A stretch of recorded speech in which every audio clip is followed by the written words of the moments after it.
Book 1, Chapter 14. Chapter 14, Hurry Up and Wait. Theodore Kurita was dead. The son of Takashi Kurita, heir to the Draconis Combine and all-around acceptable standard bearer, if you didn't look too closely, for the Draconis Combine in the tabletop game, was dead. The roaring and cheering, clapping, and downright raucous celebration was slightly disconcerting to me. Granted, I was in a bar that was inside an institution that was, as a rule, filled with hyper-patriot Davionist supporters, but it still felt tacky to have everyone cheering wildly with the news. On the other hand, I could remember vividly when the announcement had come through of Osama bin Laden being shot by SEALs not terribly long before I had been dragged into this reality and the spontaneous outbreak of cheering and public celebration taking place in parts of the USA. So perhaps that was just my bias in regards to the news speaking rather than yet another 21st century cultural thing I was going to have to get used to. Of course, to the students, staff, and guests of the NAIS around me cheering and slapping high fives, Theodore was the heir to the dragon. The most hated of foes to the Federated Sons who had waged a centuries-long war against them.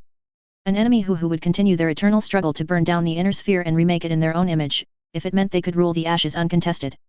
Or so said Davian PR, not exactly inaccurately either. To me though, Theodore was complicated. In the original timeline, it was undeniable that Theodore's combination of daring, leadership and innovation using minimal forces during this war had earned him enormous credit with the DCMS. So much so he had been granted, or more accurately, forced his father to give him, the title of Gunji no Kanrei or Deputy for Military Affairs and authority over the entire DCMS. Not quite a palace coup, Theodore nonetheless from that point on was clearly the driving force of military and political power inside the Combine, ultimately saving it in the 3039 war from collapse at the hands of the Fedcom. But for all my scorn for how much Teddy had been put on a pedestal and whitewashed in the tabletop game, unlike say Minobu Tetsuhara whom I still felt genuinely torn up about not being able to find a way to save, he was a living breathing human being. One who had, if nothing else, shown he could at least think outside the Kuritan box and admit there was value there, which put him clearly ahead of 90% of his family line who were known to drink deeply from the Kool-Aid. He had made what changes he could against the huge inertial forces in the Combine that fought his every attempt to impose real change in its trajectory. And even if you thought it was damning with faint praise, and it was, he was the best of the Kuritas in power for a very long time. And that was the problem. In multiple ways. Be it the Kurita extended family, the warlords, the wider DCMS, the nobility, the Black Dragons, the other Black Dragons who didn't know about the first Black Dragons, the Yuzuka, ISF groups turning on the coordinator, the truth was that there were just too many factions too invested and committed to the status quo inside the Combine. It was a perfect balance where any attempt to push things too far would create almost inevitable corrections by the others. Theodore had tried, sort of, and only gotten as far as he had because of the overwhelming threat of the Federated Commonwealth and then the clans giving him breathing space and justification. And as those threats had receded, so too in time had his few attempts at social reform, while he and his father's military reforms were mostly kept, meaning the Combine's threat had only increased in the long run, making them as ruthless as ever but considerably smarter in how they used their ruthlessness. Good guy or just smart guy, Theodore Kurita had singularly failed to meaningfully reform the Draconis Combine's culture or society in the long run in any way. Instead, about all he had managed to do was save the Combine's rotting corpse from finally snapping under the external pressures it was facing. Keeping the zombie safe just long enough to outshuffle the threats that might have finally put the miserable culture and government out of humanity's misery or forced it to change and evolve in positive ways. Ensuring it endured into the next century. Robbing hundreds of billions of poor sobs slaving away 12 hours a day for the glory of the dragon all their lives of any kind of hope of a better future and ensuring they would be around in the dark ages to have a crack at the whole dragon shall rule the inner sphere thing one more time. Simply put, the Combine had to be eliminated as a threat. And to do that, Theodore Kurita had to die. Asterisk. Asterisk. Alone in the packed bar, I sipped broodingly at my cocktail as the cheering and clapping and hooting in the bar slowly gave way again to a tense murmuring as everyone strained to listen to the woman on the screens as she confirmed that over 2 months ago Theodore Kurita, son and heir of Takashi Kurita, had been killed in action as the Combine had just announced. Ivan Davian however took great pains to flatly refute the rest of the Combine report, stating that he had not died in a treacherous and cowardly ambush of a convoy of civilian wounded he was escorting to their dropships. Going down fighting and taking half a company of battle mechs with him and all that. Clearly that line was just for internal consumption in the Combine and the voice of the dragon didn't really expect it to be taken seriously outside the Combine. It was so ridiculously over the top I was half surprised the Combine hadn't gone so far as to make the civilians monks on a pilgrimage for peace in honor of Hansa and Melissa's wedding or something. No one outside the Combine would buy such a story, probably. Outside of perhaps the Confederation, but even they would probably clean the story up to something rather more believable. Say what you will about the Capellans but they have their citizens at least some credit. But, just to make sure no one brought the bullshit, Hansa Davian had approved a release of the battle ROM of the engagement tonight. Word of the planned announcement had leaked like an Age of War dropship and, unsurprisingly, it seemed almost every cadet at NAIS and most of the rest of the students were waiting and watching breathlessly. The Prince's Champion vanished now to be replaced by a battle ROM I had seen, frankly, too many times taken by Dan Allard's shiny new Wolfhound WLF-2X. The image was a strictly visual feed from his mech's Vislight systems, focused in on a half-dozen combined mechs all wearing the white and red with grey highlights of the legions of Vega. All standing on the edge of what looked like a broad, mostly dry riverbed in a tight formation in front of one of their number.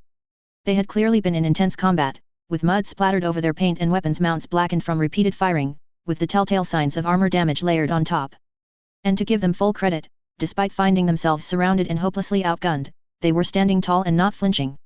Of course, that was probably because of the specific mech they were standing around and readily shielding with their own until, clearly with reluctance, they shuffled aside to let it step out to face their enemies. The Orion of Alexander Kerensky.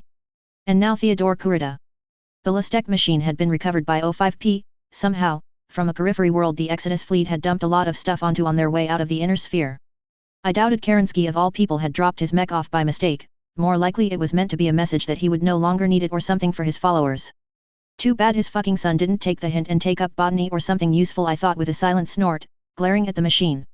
Anyway, now it was the mech of Theodore Kurita. Refurbished in most of its Lastek glory thanks to some favors called in with the Free Worlds League by his aunt, a great statement of his destiny or something. It would also be the last mech he would ever pilot.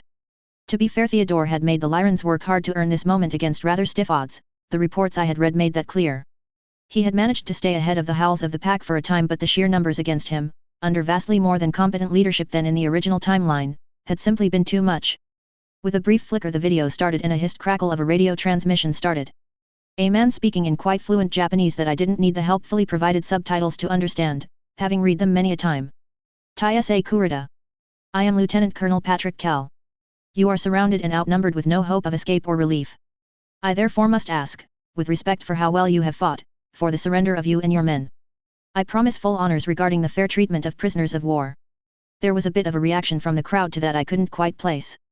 Perhaps bloodlust disdain for giving him the option of surrender when the Combine's attitude towards POWs was well known.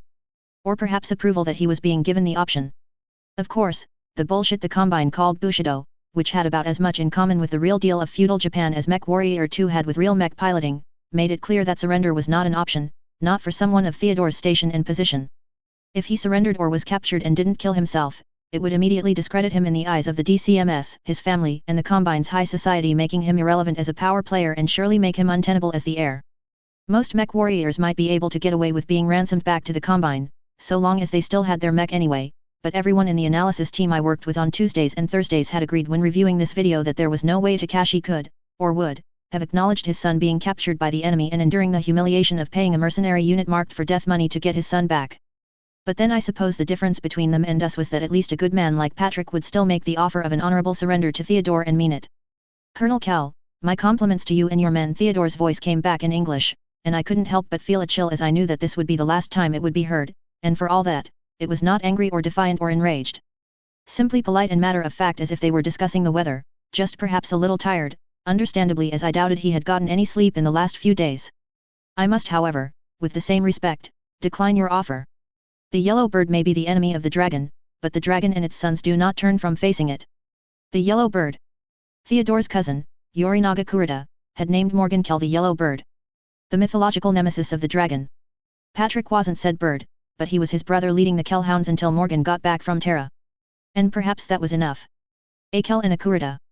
A hopeless battle for one side, with only honor remaining as Kurita offered Patrick's thunderbolt a silent bow that Patrick returned in a chilling echo of the legendary duel all those years ago. But Theodore was a realist and certainly knew which of the two figures he was cosplaying here, and it wasn't Morgan. As was made clear moments later by his final words, in Japanese. Which came through very clearly, given that the bar had gone completely silent. With subtitles once again for those who, like me, didn't speak Snake. Trees bow to the wind. The typhoon pushes the grass, but the sun will rise. And with his death poem delivered, the 5 combined mechs charged, the lighter machines moving instantly forward at maximum speed to selflessly draw all fire on themselves. The only one of them with a long-range weapon, an LCT-1M probably salvaged from the AFFS in some long-ago battle, spat 2 flights of LRMs that raced on an arc towards the nearest enemy off to the side of Dan's point of view, even as the others bounded forward to come into their own weapon ranges. It was magnificent and disturbingly engrossing to watch the Kuritan pilots charge to their death. And, after taking a moment perhaps to acknowledge the valor of the enemy, Dan returned fire. His large laser discharged, the intense cobalt beam ripping out at the speed of light to connect his right arm with a battered-looking Jenner, the very enemy the Wolfhound had been designed to kill. His aim was exceptional despite the fringe range and fact that the Jenner had started to jump, slicing into the damaged torso and detonating the unfired SRMs. I cringed yet again as I watched the Inferno rounds erupt and the mech burn from the inside out, a misfiring jump jet sending the flaming hunk of metal spinning off to smash into the ground where it promptly set a perfectly innocent tree on fire. There was a kind of verbal wince and hiss around the bar from the mech warrior cadets therein, with several closing their eyes or even muttering things under their breath that sounded almost like sympathy. That may have been a Drak mech warrior on the screen, but even so. Not the best way to go, a familiar voice murmured from next to me, and I turned in to note the man I was waiting here for had, finally, arrived. I nodded in greeting, but he had already turned to try and flag down the bartenders, so I turned back to the VID to watch the action continue to unfold. The Kellhound's battle line already finished the remaining combined mechs with outstanding accuracy and unsurprising effects given that multiple lances were firing at each of the rather light mechs. Not one of the pilots ejected. And, not one of the shots touched Theodore.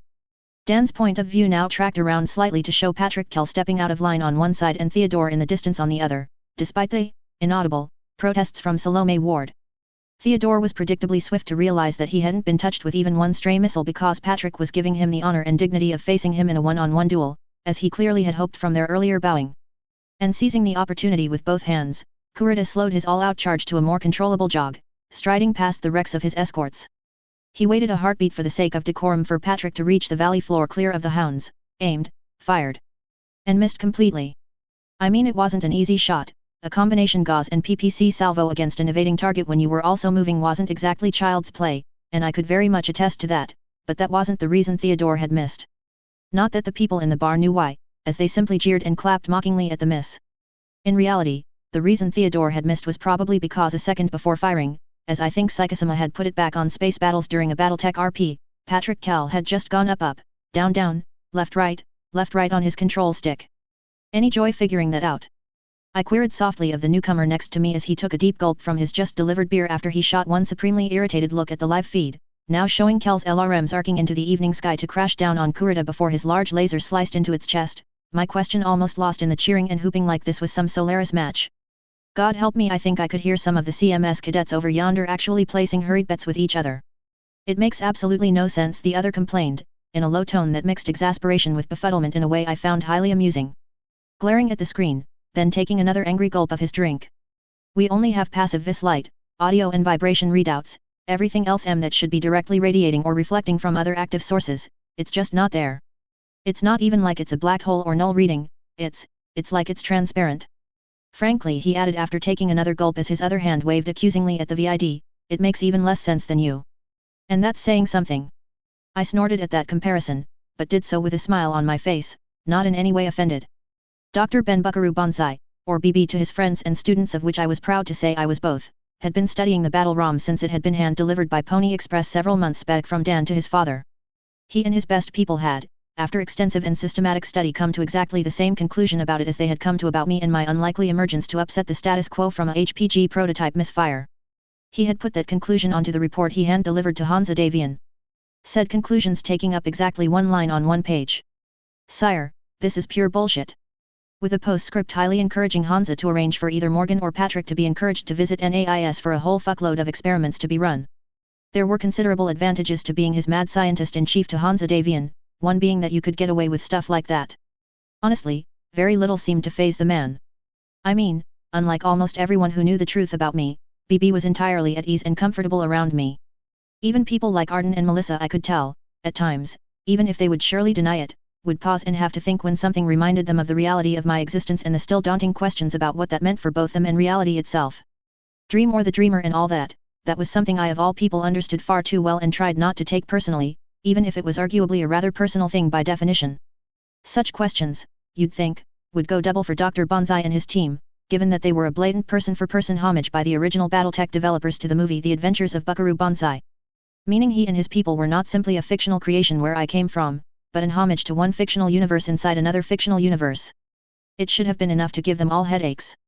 Instead, the general feeling from Team Banzai's command lands towards me was simply annoyance that I did not have a copy of The Adventures of Buckaroo Banzai across the 8th dimension, on my iPad when I was yanked into this reality. Well, except for Sid, who really did look exactly like Jeff Goldblum and so had delighted in ID4 to a point of smugness that had driven the rest of his team to distraction. His only annoyance being that the movie was in fact still classified. Apparently some of the people at NAIS were extremely interested in the few shots of B-2 stealth bombers therein and wanted to play with the design, much the same reason as Bayformers I had been kept back as they used CAD tools to study the F-22, so he couldn't show off his likeness publicly. The Phantom Mech situation was the only thing thus far that had genuinely annoyed him as far as I could see. My lack of an explanation for it didn't help his mood on the subject, although he had poured cold water all over the half-heated reek in attempts to say it was some kind of magical Lastec mumble something something, take that Battletech line devs. Presently we both turned back to the screen as Theodore gamely held his line and whipped an arm up, hurling a bolt of lightning down range. Again, he barely missed as Patrick floated to the side, the particle beam passing so close that some of the static electricity actually arced across the side of the thunderbolt in passing, doing cosmetic damage, and for a split second as I recalled, causing Dan's scan lock 347 to flicker with a pulse of data at Patrick's location before again insisting there was nothing there, although again none of this was shown to the public now. Patrick returned fire with his laser. His LRM rack was still reloading and sent the beam slashing across Theodore's chest, the Kuritan already spinning his torso and arm expertly to keep the strike away from already damaged areas and minimized dwell time, but sparks still flew as the beam cut into the right shoulder in a tender spot. Ignoring the damage, Theodore came back around as the distance closed, sighted. There was a hiss from the crowd as this time, the Gauss rifle slug, his last Gauss slug as it so happened, not giving a toss that its target was invisible, smashed into Patrick's leg. The massive kinetic power of the hypersonic impact sheared armor plates off in every direction and destabilized the thunderbolt, forcing Patrick to stumble to a fast walk and focus on not falling over. Seeing his chance, Theodore pushed his mech to speeds beyond its design limits that would start to rip his mire threading in a matter of minutes, but he clearly didn't think he would live long enough for his tech to scream at him. A salvo of SRMs erupted from his launcher at just beyond effective range, but even as they rocketed out, they sprayed an impossibly quickly expanding cloud of dirty gray/black smoke into the air, into which Theodore vanished. Again, there was another collective gasp through the bar, as if they didn't already know how this was going to turn out, but I'll admit, it was good theater. It was also a pretty neat tactic. While Theodore didn't exactly vanish, his exact position became rather more fuzzy because Battletech can into space, but cannot into sensor fusion, something else the good doc and I had had a few long talks about, gaining him an incredibly valuable few more seconds as he closed in, before bursting free from the smoke at least 20 meters to the left of where Dan, based on his crosshair jerk, thought he was going to be. Now, tactics dictated that Patrick, having the ultimate ECM and decent long-range weapons, should have moved backwards, keeping the range as open as long as possible to beat Teddy down with steady fire once he emerged. Instead, he floored it, moving in at over 90 km per hour as he pushed his triple-strength muscles to their limits, having recovered from his stumble. The Dragon's air might be a much harder target to get a track on inside the sensor-obscuring smoke, but Patrick was conversely now completely invisible to Theodore. Clearly Theodore hoped to get close as possible to Patrick for what was probably going to be his last chance, firing from the hip as it were and making every shot count, but he would need to reacquire Patrick fast to have any chance. He just clearly hadn't anticipated that his target reacquisition would be in the form of Patrick's fist already swinging at his face as he burst through the smoke. Who has the magic Bushido hands now, Teddy? With an impact speed of something like 120 clicks an hour, the Thunderbolt's fist braced with enhanced mimers punched right through the damaged Orion's shoulder, taking the arm off with a scream of metal audible to Dan's external microphone pickups, not that you could really hear it over the wild cheers through the bar. A simultaneous burst of medium lasers from Patrick into Theodore's chest, and then the two titans recoiled away from the collision to deal with physics having its say on issues of inelastic collisions. The impact combined with Theodore's instinctive evasion, that had kept that fist from hitting his cockpit, was too much for his gyro at his flying speed, and the Orion spun to the ground with bits and pieces flying everywhere as it rolled wildly, finally coming to an inelegant halt on its face with sparks streaming from its torn open shoulder and black smoke pouring out from the chest. Patrick, who had also almost fallen over again from the sheer physical impact, managed to stagger to a stop and spun around in a crouch with his weapons ready, clearly expecting Theodore to be getting to his feet, except the Orion wasn't moving. The excitement from the crowd stilled into a tense sort of expectation with everyone leaning forward and by some unspoken signal, BB and I glanced at each other then stood up, the former dropping a 20-pound bill on the bar and standing after finishing off his drink, the two of us starting to make our way out of the bar. A few patrons shot us disbelieving looks that we were leaving now of all times, but I ignored them, knowing exactly how this was going to end. Patrick, closing in on the mech, slowly. Patrick reaching down with his, somewhat mangled, hand to flip over the mech onto its back and look into the cockpit. Patrick then gently lowering the mech back to the ground, taking a step back and bowing his mech to Theodore's. A gesture the rest of the Kellhounds would follow on his lead. I just hoped, for the sake of dignity, they didn't include the still picture that had come with the report I had seen. of Theodore Kurita still strapped into his mech and with a surprisingly peaceful expression on his face, his hands still grasping the sword he had thrust into his chest. Asterisk. Asterisk. Ah, Friday evening. The best evening of the week. Some things never change, right John? Well, to be completely honest, most evenings for me are much the same, I answered BB with a bit of a shrug as we walked into Team Bonsai's apartment building, swiping ourselves in past security. Even in the NAIS residential area's security was tight with a concierge pulling double duty as a security guard, or possibly vice versa, it was hard to tell, keeping an eye on us as we scanned in and made our way past his desk. And weekends? His Highness seems to think that it's an excellent time to get into an exoskeleton and jump into simulated infantry combat, dragging me along with the boys. I tried not to sound too sarcastic, which wasn't easy. Being woken up to go out running around combat ranges with Hansa, Arden, Quintus, Morgan and a few other people in his inner circle at 0600 when I'd much rather sleep wasn't exactly my idea of a Saturday morning. Playing with Mauser 970 rifles was fun at first, but there were only so many times you could set cardboard targets on fire with a laser and be entertained at 6:30 in the morning. But Hansa insisted I keep my fitness and skills sharp for when I resumed my formal training. Plus, as Melissa had pointed out to me, he invited me because he liked me. It was a pretty select group. Even if I would have preferred to be in the non-select group sleeping in. In other words, my weekends weren't. Which was especially annoying given that I wasn't exactly sitting around the Davian Palace sipping iced tea these days. Tuesdays and Thursdays I was bouncing between a small desk in the Fox's Den and countless subterranean meeting rooms. Switching between being Hansa's 5-year-old per the evil overlord list for his various evil schemes, offering commentary on the war and all manner of other things Hansa wanted my opinion on. Wednesdays I was in ongoing battle mech training with any number of people including Morgan Hosek Davian, who was honestly just about as terrifying in a battle mech as he was in Battletech canon, and Mondays and Fridays were spent at NAIS. Often with Team Bonsai, occasionally even over at the CMS sitting in on classes. Leaving precious little time to myself for anything. In all honesty, I was greatly looking forward to 3029. In February I'd finally transfer into a second year of cadet training at CMS, getting clear of Hansa Davison's work ethic. It was no fucking wonder that despite the best medical care in the inner sphere being just down the road and an average senior noble life expectancy of over a century, the man had died of a heart attack at 69. I'll have to have a talk with Hansa, we really need to get you out of that palace more often. BB huffed as, eschewing the elevators, he turned for the stairs and starting taking them two at a time up to the third floor. Rolling my eyes, I followed, grumbling over the fact that he also happened to be a fitness nut in perfect shape on top of everything else. Wasn't it enough that he was a highly skilled unit commander and mech warrior, his unit had earned their elite rating honestly, exceptional surgeon, exceptional engineer, guitar hero and pretty damn good racing driver too? I mean, the man had women in every direction giving looks whenever I saw him in public. I mean Smith, when was the last time you went on a date anyway? At that I blinked, the question taking me quite off guard and derailing my train of thought quite neatly. I mean, it was not a question anyone had actually asked me since, well, ever. Bizarrely enough, on reflection, I realized I had been running so non-stop since materializing into existence that romance had never been on my radar. Between the somewhat chaotic first year of my new life involving me trying to first come to terms with the situation, then dealing with the consequences of coming clean to Hansa and kickstarting Operation Help the Federated Commonwealth cheat like a bunch of 30-year-olds playing Monopoly, well, dating had really not been a thing. Then had come military training and nothing had exactly stood out in the middle of learning how many push-ups I could do before throwing up.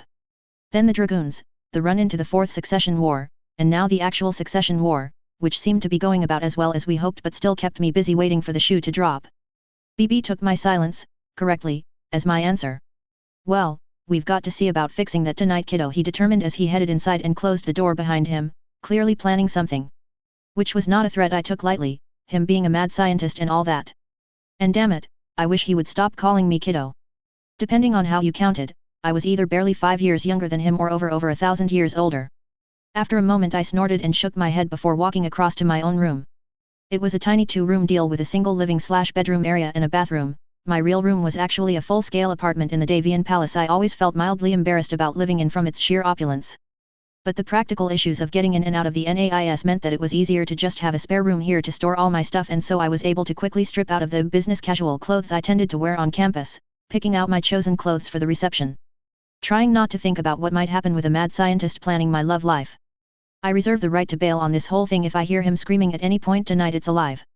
Olive, I silently decided as I slipped on the jacket and started working on my bow tie, swearing softly as my first attempt to tie it up failed miserably and I was forced to start over. One of the social events of the year, at the end of the year funny enough, on New Avalon, the NAIS reception was one of a very few times people got inside the NAIS who didn't have an otherwise crystal clear reason to be there. Mostly the cream of high society of the Federated Sons or their representatives, and a substantial number this year from the Lyran Commonwealth. The guests were here for faculty, top senior students and final year military cadets to show off a lot of their work from this year that was about to go public. Sort of a special preview of what was going to be officially announced over the next year too. Originally the event had been set up by Hansa to encourage investment from the nobility into NAIS and promote its value to them during the early days as it was under construction. That aspect had diminished and then flipped rapidly as the NAIS, with some excellent licensing agreements, had actually started to turn an increasing profit each financial year from 2018 onwards, but even so, the event was a hot ticket item. Although amusingly, it was now less about the NAIS begging for money from rich people and more about rich people begging for NAIS to throw some of their attention at this or that pet problem they had. Predictably, NAIS security, not so secretly, loathed this event, even though it was held in a very specially constructed building right on the edge of the NAIS campus. A cunningly camouflaged perimeter soft isolated it from the rest of the campus, but even so, it was still letting a lot of people who had only had pre-functionary security checks into the third most secure site on the entire planet. Quintus had even cheerfully told me that NASEC always found tiny electronic bugs on the clothes and items of staff heading back into work after the ball, which every year seemed to grow in frequency. And between ROM, the ISF, and the Mascarovka there were a lot of people who enjoyed trying to punch through security at these events. Not just by bugging people, but good old-fashioned grunt work of finding certain scientists and chatting away, preferably while they were drunk, as guests of House Davian. I mean, the bloody foreign ambassadors were going to be here tonight. Well, at least the combines and leagues were. The Confederation had understandably declined the invitation, having withdrawn almost all their staff from New Avalon after Hans's wedding present announcement, along with large chunks of their delegations, 90% of whom were almost certainly unofficial official spies. But then, that was just the way the inner sphere rolled. And I supposed breaking off diplomatic relations in a centuries-long war was just impractical, so MIIO for one was looking forward to the opportunity to feed disinformation via carefully selected, if they knew it or not, plants in the academic staff and even just having fun hanging out with their counterparts and talking shop on neutral ground with the official spies with diplomatic cover. So sure, the high society drones and the spooks might delight in this night. Me? I was totally with the security teams and planning to loathe it. This was not my idea of a relaxing Friday night. It was also not optional for me to attend. So, I got dressed into my tux. I had been told to not wear my cadet dress uniform given that it would just raise too many questions, double-checked my invitation was present in its pocket and headed down to the lobby where I waited as patiently as I could for BB and his people. It was only 10 minutes later when the Hong Kong Cavaliers came bouncing down the stairs looking surprisingly sharp in their dress uniforms and carrying their instruments, looking as eager to go as if they were heading out on campaign.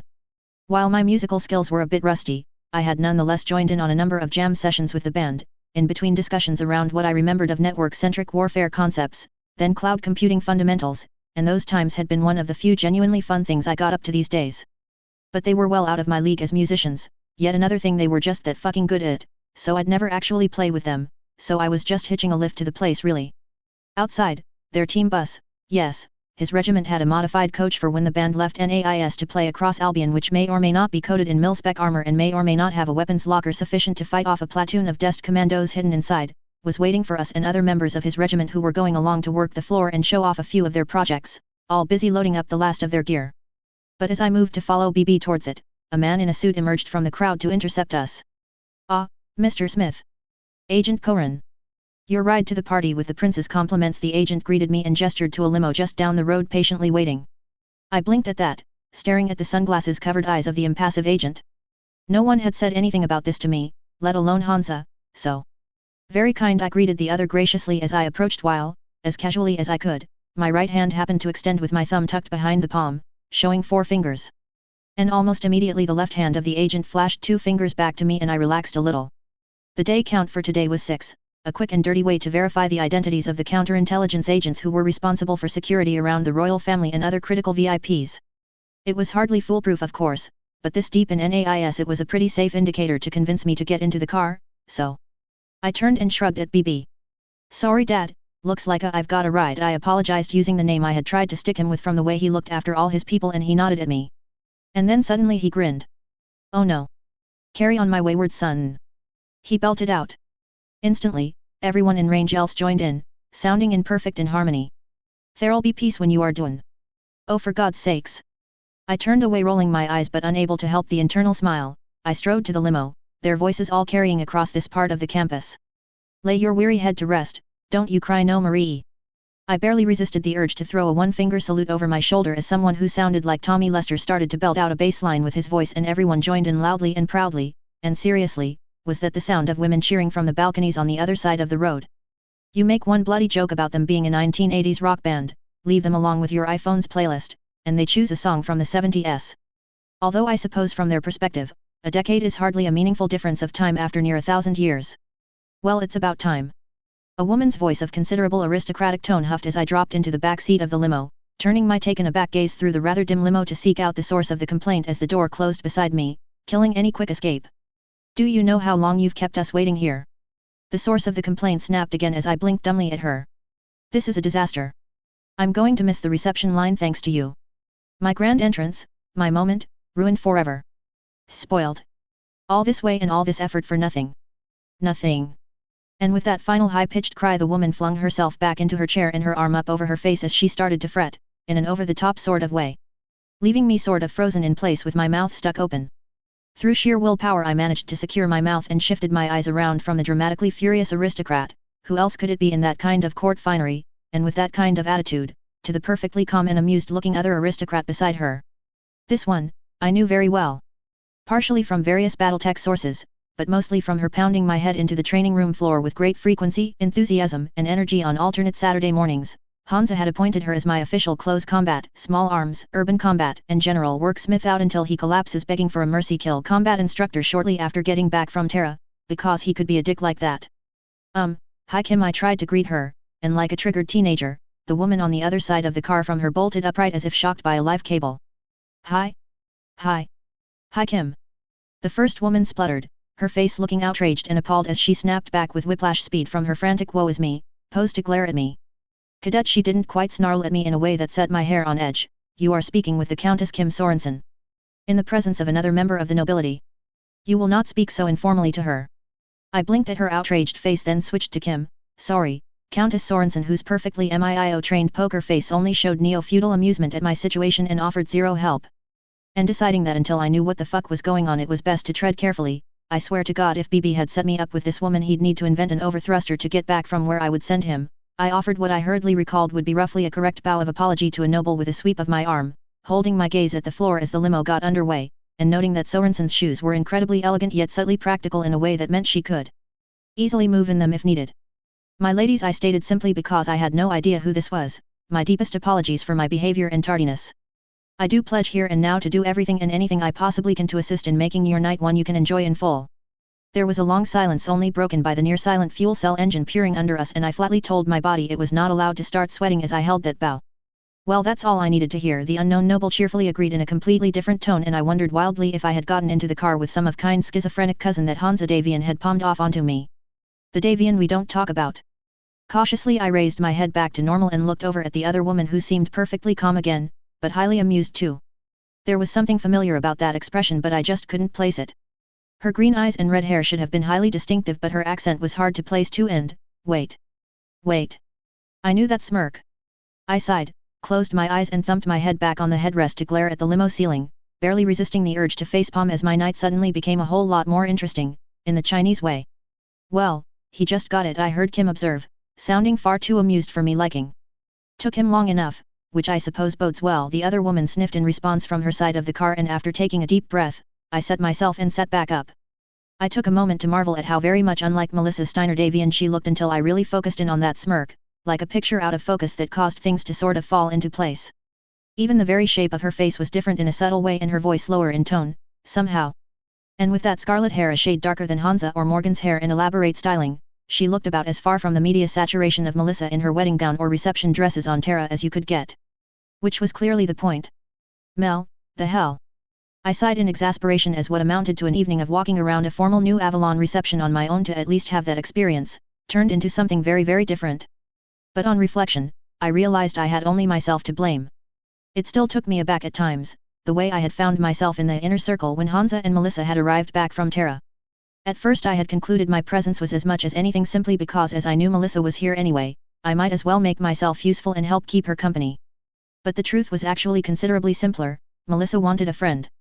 No, check that, Melissa already considered herself my friend after our amusing interactions on their CAD where I had, in a breathtakingly clumsy way, thrust myself between her and her fiancé to protect her from being forced into anything. Seemingly greatly annoying her on that day, but in the long run very much endearing myself to her. That was a bit of a surprise to me, of course. I had expected most people who knew both who and what I was, and just how much I knew about them down to their deepest most private thoughts, to be so uneasy and unsure about me that they would prefer me to be out of sight when I wasn't actually needed. But Melissa? Or Mel as she let me call her when secure. Because it was either that or Kid, and Kid drove her nuts.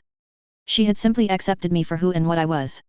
And, after he had been brought in on the secret, so too did Morgan Hosek Davian engage increasingly casually with me until it was like we had known each other for years, even if at times I found myself feeling like a slightly exasperated big brother to him as well, like I was a babysitter for these damn kids.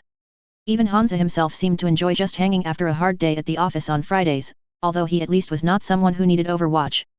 Over the last month we, Hansa, Morgan, and I, had been doing so over episodes of Generation Kill once a week, and that had been interesting.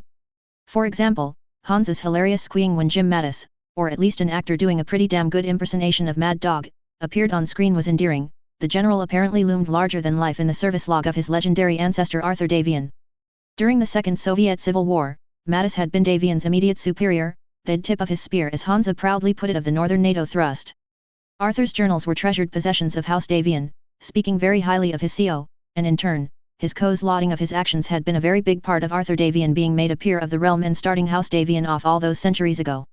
Ergo, Hansa had totally geeked out over seeing him on the screen as he kicked asses and demanded results, and boy had Hansa not liked me criticizing the tactics Mattis had used in his Speed is Life, Drive for Baghdad. But beyond that, he and Morgan were honestly fascinated by both how much and how little warfare had changed, and the subtle but very real differences in the way the troops of my time fought to the troops of similar time periods in this universe. Said conversations were also kept in limits now, after the first week had kept us up past midnight and resulted in an annoyed Melissa storming out of the bedroom, grabbing Hansa by his hand and without a word, dragging him back inside. Leaning Morgan and I looking at each other before we carefully shut everything down and silently left the royal apartments. Point made loudly and clearly. Do not keep the first prince up past his bedtime. In any event, as insane as it sounded to me when I actually thought about it, Melissa had turned into something of an Ader cable kid sister to me. Which sort of fit given how I had behaved like an overprotective big brother in the lead up to our first meeting, without asking her opinion or anything logical like that. But, none of that history explained why the hell Kim and not Melissa Steiner Davian were in a limo with me right now, like this. We're going to a party. Or didn't you have them back in caves and trees when you came from? Melissa arched an elegantly styled eyebrow as she answered my question, drawing my attention back, and scoring one more on Snarkboard in her favor. Yet her sarcasm couldn't quite hide the almost giddy excitement I could feel coming from her. Very well, allow me to rephrase that, I deadpanned. Why am I in a limo heading to a party with you, who looks nothing like you, alongside Miss Concussions 3028, rather than with BB and his people? In order, because Hansa assigned you to be the perfect gentleman escort for a visiting young noblewoman from his valiant Lyran allies, accompanied by a appropriate ranked noble of the Sons as a chaperone. And because while Melissa Steiner Davian is of course not on New Avalon, there is no way Hansa would ever let me go out incognito without someone he trusts keeping an eye on me, especially after someone suggested to him that letting his wife get some time out of the palace among his people would be both a well-calculated and manageable risk and a very worthwhile endeavor. And that accordingly, that someone could deal with it.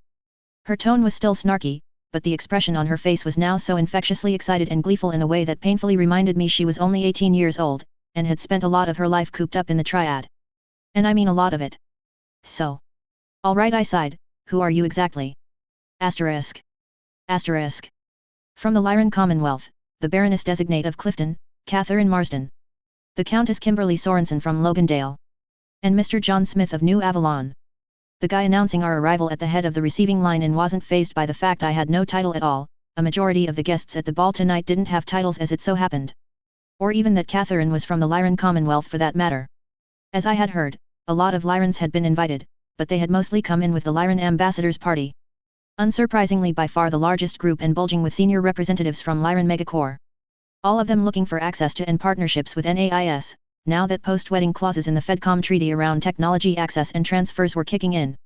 Our party on the other hand was probably by far the smallest to get a personal greeting with our host, most of them averaging about 20 people, and there were still a half-dozen groups behind us who would get a personal audience before the receiving line closed for the night.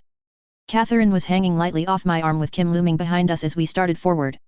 Her burn identity was that of a baron's son's wife from Gallery, a world held by the ruling Steiners as a personal fief that perhaps made slipping in the required records easier, ensuring she could pass a modest background check. Lick had apparently planted a number of fake identities for Melissa to use, spread out across the Commonwealth, and she had chosen to bring Catherine out to play tonight. Taking on the persona of a young, just married young ranking noblewoman, whose husband had departed New Avalon a week ago to head home for critical business while she remained for this final event. With me assigned as her date by House Davian as a trusted retainer to escort this honored guest to have a good time. Yes, that was apparently a thing. Kim in turn was tagging along as our chaperone, with the official-unofficial implication that her presence was a failsafe to start breaking my bones if I got in any way inappropriate with the VIP guest of the first prince. Apparently she couldn't simply escort Melissa herself, as at formal court events like this, it was expected a gentleman would be made available by the first prince escort such a woman. As the daughter of a duke who, per tradition, had his Hiri the Countess of a continent, that Kim rarely visited, leaving everything in the hands of a highly trusted and effective regent with considerably more democratic involvement from her people than most nobles would entertain, Kim had a title she used when it suited her and ignored when it didn't. And for today, it let her be herself as a highly strict official escort here to make sure there was no hanky-panky between the married woman and me. Yes, that was also apparently a thing. Seriously, Battletech was just fucking weird at this level. The Fed Sun seemed to track along 20th/21st century cultural norms for me, and then suddenly, it was a jump back to the 1600s. Of course, in practical terms, Kim was just taking advantage of the custom to stay close to Melissa without being obvious about it. Because even in an incredibly secure event like this, there was no way in hell Hansa would let his wife out in public, even incognito, without some level of protection. And as far as close protection went, there was little doubt Kim was quite competent, and her impressive gown offered both many places to hide weapons and could be ditched in a matter of seconds, with her emerging in a skin-tight body glove that would give her maximum freedom of movement to generally punch, shoot and stab a path out of here for Melissa as necessary. In any event, the bodyguards standing outside didn't react as we went inside to find Hansa and Morgan waiting patiently, with a couple of more bodyguards in the corner of the room. And it amused me that Catherine was reacting exactly like one would expect a foreign low-level noble being introduced to a house lord to act, almost vibrating on my arm as her face did an artful impression of someone overflowing with awe and excitement yet trying to play it cool. Have to admit, she's a good actor. Catherine gave a perfect curtsy as she halted and I bowed formally in time with her, forcing myself to keep my face neutral and calm as Morgan cleared his throat to announce her off the small computer tablet he was holding. Highness, the Baroness Designate of Clifton from Gallery in the Lyran Commonwealth, Morgan intoned formally, but his lip was twitching in a way that suggested he was holding back his snickering with considerable effort as he stood there looking all too dashing and proud in his Davian Guard's uniform. And honestly, standing next to Hansa with their matching Davian Guard's mess dress and near identical red hair and Morgan's technical position as the heir presumptive on top of that, the kid honestly looked like Hansa Davian's son. A deliberate message I'm sure that would not be lost on Michael Hosek Davian when he reviewed the footage from this evening. Ah, my Lady Marsden. You are most welcome. Hansa Davian offered a nod of exactly sufficient depth to a minor visiting dignitary as he accepted her offered hand and kissed it lightly, causing Melissa to blush prettily. My great pleasure to see you here this evening. I kept my face masked, but it took some effort as the two newlyweds started their little lie by telling the truth game with each other, even as I wondered how Melissa kept managing to blush on command like that. I am so very pleased you were able to attend as our guest this evening, even if your husband could not escort you. Hansa concluded his remarks with a warm smile, and dancing eyes. Oh brother! I thought with a sigh as the games began. The pleasure is mine, Highness. I am so very happy and deeply honored to be here in this exalted facility at your invitation. Melissa smiled with the kind of giddy awe all over her face you would expect of a relatively low-level member of the nobility, especially foreign nobility, getting a chance to chat with the first prince of the Federated Sons. And my thanks for your assigning such a handsome and charming escort to me this evening, she continued with a glance at me and a smile, and something in her eyes put me on guard as she turned back to Hansa, her face a mask of innocence. My husband is so busy right now with critical work that we have had precious little time together recently. But he selflessly insists that I enjoy myself and the hospitality of the Davian family, and so I am extremely grateful for you providing such a trusted servant to escort me through this event with him, alas, unable to. It is a great privilege to do so and, truly, the very least I can do, Hansa affirmed with such gravitas I thought he was right on the verge of chewing the scenery, before he paused and switched to a far quieter, more personal tone with his wife.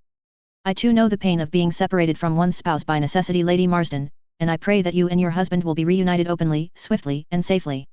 Not that Hansa and Melissa were separated, standing as they were 1.2 meters away from each other, but for the sake of politics and security it was considered best to still have Melissa officially in the Lyran Commonwealth while the war waged. Partially to keep some of the more touchy Lyran nobles on side, but mostly because it would ensure no one was watching as the real Melissa got to work with Hansa to conceive the future Archon Prince. Because, as Consequences had in his infinite wisdom noted, apparently turkey basters and DNA testing were less tech in the 31st century or something. Mental note, ask someone other than the happily married couple about this later, such observations might be crossing snarking lines that were never meant to be crossed. Coming from you, Highness, that means a great deal. Melissa brought my attention back as she nodded into a shallow bow, her tone filled with equal hidden meaning as her head came back up. Oh. I knew that look. Accordingly, I shifted from on guard to battle stations. Tralisaya was inbound on an lateral attack run. And I pray the day when our pain will end comes soon, she continued, her phrasing completely legit for both Melissa Steiner talking to her husband and Catherine Marsden empathizing with the first prince. But her gaze turned intense as it locked in on his eyes as her placidly held hands came to gently cradle her stomach before she broke the gaze and pointedly looked down at her hands. But I do take heart in the news I received from my doctors only this evening that a part of him will be right here with me until we stand as one again. I would have taken an oath on the unfinished book that the ghost of Edward Kill at that moment started to echo in the background of the universe as Hansa Davian's jaw dropped faster than the Xi'an Stock Exchange head on news Tinkinov was under massive attack. Asterisk. Asterisk. The NAIS Exhibition Center was, unsurprisingly, an architectural masterpiece. Built on a scale that dwarfed any other similar structure I had ever been in, it could be reconfigured into various configurations in a matter of days as needed. For tonight, things were laid out like a hexagon with 5 subfloors around a central floor, plus the entrance and security areas making up the 6th side of the active areas. Each of the 5 floors, which were big enough to be impressive enough venues in their own right frankly, had been given over to the NAIS colleges to set up displays and demonstrations and provide a bit of a sneak peek behind the curtain NAIS drew around itself. Although the College of Political Science and the College of Finance were sharing one hall while the College of Mining/Metallurgy and College of Chemistry were sharing another. It shouldn't have been a surprise that upon descending to the main floor Catherine veered straight for the money and politics subsection. My snarked observation that the Lyrans always went right for the money earned a playful glare and suppressing a sigh I followed along with Kim ghosting near us. To my amusement, the crack spook still looked just slightly wide-eyed over the revelation she was not just protecting Melissa but the future Archon Prince of the Federated Commonwealth. Melissa, having had her fun with her husband, was now focused on making the most of this very rare night out of the palace and efficiently cornered and pinned Professor Samuel Muskins, the Dean of the College of Finances. She then proceeded to shamelessly monopolize his attention from a number of, theoretically, more senior nobles as she quizzed him closely on his latest work on macroeconomic policy in the Outback, even daring to challenge some of his conclusions. The professor wasn't insulted by her aggressive analysis though. In fact, he was seemingly delighted with her questions and even the nobles doing a poor job of standing nearby impatiently waiting for his attention grudgingly just settled down to just listen in interest to the back and forth. Most of it went well over my head but if I was getting it right, came down to questions on the viability of jump ship redeployment from the Lyran Commonwealth and the opportunity cost to said Commonwealth to support economic development in the Outback. I think. Part of my brain was sarcastically telling me not to listen or watch, just in case the unleashing of Phasenomics caused everyone in the room to be set on fire Raiders of the Lost Ark style but I nonetheless tried to politely stand by and look interested as Melissa hyper-focused. Eventually I got her attention and pointedly looked at the long line of other barons, counts, and VIPs waiting, causing her to blink in embarrassment before shaking it off and telling the professor she hoped to continue their conversations at a later time and with an enthusiastic agreement and handshake she pulled away onward towards the College of Engineering. You thinking of applying for a job in Ways and Means, my lady? I muttered as we moved through the crowds, Kim drifting behind us. Not as such, she shrugged with a smile. But economics is a bit of a hobby of mine and there are a lot of people pushing theoretical models for how the Federated Commonwealth Treaty will play out economically long term. And I'm eager to start canvassing opinions. I didn't know Gallery was such a trade hub, my lady, I noted as casually as I could and I saw the flicker in Melissa's eyes as she belatedly remembered she wasn't the Archon designate and wife of Hansa Davian who had the finest training in such things the Lyran Commonwealth could provide, not to mention having enough pocket money to buy and sell planets, but a baron's daughter from some underground town on Gallery. Predictably, she took my implied criticism, and ran with it. Well, Gallery has pretty poor agricultural output to be sure, even with hydroponics technology left from the Star League era's underground, we import a lot of food. But we also export a great deal of high-technology equipment and are self-sufficient in raw materials. And to my chagrin I realized I had just given her an excuse to reaffirm her cover by lecturing me about the import/export cycles on her aunt's holdings, for the next 5 minutes. If there were any spies around wondering if she was legit, seriously, they would have probably ticked her off and moved on after 30 seconds. I don't know why I kept forgetting that Melissa Steiner Davian actually tested as having a near photographic memory. So I sighed and rolled with it as the young woman enthusiastically ran through jump ship trade links, hostile takeovers, and capital reserve changes throughout most of Donegal and everything else I neither needed nor wanted to know, and in doing so, gained the attention of a number of Lyran nobles in turn who all started chatting together with Catherine. I tensed up despite myself, thinking she had every chance to blow her cover now but luckily this cluster were from Trollshire and far away from Gallery. And even better, were seemingly delighted in discussing the possibilities of the technological transfer agreements that were due to come into force with the Federated Sons. And while Melissa was mostly just playing to her cover, I realized as I watched her that she was genuinely enjoying her evening. She was alive, her eyes sparkling in a way I had never really seen her before as she went back and forth on these topics, and I realized for the next Archon of the Lyran Commonwealth and wife of Hansa Davian, this was very much her bread and butter. And being able to chat away like this with lower-ranked nobles, incognito, getting their point of view on things was something she had probably rarely done, if ever done. So I told myself to shut up, stand back a little bit and politely stand there, smiling. Tonight is not about me. Tonight is about her. Standing around also gave me time to introspect a bit as it started to dawn on me just how much trust Hansa Davian had extended to me. I mean, holy shit, I was escorting his wife incognito with minimal security into a public event. Granted, a public event inside the most secure facility on New Avalon after Castle Avalon in the Fox's Den with most of a regiment of jump infantry 90 seconds away. But even so, that he thought enough of me that he was willing to put Melissa's security somewhat into my hands, not to mention that of his heir he had found out was also coming along for the ride tonight. In hindsight perhaps it was the universe being ironic, or perhaps it was Brob being an asshole, but as my attention drifted reflecting on how I was being so trusted to keep Melissa safe, I drifted to my right as I circled around he to keep her in sight, and ran right into someone, almost falling over. I could just hear the sarcastic clapping right now. Smooth John, really smooth. I'm terribly sorry, I apologized as I recovered, feeling slightly red-faced as I silently hoped this wouldn't be some stuck-up himself noble fully prepared to sneer at me. Then I saw who I had actually bumped into. And suddenly wished it had been a stuck-up noble incited to yell abuse at me. Because the man in question was instead just wearing a simple, but very high-quality looking, red robe. Strike 1. The men and women behind and around him, clearly of the same party, were also in robes of the same style, all yellow. Strike 2. And all of the robes were clasped together at their throat by a double circle fixture with a downward pointing trail in silver, and gold in the case of red leader here, and each of them had a Greek letter on their collar along with a Roman numeral. Strike 3. I'm out. Not at all, it is a little crowded here, Red said, smiled cordially in response to my initial apology, leaving me feeling like a fly stuck in a web as a horrible spider smiled at me, but as I started to give serious thought to attempting a strategic withdrawal from the area, running like hell screaming like a 6-year-old, Melissa reappeared as if from nowhere with a cheerful expression on her face. John, have you heard about the water purification technology on display? She gushed like an excited kid. Such an amazing, oh, sorry, I didn't know you had found a friend. She said with an overly taken aback blink as she sized up the man I was standing next to. And, is it? Adapt. She frowned in polite confusion at Red, drawing all attention to herself as she moved ever so slightly to edge in front of her without looking like she was moving in front of me. If not for the twin facts that she was a very happily married woman, both in her current persona as well as reality, I could have kissed her. As it was, I snapped out of my deer in headlights mode. Forcing myself to calm the fuck down and put my pleasant, non-committal generic smile during annoying social interactions I had practiced in a mirror many times onto my face. The red-robed man she had addressed and, clearly, deliberately misidentified simply smiled the kind of charming, tolerant, and faintly amused smile that the public face of the Order on New Avalon would be expected to deliver on command. Ah, no, I am afraid not, my good lady. Prekenter Huthrin Vandval of the First Circuit of Comstar, at your service. He offered a brief bow before gesturing behind him. And these are my associates, from the New Avalon HPG station. Rogama, I concluded flatly as I ran my eyes over the kindly smiling adepts with my own smiling face that was probably just as honest in its implied offer of friendship and goodwill as they offered shallow bows. ROM's diplomatic branch who attended events like this for the express purpose of humint. Which is good. I doubt Roro would ever let their people dress up formally and go to events where files could be opened on them as identified Comstar agents. And I am certain I have not had the pleasure, my lady. No man could have possibly forgotten a woman as beautiful as you. Vandval continued his conversation with a smile at Melissa that caused her to blush. Seriously, how does she do that? And she offered her hand to him almost like a shy young woman meeting a full-blown rock star.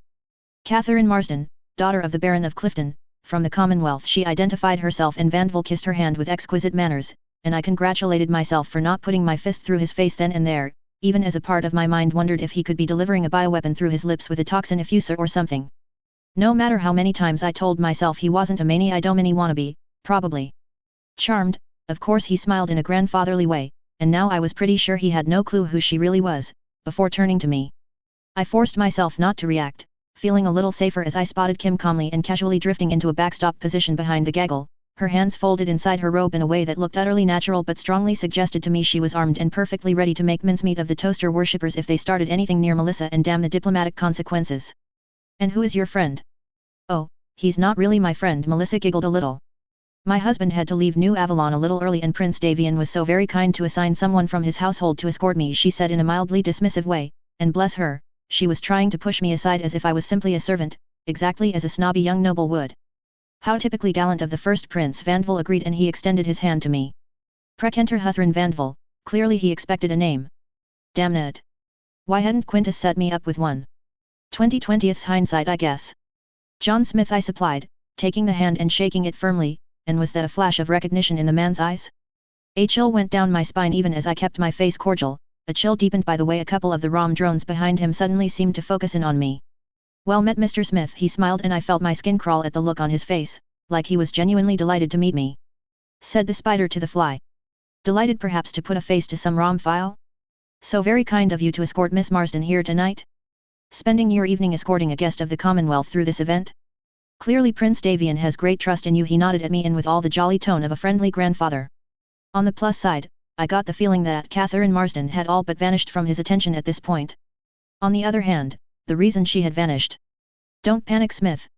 You're probably just overreacting, I scolded myself as I let go of the man's hand. And even if you are compromised, giving away more by panicking is not going to help anyone.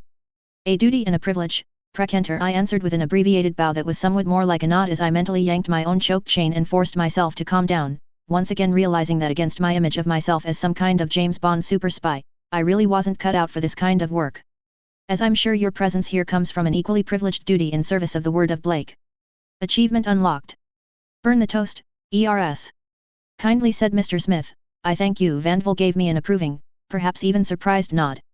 And a very refreshing attitude, I must confess. I do fear that this evening my brothers, sisters, and I have been the target of polite social scorn by many of the people in this place who, alas, fail to understand that Comstar exists in neutrality to serve all mankind. That we serve as beacons of light in the darkness during these times of war and trouble that all too often plague mankind. I would take an oath to BROB at that point that I started to hear the Hallowed Are the Ori theme from SG-1 start to play over the room as the prior, sorry, Prekenter spoke on. His tone, bearing, and delivery were all changing in a subtle but real way, probably entirely unconsciously, as he spoke about his holy mission, as were the bearings of his colleagues behind him as they bowed their heads slightly like he was holding a fucking religious service in the middle of the NAIS. Yet, I could see why the room was making him a target of polite social scorn if this was the way he and other Prekenters behaved at parties. On the plus side, at least this wasn't Waterley. I would have honestly struggled to not punch her in her stupid face. I pushed past that thought, and any thoughts of trying to engage with this man in a verbal fencing match. I like to think I learned from my mistakes, and the cock-up I had made engaged with Kerensky on Robinson was forever fresh in my mind. Disengage, Smith, disengage.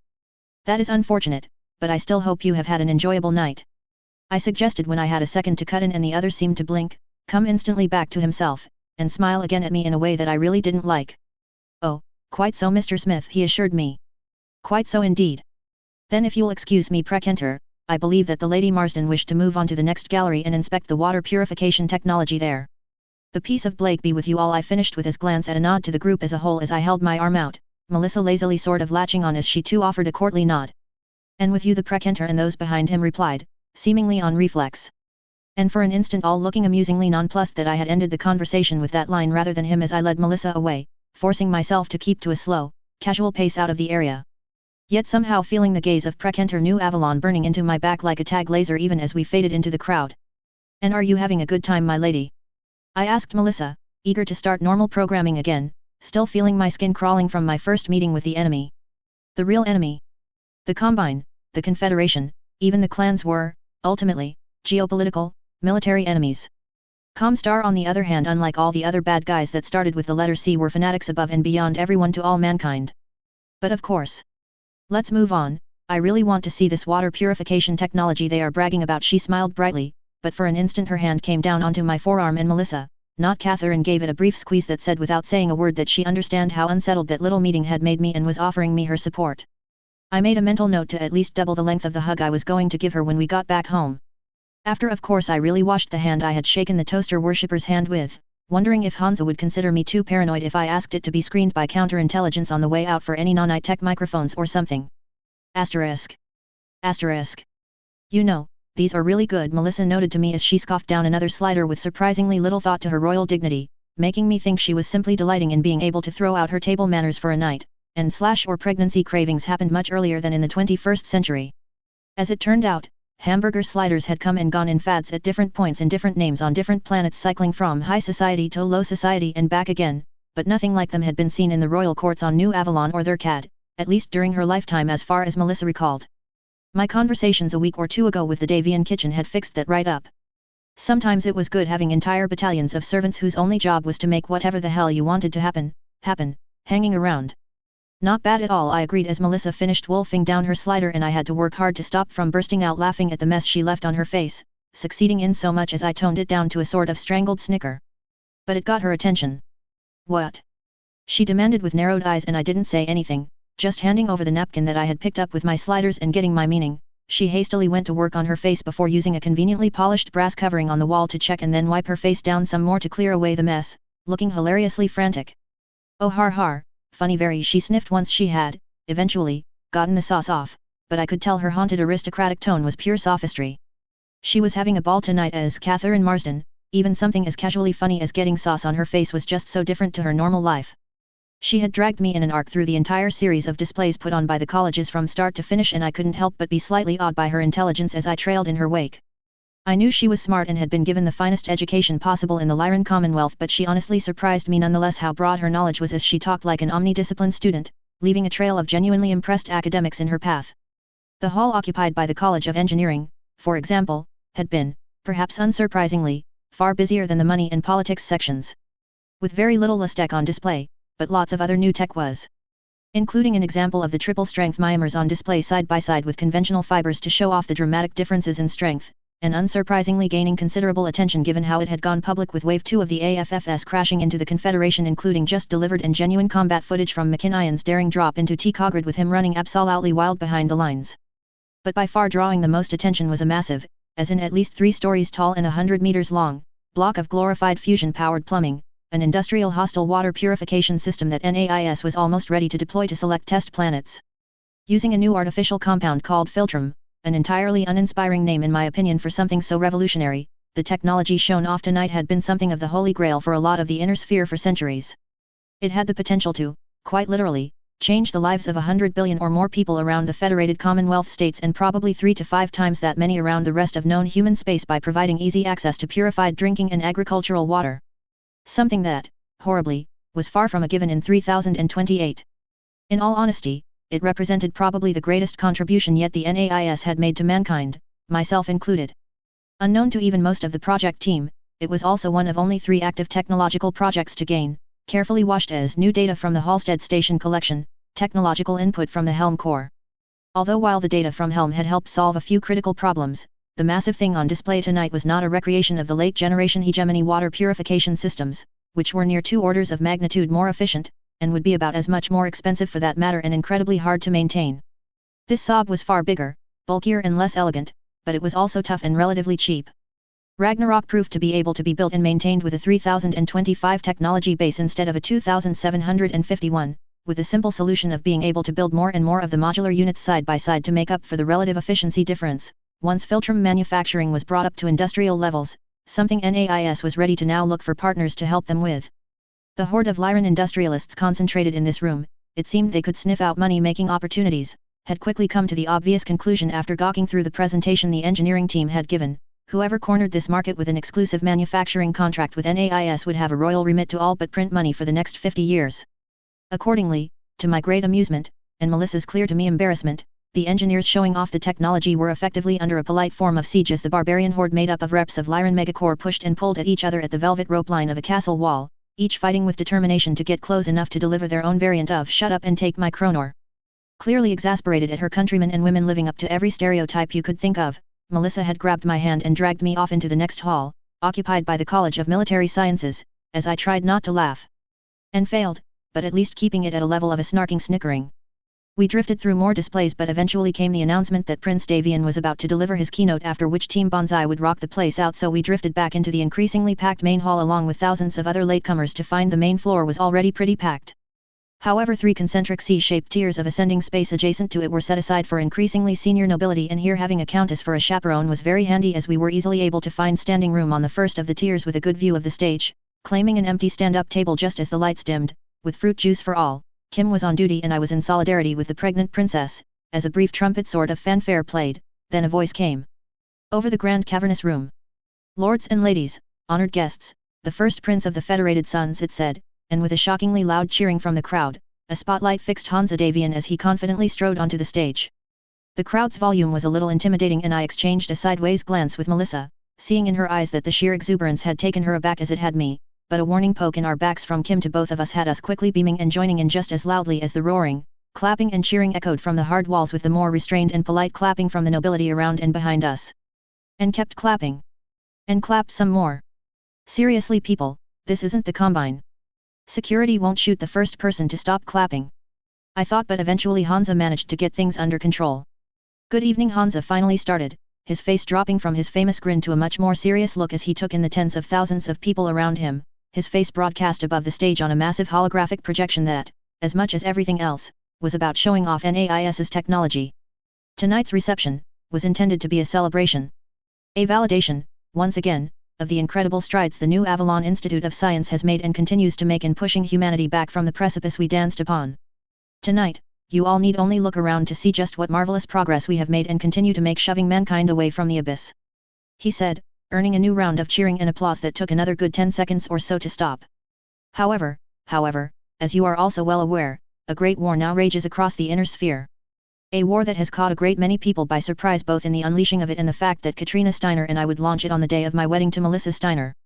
In a strange way, the new Avalon Institute of Science is at the heart of this war, and so I fear I must speak to these events now, he said, and the rapt attention of the crowd was almost a physical thing in the room as Hansa finally stepped up to talk about events that had unfolded since that day. And I'd frankly admit I was also fascinated at what Hansa was going to say. The public reaction on the street to the launch of the Fourth Succession War had been huge, of course. Shock and disbelief, followed at whiplash speed by glee and continual snarks wondering how exactly Hansa and Melissa would split the China if they got a divorce. To my surprise, there were even a few voices loudly decrying it as a gross war crime against peace comparable to the destruction of the Star League. Although said groups were extremely fringe and, as was later explained to me, known for making such claims seemingly to try and get a rise out of the AFFS cult more than because they seriously believed it. Yet they were loudly celebrated, almost smugly, as champions of the freedom of the press the Federated Sons held dear compared to their enemies, even as what they said was mocked by the vast majority of the press and snickered at by the vast bulk of the population. The cynical information age part of me, however, wondered if these fringes were in fact quietly controlled, or at least very carefully influenced, by the government, to be a caricature of an opposition point of view, making it harder for a real opposition to get their voices heard should one form. But in any event, my biggest surprise at the public reception of the news was that the question of why Hansa had unleashed this massive all-out offensive wasn't asked. Glib as his wedding present was, no one actually seemed interested in digging into real reasons. Astonishingly and perhaps alarmingly to me, it was simply accepted that the Capellan Confederation were the enemy, and thus, it was righteous and good that Hansa was slapping them silly and offering them as a gift to his blushing bride. As if public support for interstellar war should be that casually absolute and unequivocal. But finally it seemed Hansa was determined to get out in front of things before the narrative changed.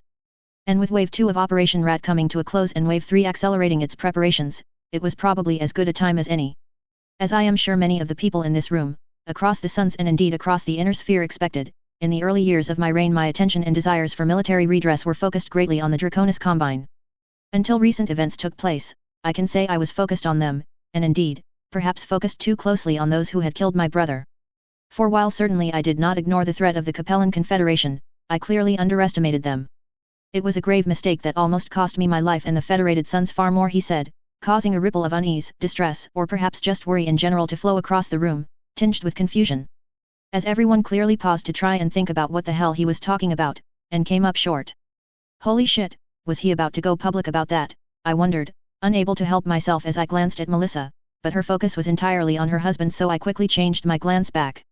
And to explain why the decisions have been made that led us to where we are today, I must present the guests of honor of tonight, the first Prince Hansa Davian and the heir to the Capellan March, Morgan Hossack Davian. Hansa finished, turning to gesture to the side, causing a sudden eruption of confused noise, then gasps of stunned shock as a second Hansa Davian, this time with Morgan marching beside him, strode onto the stage. The hologram above refocusing slightly as the two Hansa Davians closed in and stood next to each other, shaking hands. Body doubles were a thing, of course, but up close and side by side they were generally quite easy to tell apart. Their job was to fool snipers and take car bombs for the team, and close enough was perfectly good for that. Even the best doubles who had taken surgery when side by side generally could be seen to be two different people, even if you might get confused as to which was the real one unless you them personally. And of course, their voices and presence were rather different. Not here. Not this time. The first and second Hansa, well, it was incredible how perfectly identical they were. Which reminded me. Admit it, I murmured in Melissa's ear as I leaned in closer, far too low in volume for anyone else to hear me. You have this exact dream. The kick that bounced off my shin was totally worth the scarlet flush I earned on her face. One that this time I knew was not a planned reaction. And I took the point earned and leaned away, before my twitch of a smirk faded away as Hansa 1.0 changed. And spoke up, timely. Did I do it well, my prince? The way the fake Hansa seemed to all but collapse in on himself, becoming so small as the sheer presence of Hansa Davian he had so naturally projected collapsed into an almost childlike uncertainty, shocked the room into a unified stunned silence as doppelganger Hansa was gently reassured by real Hansa that he had, before being passed off to a number of handlers who had discreetly followed Hansa and Morgan. Helping off the stage the man who had moments ago convinced an entire room of the most senior people on New Avalon without trying he was the fox, leaving only the real deal in place who turned back to face the crowd. Okay, gotta admit as entrances went, that was pretty damn spectacular. Many of you here tonight are no doubt wondering why I chose to move against the Capellan Confederation instead of the Draconis Combine. Hansa begun with a shocking bluntness and volume that sliced across the room. His bearing and manner implacable and almost chilling in the icy gaze from his eyes. He was the reason. 3 years ago, my close friend Colonel Arden Sortek, during a mission on Stein's Folly, stumbled onto what we would later determine was a forward staging ground for a Maskarov-Ka operation named Doppelganger. An attempt, as I'm sure you have all worked out, by Maximilian Liao with the aid of some traitors in my household to replace me with the man you just met. The audience reeled with an understandable gasp of shock at that revelation, but Hansa kept going over the top and everyone rapidly shut up as he continued laying it all out. Arden was badly injured in the process of stumbling onto this facility, having been forced to eject from his mech after being separated from his unit, and was in poor shape when recovered days later. Badly injured and delirious without any evidence for his seemingly wild claims, I and others around me, several of whom I would later find were part of the conspiracy, foolishly dismissed his warnings and sent him to recover on their CAD as a guest of the Archon, who had sent a hospital ship as a gesture of solidarity with the Federated Sons. There, he spent considerable time with Melissa Steiner, being one of the very few people, at that time, who knew she was to be my wife. With compassion and determination, she helped Arden recover. With intelligence and wisdom vastly beyond her years, she was far less inclined to simply dismiss Arden's claims. Proving even before we got married, he said with a smirk, that the wife is always right. The crowd erupted in laughter and cheering at this, letting loose a little of the tension with his wry grin, while next to me, said wife face-palmed, but I could feel the embarrassed smile at his praise for her behind her hand. I still made a distinct whip-cracking sound that until a few months ago probably would have just confused Melissa, but now earned me another kick to the shins. But I'd take it for another point on our little scoreboard. Suffice to say that Arden returned with the help of the Archon and her daughter, gathered a number of 1st Davian Guards mech warriors he absolutely trusted, and proceeded to investigate his suspicions, even in the face of my dismissing the threat as I left for a routine trip to Argyll. After finding some hard evidence to back his claims, Arden raced to warn me, but arrived on Argyll just in time for the conspiracy, which included several trusted members of my household staff, to make their move. Hansa was one hell of a storyteller, I'd give him that. He had the entire crowd, and would probably have over half the inner sphere too once this went out via Comstar, eating out of his hand as he laid out the events of the sword and the dagger with Arden. The shock of confronting the man who had just been on the stage with him. Their failed attempt to escape. The imprisonment and torture that he told in a matter-of-fact way as the conspiracy tried to extract key knowledge from him to refine their double, generating a great deal of distressed noises from the crowd who listened on in horror. And he even sidetracked to speak about said double with sadness, regret and then rage, but rage directed solely at Maximilian Liao, with great sympathy for his double. And I understood that. Because I had made the stupid mistake during my debriefing years back of asking Quintus if I could see the reports on what NAIS had determined was done to said double after he came up in conversation. To make him so like Hansa to the point he had genuinely believed it. That report had been pure high-octane nightmare fuel. Anyway, a great cheer went up from the crowd as Hansa told how he and Arden were busted out by the heroic lance of Davian Guardsmen, who needs special forces when you had mech warriors after all, before finishing with the race to confront the double and conspiracy ringleaders on New Avalon and the final defeat of the plot and assurances that the traitors had been executed while the heroes had been rewarded, and would be now publicly acknowledged as soon as practical. Hansa then took the time after the applause had died down to stress in a matter-of-fact way just what damage the double had managed to do, and how much more he had barely been stopped from doing. The Galter campaign had turned into a complete mess thanks to him being out of action, conveniently forcing Yvonne Davian to leave New Avalon and go sort things out personally by the time the double got back to the capital, keeping her out of the way of him getting settled in. The double had also openly declared to the Lyran ambassador his intention to withdraw from not simply the Federated Commonwealth Alliance, but all treaties with the Lyran Commonwealth, near declaring war on them. Only the fact that Katrina and Melissa were already onto the conspiracy and had placed their trust in good Ole Arden had prevented a derailing of the whole Fedcom Accords.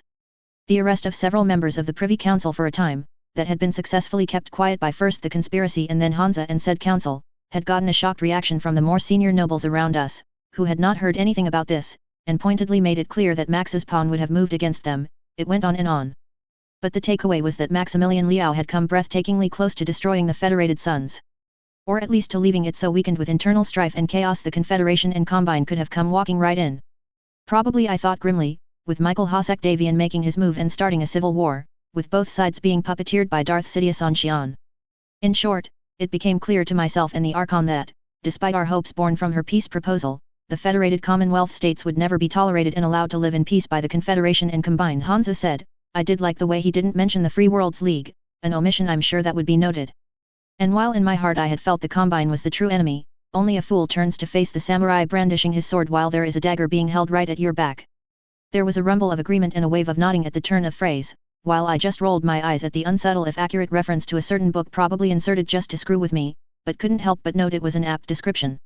And today, I have the glorious news that we have taken a major step in dulling the edge on said dagger, Hansa continued with a full fox-level smirk.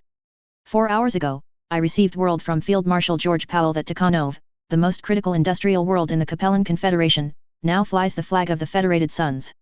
And just like that the roar, charged with the energy of a crowd who had been told how close to catastrophe their nation had come only to be told it had hit back in the most spectacular way, was back. It continued for some time. Asterisk. Asterisk. You know, it might be another troll against me, but as Team Banzai kicked into the fourth of their Knight's Salute to the Future of the 1980s with a very familiar song, I couldn't really find it in my heart to care. Because their cover of this song was awesome. And from the way she was bopping along, Melissa seemed to agree. This is a very catchy song, Melissa confirmed that thought as Team Banzai started to sing while, before them, the vast sea of students bounced up and down in time with the music. Reminds me a lot of the 2400s electrofusion era. We're leaving together, but still it's farewell. This song is one of the very best of the 1980s, in my humble opinion. I agreed with a smile, leaving unsaid that I was arguably the only person in the universe who had any kind of authority to speak on such matters, having lived through said decade. And maybe we'll come back, to Earth, who can tell. Or perhaps I was leaving it unsaid because it was really hard shouting over the noise of the music. NAIS has clearly found a way to dial it up to 12 instead of merely 11. I'm sure, Melissa yelled, clearly understanding the direction of my thoughts. It has a good beat, you can really move to it. She reflected, before turning and leaning over the balcony at the crowd, and despite the fact that the metal railing was certainly considerably more than merely adequate to hold her and she wasn't leaning that much, I still felt a wild terror in my chest as she did so. We had moved all the way up here after Hansa's speech as, with Team Banzai coming out to play, things looked like they were going to get a little too party happy down below. Instead, we had ascended to the ultra VIP level with most of the nobility, a large sort of lounge that circled the facility just under the roof, which also had a balcony inside looking over that main floor, that was mostly empty. Clearly few nobles desired to have their eardrums blasted by the noise, or perhaps, they were politely protesting the very bourgeois music on offer by retiring to the soundproofed lounge. If so, fuck them, I snorted as BB declared this was, indeed, the final countdown. Or perhaps, I thought with a grim smirk, they are all still trying to come to terms with the revelations Hansa dumped on them. There certainly seemed to be an extremely large number of people skipping the wine for glasses containing hard liquor inside. Anyway, the long and short was that we were about 12 stories above ground, just under the massive dome roof, and Melissa was leaning over the railing like a fascinated child.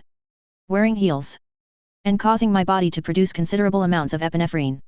And as much as I kept reminding myself I was not Melissa's father, let alone a helicopter parent to an 18-year-old. Can you please not do that? I finally yelled, and she just threw an amused look over her shoulder that said seriously, without the slightest need for verbal communication. Or slightest care about how her body twisting like that seemed to unbalance her just a little more. She has to be doing that on purpose to get a rise out of me. Well, it was working. But she took pity on me and clearly decided she had had enough fun at my expense, standing and backing away from the edge. You know, Melissa politely yelled at me, her face distant, this is my first music concert that doesn't involve a full orchestra. The surprise was apparently clear enough on my face that she nodded at me. I was restricted to classical concerts with Mother. Mostly because tradition had enough of the nobility attending that security was already tight, she said with a roll of her eyes that was like 6 different layers of teenage scoffing. Whereas she would never have let me go incognito, and it would have been a security nightmare to go publicly, and my experience there would be sitting in an armored box away from everyone anyway. Pregnant married woman, Archon designate or not, it was hard at times to forget how young she really was.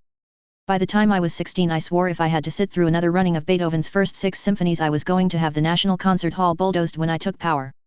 But this is fun. Oh, that looks really fun. She suddenly leaned over the railing again, making my heart jump, but I bit my lip and leaned forward to try and see what had gotten her attention. Nuts. Ah. A few of the more enthusiastic and less upper-class types were crowd surfing their way towards the side of the pit with enthusiastic support from the jumping mosh pit rocking to Team Bonsai, and if Melissa thought for a nanosecond that she was going to be doing that. "Oh, stop jumping like that, Pappy," she yelled as she rolled her eyes, clearly reading my mind as she stood while Tommy on the drums banged through his bridge, and BB strode up to the edge of the stage. The spotlight on him with a massive grin on his face, and let loose the legendary guitar solo. There were a great many screams of delight from the crowd as he rocked out hard through the extended rift, and I couldn't help but bang along in time with the clapping from below that started below, keeping time with the beat. And Melissa, if more reserved, gleefully joined in to bob her head along in time as the song came to its conclusion to a roaring adulation that honestly sounded louder than what Hansa had received from announcing Ting Konov had fallen. And with their final song sung, the Hong Kong Cavaliers took a bow together and moved off stage, and after a quick glance at each other, Melissa and I also took as arcade to move off as well, striding towards the doors back into the VIP level beside which Kim was sulking in the shadows. "I suppose I'd better get back to playing my part," Melissa sighed as we regrouped and headed through the doors, and there was a very subtle shift in her body language as she mentally put on her Catherine Marsden persona before the inner door opened and we walked into Game of Thrones, in space. The horseshoe-shaped lounge was impressive, with floor-to-ceiling mirror glass walls on both sides allowing those inside to see out but not vice versa, and it had been built thick enough and soundproofed well enough that you couldn't even hear the music from downstairs. A series of stand-up bars divided both sides of the room all the way around, serving the finest drinks and vastly more fancy food than had been offered downstairs. Give me a bloody slider any day over a chunk of squid and odd sauces over a cracker, while the outer wall provided a very charming view of the NAIS campus at night. A campus very well illuminated, in fact, supposedly as sign of how the light of knowledge would never go out, but really to make it easier to spot any ninjas sneaking about.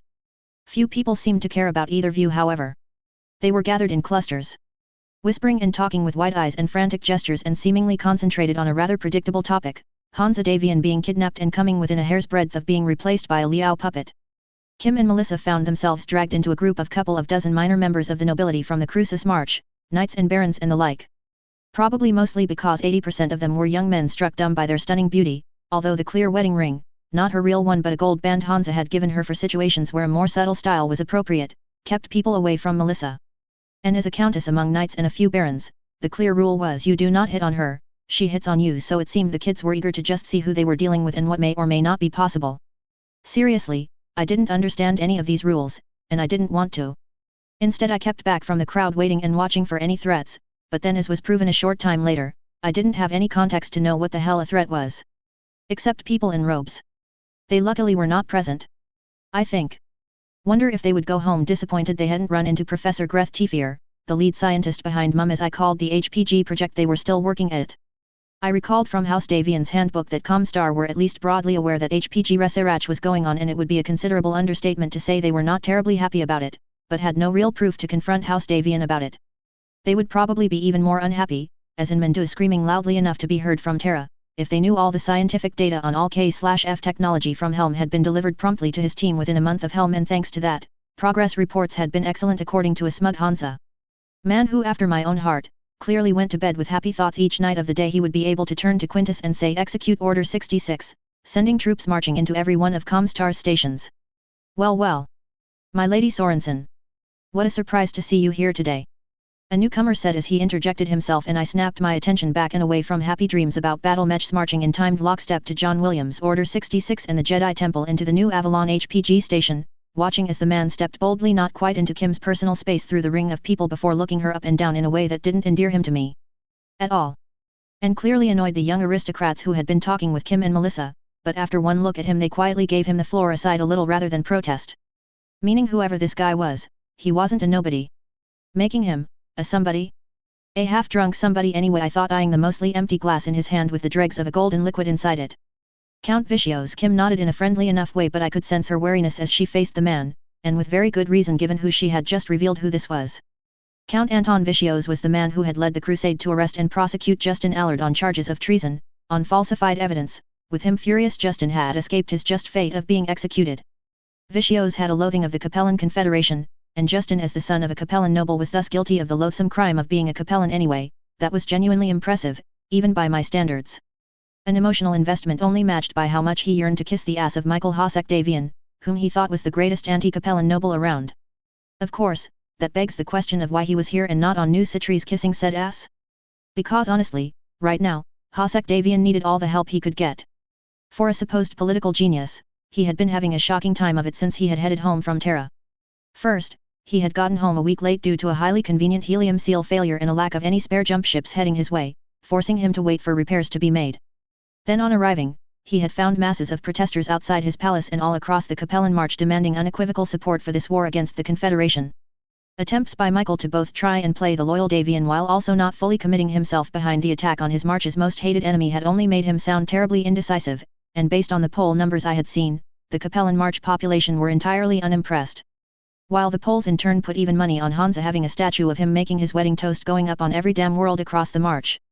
If the polls were real or Hansa was taking a page out of the bitch's book I didn't know and certainly didn't ask, but in either event Hansa was not holding back. He had also mobilized a broad cross-section of middle-level nobles, popular commentators, and what amounted to 31st-century influencers ridiculing his brother-in-law's position and exhorting all true sons of the Capellan March to give their full support to their glorious troops. Military commentators too took to the airwaves to laud the genius in Hansa's strategy, that rather than launching out of the core of the Capellan March like Liao might have expected, Hansa was drilling down from the top of the Confederation. Loudly proclaiming the sheer brilliance of Galahad to position his troops without anyone suspecting a damn thing and achieving incredible results thanks to the strategic surprise. Clearly this was no impulsive move but a carefully constructed stratagem reaching its conclusion yada yada. Seriously, Rupert Murdoch would have been impressed with the way Hansa had seized the narrative and refused to let go. Even tonight, I realized in hindsight, had been at least in part targeted specifically to wreck the only thing that Michael's puppets had been able to get cut through on, the fear that after taking some worlds around the Terran corridor to open a path to the Lyrans, Hansa would declare victory and turn his full attention back to the Combine, leaving the Capellan March hanging in the breeze with a damaged but furious Confederation. But after tonight, the only concern would probably be just how far Hansa was willing to go against the Liaos. Still, none of that explains why Michael's right hand is on New Avalon right now instead of busy on New Citres jerking him off or something. A welcome home I think is in order, Countess, he grandly greeted her, waving his glass alarmingly but managing not to spill anyway. I had to admit, he had a hell of a voice, mixing sneering and politeness in a way that reminded me greatly of Tom Hiddleston going full Loki. Except, you know, drunk. The last I heard of you, why, weren't you on Solaris? Spreading your legs for Justin Allard. Oh I'm sorry, that's Justin Xiang now isn't it? He said, his face twisting in an impressive way for a second as he didn't quite spit out the name before a wild grin appeared on his face and he laughed at his joke as if it was hilarious. Everyone's favorite traitor. Servant of the man who tried to replace our prince. Okay, again I knew I was a complete novice at this whole neo-feudal court thing. Julia and the gang back on Sark had despaired at the fact that I clearly had zero knowledge or skill in etiquette and protocol around these things. Compared to them anyway, which I felt was a bit unfair given that almost all of them were scions of mid to high level nobles who had been trained from birth how to deal with courtly affairs. DD had almost gone nuts over how long it took me to learn how to tie a bow tie properly, never had seen the man facepalm like that. But I was still reasonably certain that out and out walking up to someone and calling them a slut sleeping with traitors was somewhat out of bounds of polite behavior for these events. And from the shocked gasps and even one near spit take, fortunately back into the wine glass the poor lady was holding, the court agreed with my line of thought. Kim however wasn't someone easily intimidated despite her youth and relative inexperience. I never spread my legs for Justin, Anton, she replied in a tone that both chided him and suggested she was utterly unfazed by his crude insult. Then she let the breathless silence hold for just a second longer than one might think before continuing with a tiny smirk. Most of the time I was on top. A couple of times he took me from behind and one memorable time was up against the wall but I never spread my legs for him. Okay, we're beyond shots fired to airstrike inbound I thought, in shock, glancing for a millisecond at Melissa, but she was simply watching this in what seemed to be genuine fascination. Although I suppose the times she had been at court, no one would have dared act anything like this within 200 meters like this of her or her mother. How creative of you, Anton finally managed to bluster with a sneer, and a large gulp of his drink. So, you fucked the traitor in the bedroom, then he fucked you in the wallet after you brought him a mech and dumped you. He smirked like he had just scored the winning point in this little argument, ignoring the way the guests around him cringed, scowled and otherwise socially made their displeasure with him clear without saying anything. I hope hiccup your fun was worth it. I suppose it was a fair enough point of view of those in the room who didn't know what I, Kim and Melissa did. Kim had been nominally sleeping with the enemy after all and I didn't know how she was going to get out of. More or less Kim shrugged, continuing in amused indifference, almost like a cat playing with a mouse. Okay, she clearly had this. Frankly I had hoped for far better efforts from Wolfson and Philip Capet's people. Suffice to say, Justin was entirely right about their skills. Even with the prince offering them a planet and Justin's autocannon. Kim paused and smiled to herself as if in some private joke, unfortunately jamming at a critical moment, Wolfson was nowhere near good enough to turn the tide. A pity really. The gaggle that had formed around us hissed in no small amount of shock at that statement, even more, to my amusement, than her explicit descriptions of exactly how she and Justin had bonked each other's brains out. After all, casually talking about sex positions in a court event was one thing, but the suggestion that Kim might have rigged a Solaris match and destroyed the purity of the glorious mech warrior on mech warrior combat? Shocking, just shocking I say. Wait, are you saying that you sabotaged the mech you brought him? Anton babbled in confusion through his spy haze, but Kim shut him up with a look. I didn't say any such thing, she scolded him with a chiding tone, and for a brief moment I knew he caught a deadly serious flash in her eyes. All I said was that Wolfson proved to be a horribly inadequate mech warrior. Traitor or not traitor, Justin is without the slightest question an exceptional mech warrior. And he was not terribly happy with the quality of his second-hand machine, and, accordingly, I parted ways with him after his match with Wolfson. Many of the people around us were staring at Kim with wide-eyed looks as she casually didn't quite suggest she had seduced Justin for the express purpose of arranging his death. If not for the fact that Natasha Kerensky would, and had, defended her trademark with hyperviolence, I know what some people would have been thinking of calling her right now. Personally, I couldn't help but be mildly impressed. If this was what was run with on Solaris, it would certainly have helped both his cover and provide yet more justification for his happy acceptance of a position with Maximilian Liao himself to get revenge. That his girlfriend hadn't simply been a Davian spy, but had apparently tried very hard to stage a fight where he would die at the hands of a glorious Federated Sons champion, destroying Justin's defiance and legacy just as much as the man himself.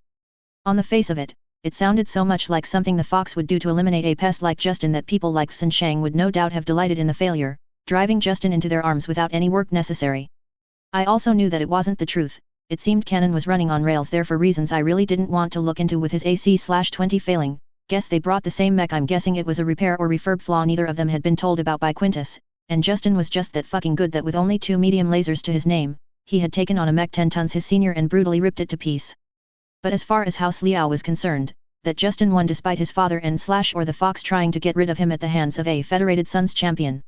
It was a plan worthy of the Fox, whose failure they would take maximum advantage of. Without realizing that was in fact Hansa Davian's plan all along. Mwahahaha. Anton however just gaped like a fish in the way his mouth opened and closed, clearly struggling to keep up with the turns this conversation had taken and how deeply he had dug himself into a hole with his brain somewhat mushy. But he was relieved of any need to think when a 6'2" mass of muscle in Davian green seemed to somehow materialize out of the crowd to slap a hand on his shoulder. Anton almost fell over from the blow, and with a snarl on his face he turned on instinct to let loose at whoever had dared to do that, and predictably said absolutely nothing as he saw just who that was. Then he swallowed and tried again in a tone probably significantly more respectful than he had been planning to use. "My Lord Hosek Davian," he said, then hiccuped, and seemed to cringe to the point of getting shorter under the look Morgan was giving him. "Bloody hell. I've seen assault mechs that looked less intimidating than Morgan did right now." "Count Vicios," Morgan stated flatly. "You're drunk." The Count hiccuped again instead of replying, and with a sigh, Morgan stepped back, snorting in disgust, not quite dragging him into the arms of 2 servants with a flick of his mighty wrist. "Take the Count somewhere to sleep this off," Morgan ordered them, and with a nod the 2 men, even bigger than Morgan, took a firm hold of Vicios's arms and didn't quite frog march him away towards the exit. Morgan shot a final glare at the man's back that must have really been something, from the way people looking from that direction shuddered and looked away before he shook his head to wipe the attitude away. Turning instead to face Kim and stepping up to her, his face becoming far more friendly, almost to the point of being bashful, as he took her half-extended hand and kissed it gently. "My Lady," Morgan addressed her as he offered a bow. "My deepest apologies on behalf of the Capellan March and our host for the Count's appalling behavior. Clearly he has had far too much to drink, and I promise you he will be appropriately chastised when he is sober enough to appreciate it." It was all so very dashing and knight in shining armor, from perhaps the ultimate example of that stereotype the Federated Sons had. And I could see a lot of ladies of the court who had drifted in with Morgan moving this way silently sigh and stare longingly, hold a hand on their chest, or otherwise just politely glare in unrepentant envy at Kim as Morgan unleashed his maximum gallantry on the stunning young woman instead of them. "My Lord Hosek Davian, my thanks," Kim finally replied, and God strike me down if she wasn't actually blushing just a tad. Nor was she seeming to be in any rush to let go of his hand, and Morgan didn't seem to have a problem with that either.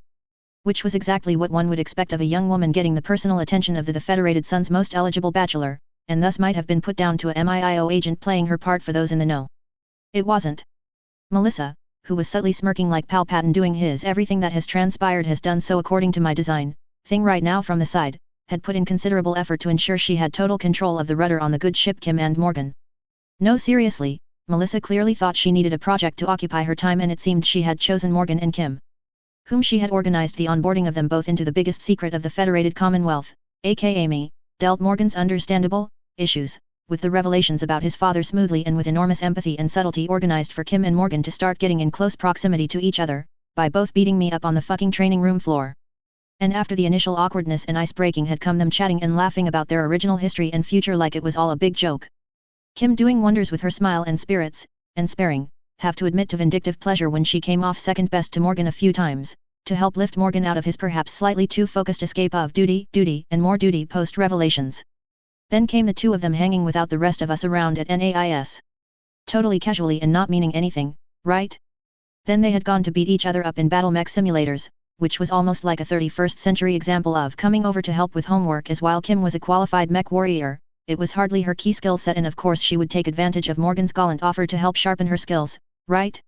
I honestly found their continued insistence that they were just friends having a good time increasingly hilarious and eye-roll worthy as time passed, as Morgan smiled more and more, as Kim's MIIO mask seemed to slip off more and more.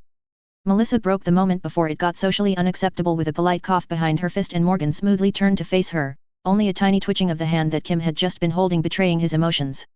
"And you, my lady, I do apologize for the appalling display by a senior noble of the Capellan March you were forced to witness." Morgan offered a surprisingly perfect Lyran-style bow with a click of his heels and all. Again came the mix of sighs and glares from the women in close proximity. "No apologies necessary, my lord. Argyle Scotch is a hell of a drink, and I've seen far worse when I visited the royal court at the Triad anyway." Melissa giggled sweetly, earning a bark of a laugh from Morgan and a sycophantic chuckle from the crowd in turn. "You are far too kind and gracious, my lady," Morgan smiled.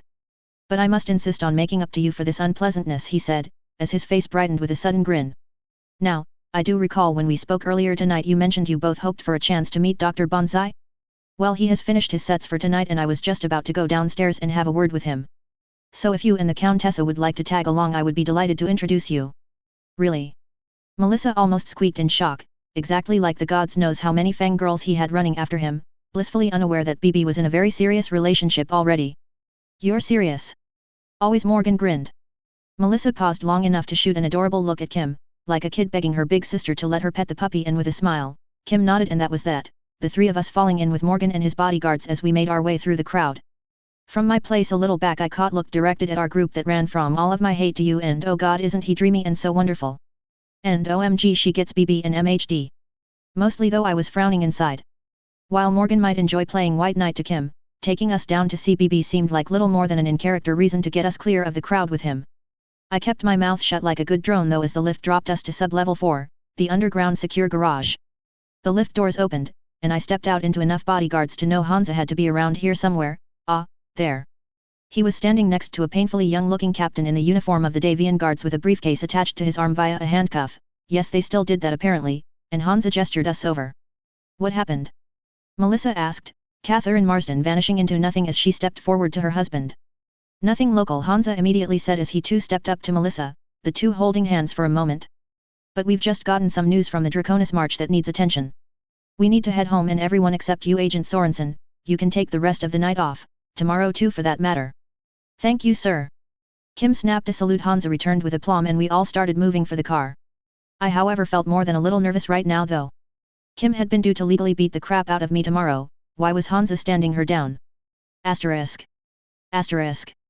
The answer to that question was delivered half an hour later, after I sat down at the adults' table deep inside the Fox's den. The den was a massive subterranean complex built deep underneath Mount Davian, serving as both the primary strategic command center for the Federated Suns and the main planetary command post for New Avalon. It had been built in the First Succession War when the DCMS got a little too close to New Avalon and everyone on the planet belatedly realized they didn't actually have a secure command post proof against orbital fire or infiltration by enemy special forces. I had been diverted after our arrival into a side chamber where an orderly had helpfully laid out a duty uniform, and I hastily switched clothes before hurrying to rejoin the party in one of the numerous secure briefing rooms. As the door was closed behind me, I resisted the urge to swallow, instead snapping to attention. Hansa, of course, was at the head of the table with Yvonne Davian on his right and Quintus Allard to his left with Arden at his side, while Morgan was next to Melissa, who had dumped the wig she had worn and ditched the contacts that had hidden her distinctive grey eyes. Morgan was also at the table and I tried not to wilt as everyone looked up at me as I started to salute. "Stand easy, John, have a seat," he said, and I immediately went to a higher state of alert. Hansa cutting in and preempting my salute like said that he wanted this meeting informal and friendly. A snap meeting in the Fox's den. Annoyingly mixed messaging really, I thought as I sat down at the closest chair, next to Morgan. On one hand I had been rushed to the Fox's Den of all places, and on the other I was being told to take it casually. John, I'll come straight to the point. Quintus was the one to start, his gaze locking in on me and making me have to again fight the urge to squirm. 4 hours ago we received a priority message from Saqqara that 4 combined jump ships materialized at a transit point inside the orbit of Hathor and popped enough dropships for 2 full regiments of Mechs. The words were perfectly clear, but they didn't make sense. Which book did this happen in again? On the timestamps, they would have landed 2 hours ago and the initial burn track strongly suggested they were heading for Saqqara Academy. Arden continued in a grim tone, the wall screens flipping through a handful of long-range stills from orbital surveillance satellites. According to the legends, the bulbous orbs of Unions and Overlords distinctive imagery has confirmed the lead dropships belong to the Geneosha, but DMI have confirmed the trailers, while bearing Geneosha insignia, are dropships originally assigned to the Ryakan Corps. No. This never happened. Is that they are the final survivors from misery rebuilt into a second Geneosha regiment by Yorinaga Kurida's people while he was on Terra. From an external frame of reference, John Smith was probably sitting there stoically, listening to the report. Or at least seemed to be. In reality, my mind was stuck in an infinite loop. And I felt as if someone had whacked me in the back of the head with a 2x4, stunned beyond the ability to gather a coherent thought. This never happened in the original timeline. I pieced the thought together as I stared at the dropships burning hard for Saqqara. Which meant my friends in classes at the academy when the general alarm suddenly went off. Confusion giving way to barely controlled chaos as drills were put into action, the staff hastily evacuating the younger cadets to secure dispersion sites around the planet while the far too fucking brave senior cadets mounted up with the instructors to defend the place. Scared but angry and confident in the way green troops were, only to be swept aside like children on a beach in the face of the tsunami that was the Geneosha. With an invisible warmer in the lead casually strolling through them all as frantic fire reached out and refused to touch it until it turned its guns at me. John. Suddenly it occurred me someone was saying my name and I seemed to snap back and shake off the dizzying feeling, to see everyone was looking at me. I started then paused and bit my inner cheek, hard, embracing the spike of pain to center myself before clearing my throat. Sorry, I didn't quite get that. I managed, trying to not think my face was flushing in embarrassment. Crack up on your own time, Smith, I scolded myself even as I reeled from the news and had to fiercely fight the urge to want to find a room and scream. Right now, focus. I was just saying that you don't need to be here, we just thought you should hear it from us directly, Quintus said, his gaze level and not judging in any way. But I'd be damned if I fell to pieces. The dead would wait, the living had to be worried about first. Thank you, sir, I'm fine, I replied, and with a fierce mental effort, shoved everything to the side. Okay. Saqqara is several jumps from the border, Kurita must have used uninhabited systems to make his trip. I guessed, and there were several cautious nods around the table at that. Okay. So, if he's willing to risk that, he could have kept going deeper into the Federated Suns and hit a bigger target. Why stop at Saqqara of all places?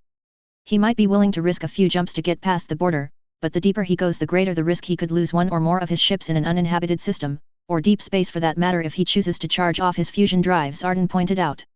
Saqqara is a good place to emerge, recharge, and make contact through Comstar back home. And while it's not a big military target, there are a lot of very senior noble scions at the academy and supplies to raid, and if he is looking for a high-profile attack to pull units off the border after him, it's ideal. But why go past the border at all? I protested. The Geneosha are crack troops, probably the best Takashi has got.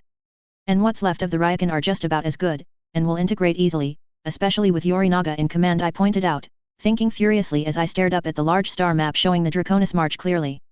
They could have turned the tide in any number of engagements. In the original timeline, the Geneosha had been given an enormous amount of latitude to engage as Yorinaga saw fit in his single-minded quest to find, face and kill Morgan Cal. Probably because as they ran around trying to find him, they kept destroying pretty much every unit stupid enough to get in their way. But with Patrick Kell and the Hounds having knocked off Theodore Kurita months back, even if the news was only going public today, they had their target, especially as Morgan had probably rejoined the unit not that long after Patrick had made himself public enemy number 1 for the DCMS. Hell, given how badly the Lyran Theater was going for the Combine, this unit should be over there desperately trying to buy time for the DCMS to regroup. Yet here they were in the Draconis March, having swiped the Ryakan from under MIIO's noses to buff themselves into a 2-regiment strike force, and hit Saqqara. Why? Please don't take this as ego, I said as I took a breath as a thought occurred, but could they be looking for you? Quintus finished the thought with a slightly wry smile. We considered it, but it's unlikely. Not impossible, but the ISF are competent. If they knew who you are and were willing to send 2 regiments of troops to kill or extract you, they'd know you left Saqqara a considerable time ago, he pointed out in a matter-of-fact way. It didn't really help me avoid the horrific feeling that I had brought this battle to my friends, as I continued to just feel a crawling numbness at this news. In the original timeline, Melissa stepped into the tense silence with a thoughtful expression on her face as she delicately tried to push past. Yoringa was obsessed with Morgan Cal. But they've already had their showdown, really, haven't they? Correct, my lady, Quintus noted. Kurita approached Morgan during the fight on sticks. He seemingly thought his not being targeted was a gesture of safe passage rather than standing orders not to bother trying to engage him issued by Patrick Cal. He approached the Cal brothers, but before he could open communications he was hit with an arc missile beacon system Katrina had provided Daniel Allard, who successfully landed a hit at point-blank range. At that point, the Cal brothers and their command company hammered him with an LRM barrage sufficient to force Yorinaga to eject and his unit to retreat in complete disarray. He did confront Morgan on Terra about the events, but Morgan made it clear he considered their business concluded. That when he came out of exile for the single purpose of trying to kidnap. His eyes now glanced back at Melissa with a slight smile. He ceased being an honorable opponent worthy of a duel and was now in Kel's eyes nothing more than a bandit who would try to snatch the only child of one of his closest friends. And accordingly, would be treated as such on the field of battle. Okay, that surprised me just a bit. And had to have been Patrick's doing. After all, he would have died there in the original timeline, a fact he knew full well. Morgan had very much been 100% into the whole destiny thing about facing Kurita, so it made sense that Patrick, with a bit of forewarning, had instead decided on dealing with him in a somewhat more direct way with good old-fashioned cheesy SLDF bullshit. Perhaps my sneering at the Phantom Mech threat on their CAD had actually done some good, and driven Kurita away from his obsession, but focused obsession, with Morgan Kell into attacking my friends to start a rampage against the Federated Sons that would be far more damaging. Nice fucking work, Smith, I snarled to myself before shaking it off again almost physically and focusing. Okay. Yorinaga's vendetta with Morgan had started when the Kellhounds had shown up and shoved him, ruined his triumph over Ian Davian. Because rather than accept the honor of having slain the first prince of the Federated Sons in honorable combat, the fuckhead thought he was a failure because he hadn't been able to go full Brad Pitt Achilles, dragging Ian Davian back to Luthien to be hoisted up as a trophy. Could it actually be that simple? Mallory's world? Mallory's world? You think he is heading there? Morgan replied, cutting through the chatter around the rest of the table and drawing attention back on me, and I blinked, then quickly shook my head as I realized I must have spoken aloud. Literally? No. That would be suicide given how most of the AFFS is only a few jumps away right now. But... I paused for a moment to try and pull my thoughts together. I mean, let's think back. Yorinaga's whole obsession with Kell started when he was a battalion commander in the 2nd Sword. He killed Ian Davian on Mallory's world, and I couldn't help but glance at Hansa, cringing a little inside as I brought up what had to be a very sore subject. His expression, however, was pure professionalism, and encouraged by that, I kept going. Which should have been the greatest point in his career. But Yorinaga considered the victory flawed because rather than be satisfied with victory in an honorable duel, he was obsessed with grabbing Ian's body and dragging it back to Luthien to place before the coordinator's feet. That plan was ruined when the Kellhounds crashed in and drove his unit off, recovering Ian's body and leaving him empty-handed. Yorinaga was still promoted and honored by Takashi as a hero, but Yorinaga considered himself disgraced by the Hounds' intervention. So he became determined to avenge himself on the Hounds. Then when he finally got his rematch with Morgan, he was defeated by Morgan Rule's lawyering combined tradition alongside his use of the Phantom Mech and exiled by his cousin after he withdrew rather than press the attack with the rest of his unit. He was formally denied the right to atone, and I hope I was putting enough scorn in my voice for what I thought about slicing yourself open to correct a mistake, for his failures, left to obsess about it for years until he finally gets his second chance against Morgan, who just refused him a duel and declared his side of the feud done on the grounds of him lacking the honor for a duel. A big deal for someone who is literally holding his swords, figuratively his honor. So, what's left for him then? I asked as I groped my way towards the point, looking around the room. If he's going to try and reclaim his honor, looking past Morgan. You think he's coming for the first prince? Yvonne cut off my long-winded speech with the sharpness of a knife and breathtaking bluntness, and accuracy, as she skipped to my conclusion, her eyes sharp as knives. Coming here? I simply nodded. We came to much the same conclusion. Yvonne frowned mightily, and on reflection, I decided trying to teach the grandmother of the AFFS to suck eggs was probably not a good idea. The DCMS took after Imperial Japan from the Second World War in a lot of ways, bad ways that is. Hell, the Kuritas claimed descent from Takeo Kurita, the commander of the center force at the Battle of Leyte Gulf, who had tried to, yet again, apply the delusional belief that if the IJN could just force one critical decisive action, they could yet turn the tide of the war around. All it needed was fighting spirit, audacity, and crazy levels of reality warping. And now it seemed that Yorinaga had embraced the same crazy as his ancestor. Charging past the border on a one-way trip to try and win the war in a single decisive battle. Everyone in the room now followed the champion's gaze to the massive wall-mounted map of the inner sphere, and with a casual wave of her hands on her controls, it zoomed out and refocused to show New Avalon at the bottom and the Draconis border at the top, troop concentrations marked with tiny unit logos, inhabited systems with golden dots and dead/abandoned/uninhabited systems with black dots. And now it became clear that Yorinaga actually had a chance, a slim one but a real one, to pull this off. The map making it painfully clear how weak the interior of the Crucius March was right now, with the bulk of units normally on station busy ripping the CCAF to pieces over yonder. It's 6 jumps and 2, perhaps 2.5 months, minimum, to New Avalon. If he takes the most direct route, she observed. Not even having to run any calculations or ask the computer, literally just looking at the map and eyeballing it. Man, she was good. If he's stopping to hit soft targets on the way and is willing to go a little out of his way, it could easily double that. Stopping to hit targets would also let him check in via Comstar and the ISF, Arden pointed out with a scowl at the map. He could get updated target lists, warnings about us moving units to counter him. I'll cut orders for all stations within 2 jumps of his known location to monitor any known ISF cells or be on the lookout for unusual activity around HPGs, Quintus agreed after a moment of reflection. If we're very lucky, the ISF will trigger a compromised cell and we'll get a heads up. He didn't sound terribly hopeful of that happening though. Silence came across the table again as everyone regarded the map. We could pull the light horse back and send them after him. Morgan finally suggested, looking at the light horse insignia on Royal which flashed to highlight its position, where they had been shifted forward by the Archduke. It's exactly the kind of work they are best at. And that is, exactly, what I'm sure Takashi is hoping we'll do, Hansa observed, silencing the table as he spoke up for the first time since I had sat down. Pull them off the border and backstopping the units fighting there to give him better odds? No, Yorinaga might be coming for me, but he might also take a right turn and head straight for Robinson, or even double back to hit the Dragoons from one direction while more units hit them from across the border. So we won't make any rash calls. We have a little time to consider our next move. I'll run this by High Command in the morning once we've had a night's sleep. Everyone nodded at that, except for me, because I couldn't help but think there was one thing they had all forgotten. And Sakara? I asked in a small tone as I stared at the Black Ocean insignia defiantly sitting on its marker, and the entire table looked at me, their faces grim and not even bothering to hide it. Hansa at least looked me dead straight in the eyes unflinchingly. With the empathy of a man who had so many times had to watch troops he sent out fight and die from a long distance, but unflinchingly nonetheless, I'd give him that. Pray for them, John. That's all we can do. Asterisk.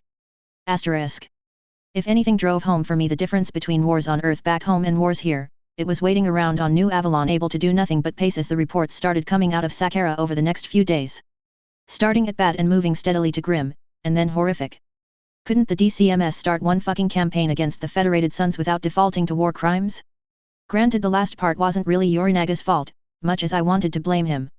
Unlike most of the DCMS who wouldn't have batted an eye, or simply looked away and told themselves they could do nothing, he had rapidly stepped in and had his troops shoot the ISF infantry who had kept to DCMS traditions of invading the Suns by executing a whole hangar full of POWs. He had also personally beheaded the head of his ISF detachment, and it had not been an honorable atonement, and arranged for the survivors to be shipped under a flag of truce to the nearby major hospitals before his troops had packed up and left.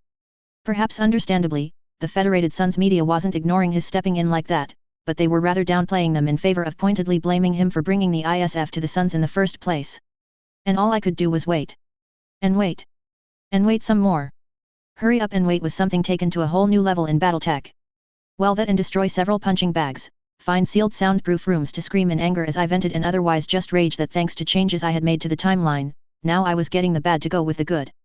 That I certainly wasn't a god or writing this story, that the enemy always got a vote and that for all people could point to the far more successful Lyran front or the Capellans getting torn to even more small pieces than in the original timeline, or the fact that the Free Worlds League still hadn't jumped into the war with enormous pressure on the Captain General to stay the hell out of it after Davian had gone public with the Liao usurpation attempt, with no small number of provinces reported to be very quietly and conveniently massing jump ships in a way that totally was not going to be used to attack the Capellan Confederation. No sir. Call me a selfish sob, but when the confirmation came from Sakara that most of my class had died either fighting off the overwhelming attack, or had been gunned down casually by the fucking ISF after a week of sleepless nights. Back on Earth, information could get to any member of the human race in a matter of seconds from almost anywhere on the planet. Military force, at least in the case of the major powers, could be put on the ground around the globe inside a day. Strategic aircraft could stage around the world to start lobbying cruise missiles against targets in hours, and if you really wanted to escalate things, you could wipe out an appreciable fraction of the human race in 30 minutes or less if the ballistic missiles started launching. But that wasn't Battletech. The sheer logistics and time it took to do anything here was hammered home to me now more than ever before. There were people who I cared, had cared I suppose, about in much more than an abstract way on that planet, and all I had been able to do after they pressed the panic button was wait and listen for the next update. The DCMS had committed 2 regiments of elites in this attack, and a force concentration to take them on simply did not exist, and even if it did, we didn't have any jump ships to get them there in time to do a damn thing. All I could do was wait as the reports came in. Reading them I stunned shock as I mentally shrugged off every attempt by Morgan, Melissa, Arden, and even Hansa to note this was not my fault. Time however waited for no one, and the months rolled on painfully slowly in a crazy bubble of normality, for a given value of that, as the war waged on. Broadly as I recalled from canon, but with a few more surprises other than the Geneosha starting a kamikaze run at New Avalon. For example, the Michael Hosek Davian situation was ended in January of 3029, without Michael running off to Xi'an to be executed by Justin.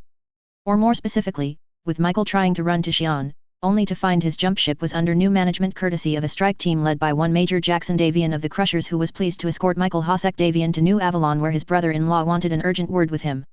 The outcome of those meetings and the public announcements in the first week of 3029 by the two men, side by side, was still sending shockwaves through the Capellan March, to say nothing of the number of mid and senior military commanders in Capellan March Command who were suddenly deciding to take early retirement or accept transfers to new positions, as Yvonne Davian with a slightly evil-looking smile on her face went to work ripping out root and stem all of Michael's people and promoting and transferring pre-selected and trusted people in their place. But as amusing a distraction as it was to think about the look on Maximilian Liao's face at Michael being unwillingly flipped against him, the Geneosha continued to zig and zag their way towards New Avalon. They had indeed made a quite creative diversionary stab at Robinson, jumping in and burning for the planet, but covering only about a quarter of the distance before suddenly flipping over, burning to a halt by about the halfway mark and returning to their jump ships and jumping onwards to DeWitt.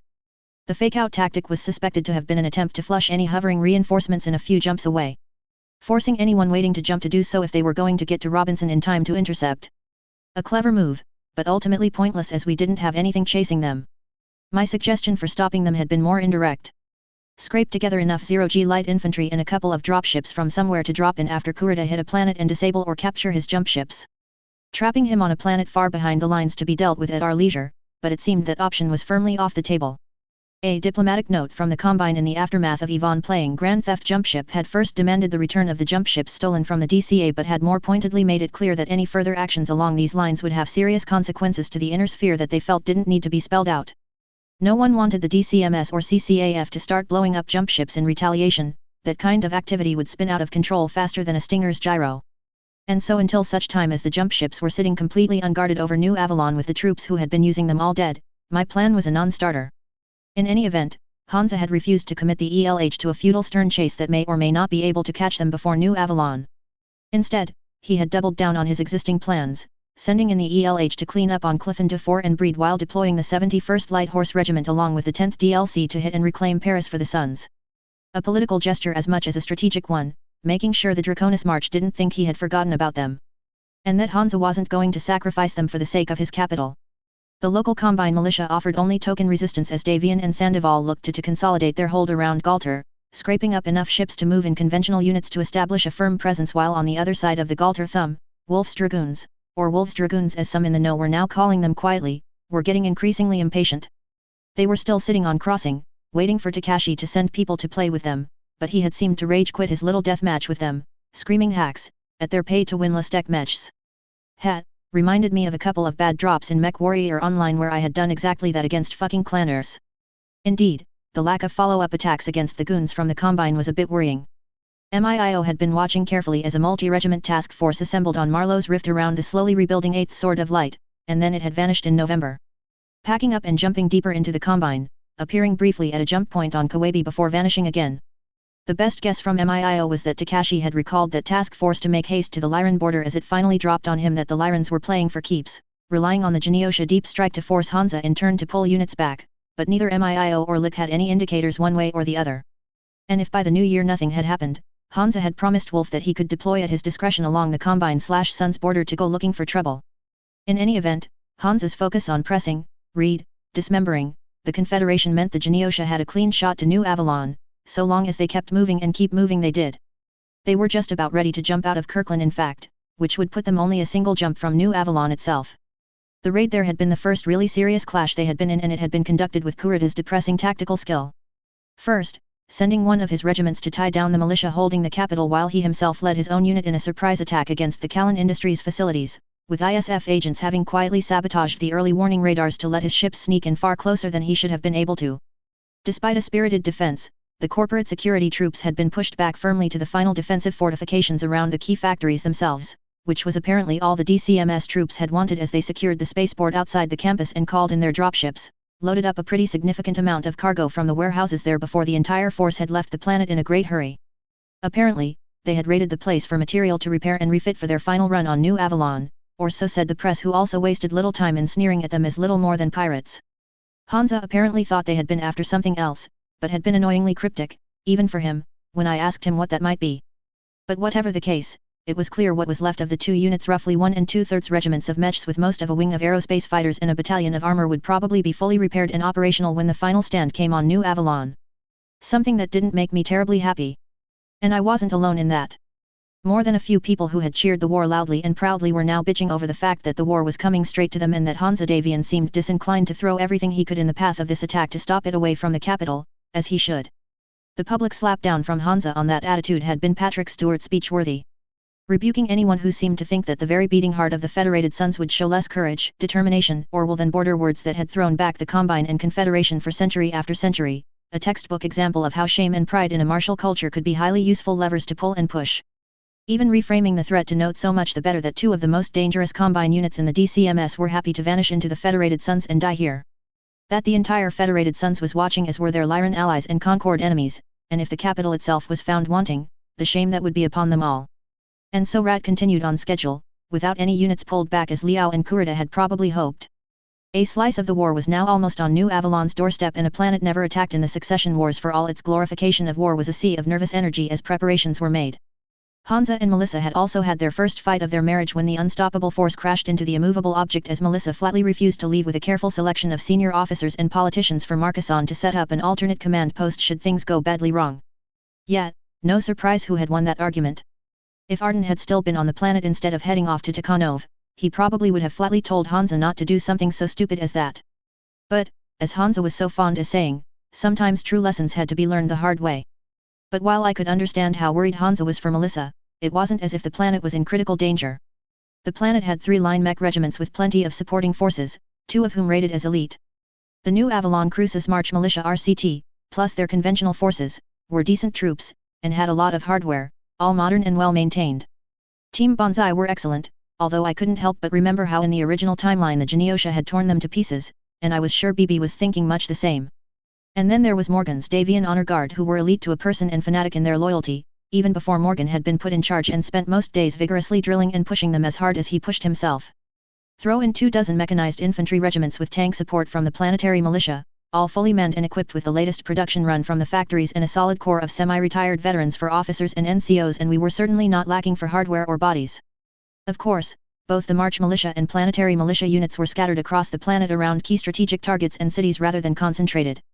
Team Bonsai had a battalion at the NAIS backing the static defenses, leading another battalion of senior cadets, who had been drilling non-stop the last few weeks, while NAIS executed its contingency plans to off-site back up everything, evacuate all staff and load up a lot of the hotter items into 3 specialized dropship that had vanished into deep space.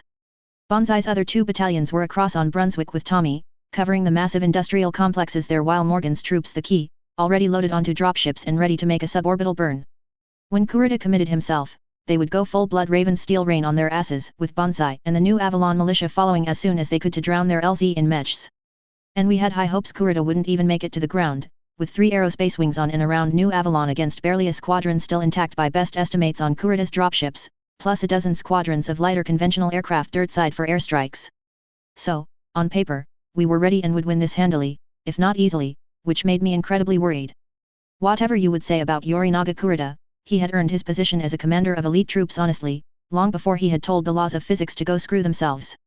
He might be on a suicide trip to try and die with honor or something, but while he would gladly even eagerly spend his life for the dragon, he was not the kind of guy to throw it away casually. The ISF, despite Quintus's best efforts, would surely have at least a broad idea of what kind of force was waiting for him, and that at the very best he could only hope for a meat grinder that Davian could reinforce vastly easier. So if he was still coming, he was coming with a plan. I said as much to anyone who would listen, and while people took my insights seriously, everyone also pointed out that there wasn't really much we could do except have everyone at their best to receive him and deal with whatever his plan was, unless I had anything useful to suggest. Appropriately chided, I tried to keep distracted as I spent as much time in the mech simulators that were in high use right now, facing off against other elite pilots and trying not to terrify myself at the skill gap between myself and them. I had outright told Morgan that he should give my OP battle mech to someone far more qualified to make maximum use it. There were at least a dozen Marauder jockeys in the line units on planet after all who would no doubt jump at the chance to upgrade to my ride. And their mech in turn could be given to a much more experienced disposed pilot. Suggesting that I could deploy with the infantry teams defending Castle Avalon or something. The suggestion had clearly shocked everyone in the mech-ready room when I made it to Morgan, that I would willingly dispossess myself and join the bloody infantry. I had to fight the urge to roll my eyes at the mech warrior cult coming out again. It was simply military prudence, give an incredibly potent platform to the best people who could use it. But Morgan, whose command I had nominally been placed under, had told me that he wanted me to hold in reserve here at Castle Davian as part of the Prince's company. Along with Hansa and 3 battle mech piloting bodyguards, a significant number of new Avalon locals had not quite beaten down the door to Castle Davian to demand they be allowed the honor of serving in the Prince's command company and had been accepted. Among them was Jackson Davian of all people, who had stayed on New Avalon visiting his mother, probably to bitch about the Crushers not getting in on the Capellan curb stomp as yet. And, perhaps predictably, he had creatively delayed his return to his unit conveniently long enough that he was still hanging around and so had been allowed to join the ad hoc unit, despite his rank meaning he really should not be running around playing mech warrior. Clearly the allure of serving directly with the first prince during this crisis beat the hell out of going back to do paperwork with the assault guards. Can't say I didn't have mixed feeling about the man and his future ironclad loyalty to Catherine until near the end of the Fedcom Civil War, but as I had told Nandi Steiner, the future wasn't written yet. And he was a hell of a mech warrior, so I was glad to be with him. And so we prepared and waited, and billions of people held their breath in fear of one leading a few hundred arriving, and then Kurita vanished. Literally, his 4 jump ships under observation at the Kirkland Zenith Point had warped space and time as expected, and not shown up at any system within 30 light years. To no small amount of consternation in high command and barely restrained alarm on military VID shows that had been getting their best ratings ever as they tracked countdown to invasion through each jump. The only logical systems for him to jump to were Coloma or Delavan, both within 30 light years of New Avalon. I mean, the 30 light year limit wasn't actually a hard one, you could jump 31 or 32 without that much more risk if your jump ship was in good repair, but any more than that and the possibility of a misjump skyrocketed.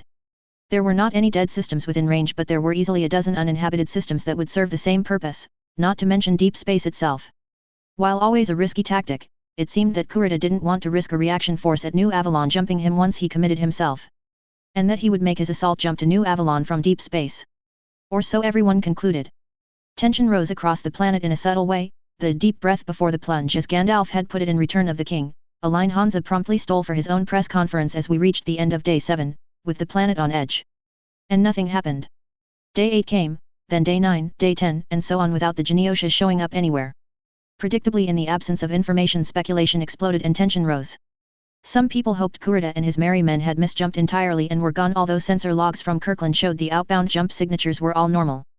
Other people thought angrily he was just screwing with them, hovering in deep space until the alert units stood down or something like that. As days ticked over and indeed after another week had passed, everyone started to wonder if he was skipping through deep space to re-emerge somewhere else in a few months, but that was not to be as he finally arrived. Asterisk. Entirely unfairly, I thought, the invasion alarm went off in the middle of the night. My time at Saqqara had made me very good at snapping awake when alarms went off all over the place, and I was rolling out of bed and getting dressed rapidly as the room lights under computer control shot to full day illumination. Stripping out of my sleepwear quickly, I staggered half blind to where my combat gear had been laid out. I had been keeping it laid out now every night against the probability something like this would happen. The alarm tone, 3 deep howls followed by 1 sharp short one, indicated this was a planetary invasion alarm, something I doubted most of the palace had ever expected to hear despite everything over the last months that had taken place. Fortunately, the alarm tone was not 4 quick bursts over and over, which would indicate a palace invasion alarm and that the enemy was right here right now and I may have to shoot my way to either a bunker or evacuation tunnel. Even so, I was careful as I pulled on my BDUs and stomped into my combat boots to pull my laser pistol from the drawer, double-checking it was loaded and safe, then put it into my holster before taking 3 seconds to look for a brush, before I remembered I had been keeping my hair cut short for the sake of my neuro helmet. Not that my SLDF grade system actually required me to cut my hair, but it was a bit of a habit I'd gotten into at Saqqara, and it was good practice anyway to get the tightest fit. Plus, oddly enough, I had gotten somewhat used to the shortcut. Stepping into the hallway, I was both surprised and annoyed to see Morgan Hossack Davian already out of his own room and clearly waiting for me. Unsurprised, because it was a combat alert, and if there was one thing that could get even a half Davian out of bed and looking like a kid on Christmas Day, it was the possibility of a glorious battle against heavy odds. Annoyed because even after just being woken up in the middle of the night, the man still looked like a bloody poster child for the AFFS, what with his perfectly pressed BDUs, sickeningly perfect hair tied back into a ponytail that simply helped to make him look like a hardass, and the ivory-handled federated Grya pistol slung in his thigh holster he had earned graduating in the top 1% of his class at CMS. "Looks like this is it," I greeted him as he jerked his head, and we fell into a quick jog through the hallways as staff moved with purpose but not panic towards the other end of the royal wing where Hansa and Melissa's chambers were, as the klaxons finally cut out and a voice over the PA announced that this was a planetary invasion alarm and not a drill. "Looks like. You ready?" "Not in the slightest," I said with absolute honesty, and he smiled wryly at me. "Good, I don't think you can be ready the first time you go into combat. Just stick close and let the training kick in.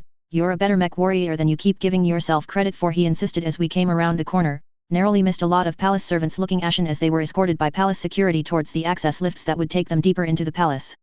I simply nodded at Morgan's reply as the reality started to but that I was about to go into battle. Real, no holds barred, kill or be killed, battle. This wasn't a game of mech warrior where I slaughtered my way through lances and stars casually, respawning if I fell. This wasn't a tabletop game where the closest I would come to pain was the thought of having to pack everything back up and find all the dice when I was finished. This was as real as it got. Some young Kuritan high on patriotism and Kool-Aid out there, but still a living breathing human being nonetheless who I might have to kill before he killed me. No. Bad thoughts. I mean, good to remember there is a human in there, bad to forget that you don't get handpicked by Yorinaga Kurita because you were a green conscript being handed a rifle and told to man the line or die. They were here because they were fanatical killers more than ready to make a one-way trip to New Avalon to wreck as much as they could before they could be stopped. Yet, come to think of it, I'd rather face the PBI conscript if I'm being honest. My pre-combat jittering was put on hold as we approached the royal apartments. The normal guards were still there, but they were now joined by a half-dozen members of the 1st Davian Infantry Battalion who never left the palace in full field combat gear, cradling their rifles at the ready and glaring suspiciously at us as we moved in before one nodded and then reached back and knocked twice on the door they were guarding. The door to the royal apartment opened at that point, and while the two duty guards snapped to attention, along with Morgan and I, the rest kept watching us and down the corridor as Hansa and Melissa came out. Hansa was dressed like Morgan and I in mech warrior BDUs while Melissa was. Okay, she was dressed in the full field kit of a member of the 1st Davian Guards, balaclava and all, even if it was pulled down right now. Okay, wasn't expecting that. And how the fuck had she gotten dressed that fast into full field kit, body armor and all? Wish you would reconsider, Hansa was saying with a pleading look at his wife. It was the kind of look puppies would have applauded and daughters wish they could pull on their weak and gullible fathers, and had about as much impact on Melissa as a beanbag shotgun would on 95 toner. Hansa, not happening, Melissa said emphatically, returning his look with the kind of look I had seen on her mother's face that said the subject was closed. But I promise you, if looks like the castle might be compromised, I'll execute the escape and contingency plans without delay or hesitation. He nodded at that with a bit of a stiffness, and then his expression softened slightly as Melissa stepped close and put her hands on his shoulders and seemed to drag his complete attention to her, and I could finally see in that moment the tension both of them were trying to hide. "Don't need to go out of your way to face him," Melissa said softly. "Ian doesn't need you to avenge him personally." "I know," Hansa assured her as he reached up to place his own hands on hers, gently stroking her fingers. "I loved Ian, but I'm not blind to his faults. I'll not shy from defending my people, but I have no intention of offering Yorinaga Kurita another Davian target. Besides," he said with a gentle smile, "we still have to finish our conversation. I look forward to it," Melissa smiled. "But until then." And with that she closed the gap, pushed Hansa back against the wall as she stood on her toes. Wow. That wasn't peck on the lips for luck.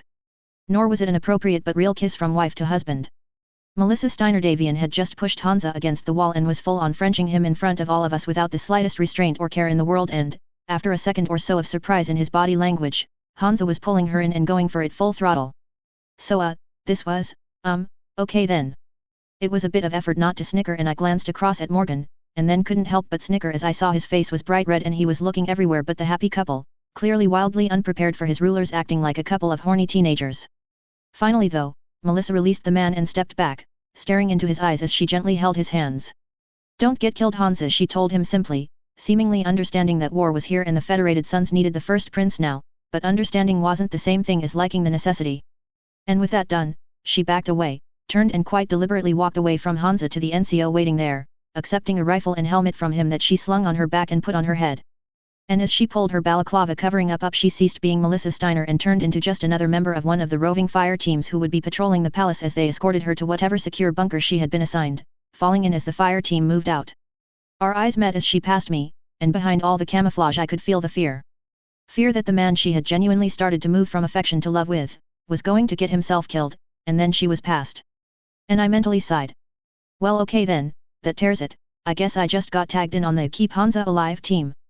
Alright, let's go, Hansa ordered as Melissa's fire team vanished around the corner, the three of us plus the remaining two conventionally dressed guards getting into the private elevator already waiting with another guard inside, and after it sealed itself, we dropped. And I almost literally meant dropped, like a damn orbital drop pod. This thing when it needed to move didn't quite go into a freefall, but it was impressive close, the better for a security detail to get the prince from his bedroom to a bunker before a nuke hit or something. A few seconds later though the lift stabilized and I was glad it was pressure sealed as we plunged from the top of the castle through it to the top of the mountain, through it and then down into a sub-basement where a brutal 2G deceleration wrenched us to a stop. We should sell tickets to that thing, I muttered, and there was a snicker from Morgan and an amused look from Hansa as we exited into what amounted to a tiny underground maglev station and strapped into a single car tube. This in turn blasted through the crust of New Avalon at ludicrous speeds, and in less than 2 minutes we halted and exited at an executive entrance to the Fox's Den. Which, after we passed a fortified security checkpoint even an elemental point would have had second thoughts about tackling, led us to an internal tram a la Black Mesa that took us finally to the main foyer to the den. And a quick power walk later, we were finally at the main planetary command center, guards saluting and opening the blast doors for us. Okay, it was impressive, I'll grant you that. It was like something out of war games, with a series of tiers of control stations and consoles, walls of screens and a massive hollow tank at the front stage projecting a pretty big hologram that hovered over the officers at the level of the senior people at the back. Unsurprisingly, the air was tense and everyone seemed pretty damn busy as Hansa, two at a time, took the steps from the entrance on the left front along the wall and up to the level where I could see the flag officers were sitting. I followed Morgan up that way as no one had told me otherwise and took a few glances at the master display that showed the alarm and frantic activity here was quite justified.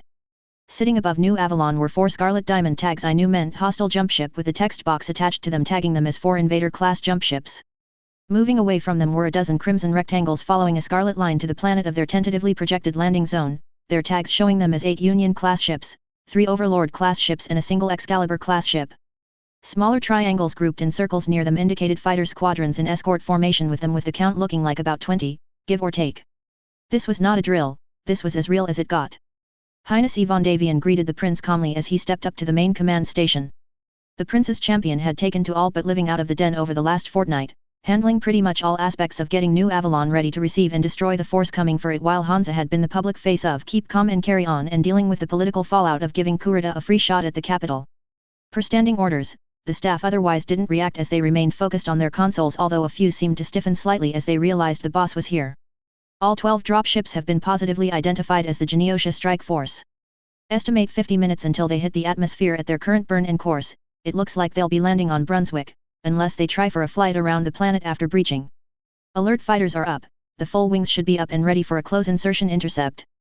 Very good, Hansa said after a quick glance at his repeater displays, not bothering to sit on the chair but leaning on the back of it as he studied the massive holographic image with an unhappy face. Looks like he is going for our industry. Agreed, Ivan agreed, glancing at the status board. All force commanders have come online at full combat alert and public evacuations and announcements are proceeding as planned. Good. And Walker? MI6 was moving 90 seconds after I had confirmation of the combine jump ships, Ivan assured him. Every agent and cell Quintus has identified for elimination will either be in custody or dead within 90 minutes, the Marshal guarantees it. I just hope he remembers that this is our planet and not someone else's, Hansa groused. We're probably going to have a big enough cleanup bill without some overly eager MI6 agent collapsing a skyscraper or two. I'm sure he will, sire, Ivan answered tactfully in a tone that she too had concerns about the rabid fox's ability to restrain themselves before she moved on.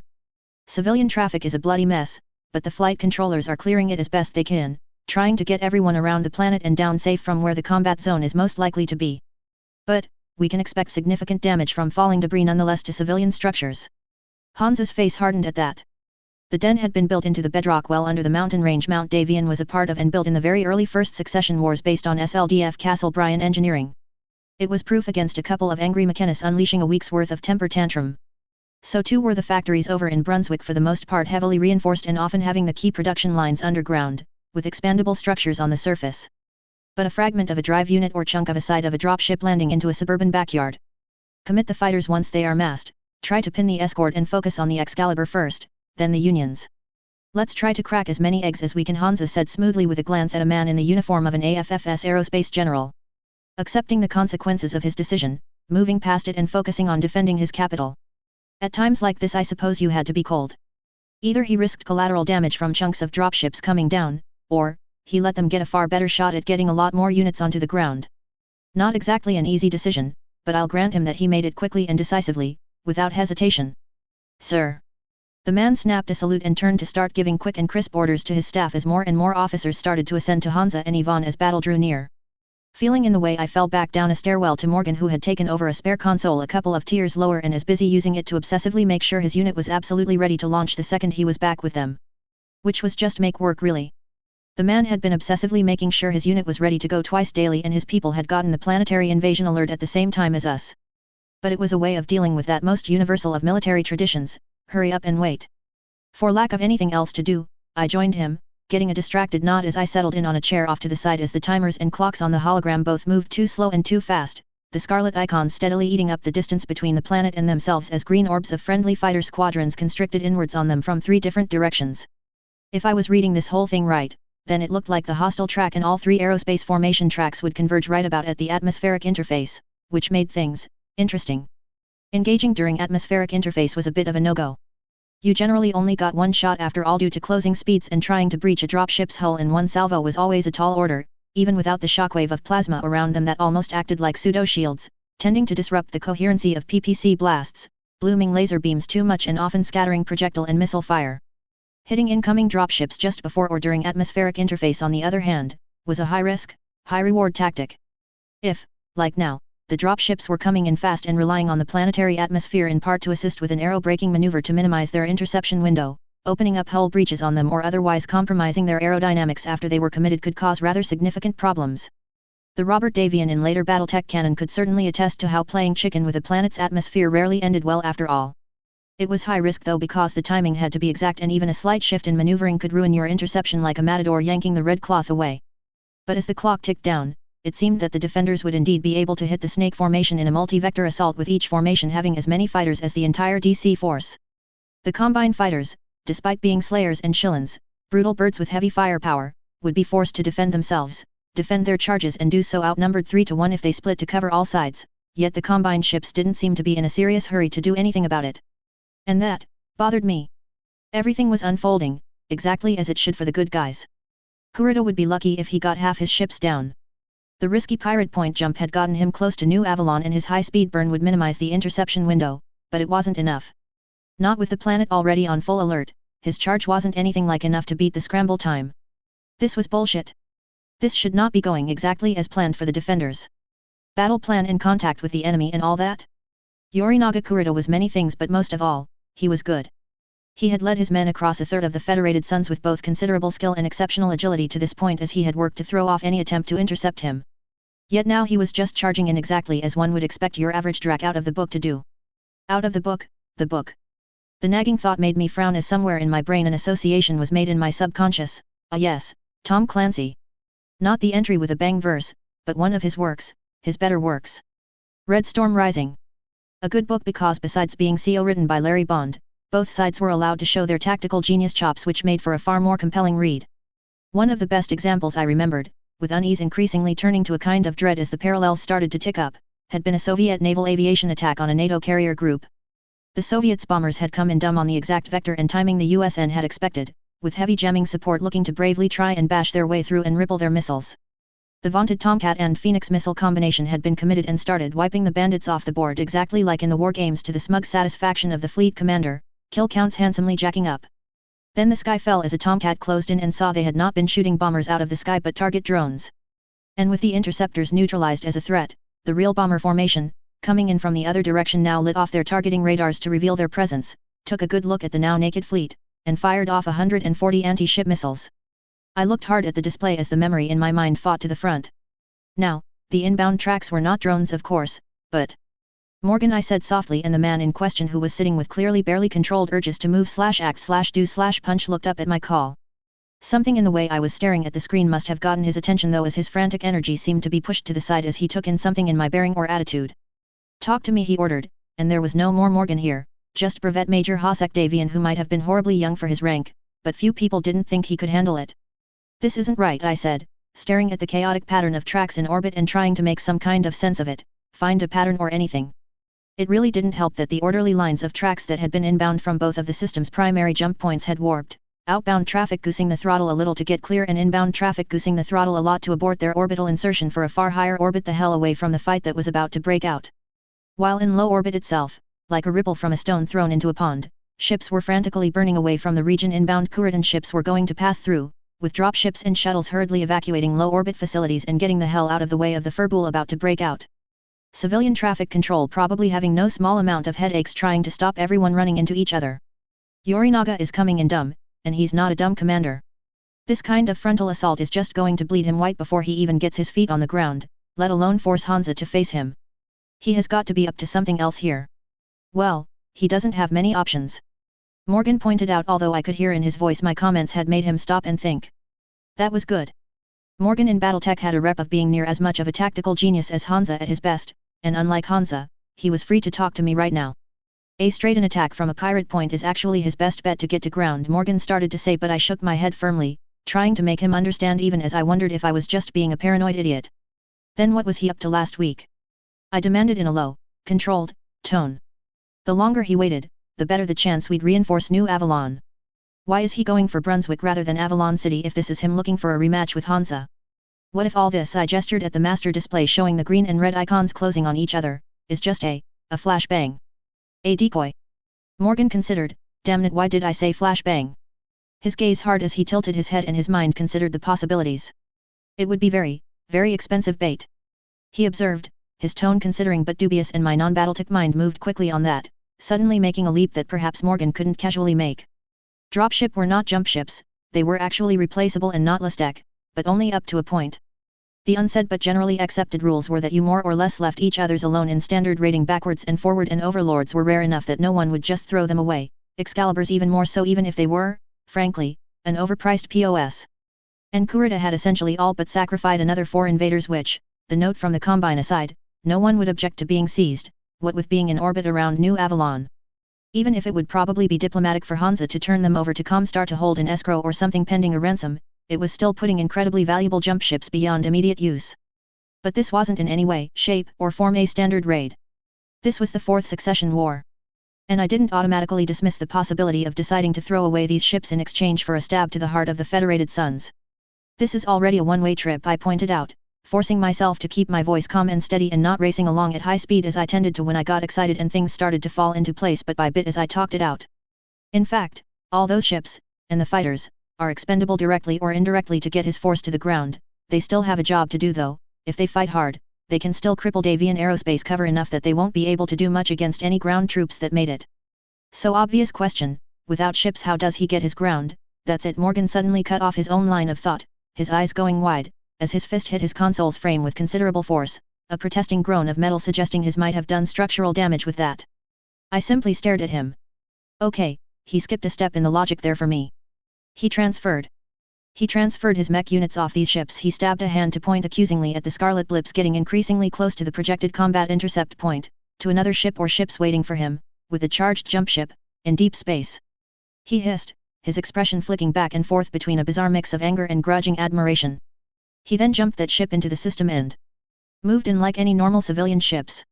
Then when he reaches the point he would be near needing to submit to the orbital cargo checks required under the current threat level, the invasion force arrive and everyone gets told to land, and so they land. And out comes Kurita, all guns blazing while our fighters are getting chewed up, stopping the decoy thrust, and our response forces are already moving. Okay. Morgan, you are now Yorinaga Kurita. I cut him off quickly, with a raised hand as Morgan seemed about to go charging up the stairs to Hansa, but we needed more than a theory that happened to fit the facts. There is your decoy. I jerked my head at the crimson icons about 5 minutes away from engaging the AFFS aerospace fighters. Where would you want your dropships to be, right now? Morgan blinked, then understanding hit him as to what I was asking, and he spun back to his console and in a blur of motion switched it over to a repeater display of the traffic display, spinning the globe around from the cluster of red and green icons. If I want Hansa Davian, I'll have to come here. There isn't anywhere else he'll be in the middle of the night, Morgan muttered, seemingly taking the "you are Kurita" thing rather literally as his gaze focused in like a laser on the crazy orbital ballet around Albion and New Avalon, his gaze flickering like mad as he looked at the timings, the positions, as I wondered if I was in fact just becoming paranoid to a crazy degree. Here. This is him. Morgan snarled as he stabbed his finger on the CRT screen, which protested with a wave of distortion as I leaned in over his shoulder to look. Those 3 mules. I double-checked him carefully, painfully aware of how careful we had to be here. Look at them, Just look at them, he breathed as he rock and rolled the feed, winding it backwards and forwards at high speed, the 3 blue dots highlighted to show their tracks to the planet and then maneuvering through the complete chaos in orbit.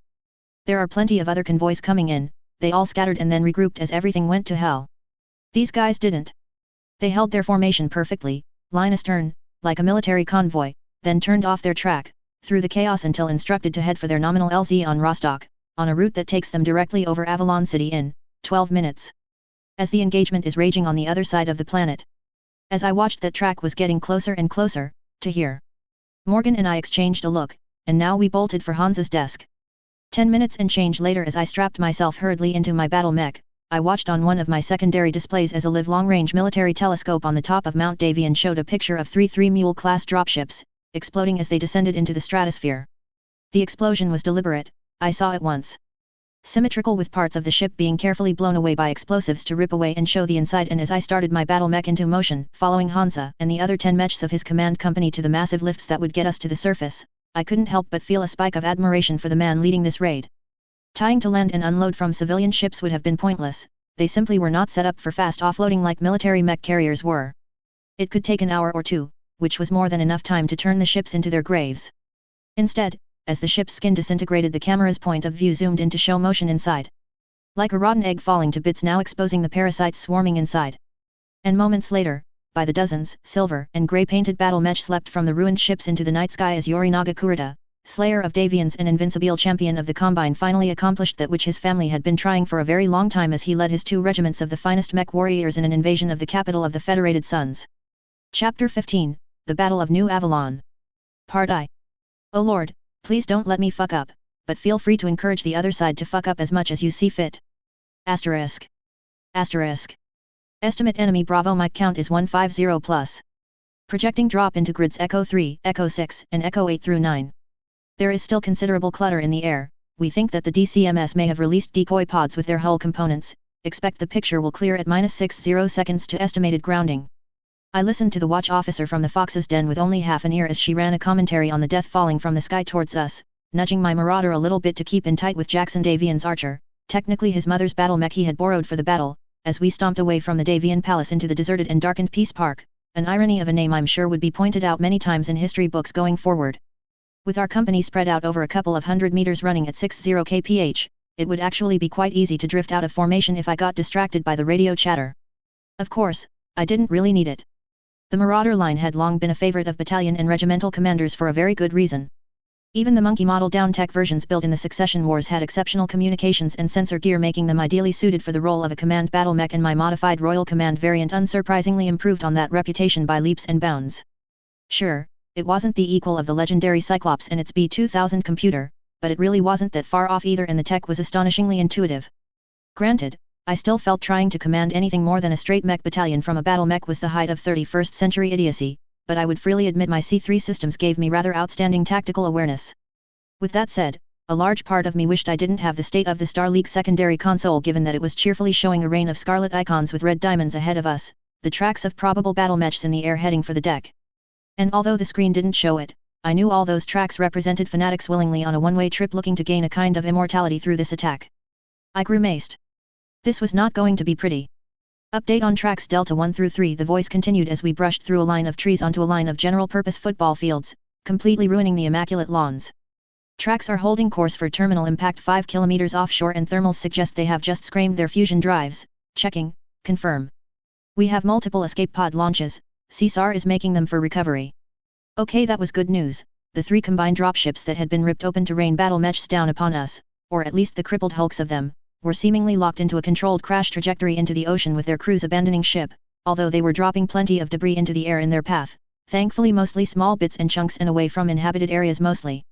Given that I'm sure plenty of other DCMS units would have gleefully crashed, flipping and burning if they could, straight into the Davian Palace, Avalon City, or the NAIS. Yet, I'd count that one as the DCMS being, by their standards at least, magnanimous. Or at least Yorinaga being much smarter than average DCMS commanders and knowing war crimes were a two-way street if you went too hard, and the Combine was not in any position to be encouraging Houses Steiner and Davian to take off the kid gloves. And besides, when you get down to it, Kurita wanted a glorious final duel with Davian, not a massive body count for the sake of one. And the safe ditching of the dropships may have been a message to Hansa to that effect. A sort of quid pro quo, I don't commit war crimes against your capital, you stand on the battlefield against me. To my exasperation, Hansa was dead set on giving him what he wanted, even if only by being on the field and reachable, no matter how critical it was that he stayed alive. I knew it was fashionable, I'd almost say cultish, for Davians to be all Winfield Scott Hancock and live by there are times when a corps commander's life doesn't matter, but it seemed the height of idiocy for him to be anywhere near this battlefield. Then again, this was 31st century military feudalism, not 21st century military pragmatism. Exhibit A, me being here, no matter how much the AFFS went on about its vaunted professionalism.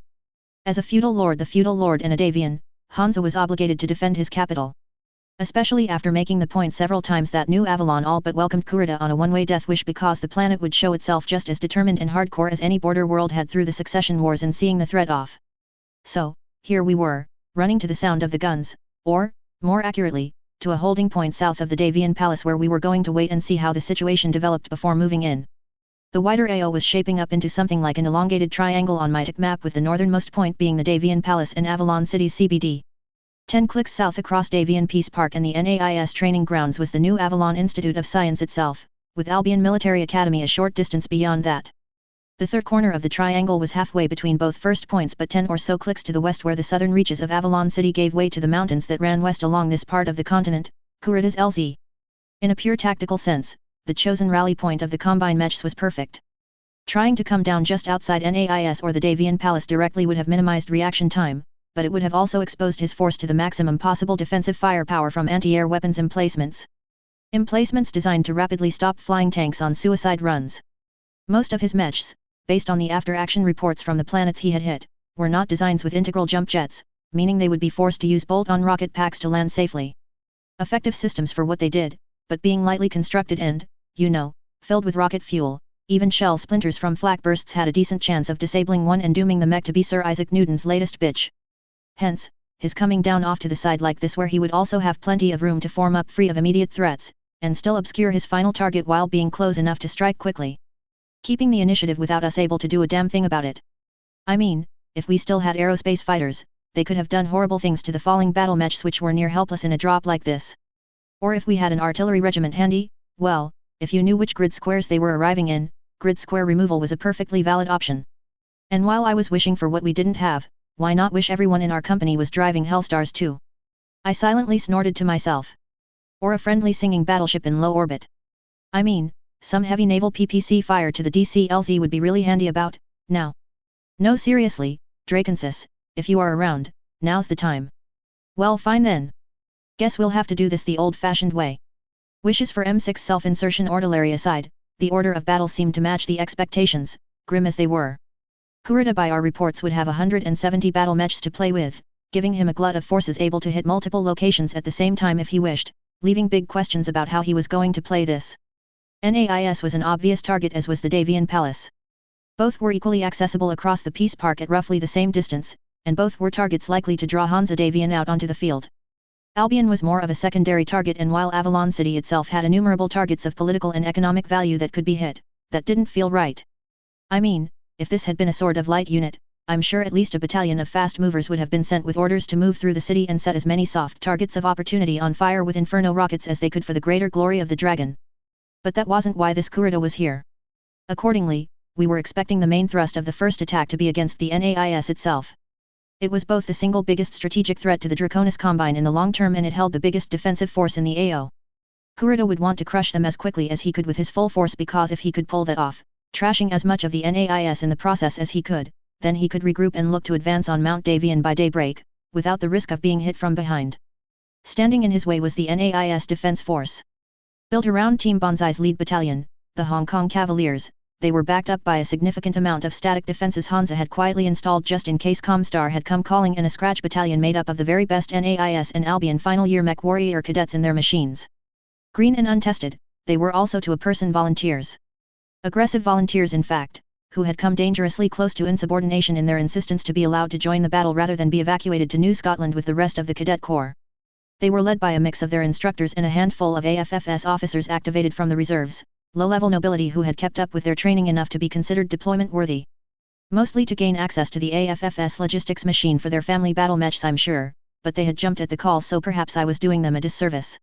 Even so, I'm sure Hansa hadn't intended for them to do more than backstop Banzai and mop up whatever survived the aerospace cordon and the sword sworn, but you know, no battle plan survives contact with the enemy.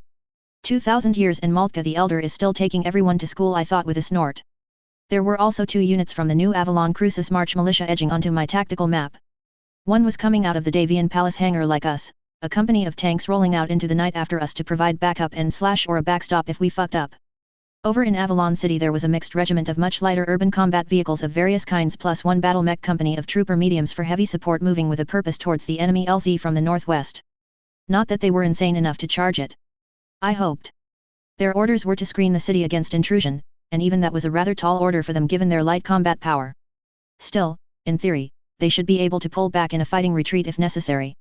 Hopefully slowing the enemy down long enough for Morgan to drop at some pre-selected emergency LZs deeper in the city. And if Kurita did as we expected and threw his full force north or southeast, well, a pike or a scorpion might be a bit of a joke, but if they kept up a constant rain of light shells on your rear armor while you were trying to focus on a bigger threat. In any event, their job was to contain, not to confront. That was our job. Yay fucking us. I mean, by 3025 benchmarks, we were running some very nasty units. Hansa was in the lead with 3 bodyguards, all of them in identical Battlemaster BLR-1 GBS from Helm to help him confuse headhunter units.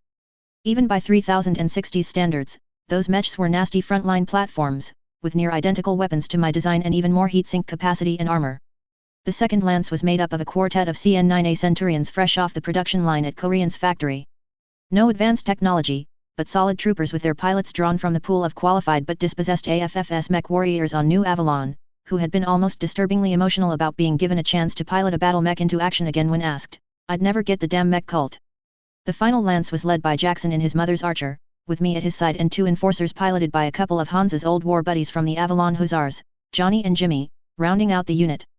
Contemporaries of the Titans who had fought with Hansa in the 3015 days, in fact, former members of Dana Stevenson's command lance. They had not stayed in the AFFS like Arden or Rand Felsner but had taken early retirement to become test pilots on New Avalon for NAIS advanced projects at Hansa's invitation.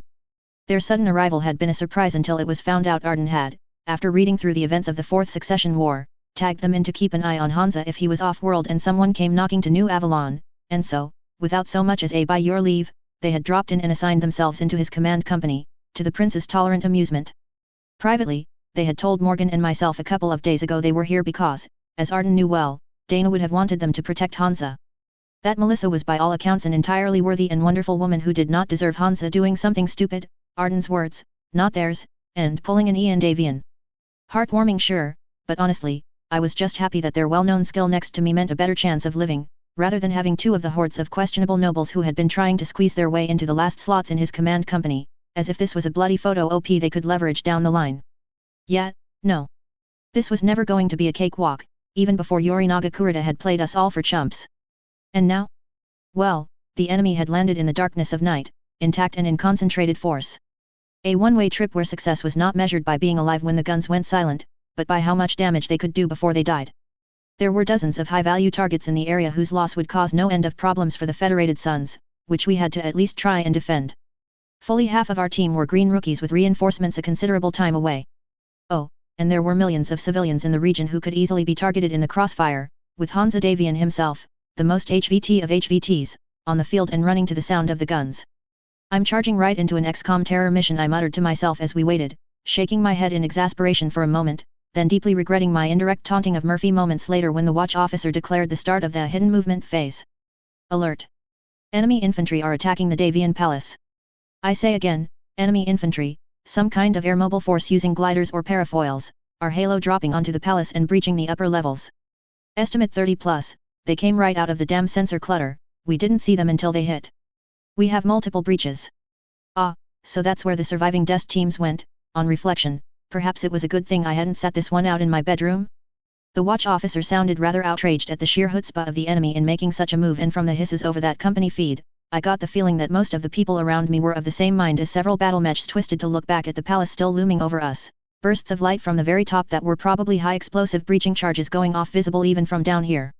Personally, I couldn't help but be silently impressed as the enemy commandos went full command and conquer shadow team on us. Flying in behind the lines, using the massive sensor clutter of the dropship's debris trail possibly seeded with decoy pods spitting out electronic hash and chaff bursts, to breach special forces and while everyone was looking downrange at the massive force of battle mechs. How had Pepchik put Nod's MO in Tiberium Wars? Oh yeah, distract with a broadsword, then stab with a dagger. Sounded legit. Say what you will about the man, but Yorinaga was damn well making his last battle a magnum opus that would probably be studied for years.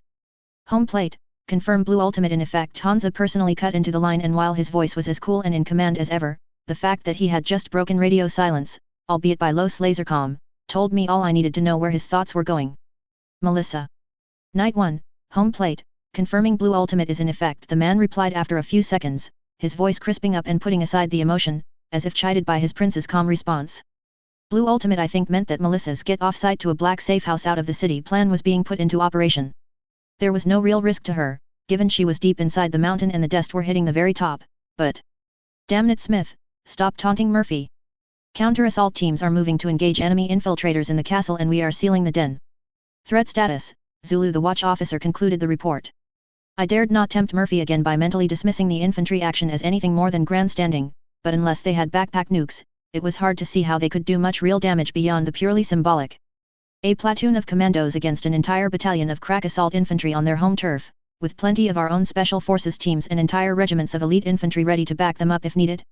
On the other hand, as far as glorious Kuritan gestures went, shooting up Hansa Davian's throne room and blowing up his office or something would go a long way in ISF propaganda. Gods, I was already cringing thinking about the horrible movies they would make of this whole invasion. I had seen a couple at SARC in one of my classes and bloody hell they were more over the top. Sire, do we head back? One of Davian's bodyguards asked carefully on the open command channel. And I strongly suspect Hansa was tempted. It wasn't just Melissa who was in danger, but it was his home that was being attacked. But he was made of sterner stuff than even most of his peers, and was ruthlessly pragmatic on the battlefield to boot. No, we can do much more out here. The Guards Battalion can handle it, he said in a confident tone, as if the invasion was nothing but a minor sideshow, which I suppose it was, but damn, we have our own work ahead of us. Well, at least they're not chrysalids, I mentally thought, trying to see the positives. And I'm sure that Hansa openly putting his faith in the Guards infantry like that will rev them up something fierce. I have a visual on enemy burns, Jackson Davian cut in curtly, drawing our attention back into the dark of the night sky. Dread filled me now as hundreds of falling points of light appeared as jump jets and jump packs ignited in the distance. Seemingly too low and late, but at the last second each of their plunges seemed to slow, then cut out. Enemy mechs are touching down, grids echo 3, 6, and 7, the watch officer stated flatly. Count now revised to 170. Stand by for tactical feed update. And true to her word, a few seconds later my board flashed as it switched from the air defense feed to a ground defense feed, mashed together from innumerable sensor systems across the AO from below ground to low orbit, firming up as the last of the dropship clutter started to fade away. It was not a pretty picture. With depressing speed and efficiency that rivaled anything I'd seen from the Davian Guards, the Genyosha had already formed up and were moving out, even before the last of the mechs had touched down. Against all statistical probabilities, it seemed that every one of their battle mechs had landed safely, despite their rather unique dynamic entry.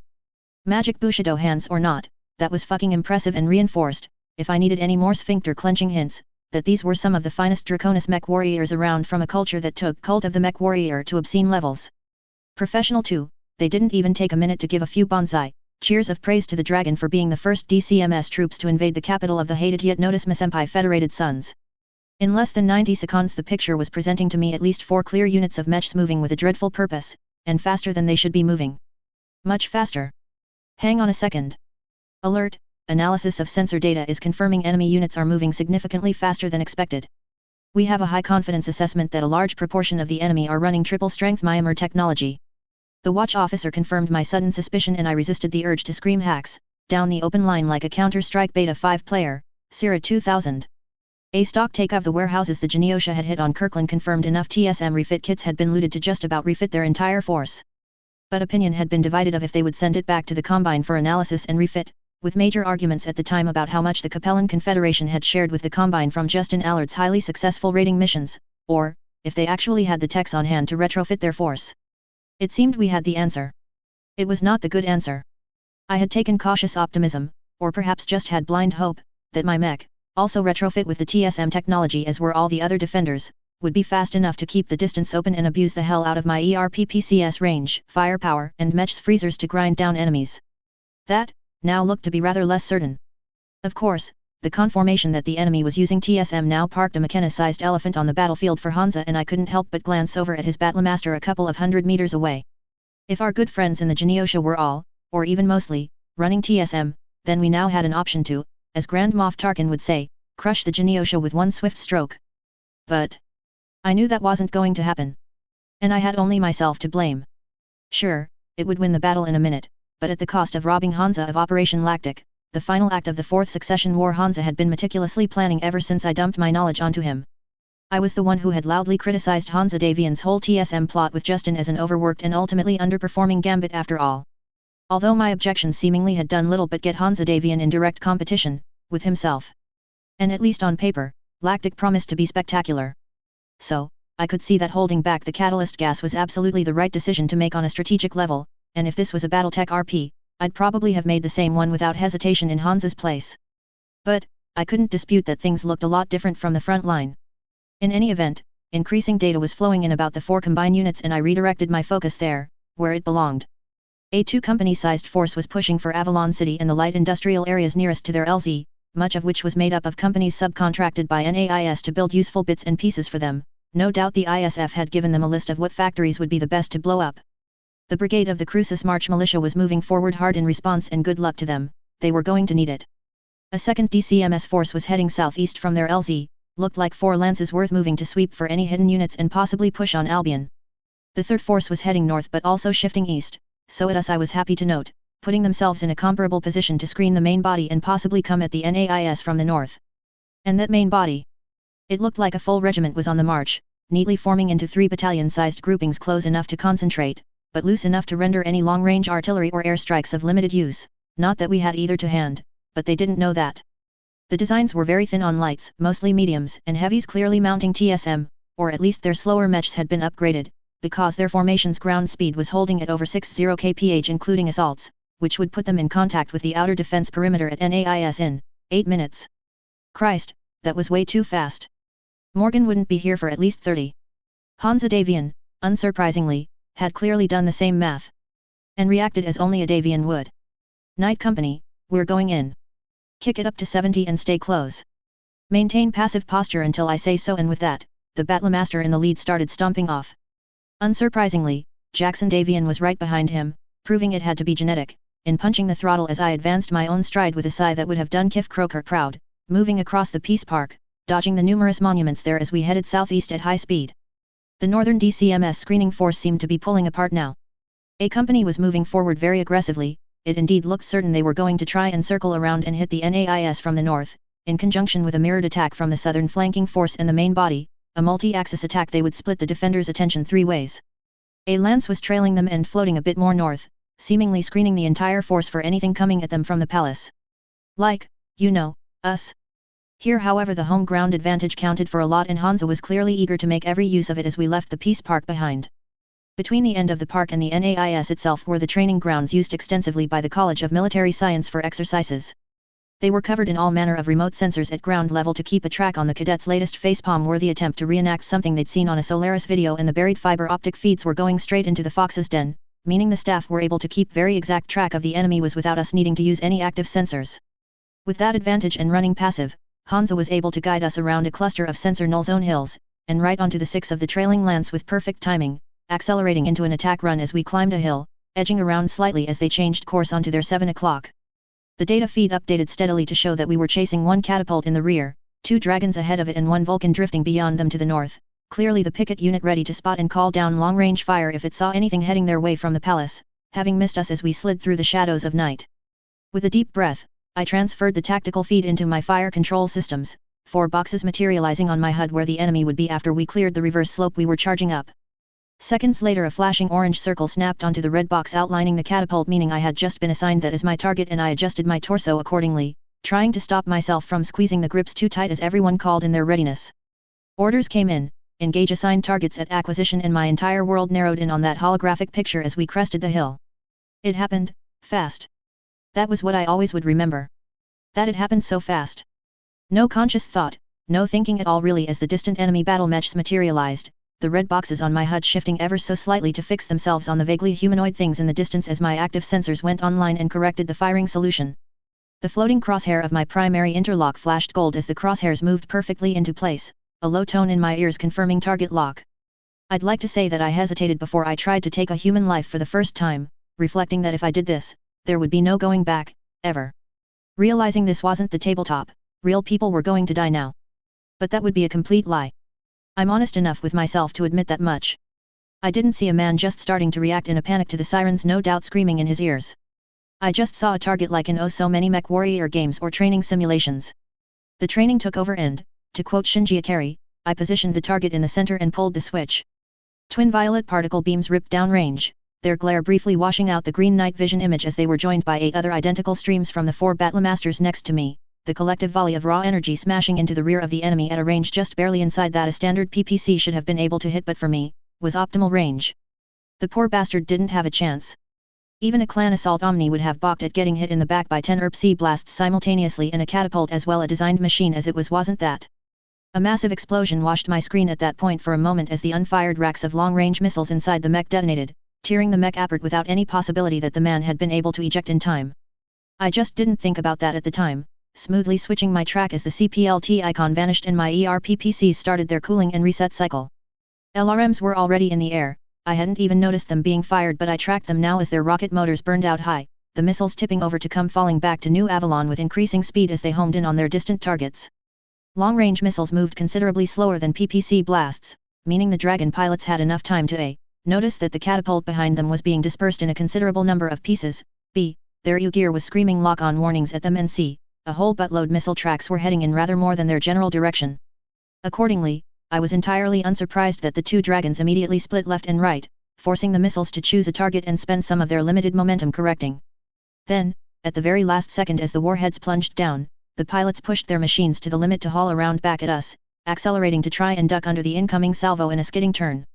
It was a tactic taught in most successor state academies, mostly as a do not do this lesson because it was of limited effectiveness unless you were godlike in a mech or the enemy was a bad shot on the edge of range and you could react in time. Battle mechs had far more inertia than a missile after all, and trying to outturn them more often than not just resulted in you falling over and doing more damage on top of the missile hits. So, it was with some degree of awe that I watched the Genosha pilots actually pull it off, managing to dodge 2/3 of the missiles with a last-second twist and acceleration, taking the scattered impacts without any care. My EU board chirped as their targeting sensors sent live, the mechs now running back at us as we ran at them, their signals focusing. Oh shit! The shells from the Dragon's Imperator A autocannons were being fired at very long range, right on the very edge of effective range really. As a result, one missed completely, the tracer zipping past at ludicrous speeds. The other shell nicked my side torso, the angular framework of my battle mech saving me as the arcing 60mm shell failed to bite into my ferrofibrous armor and simply glanced off. It left a battle scar in my cocky paintwork, but no penetration that would cause any serious armor ablation. The scream of the impact right next to me however was mildly terrifying for how loud it was, making it pointedly clear that someone had just tried to kill me. I guessed that with a split second to pick a target, a modified Royal variant Marauder standing alone seemed to stand out a little bit as a possible command mech for this company given its reputation. Well, that wasn't good. In any case, I honestly got off rather lightly for my first ever exchange of live fire as the LRM launchers on the Dragons now threw their own Delta Dart trademark missiles into the air to hit broadly across our line, clearly trying to rattle or distract all of us as they sprinted forward at full throttle. A bad tactic that, 20 LRM sprayed indirectly across 12 units was thin coverage with few hits, but it provided a distraction as they closed. Yes, despite being outnumbered 6-1 they were charging us, rather than using their superior speed to disengage. And targeting me. Drop to 40 and engage by lance, orient at your discretion. Hansa snapped the order and with that the enforcers opened fire, cobalt blue laser beams slashing across into the left dragon and ripping armor from its right arm and torso as we decelerated to reduce the closure rate. The damage didn't dissuade its pilot however, the dragon dancing almost lightly off to its left, bobbing and weaving with incredible skill as it zigged and zagged an evasive course as it closed in. I mentally cursed the pathetic Battletech fire control technology as I tried to swing my arms in response, the PPCs having recharged but the enemy stubbornly refusing to give me a clean shot, magically flowing away from my crosshairs as I tried to line it up. The second dragon was trying to do much the same, right until it took 3 nearly simultaneous 80mm shell bursts at the worst possible time. Its pilot spectacularly failed their piloting role as the shells tore off armor in every direction and unbalanced it, its foot slewing and sending the battle mech crashing to the ground in a heap, dirt spraying everywhere as it rolled to a stop in a way that would surely have left the pilot feeling like a rock in a rock tumbler. Bang! This time the autocannon impact was much squarer, the armor-piercing explosive shell smashing into my mech. I was rocked back, but my training or the advanced SLDF neurogyro link did its job, and jerked my attention back to my dragon where it belonged. A snatched glance at the armor display in my HUD showed the shell had struck the thickest part of my armor that covered my mech's hip actuator and flaked off some of the ferro-fibrous protection with a yellow smudge, but it was hardly worth noting. All hail the vampire who hath given its life to protect me. It was still mildly aggravating, given that they didn't make that armor anymore. And now mildly aggravated I snatched my arms up, finally got the target lock indicator, fired. And I missed. Don't know if the asshole had seen the twitch of my arms and dodged to the right, like I was cosplaying Vlad Ward and he fell in Kel, but his timing was perfect as the beams ripped past him to explode some poor inoffensive tree that had been minding its own business. This guy was good, I mean, not physics breaking like Natasha Kerensky had been without even trying hard, but clearly someone who had earned his place here on considerable merit. Indeed, alone, I was entirely convinced this guy would hand me my ass on a platter. But as Galadriel had pointed out to Sauron in the Battle of the Five Armies, I was not alone. A barrage of particle beams again overloaded my night vision as the Battlemasters tore into him from the side, 6 of the 8 PPC blasts smashing with brutal thermal and physical force into the dragon, sending half-deformed plates of armor flying in every direction. Again, showing off his skill, the Draconis mech warrior managed to sort of skid and stagger to a halt and not fall over. Of course, this was something of a mixed blessing as it left him a near-stationary target just within medium laser range. And as he was being so agreeable, a barrage of scarlet beams reached out from Jackson's archer and the enforcers to my left to tear through the damaged armor into the creamy nougat center. But again, somehow, the dragon didn't fall. Oh, its right arm was torn away as structural members liquefied, smoke was pouring from breaches all over its torso and it looked like ammo was dumping out his back, but the crazy asshole refused to eject, and now was trying to bring his left arm around it. Fuck that. Die puff. Heat spiked into my cockpit as coherent light crossed the distance between us over a couple of 100 nanoseconds, ripping into the mangled machine. There was a loud crack and a spark of white that flooded my night vision yet again, then, like a puppet with its strings cut, the dragon collapsed to the ground in a heap. A heartbeat later, its twin joined it off to the right. It had somehow managed to get back to its feet despite the Centurions gleefully raking their own medium lasers into it, slicing off armor and structural components, but it was the 4 Battlemasters that twisted their torsos in unison to add a precisely targeted barrage of pulse laser fire that crit the reactor and sent it face-planting into the ground. Reform, and move out, standard speed. Hansa ordered without missing a beat, and just like that we were stepping over and past the burning wrecks, and dead mech warriors. Notations appeared on my tactical map, the work of either Jackson or Hansa, for 3 destroyed enemy mechs, and I knew infantry would eventually arrive to check on the mech warriors and see if they were alive, but somehow, I knew none of them had survived that brutal encounter. The heat had not quite reached the level in my mech to impact my movement and was fading fast anyway, so I had no problem reforming the line as we marched onwards, automatically falling into line with the rest of the company as I ran my gaze over. Then I blinked. It only hit me then that I had just helped kill several people. And not in some abstract way from a war room, but on the battlefield with my own direct weapons fire. And I didn't really feel anything. Not good, not bad. And I didn't know how to feel about not feeling. John, you okay? A voice cut into my channel, Jackson Davians, and I snapped out of my introspection, running a tri-sweep over my armor status, internal status, and system status readouts. Minimal armor damage, no internal damage, heat in the green. I responded automatically. The medium laser blast so soon after the PPC discharge had pushed my heat beyond the neutral level, but not quite enough to impact my mech's performance, and the freezers were already sucking that right out and venting it into the night air. There was a pause. I belatedly realized Jackson had been trying to check something other than my battle mech status, but a ping sounded in my earphones along with a flash on my HUD, and the line promptly closed as he also got the sensor update. And I took the chance to push any concerns about my mental state to the side. If I lived, there would be plenty of time to Shinji Ikari. Right now, I really wanted to survive. And the only way to do that was to kill the other poor bastards before they killed me. Contact, Vulcan, 2500 at 075, Jimmy called. As the closest mech to the target, it was on him to validate the contact. He's stationary, scanning us. Identified. Jackson confirmed as his torso twisted slightly, the 2 armored covers on his massive LRM racks snapping open. I quickly twisted my focused sensor feed to bring it to 075 and magnified, switching over to thermal imaging. Yes, there it was on top of a rise in the distance. Looking right at us, the cheeky bugger. He was also out of ERPPC range, but at this closing speed he wouldn't be so for long, damn it. He's moving off, very high speed, Jimmy pointed out unnecessarily as the tiny anti-infantry mech spun and shot off like a bat out of hell, seemingly not wanting to be the recipient of the attention of an entire company of battle mechs that had just made mincemeat of his lance mates. He's spotting for the rest of the company, Hansa observed. Keep on course for NAIS for now. The Vulcan appeared twice more over the next minute, holding roughly the same separation and clearly keeping an eye on us as we closed in on the NAIS and onto the tail of the enemy force also heading for it, waiting to see how they would react, as I very much doubted they would let us sandwich them between our guns and those of the NAIS defenders. Big surprise, I ended up 100% right on that call.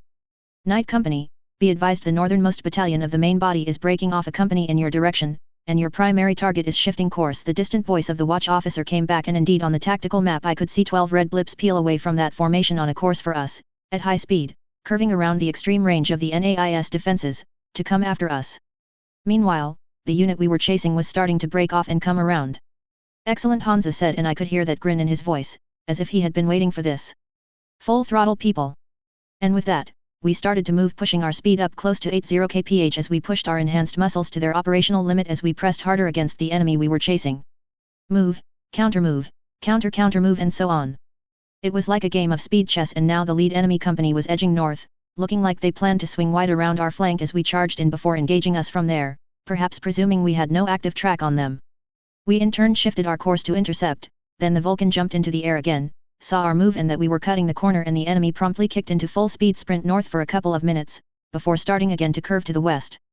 Their counter move was clearly designed to bring us back towards the east in pursuit, into the path of their buddies coming up from the south. My guess was that at the right time, both companies would start to engage us, breaking up to hit with the kind of fast slashing attacks the DCMS loved to engage with, thinking they could use their superior agility to offset out superior mass and firepower. Clearly, they didn't appreciate almost half of us were running extended range heavy weapons, or that we were tracking them in real time. But it was a textbook example of how to isolate and deal with a much heavier but slower battle mech force, and so it seemed we had played directly into their hands, right up until Hansa Davian showed them that he was in fact on very good terms with the ghost of Maltka the Elder. 36 projectiles moving at just under Mach 5 tore through the Combine formation with no warning or time for the Combine mech warriors to appreciate their fate. That the end result of their efforts of trying to cunningly lure us into a trap, was for Hansa Davian to promptly twist their maneuvering into a part of his maneuvering and lead them into a trap, from behind. Apparently, this was the kind of thing you just learned to roll with when you were in Hansa Davian's command company. Downrange, the lead 2 Phoenix Hawk battle mechs were nailed with 5 and 6 direct hits respectively, obliterating the gyro on the lead mech and demolishing the torso structural integrity on the second through sheer blunt force trauma, as it were. In both cases that level of damage would have been catastrophic, but given they were both running at near 100 km per hour at the time? Hey! So battle mechs could dig their own graves by falling over at high speed. Guess I owed DD 50 pounds. The Shadow Hawks flanking the 2 lead mechs were no better off though. One died as its fusion reactor was not quite torn open, a burning halo of silver plasma blazing for a moment with flashes of discharging static electricity before it too spun to the ground like a puppet with its strings cut, rolling wildly along the ground and sending salvage in every direction. The second simply exploded as one of the slugs managed to find an ammo bin. And even though the hypersonic projectiles were not explosive per SE, an inelastic collision of that force was still more energy than the cannon shells wanted to deal with, and the battle mech was flung through the air as the ammo bins chained, crashing to the ground in an impressive shower of dirt and rock as it went literally head over heels. And with that, the lead enemy lance, and presumed commander, was dead. Not one of the pilots had ejected, not one of the wrecks on the ground was moving. The last 2 mechs targeted, Wolverines each leading a trio of Jenners, were rather luckier. One only had its arm wrenched and immobilized at the shoulder and a great deal of armor torn through shearing forces from its chest, while the second, as best as I could tell, had all the rounds targeted at it, zip past it in clean misses through some kind of black magic. After that display, if I wasn't already a card-carrying member of the cult of Gauss, that display would have probably convinced me, no question. The Alicorn Mark VI assault tank was the next best thing to a 28th century tank destroyer, or more specifically, mech destroyer, that existed in Battletech. Mounting 3 massive Gauss rifles in a turret with plenty of ammo, armor, and excellent electronics, it was a deadly machine in the Star League days and would have been so again in the post-clan invasion timeline when reintroduced by the Fedcom in canon. There was an elegant simplicity to its design that could make even hardened cult of mech warrior types, absolutely confident in their latest Omni-Mech superiority, stop and think very carefully about their next move upon sighting one. Those who didn't tended to flip the tabletop over screaming hacks, when they were head-capped before all their cheesy clan tech could be put into proper use. But in 3025? Damn thing was an apex predator. Out of the darkness, they now rumbled forward from the hull-down positions Hansa had ordered them into, and they had just barely reached, firing purely off their turret optics on manual control with commendable accuracy, as he chased the DCMS forces right into their gun sights with carefully calculated course changes in our pursuit. Their turrets were already swinging to track their next targets with their fire control systems going active as the mechs continued to charge towards them, the mech warriors now faced with a cruel choice. Either they held their course and tried to engage head-on with their much shorter-ranged and lighter weapons, aka suicide by coil gun, or, they tried to evade and flank, which was problematic given that at full TSM speed, their gyros would probably snap if they tried any major course change. Hey, right. Okay, they could also do that I suppose. Funny thing about jump jets, what Battletech would call their jump value was more or less the distance you could hop from a standing start on level ground. However, experienced mech warriors could get a lot more play out of their jets. If they were running at full speed and then triggered and used them carefully, you could move a lot further than strict tabletop rules suggested you could. A stock Phoenix Hawk for example could easily fly over 300 meters if it got a full speed running start. Not quite Mech Warrior 2 levels of hilarity, but a surprising amount of ground nonetheless. Or, you could burn them harder to go much higher, while still moving forward on inertia, like they were doing now. All 8 of the surviving combined battle mechs becoming visible to us in the air as we charged over a rise into extreme range of them. Our 4 Centurions had peeled off to the right to pincer the Vulcan that had suddenly realized it was trapped, and from the sharp heavy barks of Luxor D-series autocannons in that general direction, they were engaging with gusto. I in turn tried to lead one of the Jenners in the air and fired. It wasn't as if my ERPPCs needed ammo, but missed cleanly along with Hansa's 3 bodyguards who made similar attempts. Hansa, of course, didn't miss, nailing his Jenner with a pair of ERPC blasts to its right leg that sheared it clean off. Although the flight control system quickly killed the other jump jets, it wasn't fast enough to stop an immediate yaw to its right developing that could only end one way. The mech warrior however, showing truly impressive focus and dedication coolly twisted his torso in midair to keep on target and get his shots off before punching out. The 4 missiles, joined moments later by a barrage from every other mech in the air, had just enough range from their boosted launch height to reach out and splatter all over the 12 massive assault tanks, and I winced, forced to kill the thermals and go to a straight visual as the image washed out in white light. On the tabletop game, Inferno SRMs were pretty much the make those annoying vehicles go away, button players mashed to keep the game one of giant walking robots, not tanks. In reality, at least this one, it was a somewhat more nuanced weapon in that role, although still just as horrific to PBIs. Infernos could be absolutely lethal to ice-powered vehicles, especially the more simplified vehicles used in the Succession Wars, whose combustion engines had to suck in constant streams of oxygen and vent gas. Lighter vehicles tended to just die if covered in the stuff, and the less said about a hovercraft's life expectancy when covered in Inferno gel, the better. Heavy fusion-powered armored vehicles however were a very different beast in reality. Of course, in 3025 fusion-powered combat vehicles were rather thin on the ground, and well-designed ones like Defiance's new Patton and Rommel were even more rare. So it was understandable when confronted with an unknown vehicle that the DCMS troops responded as all mech warriors were trained to, apply fire liberally and mark that location for a burial detail to visit later. Unfortunately for them, the Star League Defense Force had set down the design specs for the massive 95-ton mech killer after lessons learned the hard way through the reunification war. Lessons like skimping on vehicle robustness was a good way for a very expensive, very valuable tank to be lost to some asshole with access to a SRM launcher, apartment window, and major hard-on for killing Terrans. So it was that after a few moments, all 12 tanks rolled out of the Inferno. On fire mind you, but pretty much no selling the attack joke the less, Inferno gel dripping onto the grass and leaving a trail of fire as their turrets seemed to swing around wildly for targets. Gold Company, back up, now. Hansa Davian snapped, and from the sheer command in his voice the tanks stopped and then threw themselves into reverse with the kind of torque only electric engines could provide, back into the fire. What the? Ah. Right. Newton. My momentary confusion over why Hansa had ordered them back into the fire was answered as 8 battle mechs crashed into the soil of New Avalon, some just barely missing the tanks they had clearly been aiming at. Realizing their mistake with the SRMs and slash or just wanting to make sure, the Combine Mech Warrior's maximum height jump had sent them plunging down in a death from above attack with barely enough gas in the jets to lock in their course at the apex of their leap. And with the tank's visual, IR and night vision systems blind thanks to the coat of flames, hell it might even have worked. If not for Hansa Davian. I'll give them credit though, every single one of the Mech Warriors yanked the ejection lever, getting clear just barely in time.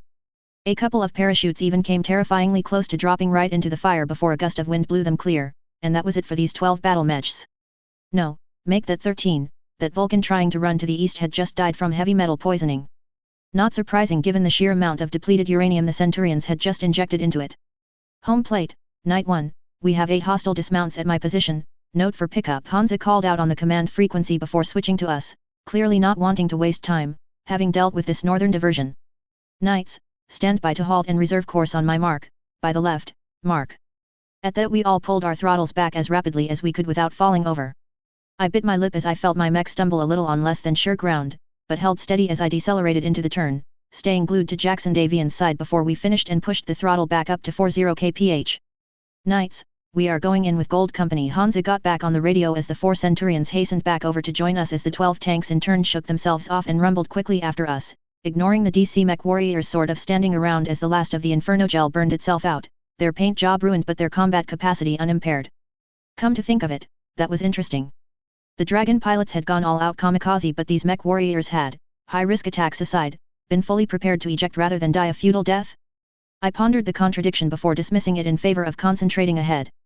The low sky ahead of us took on a hellish orange glow now as thousands of long-range rockets rippled in sequence into the sky, a counterpoint man-made thunderstorm of PPC fire only adding to the awesome yet terrifying scene as Kurita started his attack and the NAIS defenders returned fire. We were still about 4 minutes out, but given the speed of these things, it should be just enough time for us to get into position to the north of the enemy and, with the massive open grounds around the NAIS, make maximum use of our Gauss and ERPC's terrible range to wreak havoc and start drilling into his flank. All we needed to do was slow down and delay Kurita long enough for Morgan. Just slow him for Morgan, it was a mantra I kept repeating to myself. Of course, in hindsight what I should have been repeating to myself is okay, if Yorinaga Kurita is cosplaying Nod, what would you do next when attacking a well-fortified base? Because it was well-fortified especially by 4th Succession Wars time frames. Most of its security was against hostile infiltrators, but the threat assessment done when it was under construction had included the possibility of a suicide one-way surprise attack.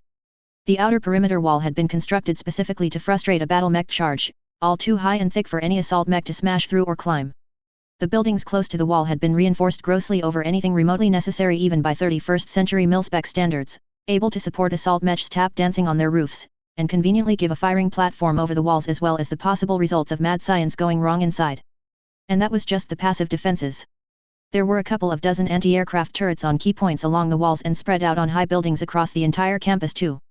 Essentially Callan if it's flying, we are personally offended. Industry's partisan turrets with quad AC/5 autocannons, they were still quite lethal against ground targets, but by necessity they were spread thin around the perimeter so that less than 16 of them would be able to fire on the incoming combine horde in support of the defending battle mechs. Not much firepower, but not something to dismiss either. Hansa however, after reading about the crazy Comstar raid on the place, had taken the step of very quietly augmenting the defenses somewhat after the war broke out, equipping the guard force with some secret toys, stashed in the perimeter warehouses. They amounted to automated field guns, fragile and easy to kill pseudo-turrets that nonetheless put out AC/5 firepower, and with 20 of them emplaced near each gate quickly after the invasion alarms had sounded and all facilities had gone to the highest operational defense condition? Well, combined with 1 elite and 1 green battalion of battle mechs, it was still nowhere near enough to stop Kurita. But, they might just slow them down long enough for Morgan to arrive and play hammer to the... What the fuck were they doing? Confusion and disbelief waged a brief war on my face as the entire combine mech that had been skittering at the edge of weapons range suddenly surged forward. Even as I asked myself the silent question, their salvo of LRM missiles detonated short of any hits on the outer defenses, instead pouring down a cloud of heavy dirty smoke over their line of advance. Pick it up to 70, Hansa snapped, and without hesitation I pushed my throttle back up towards its TSM enhanced limits. Everyone gets to the mark and engages LRM units, start suppression fire now. Break. Gold Company, follow us in and hook around to our right, I want you to start putting the pressure on as soon as you can acquire. Hansa gave several rapid-fire orders before switching over to a private channel, apparently with the den as we closed in quickly, coming into view of the NAIS as both Jackson and the 4 Centurions rippled their LRMs indirectly at the estimated blob of enemy forces charging into and through the smoke. At this extreme range the fire would be ballistic, meaning was no chance of locking any specific targets, but it would at least force a reaction and start getting some scattered hits in. At our 10 o'clock, the defenders at NAIS, both battle mech and turret, were really starting to amp up the firepower and heat as well. Green and gold tracer rounds of long-range autocannons and the man-made static of PPCs and stabbing beams of lasers sweeping into the smoke in a way that would never do any concentrated damage, but would hopefully start to rip up armor on the leading ranks as they moved through the smoke. Then the enemy exploded out of the smoke well ahead of where they should be, and I swore several highly blasphemous statements in rapid succession as my eyes went wide in shock. They had rotated their formation, somehow, inside the fucking smoke with zero visibility, pulling off a leapfrog of their much faster mediums ahead of the heavies that had been apparently tanking the firepower. Fanning out rapidly, the assholes opened fire, focusing fire on the wall-mounted turrets and ignoring the battle mechs now tracking and blasting at them, with some success in both directions as quad cannons around the massive gate detonated from furious fire, even as a lance of combine mechs collapsed or shattered as increasingly intensive firepower from closer ranged weapons started to dig in. LRMs rocketed out of the smoke to start landing on the outer turrets and blowing them sky-high almost casually, probably launched from sensor data from the forward mechs, but others kept firing, ripping armor plating as the enemy pushed grimly onward out of the smoke in a completely bewildering bonsai charge. Still, I ask, what the fuck are they doing? They still couldn't get over the wall and trying to pound through it with the defenders raining fire on them with no cover?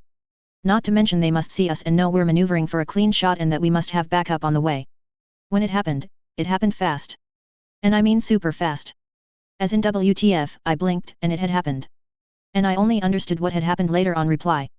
1 second the DCMS force looked to be charging into an ever-increasing barrage of firepower as the cadets now started to find their rhythm and laid into the combine units with crisp firepower concentrations alongside Team Bonsai, then 4 white streaks and an explosion. I didn't know it at the time of course, but the streaks were in fact 4 modified STG-10 Stinger land air mechs that had been hiding inside the formation in the smoke. And at the right moment, they had jumped into the opaque air, pulled their Macross/Robotech lever into aerospace fighter mode and at maximum overthrust, roared straight ahead. Unswerving. And right at the massive, thick, anti-battle mech gate, barely 10 meters off the ground. They didn't fire their weapons later. It would be determined that they didn't have any, having been custom modified for this one task. Their regiment had worked so very hard to get them into position, literally walking in under the air defense grid to their launch point. Accordingly, they didn't reach sufficient velocity, but they did reach about Mach 1.1 in the short distance they had to travel. Only 4 AAA turrets may have been able to engage them in that time and from that angle with the computer-controlled speed needed, but all 4 had been reduced to burning wrecks and, accordingly, not one of the lambs was even singed before they smashed into the anti-mech gate and detonated the couple of tons of pentaglycin that had been shoved inside them. Simultaneously. I take it back, I thought in pure shock as the mushroom cloud erupted at the gate, a dozen defending battle mech icons going from green to red and another dozen going yellow as I felt the shockwave buffet my mech a little and the crack of thunder, even at this distance. He's not fucking cosplaying Kane, he's fucking cosplaying Saruman at Helm's Deep. Even as I stared in numb shock at the sudden reversal with night briefly turning to day, the combine battle mech surged.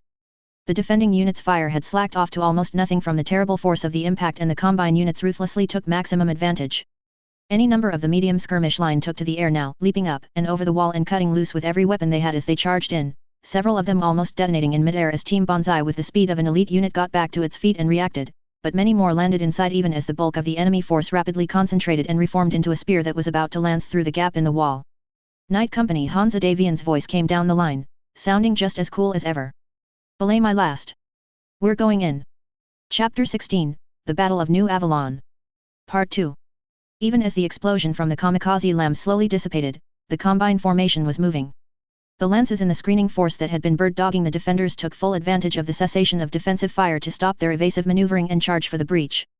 Several lances equipped with jump jets went first, simply leaping over the wall and pouring firepower into the beleaguered defenders nearest the wrecked gate. A half-dozen blue transponders ringed with yellow or red on my board turned black as the combine mechs ruthlessly picked off cripples to clear the gate breach, a move the pragmatic soldier in me honestly couldn't find fault in, even as fury spiked as people I knew and even dared to call friends were gunned down without mercy. Several of those DCMS mechs were in turn all but flayed open in midair by Team Bonsai mech warriors still on their feet. A bit over half of their battalion had been outside the blast zone and they were already regrouping to concentrate towards the new threat and cover their damaged lancemates as they brought fire and fury to bear on the combine's forlorn hope. But it was taking time. Too much time in fact as the rest of the combine vanguard now dared the flaming wreckage, pushing through the breach fearlessly, a cicada even tripping over in the rush to get through. The remaining jumpers took the opportunity to return to the sky, bypassing Team Bonsai to start tangling with the reserve cadet line that was trying to move up, throwing them into chaos, a confused brawl rapidly unfolding as one side attempted to hold the door open and the other tried to slam it shut. The defenders had the numbers and tonnage advantage, but the combine mech warriors were both fanatics and didn't need to actually win. All they needed to do was tie up the defenders, even at the cost of their own lives, because a lot more DCMS mechs were inbound. And rolling in hot to see what could be done about all of this. Asterisk. Asterisk. 10 and 11, over the wall and wait for the call. 12, stick to my lance. 9, come over and take over second lance. We're advancing to phase line. India Hansa shot rapid orders and just like that, my lance ceased to exist as I shifted to form up with the Battlemasters. Jackson Davian's archer pounded its way east to take charge of the Centurions on our right and both Johnny and Jimmy's enforcers looped away from us to do, whatever it was Hansa wanted them to do I suppose, as they leaped over the wall. Leaving me alone on the left flank. 12 little battle mechs, head to war again I muttered to myself as our formation shifted around. 2 ran off that way and then there were 10. I blinked as I realized what I just muttered and resisted the urge to facepalm only because it would force me to give up my death grip on my 2 control sticks. Great, now I'm rhyming like a jade falcon most famous for a heroic last stand against overwhelming odds. Keep away from those damn negative waves, John. Hansa Davian's voice remaining calm and cool however drove such thoughts back, keeping me assured he had a cunning plan to deal with the unfolding chaos, although if he did, there was little time to put it into play. Kurita's main formation seemed to already be collapsing in on itself from their original battle lines drawn up facing the wall, the better to start squirting lances through the gap I suppose. And as they pulled in together, they made themselves an increasingly hard target to try and take on with a handful of battle mechs. If, on the other hand, the damn planet had more than one lousy battalion of field guns to go around that we could focus onto this fucking choke point. I allowed myself exactly 2 seconds, as we smashed our way through a line of perfectly inoffensive pine trees, to indulge my frustration before suppressing it, knowing we had to win this battle with the tools we had. Including the terrain, it would seem as I started to guess at what Hansa was planning. NAIS was split, by terrain, into the north and south, colloquially called uptown and downtown, zones by a mild elevation difference from a granite ridge that bisected the campus. It had apparently been pure murder to dig into, but the location had been chosen specifically because the ground provided exceptionally good armor for super-secret underground labs, being highly resistant to even strategic ground-burst nukes. That ridge extended well outside the facility more prominently thanks to geoengineering, expressed here as Phase Line India. A rocky embankment with a very wide access road running straight into a secondary access gate into NAIS. If nothing else, the embankment would provide something akin to a battle mech-sized trench for us to fight from. So with more haste than I felt comfortable with, it was stepper than it looked, and chicken walkers were not the best for hills. We hit the 10-meter incline and clambered up to the top. Incoming! A series of distinct beeps sounded in my ear as my torso cleared the rise, overlapping the urgent call from Night 8. That sound had amused me greatly when I first heard them in training, because it was pretty much identical to the incoming missile alarm that went off in Mech Warrior 4. It wasn't amusing now, hearing a dozen overlapping each other in rapid succession before I muted them with a flick of my pinky. Enemy battle mechs materialized onto my HUD as they stepped out from behind trees and other cover ahead of us like fucking Creed. Was in charge over there, and I swallowed heavily as they started to be named as big boys, serious platforms with considerable firepower. Clearly, Kurita had either seen us coming, or had anticipated someone might be coming and wanted to protect his flank. Beyond the closest hostiles, I could actually see the massed thermal blobs of the combine battle mechs consolidating towards the breach in the NAIS perimeter wall. And from this position, we were ideally placed to start showering said blob with massed volleys of LRMs, as while we were still outside effective LRM range against point targets, we were well within LRM strike range if you wanted to just lob masses of missiles at a grid square. Like the one the enemy regiment was crowding into. Unfortunately, the same rules applied for the enemy LRM units, and there were a fuckton of missiles in the air heading right for our position, although thankfully only from the closest units, not from the mass behind who seemed to be busily firing over the NAIS wall. Nevertheless, our options for dealing with the incoming barrage were limited. Either we charged forward and ducked under them before they got here, which would force us to abandon the only cover we had, surrender our range advantage and risked more combine mechs breaking from the main body to pile in, or we dropped back down the slope to take cover in our wannabe trench line to engage these units. Which would neatly keep us from interfering while the DCMS charged into the NAIS. Which was also a win for the bad guys. Either choice seemed poor, but as the only other option would seem to be staying put and soaking up a shower of LRMs. Stand fast. Hansa Davian boomed and my training kicked in automatically as I halted and squatted my mech into place, my upper torso just visible behind the rise. Then I realized what I had done. Damn you, Pavlov. Committed thus, I could only watch the incoming fire with increasingly clenched teeth as hundreds of bright dots on my thermal scope hung briefly motionless in the pre-dawn sky, an illusion I knew meant they were heading straight for us, and me.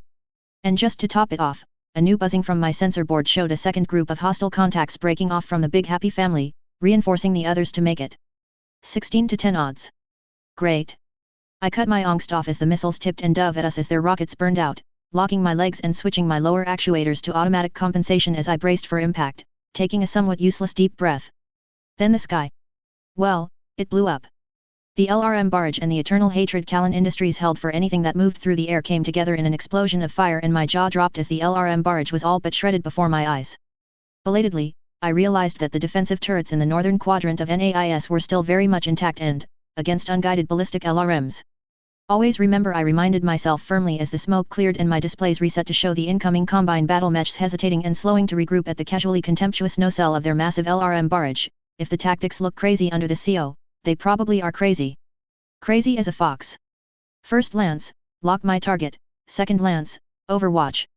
Smith, with us, Hansa ordered crisply, his Battlemaster stepping up off the slope to get clear lines of sight as I unlocked my legs to pop up from my squatting position. Chicken walkers rocked, yo, swinging my crosshairs onto the designated target. I pauses as my fire control system confirmed the target was in ERP-C range and chewed down its firing solution before flashing gold. Shoot. Given the lack of evasive bobbing and weaving I would have expected from a veteran mech warrior, I suspected the one in this awesome was either a complete idiot, Highly unlikely in this unit, or, more likely, he was unaware that we were playing L2 while he was stuck with intro tech.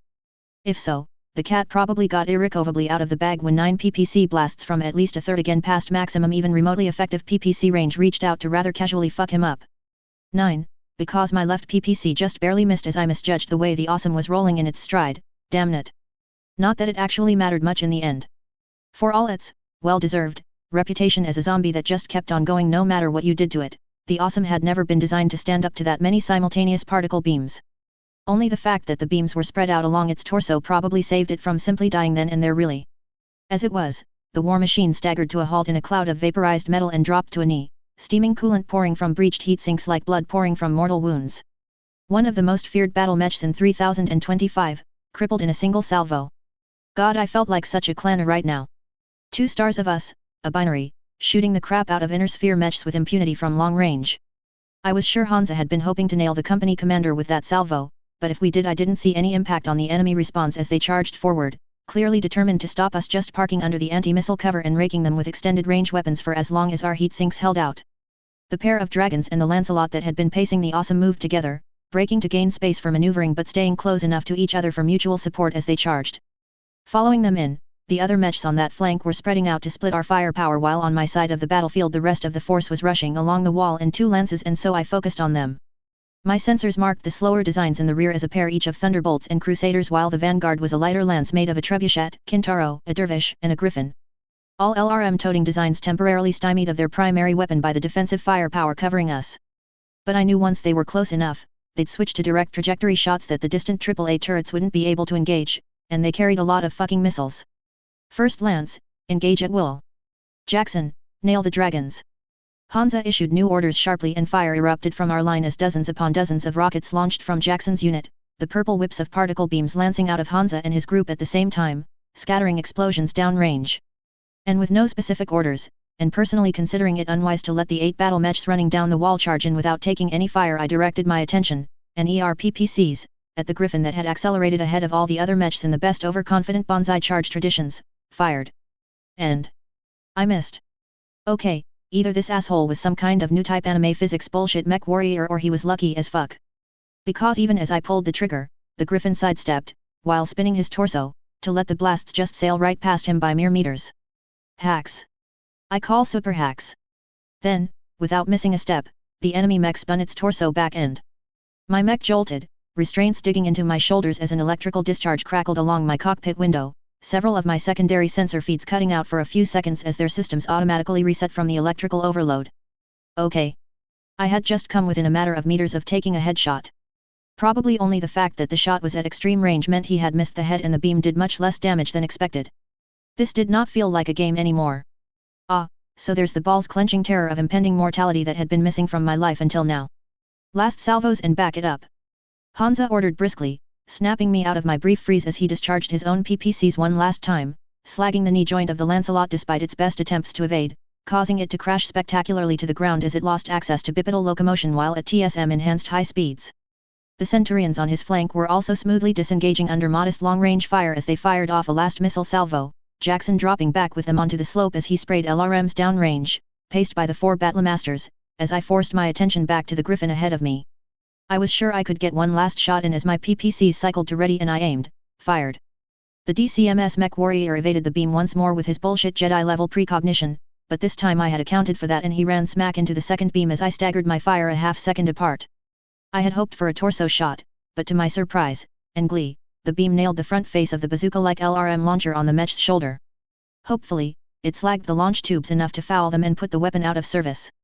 It was a complete fluke of course, but I'd take it as I kicked into reverse, gripping my joysticks tightly as the sickening feeling of a mech in freefall hit me, if only for a split second before I slammed into the slope and skidded down to the ground, my seat vibrating like mad from the rapid oscillations of the gyro as I leaned forward, my torso scraping the rock as I sort of slid down it. Even the advanced Starleague gear and high-fidelity neurohelmet link was barely able to keep me upright as loud warning sirens ripped into my eardrums. An idiotic move? Perhaps. Reckless? Certainly. But, I felt vindicated in my choices as a salvo of autocannon and PPC fire ripped through where my head had just been a second ago. Steadying on my feet, I spun around as fast as I dared and slammed my throttle forward, hurrying to reform with the rest of the company who were already in motion, carefully pointing our backs to the enemy as Hansa ordered us to sprint on course 000, best speed, away from the only useful cover in the area. Saying it like that makes it sound like a bad idea, I thought dryly as I brought my mech up to its maximum stable off-road speed, leaving the hard ferrocrete behind as we smashed back through the trilene in a way that would probably earn us the eternal hatred of the NAIS School of Botany as I slowly closed the small gap with the others. And as we thundered through the dark, I tried to grasp my way through Hansa Davian's plan. Conventional logic says we should have stayed at the phase line and slugged it out. It was the only useful cover in range, and even if the enemy were closing, we had tonnage and heat sinks to trade that fire, and plenty of close-range fire too, especially if we could get under the minimal LRM range inside which the missiles couldn't really track it. Instead, we were being pushed away from the main enemy force, and being pushed away onto the open field where the LRM boats chasing us would have a field day, bad pun intended. Glancing around my tactical boards, I tried to see if there were friendlies nearby, but the only friendlies on the scope out here were Gold Company's assault tanks, who were already a long way off trundling west under orders to go and provide some hefty firepower in the battle still raging through the light industrial parks of downtown Avalon City. Thus, as best as I could tell, we were going to be caught dead to rights, in the open, by a large number of missile boats. All right, that's enough. Knights, come about, speed 60, engage on my command. N12, get back in line. Hansa snapped out a rapid-fire series of orders and I almost fell over as I cut my throttle back harshly, while the 9 other mechs ahead flawlessly slowed and spun on their left foot in perfect, parade unison. I killed the somewhat petulant urge to bite back at my CO and liege that I wasn't a friggin' elite mech warrior able to make my mech tap dance like him through. Even beside the gross unprofessionalism inherent in doing so, I knew this was not the time to jostle Hansa Davian's elbow. So I swung my battle mech around as best I could. Amusingly, my tardiness worked out well as I fell into formation entirely correctly as a result, then I swallowed hard as I saw what we were heading into. The enemy vanguard, 8 mechs total, were just about to hit phase line India. We'd be about 500 meters out, without any effective cover then. They could rain LRMs on us from the high ground, out of line of sight, with the lighter units popping up and down to spit for them. Hansa Davian had, in effect, given the Combine a free hit against us. That made no sense at all, and, bizarrely, that thought gave me hope. Because if Hansa Davian was doing something that looked to my eyes to be incredibly stupid, it meant he probably had a reason. And in an impressive blast of noise and light, my hope was proven well placed. Rocket packs were one of those things I had fast-forwarded the reintroduction to. Incredibly simple really, especially as the new Dallas Corps in fact had a number of technical schematics for such weapons. It had been the work of merely weeks for NAIS to update the designs for the modern era, using infantry one-shot low rockets as the base, and with that, a new weapon had been born that seemed to be of dubious value at face value. I mean, rocket launcher pods were, in almost every way, inferior to LRM launchers. The rockets were unguided fin-stabilized projectiles with far less effective range compared to an LRM, let alone an LRM's absolute range against static targets, and each pod was a one-shot weapon. With all that said, there was one attribute which, in their own niche, made up for these shortcomings in spades. They were ridiculously light and compact compared to almost every other weapon out there against the raw damage they could do. Seriously, the 10 tube mech and vehicle-mounted units that had been rushed into select operational test and evaluation units weighed just under half a ton for the launcher and its ammo and was incredibly compact. You might only get one shot of it compared to a reloadable weapon, but who said you only had to mount one? Case in point, NAIS had taken a couple of Phantom jet fighters, locally produced knockoffs of the classic Defender jet fighter, and played with the designs in an advanced refit lab, the dark place where mad scientists gave way to obsessive engineers and just downright insane test pilots. And after a couple of false starts, an entirely new paradigm had taken shape, with 6 squadrons of jets from the Crucis March military built over the last few months to give Hansa a new card to play. Each fighter, instead of a couple of LRM and SRM tubes, now carried 6, 10-cell rocket packs internally, plus up to another 4 on wing-mounted hardpoints that could be dumped after firing.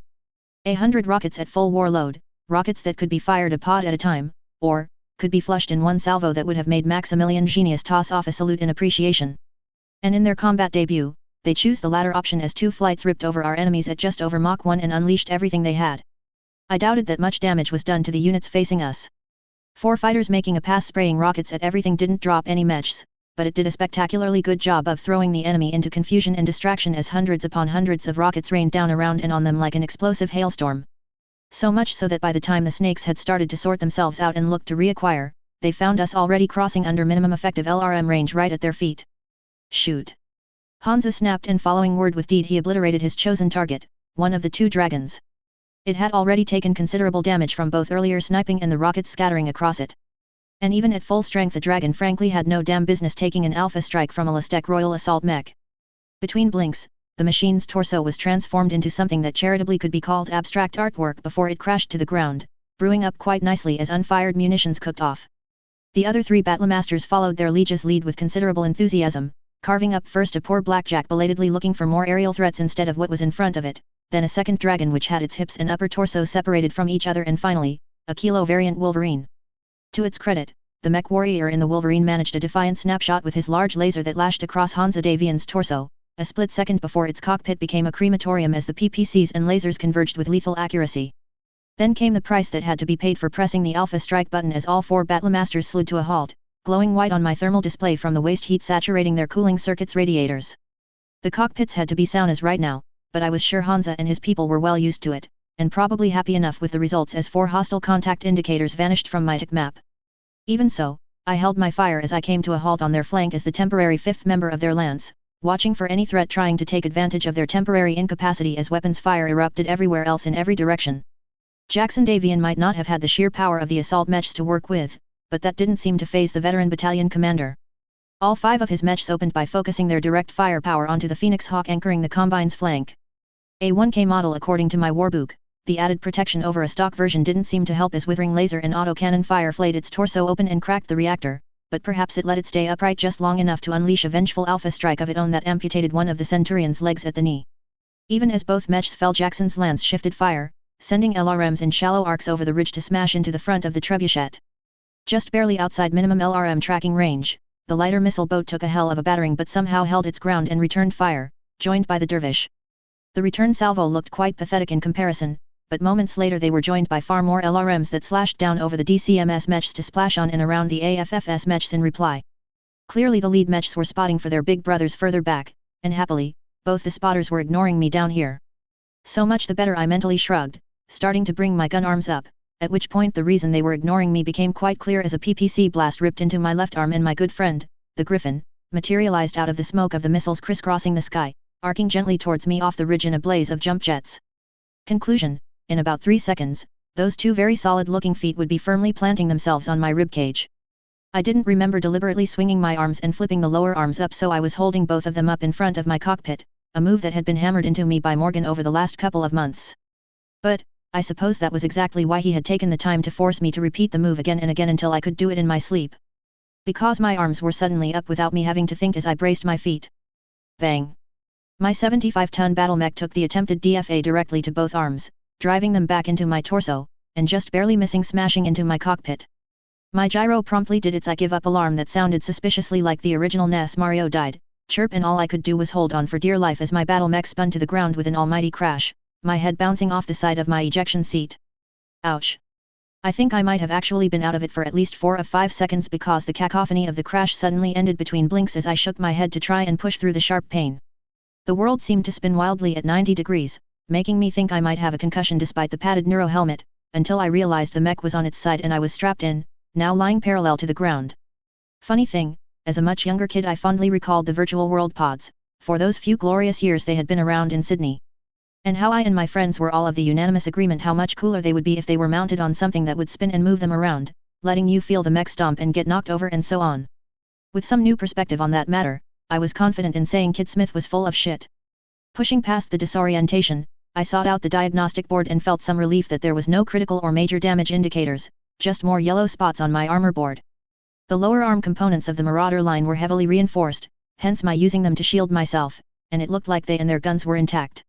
Say what you will about the Star League, and I tended to say a lot even when I shouldn't, but bloody hell their best toys were built to crazy levels of engineering excellence, something I was admittedly thankful for right now.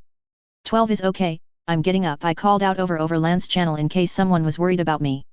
I hoped the lack of any answer was just because Hansa and Jackson were busy and confident I could get off the ground and not because they were dead or something, but that was 20 seconds in the future Smith's problem. Focusing instead on my situation, I carefully pushed on my battle mech's right arm, applying steadily increasing pressure like I had been trained, forcing myself to do it right.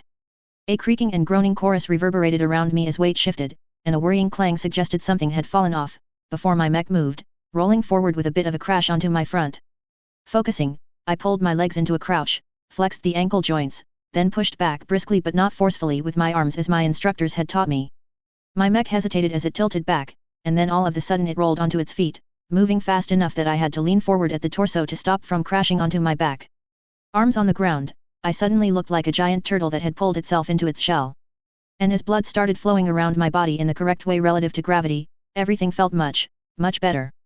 Stable, I slapped the big yellow button to my right and with a clunk followed by a low screaming, the battle mech's gyro unlocked and started its spin-up cycle, without any grinding or alarms going off, to my great relief.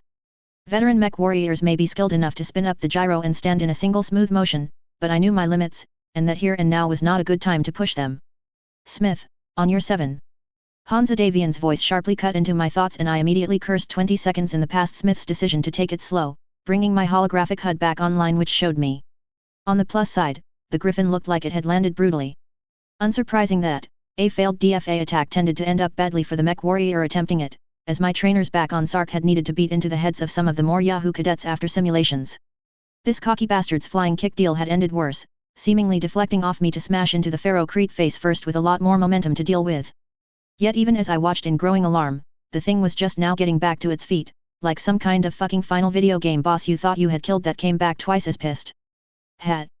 Peter Griffin versus the giant chicken, Walker. That was hilarious.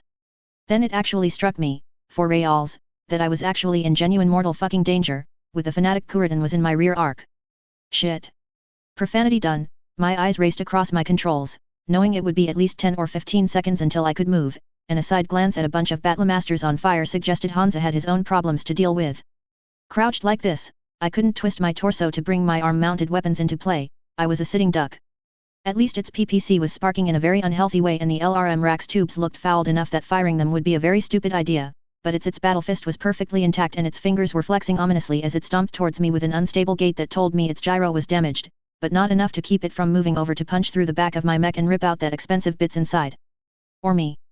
I eyed my ejection controls for a moment before beyond them seeing one of my weapon status readouts and a light bulb went off over my head. Immediately, my thumb snapped a hitherto unused hat switch down 2 settings down on my right control stick and I slapped the stick right, a purple crosshair on my compressed HUD moving around rapidly from my front arc to the rear. Pulse laser technology, as the name rather implied, unleashed its energy in a rapid series of pulses rather than a beam, although to the naked eye it certainly looked like a single albeit flickering beam. It gave better damage output, mostly because each pulse gave a brief window for the laser optics to refocus and adjust to ensure a very tight spread of damage rather than the slashing across armor that tended to let armor diffuse and waste a decent amount of a conventional laser's power. The refocusing also gave better accuracy, letting the weapon compensate, to a degree, for both target movement and platform drift to mark a precise point and rip through the armor much better than a normal laser. However, that accuracy came at a price. Laser technology it seemed could be calibrated for static range focus, or, with the use of sophisticated adaptive optics, to refocus with lightning speed, at a much shorter maximum range. Well, unless of course you were a clanner. Fucking munchkin bullshit clan tech. Anyway. The idea I was about to put to the ultimate test had come with many others from one internet Battletech thread or another and had required some fancy coding work from Team Bonsai that had worked great in theory, but never tested in practice. My battle mech's HUD helpfully overlaid a wireframe schematic on the Griffin as my gun came into line, bright splotches of blue inside the red wireframe showing where GRF-1N's vital organs were, as it was. And as my crosshair settled on top of the Griffin's gyro where armor had been torn away, I squeezed the trigger. And prayed. I called it the LBX/laser, patent pending, even though Tommy Lester had continually protested the name given there were no actual ballistics involved. But then as he had rejected laser shotgun as well? Honestly, there was just no pleasing some people. In any event, instead of focusing the pulses on the same point, the cannon sprayed a more rapid cluster of 5 lower-powered pulses within a 1-meter radius circle of my aim point where the armor plates had already been torn away. And I hit pay dirt.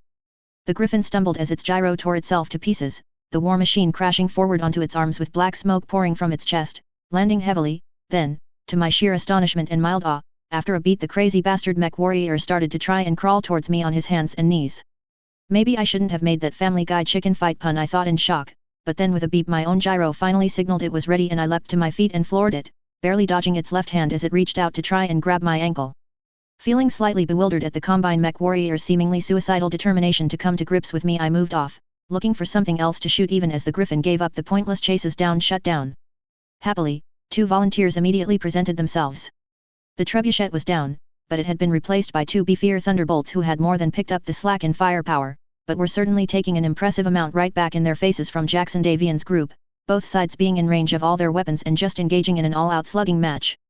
That left just the dervish and Kintaro backstopped by the two crusaders, but one of the crusaders was presently fighting for its life against Johnny and Jimmy, who had apparently come back over the wall in an attempted backstab, while the other was splitting its attention, throwing LRMs out with the thunderbolts while volleying its SRMs down at 4 Lastek assault mechs. On paper, it was an absurd mismatch. Unfortunately, it seemed the Combine had set the paper on fire by throwing a double metric fuckload of Inferno rounds at it.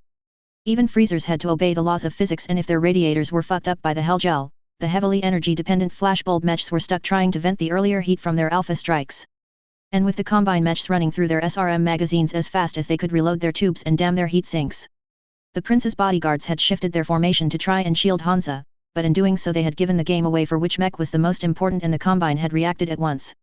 The dervish and Kintaro, despite how overheated I could see they were getting on my thermal scope, were trying to edge around the formation counterclockwise while the crusader provided cover fire, while occasionally throwing some more LRMs at Jackson Davian, clearly trying for an angle on Hansa directly. All three mechs ignoring the sporadic medium laser fire, raking them back in return even as it steadily added up. Happily, not one of the trio had seemed to notice my mech getting back to my feet.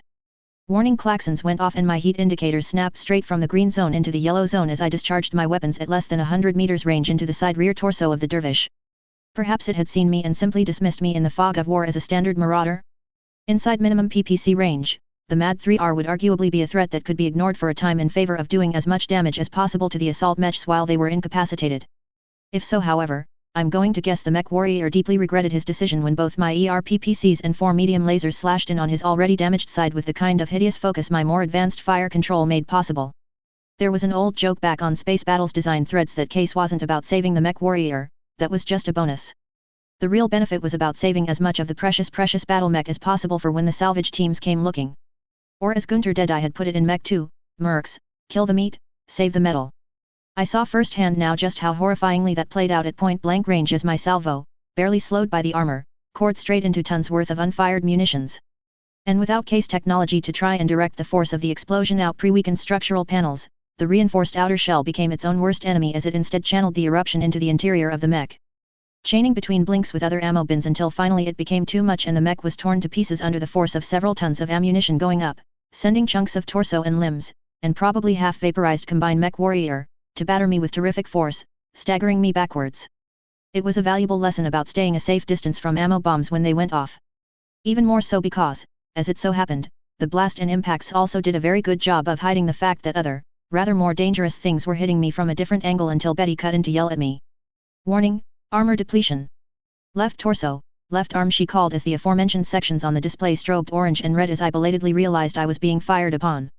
Snarling, I wrenched my now somewhat sluggish battle mech around to face the direction the attack had come from, walking myself out of the line in the process and causing a clutch of SRMs to rip right past my cockpit, close enough to see any made proudly on Luthien stickers that may have existed as I tried to track the enemy through the smoke. It took precious seconds with my thermals and visuals both screwed from the explosion though, and by the time I flipped over to Magrays, the Kintaro had closed the distance. Sprinting right at me. Oh for fuck's, I spat out as I snapped my right wrist across and spun my torso desperately, my mech still too sluggish to try anything but the backhand strike as I desperately tried to set my feet.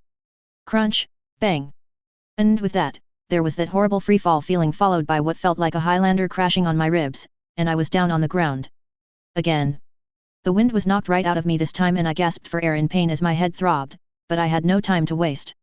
I pushed my mech around as fast as I dared, with groaning and squealing noises suggesting my primary structural framework was starting to get rather annoyed at the treatment it was receiving, but I ignored it, pushing off and silently pleading with it to hold together. Thankfully the damn thing did as I fell onto my front and arms for the second time this morning with a cough forced from my lungs at the move. The gyro hadn't needed to spin to zero from this impact, so I hurriedly worked through the motions to push to my feet and stand, checking my heat readout and saw it was quickly dropping down. God, I loved freezers, before searching for the Kintaro. Ah, there it was. On the ground. With the Battlemaster, now only smoking, not burning, a significant improvement, looming over it with one foot firmly on its chest, and a PPC aimed at its cockpit.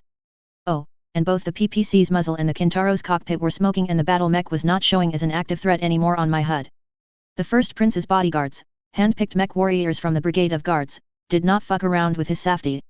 Mentally ticking off the Kintaro from my threat list, movement from above caught my attention as the Crusader that had been supporting the light mechs raised its arms, clearly wanting to get off one last salvo as it started to back away from the edge, and it was with no small surge of terror that I realized it was aiming all of its considerable guns right at me. Then, well, its head suddenly blew up rather violently. And unexpectedly. Decapitated, the crusader toppled like an ancient pine tree sliced by a lumberjack, crashing over the edge of the rise it had been standing on and falling towards us. Rolling, sliding, and tumbling down with a crashing cacophony audible even inside my heavily soundproofed cockpit, it finally skewed to a halt at the feet of the lance of battlemasters it had helped set on fire, unmoving. Even after Knight 3 stepped up and kicked it a couple of times to make sure. Then, with the thud I felt through my battle mech's feet, 100 tons of heavily modified Macchi 9H crashed to the ground right where the crusader had been standing in a flare of strap-on jump packs, its massive right gun arm still smoking. Very few mech warriors would be crazy enough to fire a 180mm autocannon while in midair, seconds from landing on jump packs. And of that rather select group, few would be able to not simply land the shot, but nail the back of an enemy's head from above like that. Luckily, Morgan Hosek Davian was both that fucking crazy and that fucking good. Thank God. More and more battle mechs fell from the sky as the 1st Battalion of the Davian Honor Guard dropped into battle. Morgan was clearly doing the Davian thing and leading from the front, like we didn't have enough of those idiots here already, but his people were following close behind.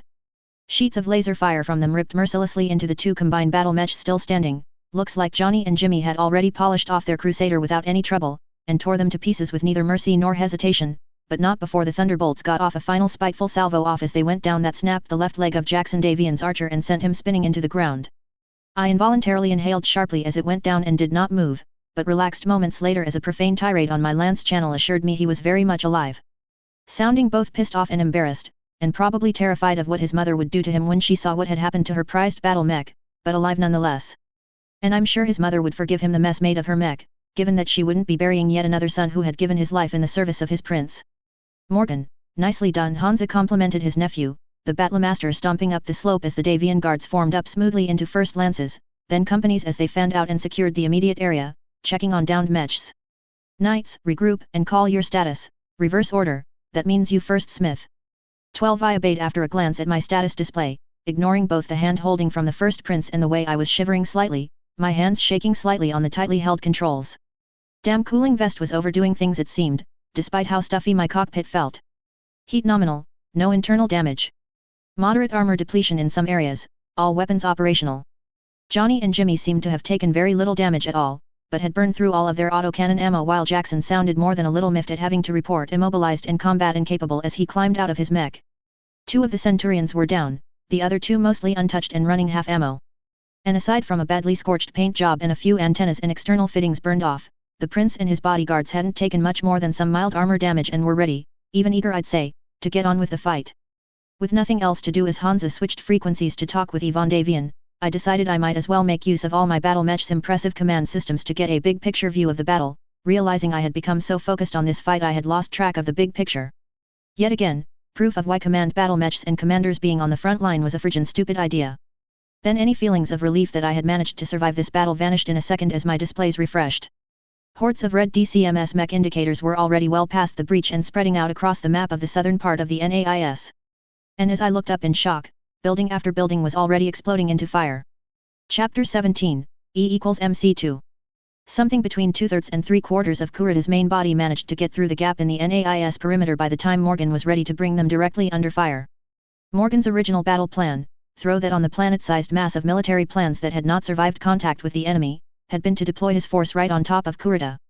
Of course, a hover-drop maneuver with an entire regiment was rare to see executed in the 3025 time frame, especially by the defenders.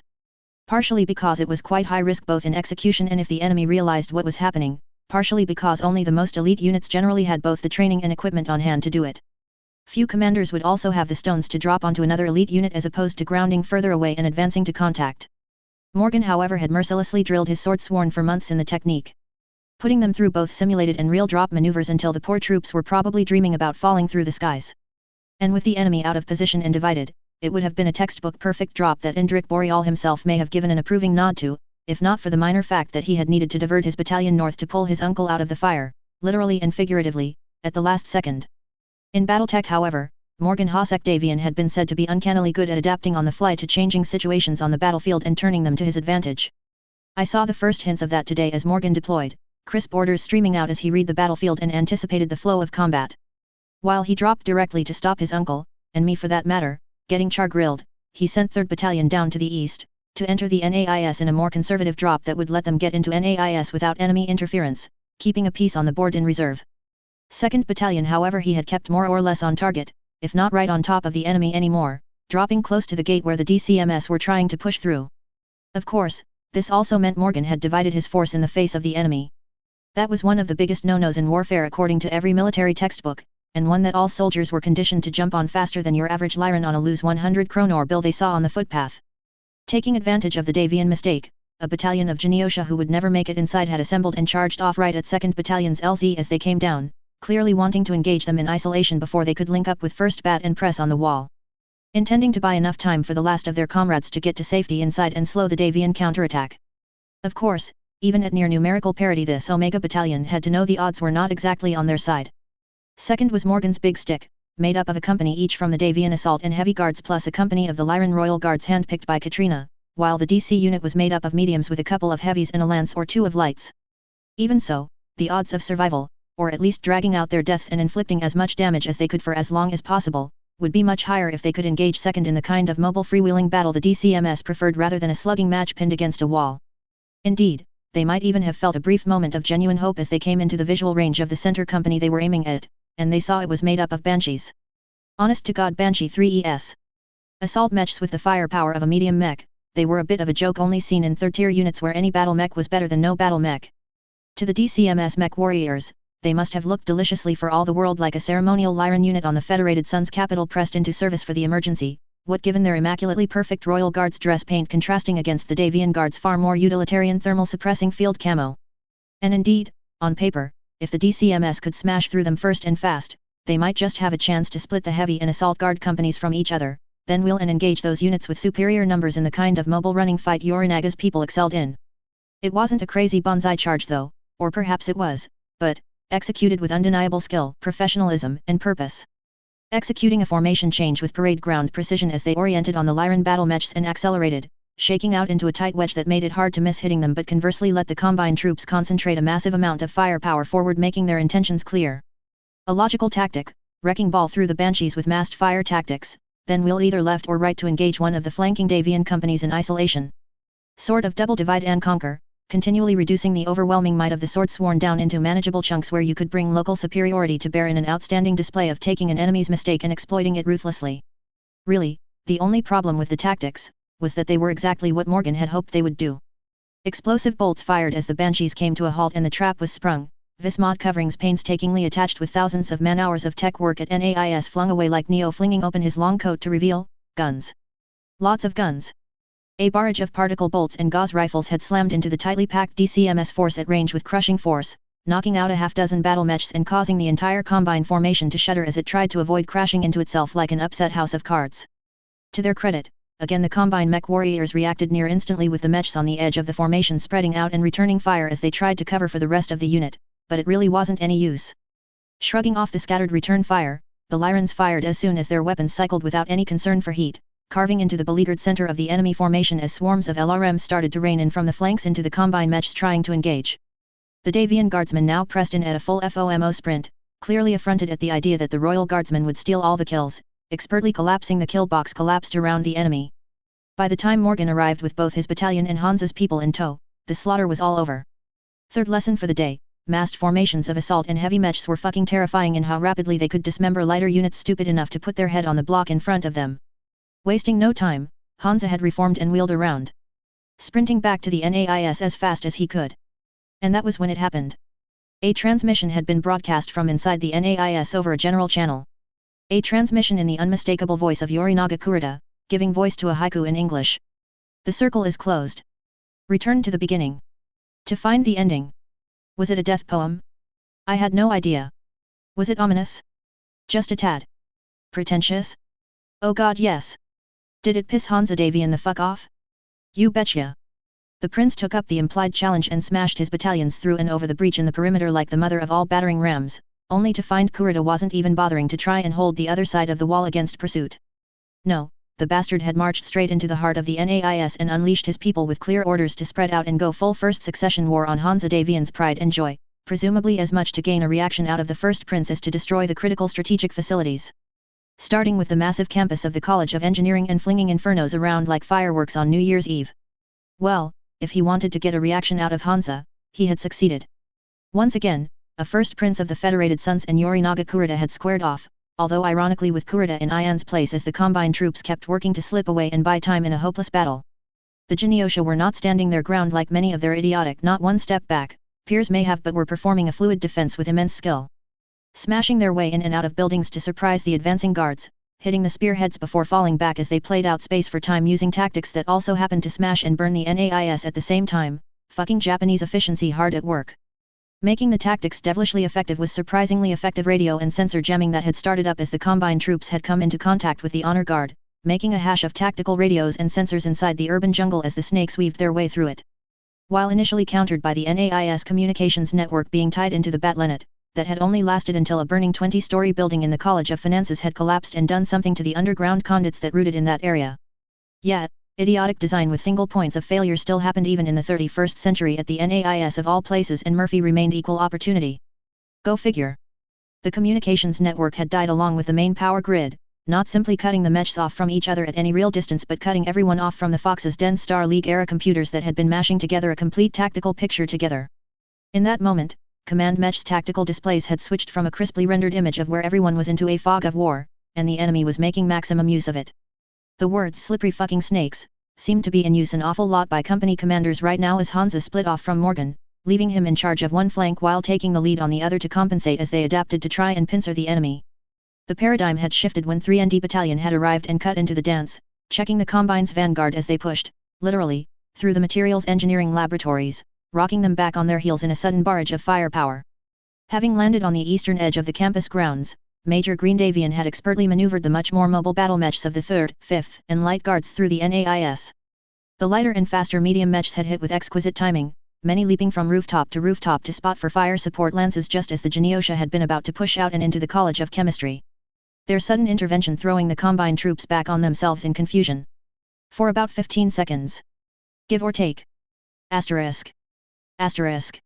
While Hansa and Morgan had gone running to the sound of the guns, I was sent to the rear. I mean, the orders were a bit more subtle than that, telling me and the rest of my lands to recover our dismounts with the help of a hover APC coming out, then head to the CMS campus, which was the designated rally point for all NAIS defenders. But translated from that, it was pretty clear we were being sent to the rear. And with Jackson Dispo, Air, dismounted as well as Johnny and Jimmy out of ammo? It made sense for them. But why me? My mech was more or less fine and I didn't have any ammo concerns, and surely they needed every gun on the line? Most probably I guessed Hansa didn't think I was up to the bar brawl that he knew was about to come when two elite units smashed into each other with quarter neither offered nor given at point-blank range. Hell of it was, he was probably right. With my person removed from the immediate danger, even if I tried to keep watching in every direction simultaneously on my 360-degree display, my mind started wandering back over the battle. The adrenaline and training that had gotten me through the first engagements on autopilot was thinning out and leaving my mind going in increasingly small circles as, bit by bit, it sunk in just how close to dying I had come this morning. The crackle hiss of the PPC's lightning clawing at the edge of my cockpit, the visual of the implacable griffin stomping towards my immobilized battle mech. No video game saves coming. No reset buttons. No tabletop do-overs. Just, dead. In any event, I parked those thoughts as our little group approached CMS, following the hover APC through the gate. Being the nucleus NAIS had been built from, CMS, or NAMA as the alumni still stubbornly insisted on calling it, retained an internal perimeter wall separating it from the rest of the campus, mostly because it would just be too much damn work to demolish it, complete with, limited, static defenses. It also had a fully functional command center with landline uplinks to the den, an independent power grid, plenty of hard open parade ground reinforcing dropships could land on in a pinch, and all the infrastructure to support the cadets' military hardware, making it a logical fallback point and / or final redoubt. Indeed, the last known orders BB had given as the DCMS had stormed into the NAIS were for Team Banzai and the cadets to fall back and regroup here, meaning they should have beaten us here. They were nowhere to be seen. They might still be alive, but if so, they were somewhere in the middle of the massive cloud of jamming hanging over the NAIS like an electronic counterpoint to the thick black clouds of smoke, fucking over communications and what data links the 3025 era AFFS used. Listening in on the command net, several of the more technically inclined members of Team Banzai's support staff in the local command center here had positively identified the interference as coming from multiple Capellan EU systems, the prototypes of which they had already seen on a couple of salvaged Ravens brought back to the NAIS late last year. How in the hell Kurita had gotten his magic Bushido hands on that technology? No one knew. And as far as I could remember, nothing on that level of technology transfer had happened in the original timeline between the Captain powers, making it another butterfly I had caused. The NAIS communications grid was still down despite frantic attempts ongoing to get it back up again, and the steel jungle that made radio unreliable even in normal times was increasingly covered and filled with thick smoke that obscured overheads too, the end result being that outside of close-range high-frequency radio links, we were playing double-blind rules. I fucking hated double-blind rules. It didn't seem there was terribly much I could do about things as they stood, however. Johnny and Jimmy had run straight to the nearby cadet base to have their ammo bins topped back up, an evolution that the crack support staff of Team Bonsai could get done in a matter of minutes with the facilities there. Jackson Davian had also gone with them instead of heading for the command post as I anticipated, looking to grab one of the training mechs that had been left in place as a backup specifically for dismounted mech warriors to get back into the battle with. My mech didn't need ammo of course, and I had enough hydrogen in my reactor tank to keep going for months, and while I would have loved to rearmor my battle mech, this wasn't Mech Warrior 3 or 4 with field bases to quickly duck into and be back to 100% health in 10 seconds or less. Reskinning my mech's damaged armor would take hours even if they had ferrofibrous armor just laying around, which was something I rather doubted. So when I went back into the battle, I'd have to keep a close eye on where the shots were hitting me.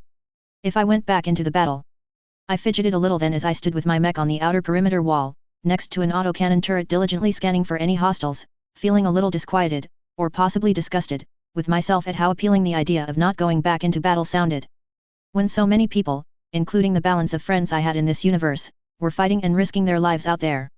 So, in an attempt to refocus and with no sign of hostiles anywhere near here, I turned to my command board and brought up the feed from the Fox's Den relayed via my own SATCOM uplink, and almost instantly stumbled onto a chagrined Morgan reporting into Yvonne Davian, personally via his SATCOM uplink. She was not happy. And that was a scary thought. I mean, I had indirectly seen Yvonne Davian drop her grandmother of the AFFS who makes epic cookies persona once or twice in the den. Seeing very senior combat veterans walk out of her office looking considerably paler than when they had walked in and all that. But it was rare, and I had never thought she'd need to put Morgan of all people under the blowtorch. It was understandable why she was though, given that Morgan was admitting he had lost track of the first prince of the Federated Sons. If I was hearing this right, it seemed that having pinned the Combine force, more or less, into the southern third of the NAIS, Hansa had switched gears and unleashed the infantry NAIS had been keeping in reserve. Using the extensive secure underground tunnel networks, the vast campus the infantry had already shifted into place unseen and, when the signal was given, they had popped up all over the place to make a very loud and obnoxious nuisance of themselves. The actual damage inflicted was limited, but it was rather distracting to have people shooting into your back while you were busy playing tit-for-tat with enemy battle mechs. And with strict orders to shoot and scoot, the Rat Pack had vanished right back down the tunnels and mostly escaped the furious but clumsy retribution cleanly, at which point other platoons had engaged from different directions. It was kind of like those old whack-a-mole arcade games, except the moles had SRM launchers, LAW launchers, and the occasional manpack PPC or support laser, all chipping away at your armor or even occasionally placing shots neatly into armor breaches they could pick out to wreck things on the inside. And without their own infantry units to screen then, the Combine's possible counters were limited. The sudden and violent attack that was launched in response was tactically sensible given the situation, very much the best option out of several bad ones. Breaking out of the burning and collapsing engineering campus that was all but reduced to rubble, 2 NA-bit battalions of Combine battle mechs had still moved as one well-oiled machine, working to collapse whatever was still standing on the way out. Fire support units laid down suppressive fire with the last of their ammo while assault units ripped a breach open in the Davian lines, allowing the rest of the unit to pour through in an attempt to unfold and rip the AFFS lines open from the inside out, all under the cover of their ECM bubbles, often teetering through buildings to try and get around defensive strongpoints. Many of the enemy mechs out of ammo even carried grinders and other improvised clubs from the building wreckage in their hands, clearly planning to use them with TSM enhanced force on the Davian guards. Morgan and Hansa, however, had anticipated the move. With microskills a Korean StarCraft champion would have approved of and banking heavily on guardsmen subunit commanders doing a lot with very few orders to a big picture, the Swordsworn had smoothly flowed back from the charge, sweeping their units around to suddenly englobe them as their charge became drawn out, before forcing the leading assault elements crash into the stop line at a place of Morgan's choosing. Again, the 12 Banshees held in reserve stepped forward and again they proved utterly terrifying in the sheer firepower they brought to the 3025 battlefields. Even at close range, for all the undisputed skill of the Combine mech warriors they simply didn't have an answer to Katrina's fanatic hand-picked soldiers and their retrofitted assault mechs and the firepower they poured down the narrow choke points as fast as their triggers could cycle. Sure, more than a few fell as their XL reactors were torn open and several others were shot full of so many holes it was a wonder they could stand, but not one of them paused as they kept throwing PPC, laser, and gauze fire into the teeth of any mech stupid enough to challenge the Lyran wall of steel. The unstoppable force met the immovable object head-on, and this time, the unstoppable force blinked first. They did not give up, mind you. Even as their push ground to a halt, they reformed quickly into defensive clusters of lances and company lines, trying to hold a perimeter around and inside buildings as they probed for an escape route to stay mobile, only to find every direction firmly locked down by tight, interlocking arms of the honor guard. They didn't fight any less fiercely, but the N2 law and intensity of the combat was now finally catching up to them, and everyone knew it. They were running out of ammo, leaving more armor on the ground than on their mechs and overheating without any break to flush their heat sinks and take a breather. The much fresher honor guard were in their element now, and they ramped up the pressure steadily as the advantage steadily tilted their way and they pushed the enemy into combat loss grouping. God knows if there would be much left of the southern third of the NAIS by the time this ended though. Then, things went wrong. Our glorious prince had been maneuvering to try and come in on the flank of the enemy main body with his high-technology lance in the lead. To punch into and cut off an enemy company from the main body and help liquidate it, especially the EU unit hiding there, working to break up the enemy's mutually supporting formations. But as he did, a new enemy formation had suddenly broken out of the ruins of the engineering campus, sneaking out unnoticed from the eastern side of the fiercely burning buildings. According to the infantry spotters who had managed to, eventually, get a line in to report to Morgan, it was reported to be a company-sized force led by a Warhammer. A Warhammer that had shot the two Valkyries on the flank picket with a single PPC apiece, impossibly fast on the draw while seeming to casually walk through the return fire that just flowed around it, refusing to connect to it. Yet, no possible confusion over who that was. Still, even Yorinaga Kurita on the loose with a small force was something that could be dealt with, in time. Nothing to panic about, right? Well, it wouldn't have been, if not for Hansa Davian chasing after him with his depleted command company. The man who had killed Hansa Davian's brother, and tried to drag his body back to Luthien to triumphantly march down Dragon Unity Road and dump it before the coordinator. The man who had tried to kidnap his future wife for God's knows what fate as a prisoner of the Kuritas. The man who had led an invasion of his capital to burn down his greatest hope for the future of mankind. So, yet, Hansa was off like a bull chasing a red flag according to the infantry who reported his reinforced lance pounding past their position 2 minutes later, in hot pursuit of the enemy. And as it seemed Kurita had at least one of his units equipped with Capellan EU equipment, because the jamming was disrupting every attempt to reach him or locate him by radio, and with each and every one of the Battlemaster's SATCOM antennas destroyed by the earlier Inferno rounds, we had a problem. A big fucking problem. Worse, even if the Genosha were being slowly squeezed to death into combat loss grouping, they were fighting like the elite Combine soldiers they were. Soldiers who also knew they were dead men walking. And so they fought with desperation, commitment, brutality, and resolve, furiously thrashing and maneuvering with vicious local counterattacks the instant the guardsmen gave them a gap, forcing every Davian mech to hold their ground often by their fingernails as the two sides slugged it out at point-blank range with mechs falling on both sides steadily, leaving Morgan nothing spare to go after Hansa with. The next wave of reinforcements made up of the rest of Team Banzai were still 35 minutes out according to the chatter, and I set one of the timers on my command board to that number on their suborbital hop, and unless he wanted to give the main body a window to break out themselves, and possibly reinforce their master, Morgan needed to keep every single gun on the line. The fact that I could hear his own weapons firing as he briefed the Prince's champion on the situation rather spoke to that. That, of course, was when Jackson Davian had chosen to join the conversation as he jogged his new mech back out to join me, the two enforcers behind him matching his pace. And as my stomach started to clench, the man almost happily noted to his mother that there was now an unengaged mobile unit back on the field, ready to go find Hansa. To back him up. Asterisk. Asterisk.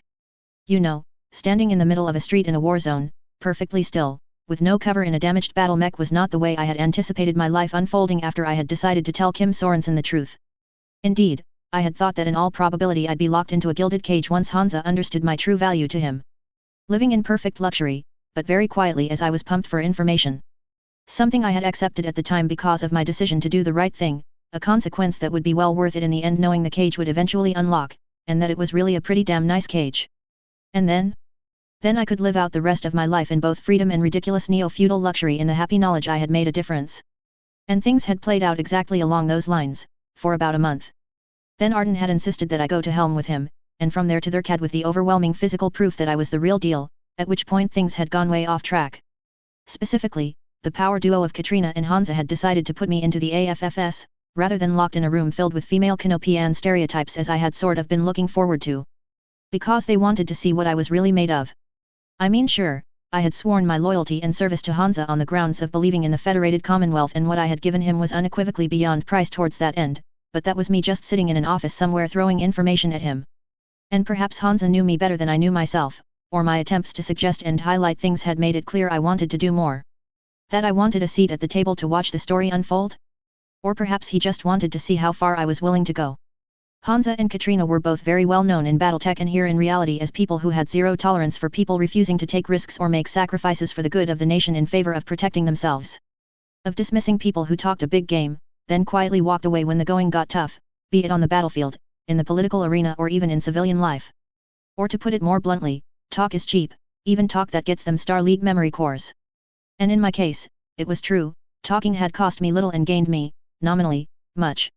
But putting on the uniform, starting at the bottom and working my way up and standing with everyone else in defense of New Avalon? That was putting my money where my mouth was, and the thought of losing that hard-earned credibility. And indeed, the respect and friendship of the power players, who in a sad way included my only actual friends in this damn reality. That meant something. So as genuinely terrified as I was of being pulped or vaporized, peer pressure was oddly enough a stronger force.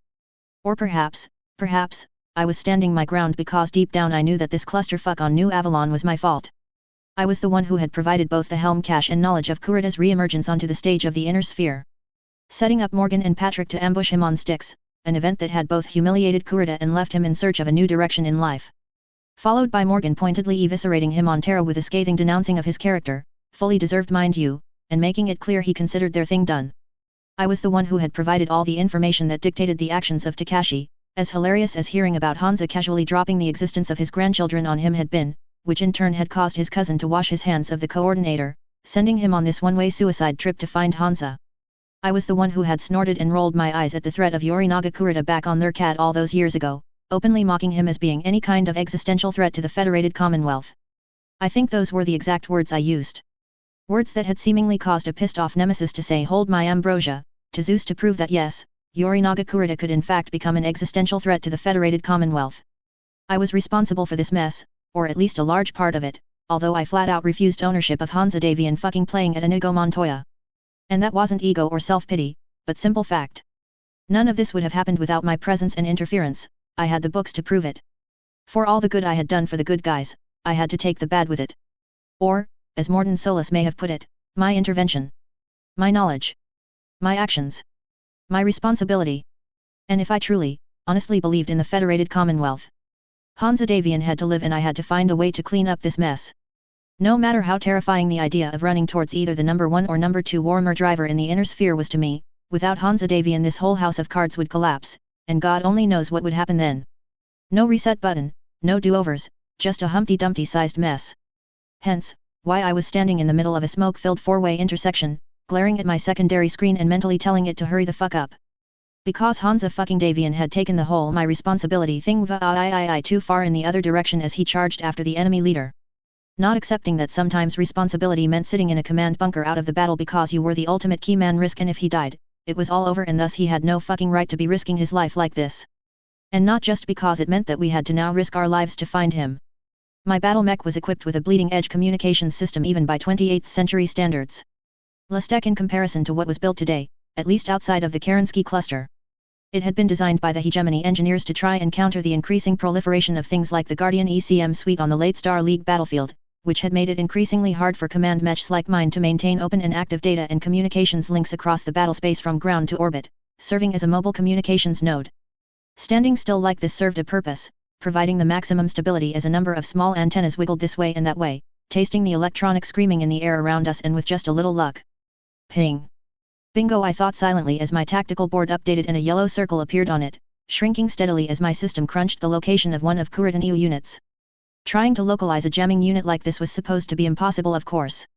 But fortunately, Terran engineers from the bad old days were bullshit hacks in the way they kept all these little optional extras and party tricks for Royal Command units under the hood. I might not have a clue what a phased multi-band H5 type blanket jamming pattern was, but luckily my communications systems did end. There. Contact. Looks like the closest Kuritan jammer is in NAIS Grid India 4, I declared over the direct lasercom link.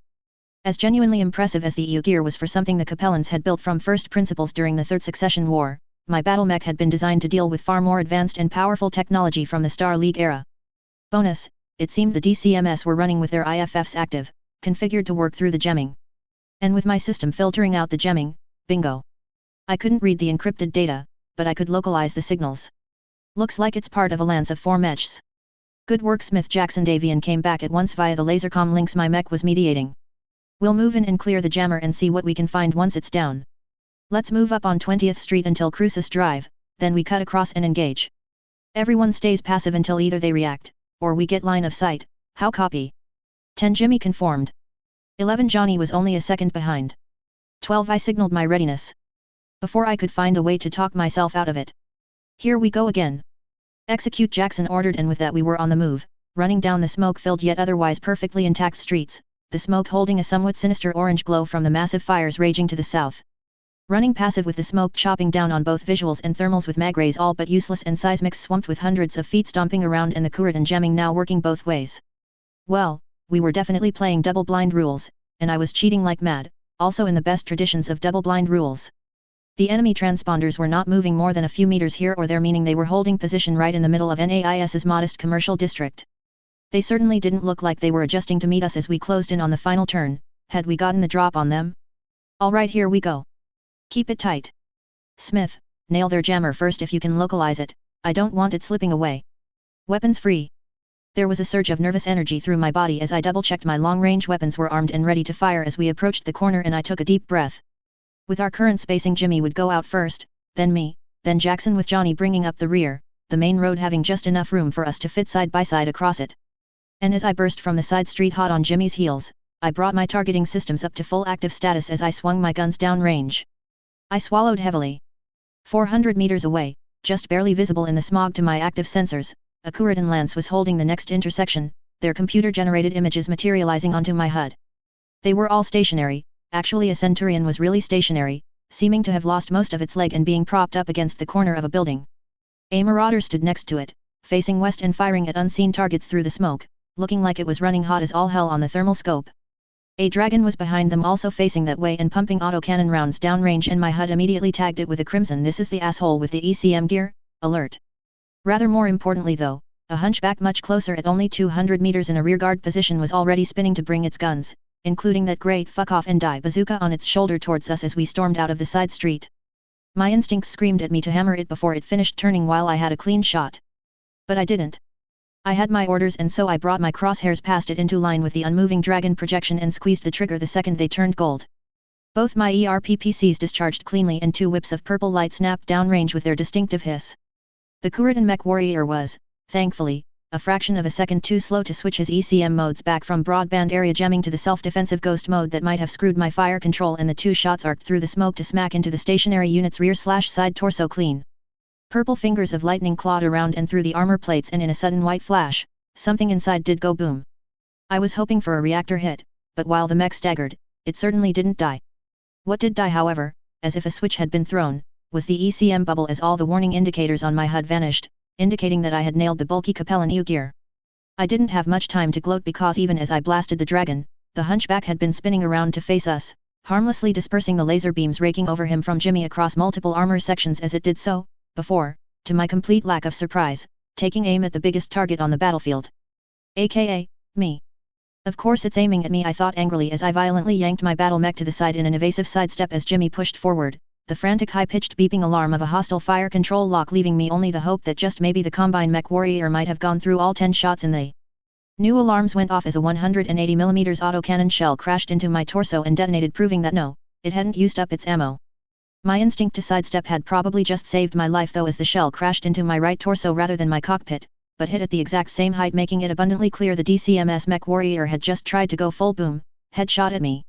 The force of the impact still took me off guard, catching me between steps and spinning me with just enough force for me to think, oh here we fucking go again, before with an impressive jolt, the back of my mech slammed into the building on this side of the road, arresting my fall and not quite knocking the wind out of me.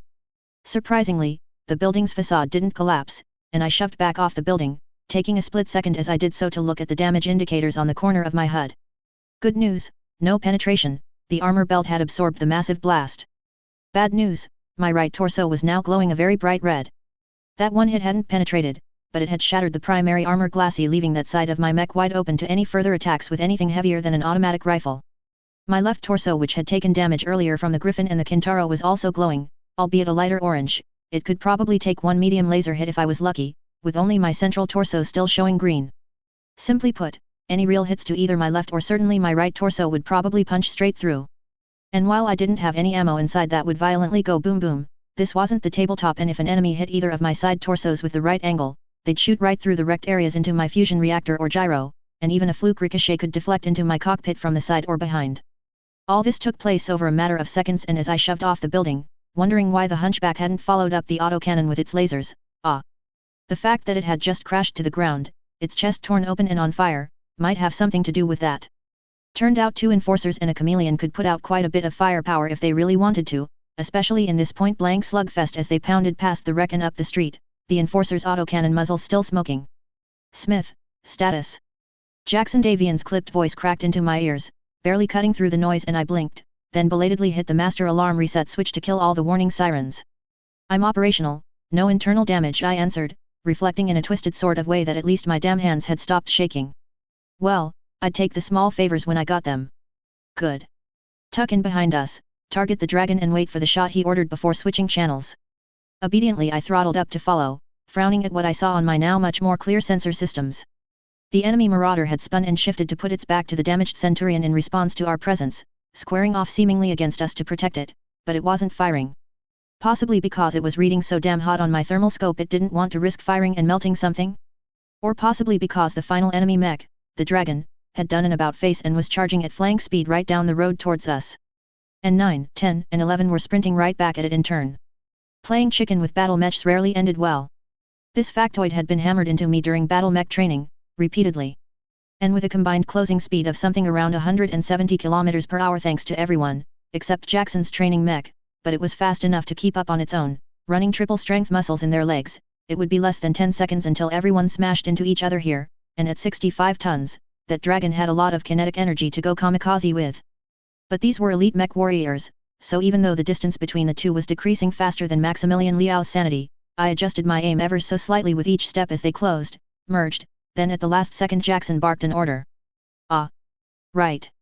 In a blaze of fusion thrust all 3 Davian mechs took one last step and leapt even as the dragon swung its torso and leaned into the mother of all shoulder charges aimed to slice right through Johnny.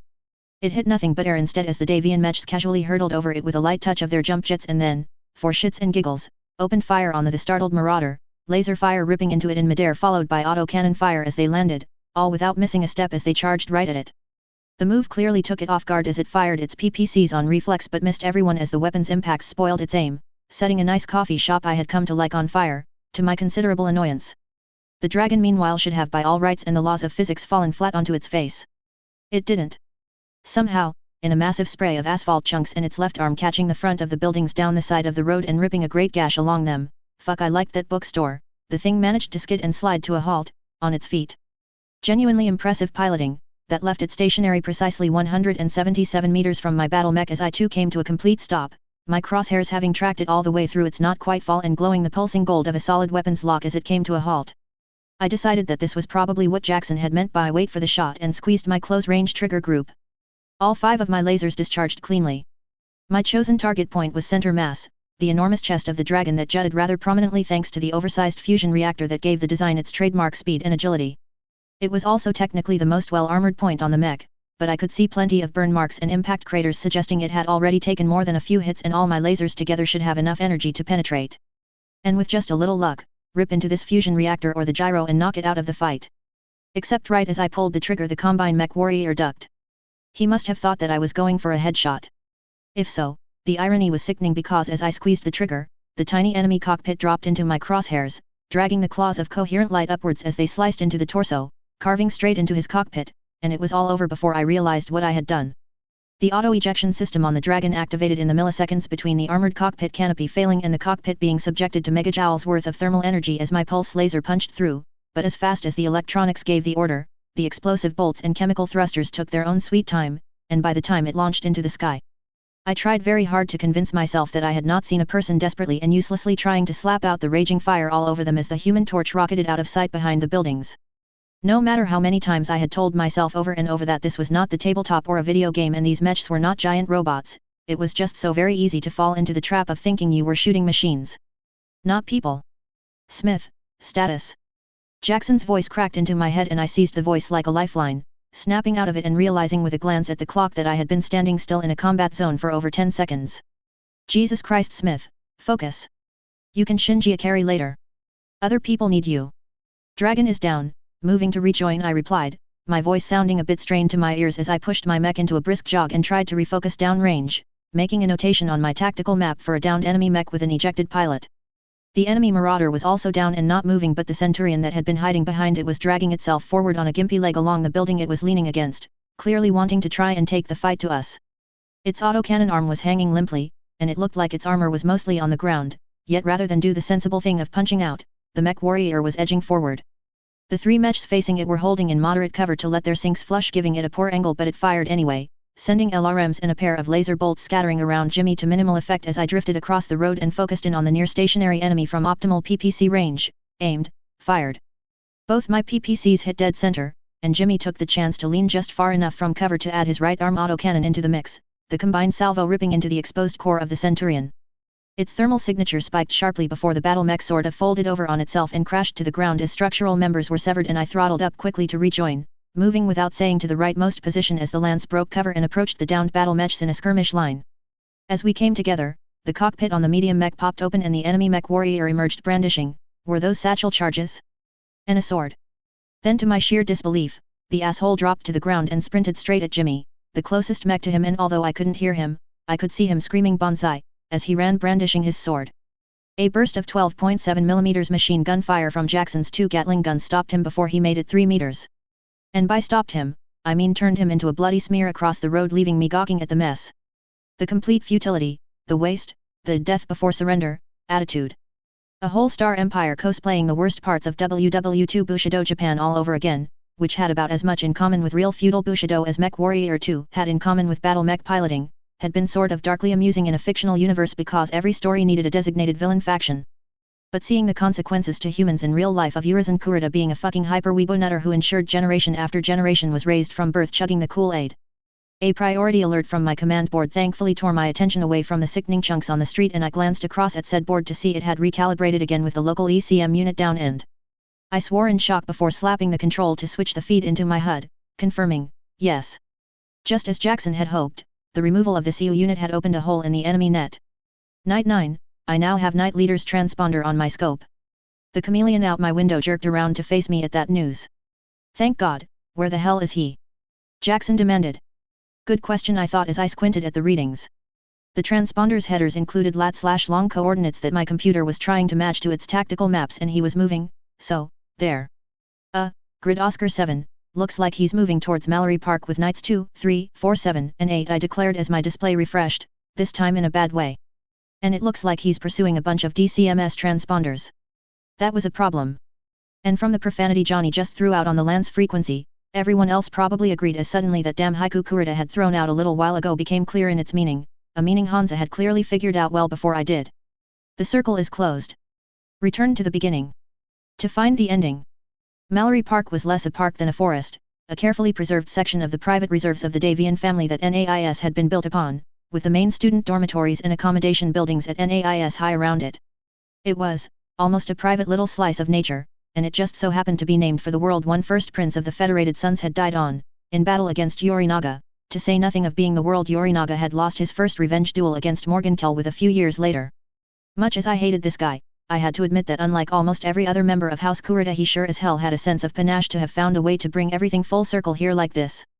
Not that I had the slightest intention of giving the fucker his do-over. Slight problem though, between us and the park was a concrete jungle of buildings, mostly residential and too big to easily bash through, with very few paths a battle mech could take, another factor in the choice as it isolated it and controlled access. Smith, I'm still getting nothing on my systems and he's not answering my radio, can you patch an uplink? Jackson cut into my thoughts urgently. I can try, stand by, I replied, hitting the button that would tell my command mech to be a command mech and attempt to reconnect to all allied units in range for communications mediation. There was still plenty of jamming in the air that would have made it hard to establish two-way communications with Hansa, except for the fact that he and his bodyguards were running Royal Brigade mechs like mine with similar boosted communications, and if they got a handshake from my systems. And even as I thought it, Knights 1, 2, 3 and 4 went from grey to green as the link established, bouncing between each of them in a peer-to-peer network. I couldn't maintain a solid link with any of them, but enough data packets were getting to each I could establish something of an uplink as they pieced it together. Jackson clearly saw the same indicator on his board via my link because a split second later. Night Leader, this is Night 9, come in. There was nothing for a few seconds but static, and I could feel everyone holding their breath to see if the relay would work. Then. INE, we're Eily Pursuit, Yorinaga is regroup, he said, the static washing out his message and the connection dropping again for a moment before coming back slightly clearer. Eat, proceed to Mallory. Then it cut out again and I glared at my board as it declared the signal lost. But it was Hansa, the carrier security encryption confirmed it, and from his words, he was engaged with Kurita and he needed backup. Now. No, what we need to do is grab him and drag his fucking ass out of there. I wanted to scream over everyone, but I didn't bother to waste my energy. If I could have reached Hansa reliably I might have given it a try, but everyone around me saw absolutely nothing wrong with Hansa running off after his brother's killer. They had made that abundantly clear as we left CMS. Even Johnny and Jimmy, whose entire purpose here was to keep Hansa alive, were fully on board, simply wanting to join up for the big fight and protect him that way.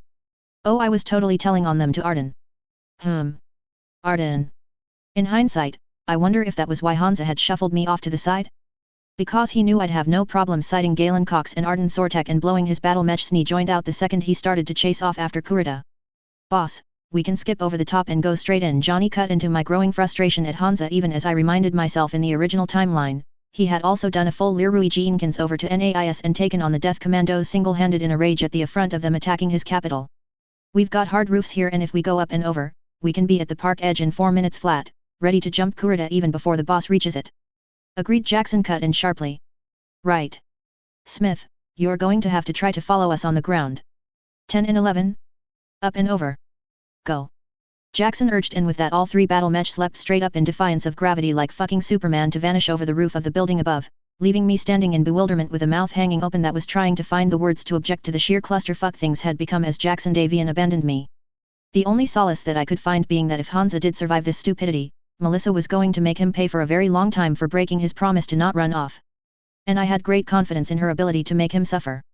Pushing past such pleasant thoughts, I ran a quick tactical query and had my computer estimating Hansa would reach the southern edge of the park in about 9 minutes. And if I moved around the most direct route north, west, and then south, I could make it in about 6. No time to waste then, I thought as I spun on a foot and throttled up. The J-Crew were rapidly bounding along the roofs on a straight line for the park, the buildings getting steadily taller the closer you got to the park until they hit about 15 stories. There were a lot of residential and even some commercial buildings that served the students and staff in this part of NAIS, but they were still built to mil-spec levels with construction allowing mechs to run over the roof. Assuming they didn't get seen, they'd have an elevated position to shoot down at Kurita when Hansa engaged, but it'd still be 12 mechs to 9. 4 of them royal, 1 of them invisible, everyone probably damaged. And 1 that had to be kept alive at any cost. Fuck if I could pick who would have the advantage. Frankly, the fight sounded far too even for my liking. So, if I headed down this street to the west, it ended in a cul-de-sac 2 blocks along. Right, but I could take a left just before that, head north 2 blocks, then west again, and then I'd have a straight shot south to the northern side of the park, and with a little luck, I might be able to find a nice position on a roof I could access to shoot the snakes in the back a few times. Well, it was as good a plan as any, I supposed, as I again dismissed running away as an option or getting lost on the way to the battlefield. Damn this navigation system. Instead, I stomped down the road, killing my transponder and active sensors to try and stay as inconspicuous as a 75-ton war machine at a dead run could in my attempt to sneak around the backside. Man, this TSM made things shake a lot when pushing the throttle, but my gyro readout showed things were still in tolerance. I kept shifting my eyes over my HUD and passive sensor readouts, knowing that no one was watching my back this time, but it was easy to get distracted, and so I had no idea how long that thermal bloom dead ahead had been there before I finally noticed it, focusing on. Beep beep beep. My battle mech screamed at me as a red warning indicator flashed on top of said contact, moments later indicating targeting sensors locking me up. Morgan's training kicked in without me thinking about it, and I swung my torso, my right shoulder just barely interposing itself between a burst of autocannon fire and the giant holes in my chest. Thankfully it was light autocannon fire, as anything heavier probably would have knocked me down for the 3rd time today. Having deflected that shot with my heart pounding a million beats a minute, I pulled my throttle back as I swung my torso back and brought my crosshairs onto the blob, thumbing the button to scan and designate the target with my FCS. My targeting sensors went active, and in a moment the HUD shifted to project a computer-generated outline of a blackjack squatting behind some wrecked ground cars and twisted structures, aiming its autocannon arms at me as my own guns shifted slightly to focus their fire on the happily stationary enemy. But as I started to squeeze the trigger from my ERPs, it suddenly shifted to a blue outline with a bright pink X on top of it. This is a friendly target and please don't shoot it sign, as my communications systems also automatically interrogated the target and just so happened to trigger a friendly transponder. This was Rumble 14, one of the cadet mech warriors. Jesus Christ, you fucking Avalon assholes! I shouted in my cockpit, tension perhaps raising my reaction somewhat beyond professional levels as I yelled the name given to people from Nama and Albion on Sakara. Can't you read a fucking... Oh. Right. Hold your fire, cadet! I didn't quite yell over the general tactical frequency, instead as I hit the button to open a channel with the mech in my crosshairs, pissed now at myself for making such a rookie mistake as I turned my transponder back to fully active status that broadcasted my identity rather than needing to be triggered by a direct friendly data burst. I'm friendly. Well, that would have topped off this wonderful morning, wouldn't it? Being blown out of my battle mech by friendly fire, that though I was the marauder that had been shooting at them earlier. Identify, a somewhat flat voice came back down the line, although I would at least give grudging credit that she A. didn't fire again, B. was challenging me as she should, as I continued to close, and C. my transponder system pinged as she interrogated it in turn, even as she challenged me. This is Night 12, First Prince's company, I informed her, figuring that throwing Hansa Davian's authority by extension around was more likely than not to have her stop shooting at me long enough to read my transponder. Lo and behold, it even seemed to work as the blackjack snapped its arms and the autocannons therein down as it raised itself up from the crouch it was in to more fully expose itself. Damnit, I knew that DCMS Lance had been shooting down this road at someone. Why the hell hadn't I been more careful? Easy answer, because until now I had had a whole company working with me who looked after such things. My instructors at SARC would have yelled at me for half an hour for such a rookie mistake, and I could not afford to make that mistake again if I wanted to live. On the other hand, they probably would have spent at least a full hour yelling at this cadet for firing on a target without even an attempt to electronically challenge it. Oh. Apologies, sir. There was an enemy marauder down there and we killed it, and the lance it was with I cut off the other as I closed, eager to not have anyone else take a shot at me. She, and a shadow hawk I could now also see who had not shot at me, were holding on the other side of the road inside the cul-de-sac this street ended in, on the other side of an intersection, which was covered in the wreckage of a couple of more mechs, with impact craters and damage all over the place. The buildings flanking the cul-de-sac were also looking pretty bloody trashed from this angle, with most of the front facade ripped off. These cadets had clearly been on the bad side of a lot of firepower. I couldn't dawdle here, but the possibility of picking up some reinforcements was too good to walk away from, as my systems flagged another 4 friendly mechs deeper in the dead-end street, now cautiously poking their heads out of cover. I need a satrap. Who is in charge here? No one, sir.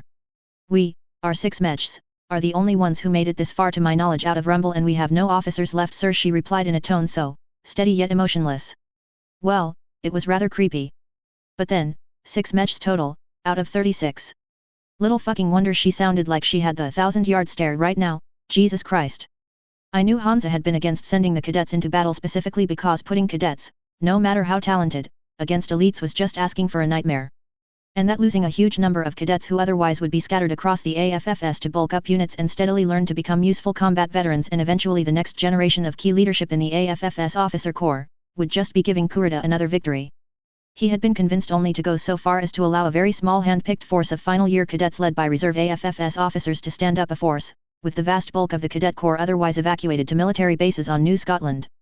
No matter how high the cadets were on patriotism and outrage, they were officially a third-tier reserve force on the same level as the various lances and companies of nobles and their household guards, retired mech warriors, and the like who had been reformed into provisional units around the planet. The truth was that cadets were just easy kills for elites. Sakara had proven that, and in my training with the guards I had seen just how outclassed I was. Not simply on a mech warrior vs mech warrior level, but in how terrifyingly greater than the sum of their parts true elite units were when they got going. The experience and skill that shone through in the chaos of major engagements as down to the smallest subunit the force moved and acted as a single monster with incredible speed and decisiveness. Then, add in the chaos Kurita had caused with his jamming units and off-the-wall tactics today, and these cadets had honestly been fucked as soon as the enemy had gotten inside their OODA loop. Experience and leadership at that point told over everything, even hardware. It was as true today as it had been in France 1940. And Hansa had clearly been proven right given the state of these poor bastards. Very well, I exhaled. How did you all end up here?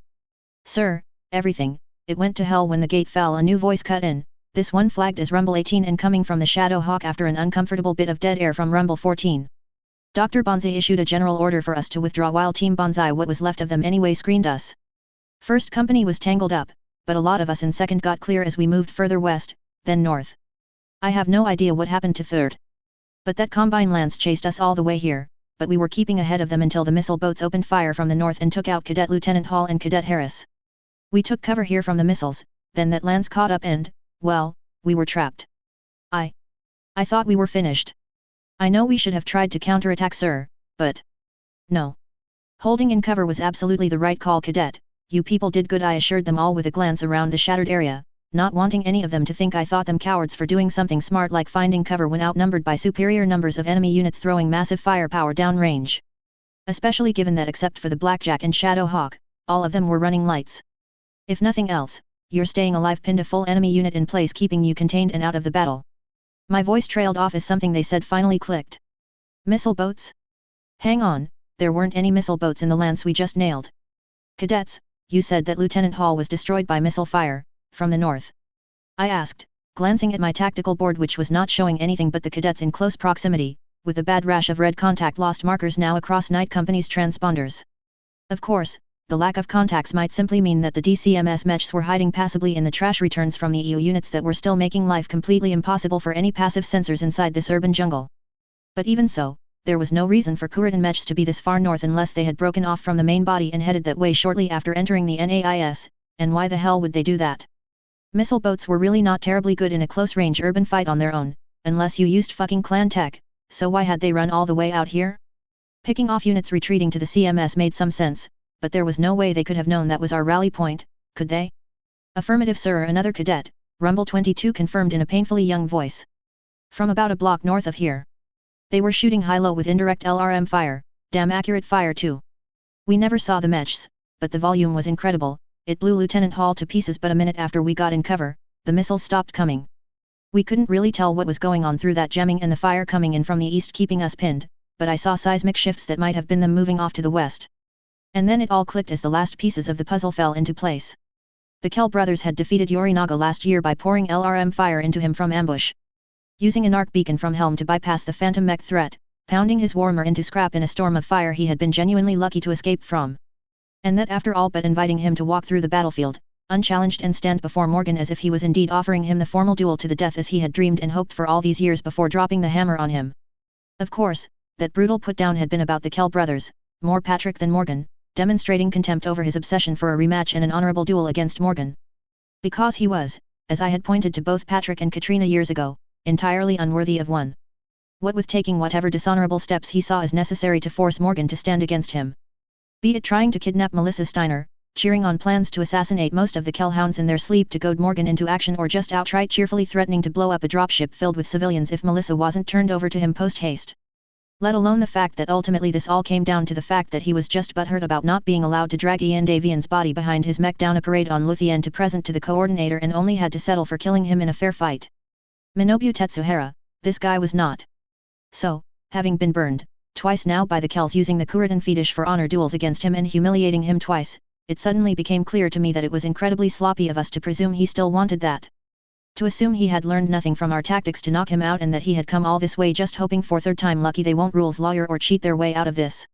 In fact, I could only think of one reason he'd have placed the missile boats up here in secret.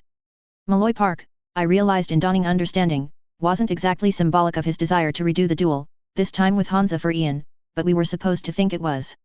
To think that Kurita was going for a redo of his confrontation with Ian, or Morgan for that matter, but this time with Hansa. All his actions to pull Hansa up here for a little rematch, playing to his own stereotype, then when he had Hansa in place, he was going to pull a fucking Vander von Kistu on him. Win the Mallory's world battle using our rules against us. Part of me knew I was throwing guesswork on top of guesswork here, but something in my gut was screaming at me in the same way it had when I had seen Kurita apparently blithely flying to his death in orbit earlier this morning. And if I was wrong, well, I was wrong. But if I was right. I looked at my clock. Only perhaps 5 seconds had passed, even if it felt like I had been sitting in horror for eternity, and I almost ripped the switch on the console off as I switched my radio back to Night Company's assigned frequency. Any Night elements, urgent, do you copy? Static blasted back at me and I glared at my communications board. Of course, there was always the chance they could hear me even if I couldn't hear them. All Night elements, Night 12. Be advised, Kurita has multiple LRM heavy units in the vicinity of Mallory Park in ambush positions. I think Night Leader is walking into a trap. Get him the hell out of there. Static remained was my only answer, and helpless frustration spiked into my head as I looked frantically over my bleeding edge communications board. A trained communications technician could have done a lot to manually work it and try and break through the jamming, but that wasn't me. I could run the automatic sequence again, but that would take time, and that was the one thing I did not have. Wait, the SATCOM link. I toggled it up and, gods damn it.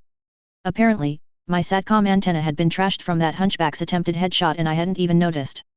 That meant I was cut off from both Morgan and Yvonne Davian, so I couldn't yell at them for help. Running to the Swordsworn directly would take what, 10 minutes? Presuming I didn't run into any trouble, of course, then 10 back with any backup I could find in a hurry. And it would be about that long to run back to CMS. Far too long. I ran my gaze left and right across my tactical boards, desperately looking for anything. I was alone, I had no backup, no. I paused and then looked back out my window beyond the HUD. At the cadet mechs patiently waiting for someone they thought was a trusted officer of the 1st Prince's command company to lead them to safety. Sir? We're ready to move out for the CMS rally. A voice broke into my thoughts, Rumble 16 according to the tag on my HUD, clearly wondering why I had gone so silent. Cadets, I said finally, slowly. Lowest to highest, give me your combat states, I asked as the recovered battle ROM footage I had watched over and over of the Battle of Saqqara as it was being called played before my eyes yet again. Rumble 14, the Blackjack called in first, her voice as flat and distant as ever. Armor state 6, 50% ammo remaining. My cadet friends, grossly outclassed and outnumbered, being torn to pieces by the ash-grey battle mechs advancing rapidly, expertly taking full advantage of their superior numbers and firepower with breathtaking coordination as they pounded the defensive positions at the wall. Rumble 15, the Shadow Hawk was next. Armor state 7, AC is down to 8 shots, LRMs and SRMs good. The chaos on the communications lines as cadets started to panic and talk all over each other as the enemy surged through the campus, seemingly breaching from all directions at the same time. Rumble 16, a fire starter called in. Right arm is gone, otherwise armor state 8. Cadet battle mechs falling one after the other as officers tried to hold things together and the attempt to execute the planned fighting retreat started to dissolve into a rout as the Kuritan suddenly increased the pressure to a whole new level. Rumble 18, a Valkyrie was up next, the mech warrior's voice sounding rather muted. 8 salvos left, armor state 4. My old platoon, who had to my painful pride held it together, buying Dean Davian the precious seconds he needed with a sudden push at Kurita that forced the snakes to react, leaving their principal uncovered for precious seconds as DD leaped in from the other flank in his new hatchet man, roaring over the enemy lines on a perfect angle to plant the massive hatchet into Yorinaga's face with the courage and boldness demanded by House Davian of all its members, only to be blown off course and crash to the ground as Yorinaga snapped around faster than a striking cobra to blast him in midair, nailing his autocannon ammo bin. Rumble 19, a deep voice called in from a javelin, sounding bizarrely like Keith David. My rear torso is stripped, otherwise I'm good, 60% ammo. The security footage from the hangar that Kurita had missed, or deliberately left, showing the ISF commandos ruthlessly lining the surviving cadets up against the wall, including Julia, then starting to shoot them one at a time until Akira's Orion had stomped into frame and leveled its medium lasers at the ISF officer. Rumble 22 was last, a Jenner of all mechs, surely salvaged from House Kurita in some skirmish. Probably a family mech. Armor state 9, 4 salvos of SRMs left. The short answer was yes. I could do this to these kids. Put them through this. Because I needed them. Cadets, I know your last orders were to get to the rally point, but we have a situation. I started, fighting to find the right words even as I knew every second counted. Prince Davian is heading for Mallory Park in pursuit of the enemy CO, Yorinaga Kurita. Odds are about even, but those LRM boats that blasted you? I'm pretty sure he is sneaking them into the northern side of the park to make sure this fight ends with the first prince blown to pieces as soon as he's in position. There was dead silence from the cadets. Which I suppose meant they were listening. Wait, did I have my radio set correctly? Yup. Just silence. Then again, having been a cadet rather recently, I did understand that officers talk, cadets listen, was heavily pounded into one's head. The sworn are tied up finishing off the rest of the enemy force, they won't be in a position to help until this is over. One way or the other, I continued laying out the bad news in as matter-of-fact way as possible and as quickly as possible. Our heavy reinforcements won't get here in time either, which makes us the only force that might be able to find and flush this ambush before it's sprung. Again dead silence. And I didn't know how to take that, but something in me snapped at the silence and I couldn't help myself as I clenched my jaw and decided to stop dancing around it. To drop the formal briefing approach and just give it to them straight up. God knows they deserve to know the hard truth. People, this is the turning point. This the focus of this entire campaign. Right here, right now. Yorinaga Kurita has fought his way across the Federated Suns, sacrificing everything for this singular moment in history. Perhaps the most singularly deadly mech warrior in the entire Inner Sphere and one of the Combine's greatest regimental leaders in command of a fanatical bodyguard who will do whatever it takes to help him complete his mission is waiting for our prince to walk into his trap right now. I shit you not. Again, silence, although several of the mechs shifted very slightly in a way that suggested the cadets were gripping their controls a little too tightly. Part of me said I really should tone it down a notch, but I couldn't lie to them. Wouldn't lie to them. Not after what happened on Saqqara. If I was going to drag these cadets into this, I was going to play it straight. None of you are guardsmen. Hell, I don't even technically have the command authority to order you to do a damn thing. I continued to undermine my position grandly. But I'm asking anyway, I said, swinging an arm out to point vaguely towards where Hansa was. The leech we swore our oaths to is in mortal danger, and the future of the entire inner sphere is going to pivot entirely based upon what we do in the next 10 minutes. I'm going in, but that's my job. It's not a job for cadets, and no one from Hansa on down would deny you have all done your duty. So, well, I'm just going to leave it at that. You can head for the CMS now. The path should be clear if you just head east for a bit, and follow your orders. Or, you can come with me. I paused for a second as I wondered if I could really push this button before pressing ahead. But understand, if you come with me, you're no longer cadets. Come with me and you're coming because you've made a choice, as mech warriors. AFFS cadets, I knew full well, did not formally earn the right to the title of mech warrior until they graduated and were issued the spurs that they wore on dress uniforms with enormous pride, and to make it clear, they weren't no damn grunt or crunchy. Cadet mech warriors, small m, dreamed of the day they would be handed their rank tab and spurs. God knows I had put up with incredible amounts of it on Sakara. In the entire AFFS, as I had been reminded many times, there were less than 15,000 mech warriors in total, spread out across the realm of hundreds of billions of people, about half of whom didn't even have a mech right now. Some were dispossessed, some promoted to drive a desk, but even without even a mech, the title meant things. It had a power entirely out of whack with anything I knew from back on Earth. Unsurprising really, for a universe built off a game whose core was about battle mechs. Right now, I was coldly targeting those preconceptions, and mashing the mech cult button so hard it was stuck. I was knowingly manipulating a bunch of kids in the hope that they would follow me right back into the grinder when they had sure as hell done enough this morning. And as it turned out, it was less than 2 seconds before the first kid was speaking up. Rumble 15, good to go sir. The Shadow Hawk pilot was first in proudly, and that seemed to trigger the rest of them all at once, with a rapid-fire series of confirmation calls, all but overlapping in their haste, ending with the quiet but suddenly determined and human conformation of Rumble 12, ready from the Blackjack pilot, all of which left me closing my eyes for a second as a new weight crashed onto me. God forgive me, they sounded eager. In a matter of minutes, I had gone from Shinji I mustn't run away. A carry to Gendo the need is the justification, there are no other factors to consider. A carry as I dragged these kids back into the fire and threw them at the enemy in the hope of keeping Hansa alive, because he needed to stay alive. If the Federated Commonwealth was going to have even a ghost of a chance of working and dealing with the shitstorms coming down the line, I needed Hansa Davian alive. It was that simple. I allowed myself the luxury of a full 2 seconds to stew in my self-loathing after the final check-in, then I gathered it up and threw it all to the side with all the absolute ruthlessness I could muster. I could hate myself later. Right now, if I wanted to keep both these kids and Hansa alive, I needed my A-game. Lincoln on my handshake, I ordered briskly. Stay passive on sensors, we're moving out, and with that I throttled up quickly to a brisk 60 kph jog, and obediently the 6 mechs fell in neatly behind me as I pushed north. I already had the NAV points to the park, and if the LRM boats were hanging around in ambush, they would probably be somewhere along this course. And if we missed them, or if they were in the park itself, we'd be in position to drive right into Kurita's back and see what damage and disruption we could do, so I guess that worked. Set on my course, I hit the autopilot, killed my transponder and turned to my command mech systems, activating a pre-built macro hegemony programmers had included specifically for this situation, or at least those the SLDF often found itself in during the Star League Civil War. Piecing together company or battalion-sized forces from scattered elements, even from multiple regiments or divisions with the touch of a button. It was a situation the SLDF had found itself in depressingly often as their divisions ground their way through occupied Castles Bryan with losses that by today's standards were obscene. And while the task here was far smaller, my systems were just as effective. Obediently, the machine interrogated the cadets around me and at my conformation, sent them all the battle mech equivalent of a friend request. The cadets obediently accepted the handshakes, and in moments my computers had a complete diagnostic readout for each mech, had updated their communications systems with a new private frequency and a proposed new call sign and transponder package for out unit from a list that had been preloaded by the techs before the battle for this contingency. Now we were apparently Papa Company, and I couldn't help but smile wryly at that. Papa 2 and 3, I said, meaning the Blackjack and the Valkyrie. You're with me in 1st Lance. Papa 4, 5, 6, and 7, you're 2nd Lance and 4 has the lead, I said, grouping the closer range fire starter, Jenner, and Javelin with the Shadow Hawk in the Lance leader position because the jack of all trades battle mech could support them ideally at all ranges.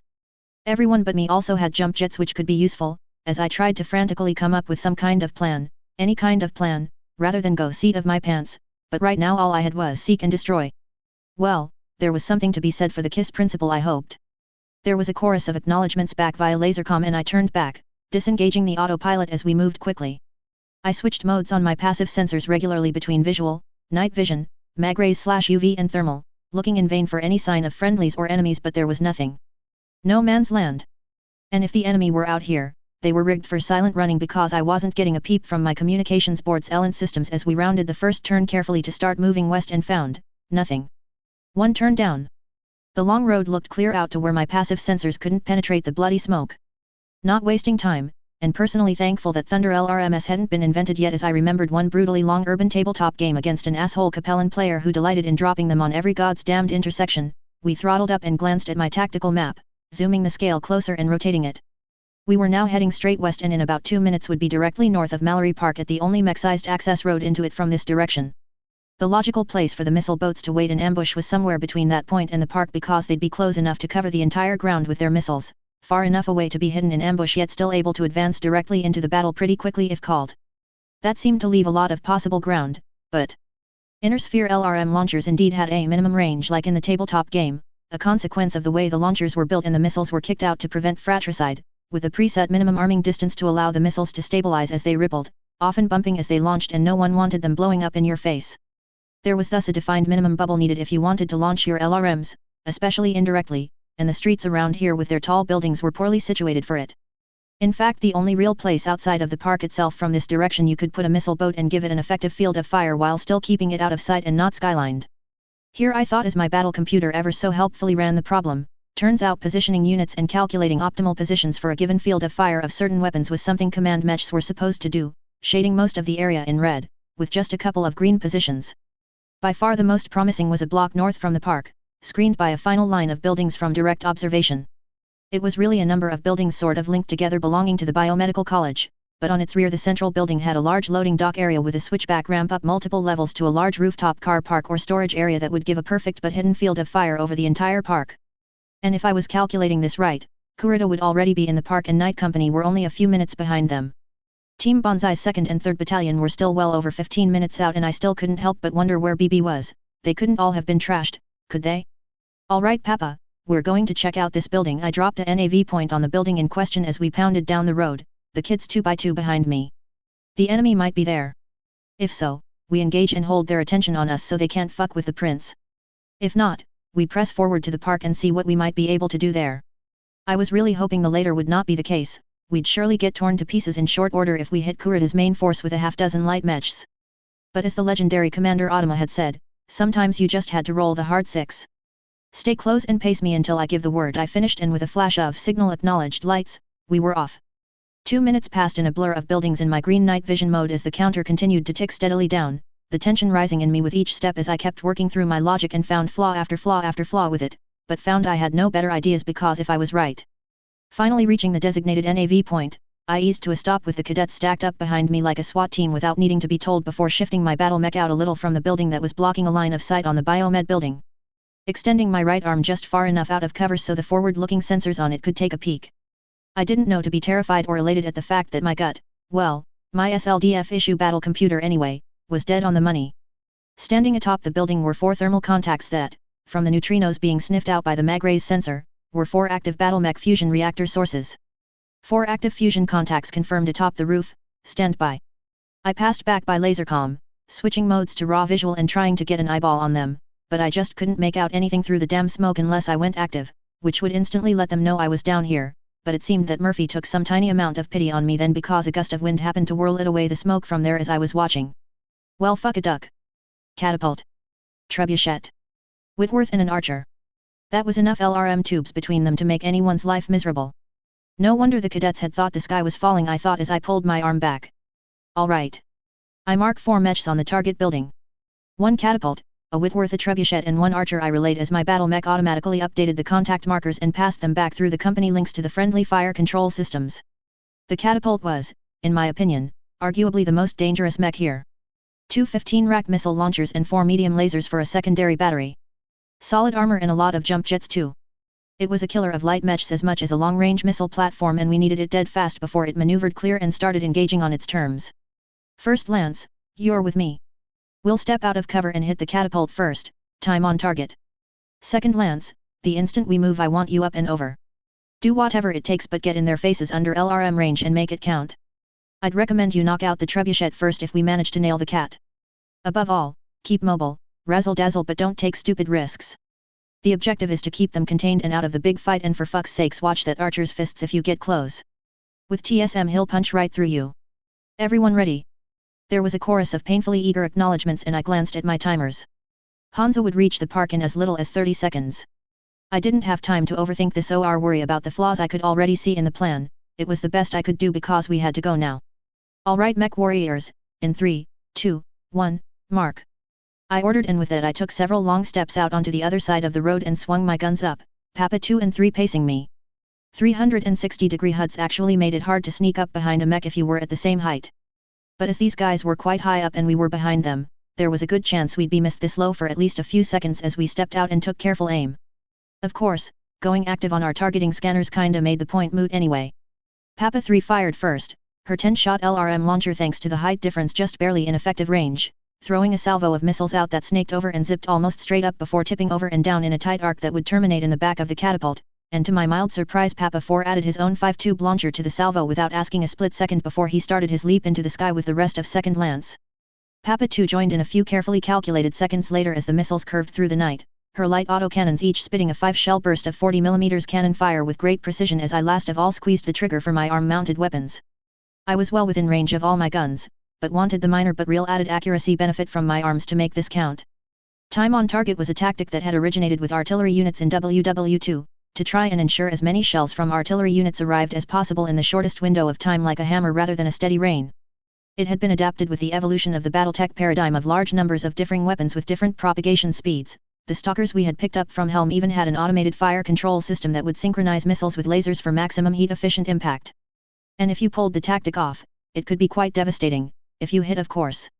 The catapult had spun around faster than I would have ever believed possible from the lock-on warnings. The sudden bright flash and smoke from under it suggested it had actually used its jump jets to spin around on the spot, but that just meant it took the full salvo to the face without having fully gotten its feet under it. First the missiles blasting craters across its torsos, then the autocannon shells sending sparks flying everywhere after them, then my PPCs and arm-mounted medium lasers slashing into the mess last of all, center mass. God, I loved this thing's advanced fire control system, all inside a second. It snapped back from the uppercut, and proving that occasionally Murphy would hand out a bone just so you couldn't accuse him of being one-sided, the DCMS mech's left foot tangled in something on the roof as it stumbled, acting like a pivot and jerking it spinning around and forward before it suddenly tore loose. It was the second catapult that I had seen crash to the ground on this very special day. The problem being that this one did so 22 meters above it. Got to say, a 65-ton battle mech pitching head over heels off a roof to land headfirst on the front made an awful lot of noise and could shake the ground hard enough that my mech had to actually shift its actuators slightly to compensate. Even if that pilot was still alive, that mech was not moving anytime soon. Damn. Catapult down, I called out, wincing at the thought of what it would have been like to crash into the ground like that, especially as it seemed that the infamously big cockpit of the catapult had partially collapsed inward. My heat sinks had been overtaxed by tying in my medium lasers with the PPCs, more than they should have been, and I frowned, suspecting one of my torso freezers might not be working quite right despite the green status indicators, but I could still move and did so at a stiff walk, keeping the fallen DCMS mech covered as waste heat flooded into my cockpit. High-pitched squeals cum roars of fusion torches passed up and over me as Papa 2 and 3 exploded through the night sky trailing second lance, who were already above us with weapons fire lancing out at, crap, I had forgotten about that rear-facing twin medium laser turret on the Archer. Papa 7 paid the price for my lapse with his mech's right arm torn off at the shoulder in a blinding shower of sparks and molten metal. That was actually less of a problem than it could have been, what with the fact said arm carried no weapons, but it did unbalance the mech in midair and caused it to tilt and sort of fall and slide away from the rest. It was close enough to the building though that it simply crashed into the side of it right on the switchback ramp, which surprisingly held up under the impact, even as the back wall partially collapsed as the mech half punched through it. A far from perfect landing, but better than the alternatives, and the kid was up in moments, shaking it off a la Taylor Swift and starting to move up the ramp to the roof in a hurry.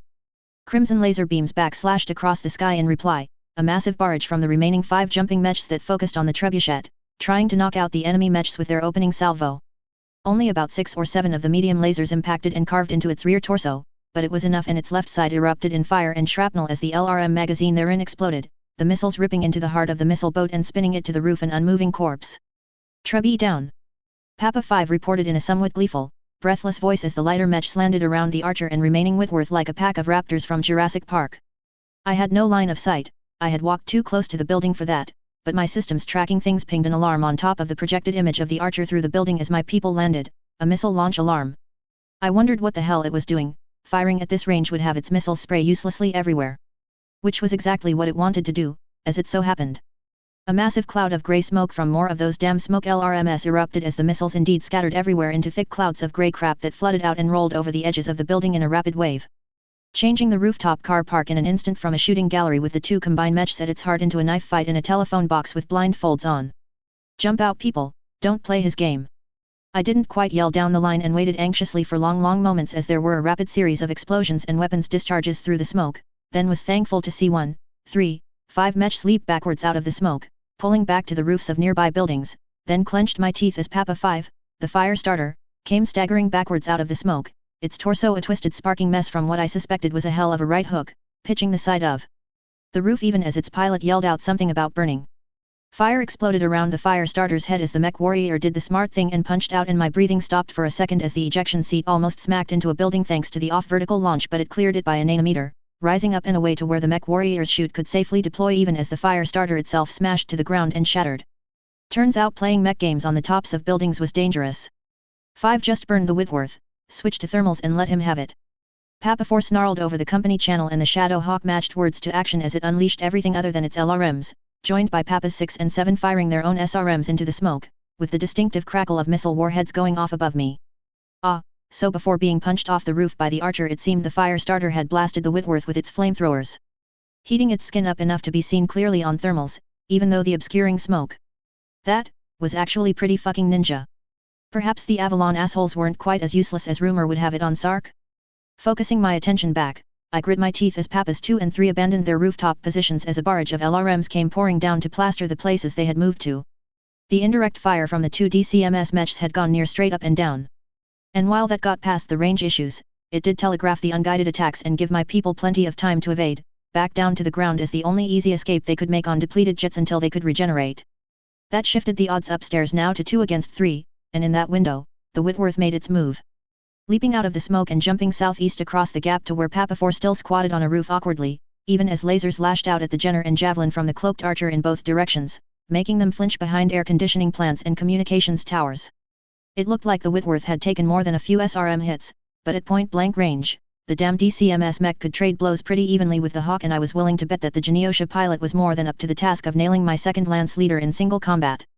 However, he had seemingly forgotten about, or perhaps not even seen, me down here on the street, and as he leapt southbound, he passed in a long arc that gave me about as good a shot as I was going to get. My pulse laser lashed out with its trademark accuracy and tore into its rear torso, sending armor plates everywhere, but it failed to penetrate the surprisingly heavy protection there. My chin lasers vexingly missed clearly, scathing harmlessly under it into the night sky, but my arm lasers thankfully nailed its somewhat mangled right leg dead on, slicing into one of its blazing jump jets and popping it dead on. To the full credit of the DCMS mech warrior, he cut his thrusters at once, instantly abandoning his attempt to land on the roof on asymmetric thrust, to instead slam straight into the face of the building 2 stories under the roof. Then he dropped. To my astonishment, he simply slid down the face of the building, his arm slicing deep into it and ripping a seam open as he did, slowing his drop a little, but not enough. Then, seemingly at the last second, he reignited his jets at full thrust, and I realized in amazement that he was using his unorthodox grip on the building to adjust for the asymmetric thrust and make a hard but entirely safe landing. Okay, that was incredible. Too bad this guy was fighting for the wrong team, and that he had landed right in front of me like that. A split second later, my 2 reinforced forearms smashed into him like a 75-ton battering ram as I, having broken into an all-out sprint forward as the mech fell from the sky and identified his landing point, slammed my 2 heavily reinforced weapons pods into its back. The enemy mech was promptly flung forward like I had hit it with a Goa old hand device into the lobby of the building in a shower of metal, glass and concrete as my reinforced cowls crunched into the battle mech and did bad things to whatever was inside, almost knocking me off my feet too and slamming my head against my seat painfully, but my claw-like feet stabilized as they dug in and held me in place as the lobby got a new statue. "You okay up there, 4?" I called up as I kept my eye on the enemy, my guns cycling back up to ready as my heat normalized, just in case I needed them. "Just a couple more scratches lead," he assured me cheerfully as sparks and smoke poured out of the rear torso of the enemy mech in front of me, the mag-rays indicator attached to its HUD spiking then flatlining as its fusion reactor died, followed by an impressive puff of smoke pouring out.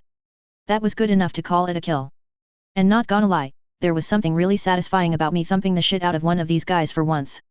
"Whitworth is down, keep on that, Archer," I ordered back on the command channel as I started to try and back out of the building, cursing under my breath as I realized I had sort of gotten tangled in the frame of the windows, but with a little applied power I managed to rip my arm free, and winced as I tore out a good chunk of the front wall with it, partially collapsing the lobby of this building over the enemy mech and half burying it as I hastily backed out. Whoops. Ahead of me the Valkyrie of Papa 3 was coming around the biomedical building back onto this main road as the sound of explosions and weapons fire grew more intense above. I checked my board then looked up on my overhead wide FOV monitor on instinct as a hostile HUD indicator pointed to it. Papa 3 move. I yelled as my gaze snapped back to her. The idiot hesitated. It was the difference again between a cadet and a combat veteran I suppose. That split second of hesitation as you questioned an unexpected order rather than obeying it. Boot camp's primary purpose was to hammer that attitude out of course, so simply act rather than think. When an order was shouted like a civilian, you moved. So when someone shouted take cover, you'd dive for the trench rather than stand up and look around for the threat and end up with your head blown off. Morgan had done a great deal of work bashing that out of me because if you so much as blinked when working with him, you were hopelessly behind the 8-ball. Papa 3 clearly hadn't been paying enough in Boot then, or, as I suspected, Boot on this planet was a far cry from the hell on Sark, because she stood there for at least 2 seconds, clearly looking around on her screens for the threat that was directly above her and only at the last second spotted it, all but leaping forward and even kicking in her jump jets at the same time in a desperate flying leap.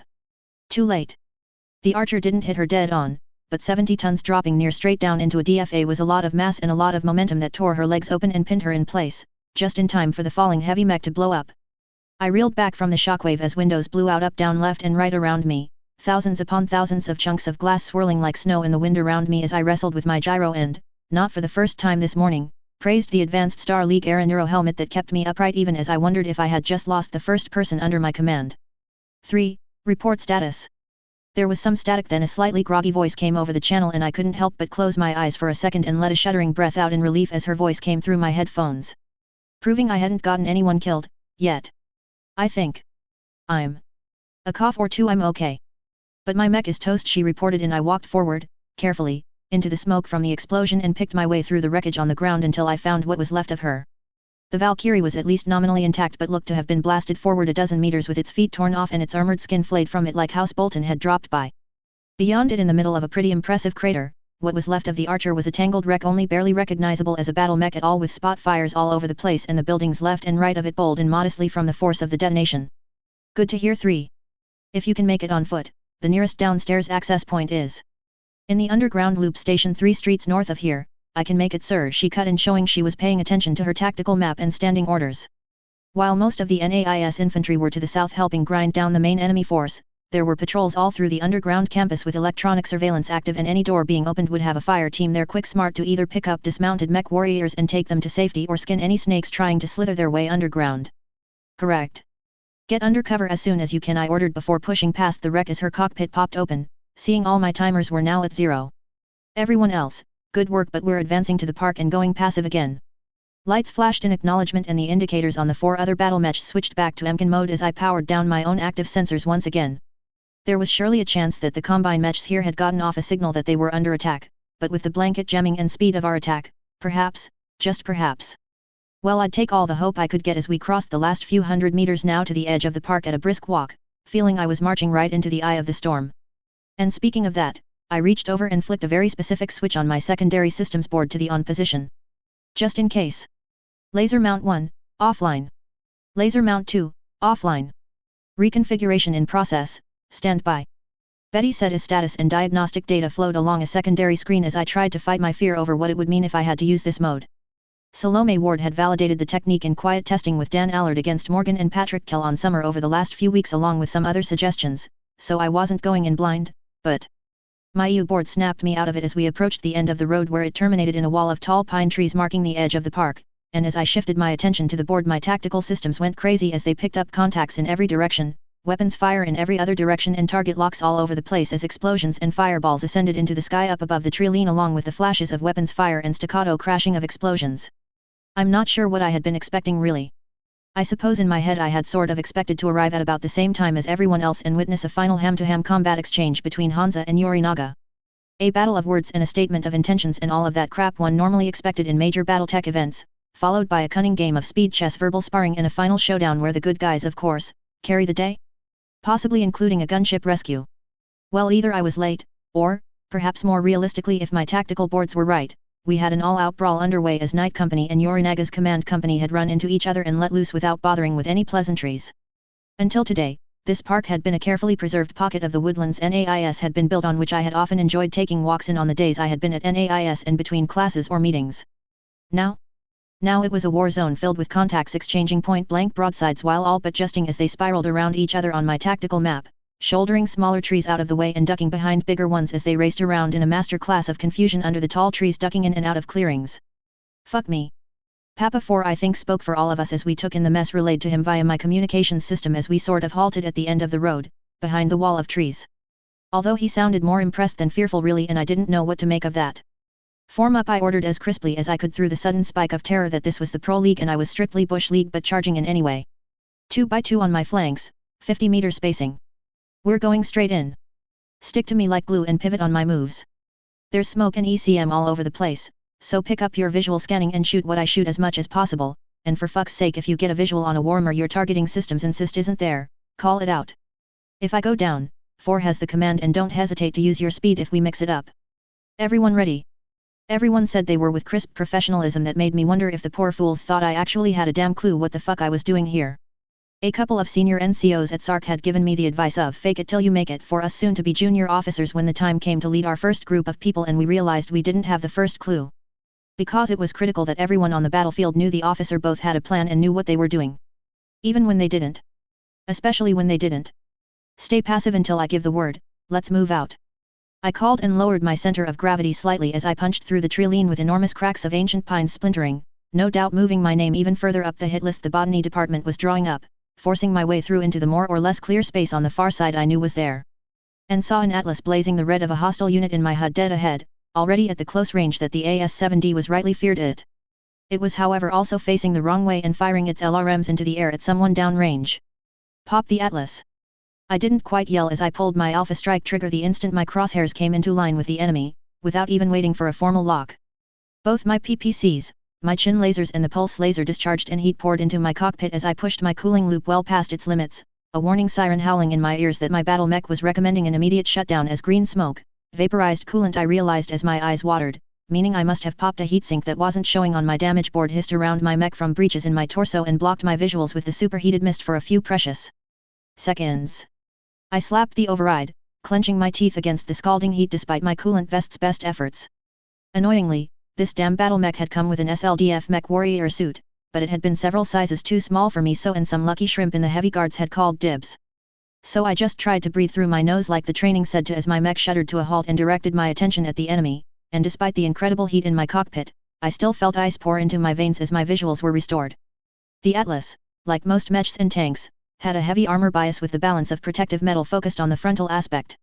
It let this thing shrug off insane amounts of firepower on the attack, but at the cost of its rear torso being far more lightly protected. Of course, that was far more lightly protected by assault mech standards. My hasty from the hip firing without waiting for my fire control had connected, but my weapons had failed to concentrate with any effectiveness, scattering firepower across its broad back and arms. Oh, half-melted armor panels went flying in every direction leaving the back open, but I hadn't damaged the combat capabilities of the battle mech one bit. And it then occurred to me that I was essentially immobilized and overheated at point-blank range to an assault mech I had just tried, and failed to backstab.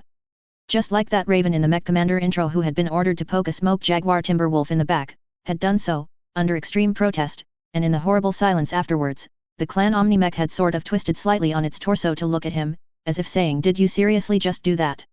So too now did the Atlas start to twist. The oh crap moment passed a heartbeat later, however, as a barrage laser and autocannon fire and a veritable swarm of short-range missiles converged and tore through the weakened rear armor to detonate inside the bulk of the huge war machine. I promised to never insult Avalon assholes again as the Atlas shrugged as its ammo bins started to chain, then yelped as a spiteful twin scarlet beam ripped out from the rear-facing medium lasers I had forgotten about and slashed my center torso as the monster toppled to the ground, burning. Fuck. Half of the armor plates in the only torso area of my battle mech with any real armor protection were torn away in that moment, making the chances excellent that any serious hit to my front torso was going to punch right through what was left now. Still, in exchange for taking down an AS-7D. I suppose it proved Elim Garak had been dead on about shooting people in the back as I had seen tonight several times, it really was the safest way. You know, except for that Griffin, every kill I had made had been a team kill or what amounted to shooting an unsuspecting enemy in the back, and I really couldn't be happier about that fact. I wasn't a god's damned clanner after all. I didn't have time to gloat though as the rolling battle was pushing closer. In the night, combined with the smoke, visibility was pretty shit. But I could detect enough on passives and now was in range to pick up the broadcast tactical feed from Hansa that my battle computer was crunching things to suggest that the DCMS were pulling back and consolidating as the Knights pressed them. Both sides had lost several mechs and firing was falling off now as the DCMS withdrew quickly through the trees and reformed while Hansa in turn reformed his own unit and pursued. Then it happened. A signal, in the clear without a clear point source from nearby activated almost on cue as all of the sudden the communications jamming stopped, and I swallowed through a dry mouth as I opened the channel being broadcasted and heard that voice. Lord Davian Yorinaga's voice came clearly into my headphones as I tensed just a little as the limited exchanges of fire now stopped altogether. Ah, so now came the final ham-to-ham combat exchange between Hansa and Yorinaga. Fuck this mech warrior cult bullshit. Lord Kurita Hansa's voice came back and I felt a strong urge to throttle the man for giving his position up as the last of the fire died off. No wait, okay, the smartass was actually routing his communications signal through his lance mates, and I was able to easily pick up the gun camera feed from Hansa himself and flick it to my HUD, seeing the Battlemaster of Night 3 step forward. Still stupid of Hansa to confirm his presence here, but at least he wasn't giving himself away directly by using a fanatically loyal bodyguard as a stand-in. Ah. You do not trust me enough to broadcast from your own battle mech? Understandable I will admit, but I am afraid your skill, and especially the way you so casually yet perfectly brace your leg before firing your PPC without breaking stride, is both most impressive and quite distinctive, the Kuritan legend noted in an oddly apologetically amused tone as the warmer turned to face him. Directly. God fucking damn it Hansa you fucking moron, I silently cursed as I saw, after a moment, the Battlemaster of Night 3 fell back and Night Leader stepped up, my hands clenching as I expected Kurita to give some signal and everyone to open up, but no one fired. Yet. A glance at the secondary display still dedicated to Night Company showed Hansa had taken moderate to major armor damage, but his internals were all solid and from the wider tick map I could see it was 9 damaged DCMS mechs against 7 damaged AFFS mechs, looked like 2 of the Battlemasters were down. Well, 10 enemy mechs, this thing didn't show Kurita's location after all. Of course, in reality it was 10 snakes against 12 AFFS when you counted our lance, and on the whole if I was reading this right the enemy mechs looked rather more beaten up and ours were generally heavier. Anyone's game then, I supposed. And I, ironically, would be hard-pressed to miss seeing an invisible warmer, Hansa replied easily. I swallowed now, clenching my controls as I felt the future standing on the edge of a knife, the cadets behind me silent as they too listened to the drama playing itself out. On the plus side, I suppose this was buying more than ample time for my heat sinks to cycle and the heat in my cockpit to vent. You have come a very long way Yorinaga, Hansa continued, his voice level but hardly polite or friendly. You have also killed a large number of my people and set back the recovery of the inner sphere from our forefathers' insanity quite possibly by decades thanks to the damage you have done to the NAIS. Then all but goaded me out here on this little proxy for your 2 great shames. So, what exactly do you want? To finish the story of course, Lord Davian the other said, sounding disturbingly serene. The final scene in the final chapter. Where I, slayer of a first prince and first Kurita to invade the throne world of the Federated Sons faces and slays his brother in turn, throwing the Federated Sons into chaos. Or, perhaps instead I will face you and fall, finding an honorable death at the hands of the greatest enemy the dragon has ever known. On my feet and with my guns blazing as the fox defends his den?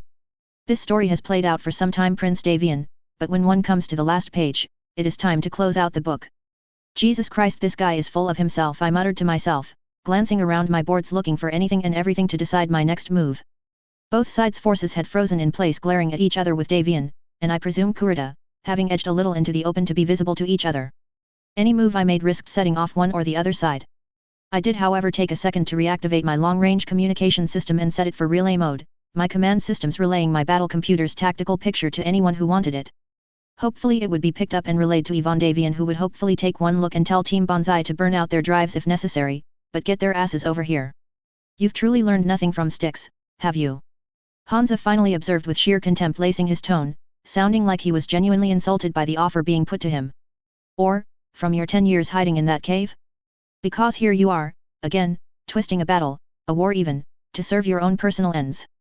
This obsession of yours, all from being denied my brother's body as a trophy. Yorinaga, it's cost you everything. Your rank. Your command. Your honor as you see it. Your freedom. Your own wife and son, for God's sake. Even if Akira stands beside you today, he doesn't even bear your name anymore after you abandoned he and his mother to slavery, forced her to sacrifice her own life to protect your son from the consequences of your insanity. Tell me Kurita, has any of this been worth it? The blunt accusation hung in the air for a good 5 seconds of dead air that sounded like 5 years. I half expected Kurita to just leap forward all guns blazing, but it seemed he had more control than that. A question I have asked myself many times as I approached New Avalon, I can assure you, Yorinaga answered after a time, his tone still horribly serene. And one that can finally be answered now that we are here. I am not here for you, Yorinaga, Hansa told him flatly with just an edge of scorn in it. I am not here to give you a chance to replay the fight with my brother, and I am certainly not intending to fights of decades past or indulge your dreams of a duel to the death. Yet you are here, Kurita pointed out, sounding amused. I am here doing nothing more or less than my duty. Standing with my troops and protecting my world from invaders. Whoever they are. I am just as happy with dropping the air strike I have ready on your head as shooting you myself. The code of a soldier, not a warrior, Kurita said, and I narrowed my eyes slightly as the warrior bowed towards Hansa briefly. I do respect this. Your honor may not be of the Combine Lord Davian, but it is honor nonetheless that you have always been true to, and I will salute you for it. As one soldier, to another, showing that I had indeed learned from Styx. The line went silent, but not dead, and no one moved or did anything. I glanced around my boards as the timer kept ticking over for 5 seconds, 10 seconds. Oh, right. Kurita, in a perfectly ironic echo of the blasting he had received from Morgan Kell, was now waiting for the missile boats he had stashed away to deliver their massive salvo of LRM fire directly to Hansa Davian's face, and nothing was happening. It was probably my lack of sleep, but I kind of felt bad that I had ruined his great final gesture and no one knew it. Yet, it had to be my lack of sleep because almost before I realized what I was doing, I had pressed several buttons on my communications console and... I am afraid, Kurita-san, if that was supposed to be a signal to that lance of missile boats you had stashed to the north to open fire, I explained quickly, invoking an ironic climax to this whole thing with a bit of a nod to Morgan and Patrick Kell showering you with LRMs on Styx. Well, I already kinda destroyed those battle mechs. Sorry. Then I realized I had just jumped into a private communication between the First Prince and his arch-nemesis. I'm pretty sure that was a bit of a faux pas on my part, and a few seconds later, Kurita spoke up. Ah, so. He sighed, sounding. I couldn't even pick the emotion, and that couldn't be good. Then defend your world, Lord Davian, he said, and with a flash the two PPCs on the warmer lashed out at the Battlemaster and the image went to static as everyone opened fire. Fuck, here we go, I thought as I closed the window, switched back to my company channel. Papa, to the prince. I snapped over the lance channel and I shoved my pedals to the metal, the heavy battle mech under me rearing and charging forward into the thicker tree lines as I switched back to night vision, my heart starting to race as everyone facing everyone fired everything with scant regard for heat sinks, knowing that this was it. It looked like Kurita's people had flung themselves at the knights at the same instant Kurita had opened up and some fucker had let loose another salvo of those fucking smoke rounds into the melee, turning the knight under the trees into a close-ranged and confused brawler, and whatever ECM unit was here had flicked back on and was broadcasting ghost targets all over the place. While no doubt feeding corrections to its lance mates with its active probe-like systems, but sharp orders from Jackson Davian ensured the knights were unfazed and throwing back everything they took, and then some, but they were undeniably tied down as the snakes sacrificed their lives to give Kurita the single most precious thing any military commander could want. Time. Time for their boss to claim his final head and justify his rather pathetic life. Problem was, Hansa didn't seem to be at all inclined to give it up to him. Yorinaga had opened fire, but as best I could tell from my relayed feed, he had missed the headshot as Hansa had exploded forward, swinging his two ERPPCs up in front of his face. Kurita's salvo had slagged the guns into uselessness, but Hansa clearly had no care for that and simply flung them clear of his hands in that strange Battlemaster way as he kept accelerating, Kurita realizing his mistake probably about the same time Hansa had smashed into him like an enraged God's damned freight train. He had unleashed his fists of fury with zero fucks given for phantom mech bullshit, forcing Kurita to rapidly backpedal as he desperately tried to defend himself, but he certainly couldn't move backwards faster than Hassan could move forwards, and under the minimum effective PPC range of his primary weapons, the Warhammer was at a massive disadvantage. Kurita had, to my delight, finally seemed to have bitten off more than he could chew, because I'm sure that despite all his speech-making, he didn't expect to lose to someone who wasn't his mystical equal and opposite. But the fact was Brawling didn't care about fire control systems, and for all his skill, Hansa was also an elite pilot, and one that despite his words a minute ago, I know still had a lot of anger to let out about a lot of things this guy had done to his family, friends, and realm. Lasers and SRM stabbed out from the Warhammer but mostly went wide as Hansa tore into him with TSM fury, driving him north towards me, ripping great chunks out of Kurita despite the man's best attempts to fight back, to the point that now one hand got a grip on the man's distinctive shoulder SRM mount and tore it loose as Kurita staggered. Then Akira struck. I don't know if he just couldn't stand seeing his father being ripped to pieces like this by his nemesis. Honestly, the damn kid was far too loyal to a man who had let he and his mother be sold into slavery without lifting a finger, simply because Takashi was miffed, or if Yorinaga's admission of using missile boats to ambush Hansa had been code for honorable duels are suspended. In either case, the Orion's autocannon, missiles, and lasers tore into Hansa's side, and it was the Battlemaster now reeled as I burst into sight, watching in horror as its right arm was torn loose and flung off to smash into a tree in the middle of a swing that should have put Hansa's right fist right through Yorinaga's cockpit. Worse, now horribly unbalanced with the muscles pushing harder than they should thanks to the increased strength fibers, the assault mech spun off center and flopped to the ground, and Yorinaga fired, shooting his lasers to slice into Hansa's right leg and slag the exposed knee joint, disabling the entire limb and leaving him trapped flat on his face on the ground at his feet. My heart stopped for a beat. Hansa himself was still green according to my boards, but utterly helplessly immobilized.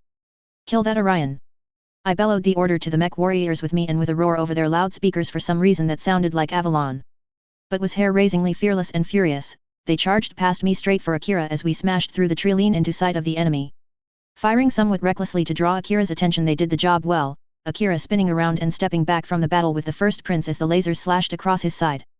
Maneuvering at once to protect his father and buy him the time to finish his little fight, Papa 2 going red as the blackjack's legs were torn open by precise autocannon fire from the Orion's hip, but even as it flopped to the ground, the mech warrior in it impressed me greatly as she spun her arms on their wide field mounts and tore into Akira from a prone position, sending armor chunks flying everywhere even as the rest of the group charged in on foot and jet, firing as they came.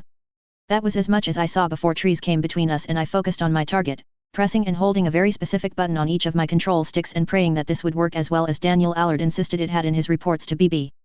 The medium laser on my left and right arms, the original Phototech 9XS that the SLDF had built into it, now activated in their reconfigured mode. A little SLDF Royal Brigade trick, the mode change dialed down the power on the laser and reconfigured it so that instead of a short high wattage burst of devastating energy, it would shoot a continuous modulated beam that served as a high-powered, long-range communications laser.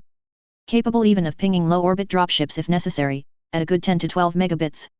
It gave a useful and almost unjammable communications uplink capacity with far longer range than the short-range tactical lasers built into almost all battle mechs and combat vehicles. Just another optional extra the Terran hegemony had kept to itself, although, surprisingly, I had found out that was actually one SLDF trick that had filtered OU and was quite common even today. What it meant, right now however, was that in my night vision mode the two beams showed up as brilliant lines. Mounted sidecar to my ERPPCs and perfectly in line with them as I directed my arms manually, using the beams as guides as I shifted them until they were terminating clearly on the broad shoulders of Kurida's mech. It looked like he had built up quite a bit of heat with the air around him in the night vision blazing, clearly waiting for his heat to drop before finishing Hansa, or was he just gloating over his loudspeakers? Don't know, don't care. In either case, to my sudden shock, a beep indicated the opening of a communications channel as Kurita accepted my handshake, it dawning upon me that I hadn't actually told my systems not to do that as I, pointed communications lasers at him. "Come to watch your lord's end, Mr. Smith?" Kurita asked me almost mockingly. Okay, the fact that he knew who I was, didn't exactly make me happy. But this was too good an opening not to take. "Not quite, Lord Kurita. I am here to warn you that the line developers back in 2009 formally decanonized any magical or supernatural events in the Battletech universe." There was a moment of dead air. "I am sorry," he replied, sounding understandably confused. "The power of Kray compels you." I yelled, praying for him to turn as I let go of the buttons. Possibly for the first time tonight, deliberately aimed weapons fire smashed into the warmer of Yorinaga Kurita as both my ERPs impacted, one ripping into his rear right torso, another into his left shoulder. Okay, that felt incredibly satisfying. But, to my immense frustration, he did not turn at my wild yelling as I had hoped, letting me fire into the massive damage Hansa had did. And a split second later his torso twisted like a striking cobra so fast it seemed to change orientation between blinks to point both its PPCs right at me barely 200 meters away as it dawned on me that he had let me shoot first just in case I did hit him, then had taken his kill shot. The particle beams that should have ended my life didn't converge into my cockpit however, they seemed to have been fired at a standard spread instead, slicing into my right and left torsos instead of converging on my head. But that still wasn't exactly good. This time, my armor well and truly failed, and with an absolutely deafening scream and squeal of abused metal my right arm tore loose and was flung off into the night, leaving a stump squirting green steaming coolant like a mech's blood. My left arm didn't rip free, but it dropped dead at my side as the power conduits in my left shoulder were slagged from the reactor couplings. I didn't notice at first though as I was too busy screaming in pain. Blue sparks flying around my cockpit for a moment and causing my muscles to spasm painfully, which in turn with my hands on the controls and my neuro helmet understandably confused, caused me to swerve and crash straight into an ancient, dignified pine tree planted way back in the days of the Terran Alliance. Amazingly, the tree didn't simply snap but flexed, sort of as I crashed to a stop. I was thrown against my straps harshly and almost blacked out as blood rushed around before just as suddenly I had stopped and I pushed through the pain to look over my damage board which was a lot more red than before and showing. Oh no. Oh fuck no, come on. Every one of my lasers was offline and I was showing some level of reactor shielding damage. Forcing my gaze back to the critical fight still going on, I saw Kurita wrench his right leg out of the grip of Hansa's Battlemaster and I realized the man had saved my life by grabbing and yanking the leg as Kurita had aimed and fired his shot. That had staggered Kurita backwards and looked to have wrecked the ankle, not quite immobilizing him, but coming terrifyingly close.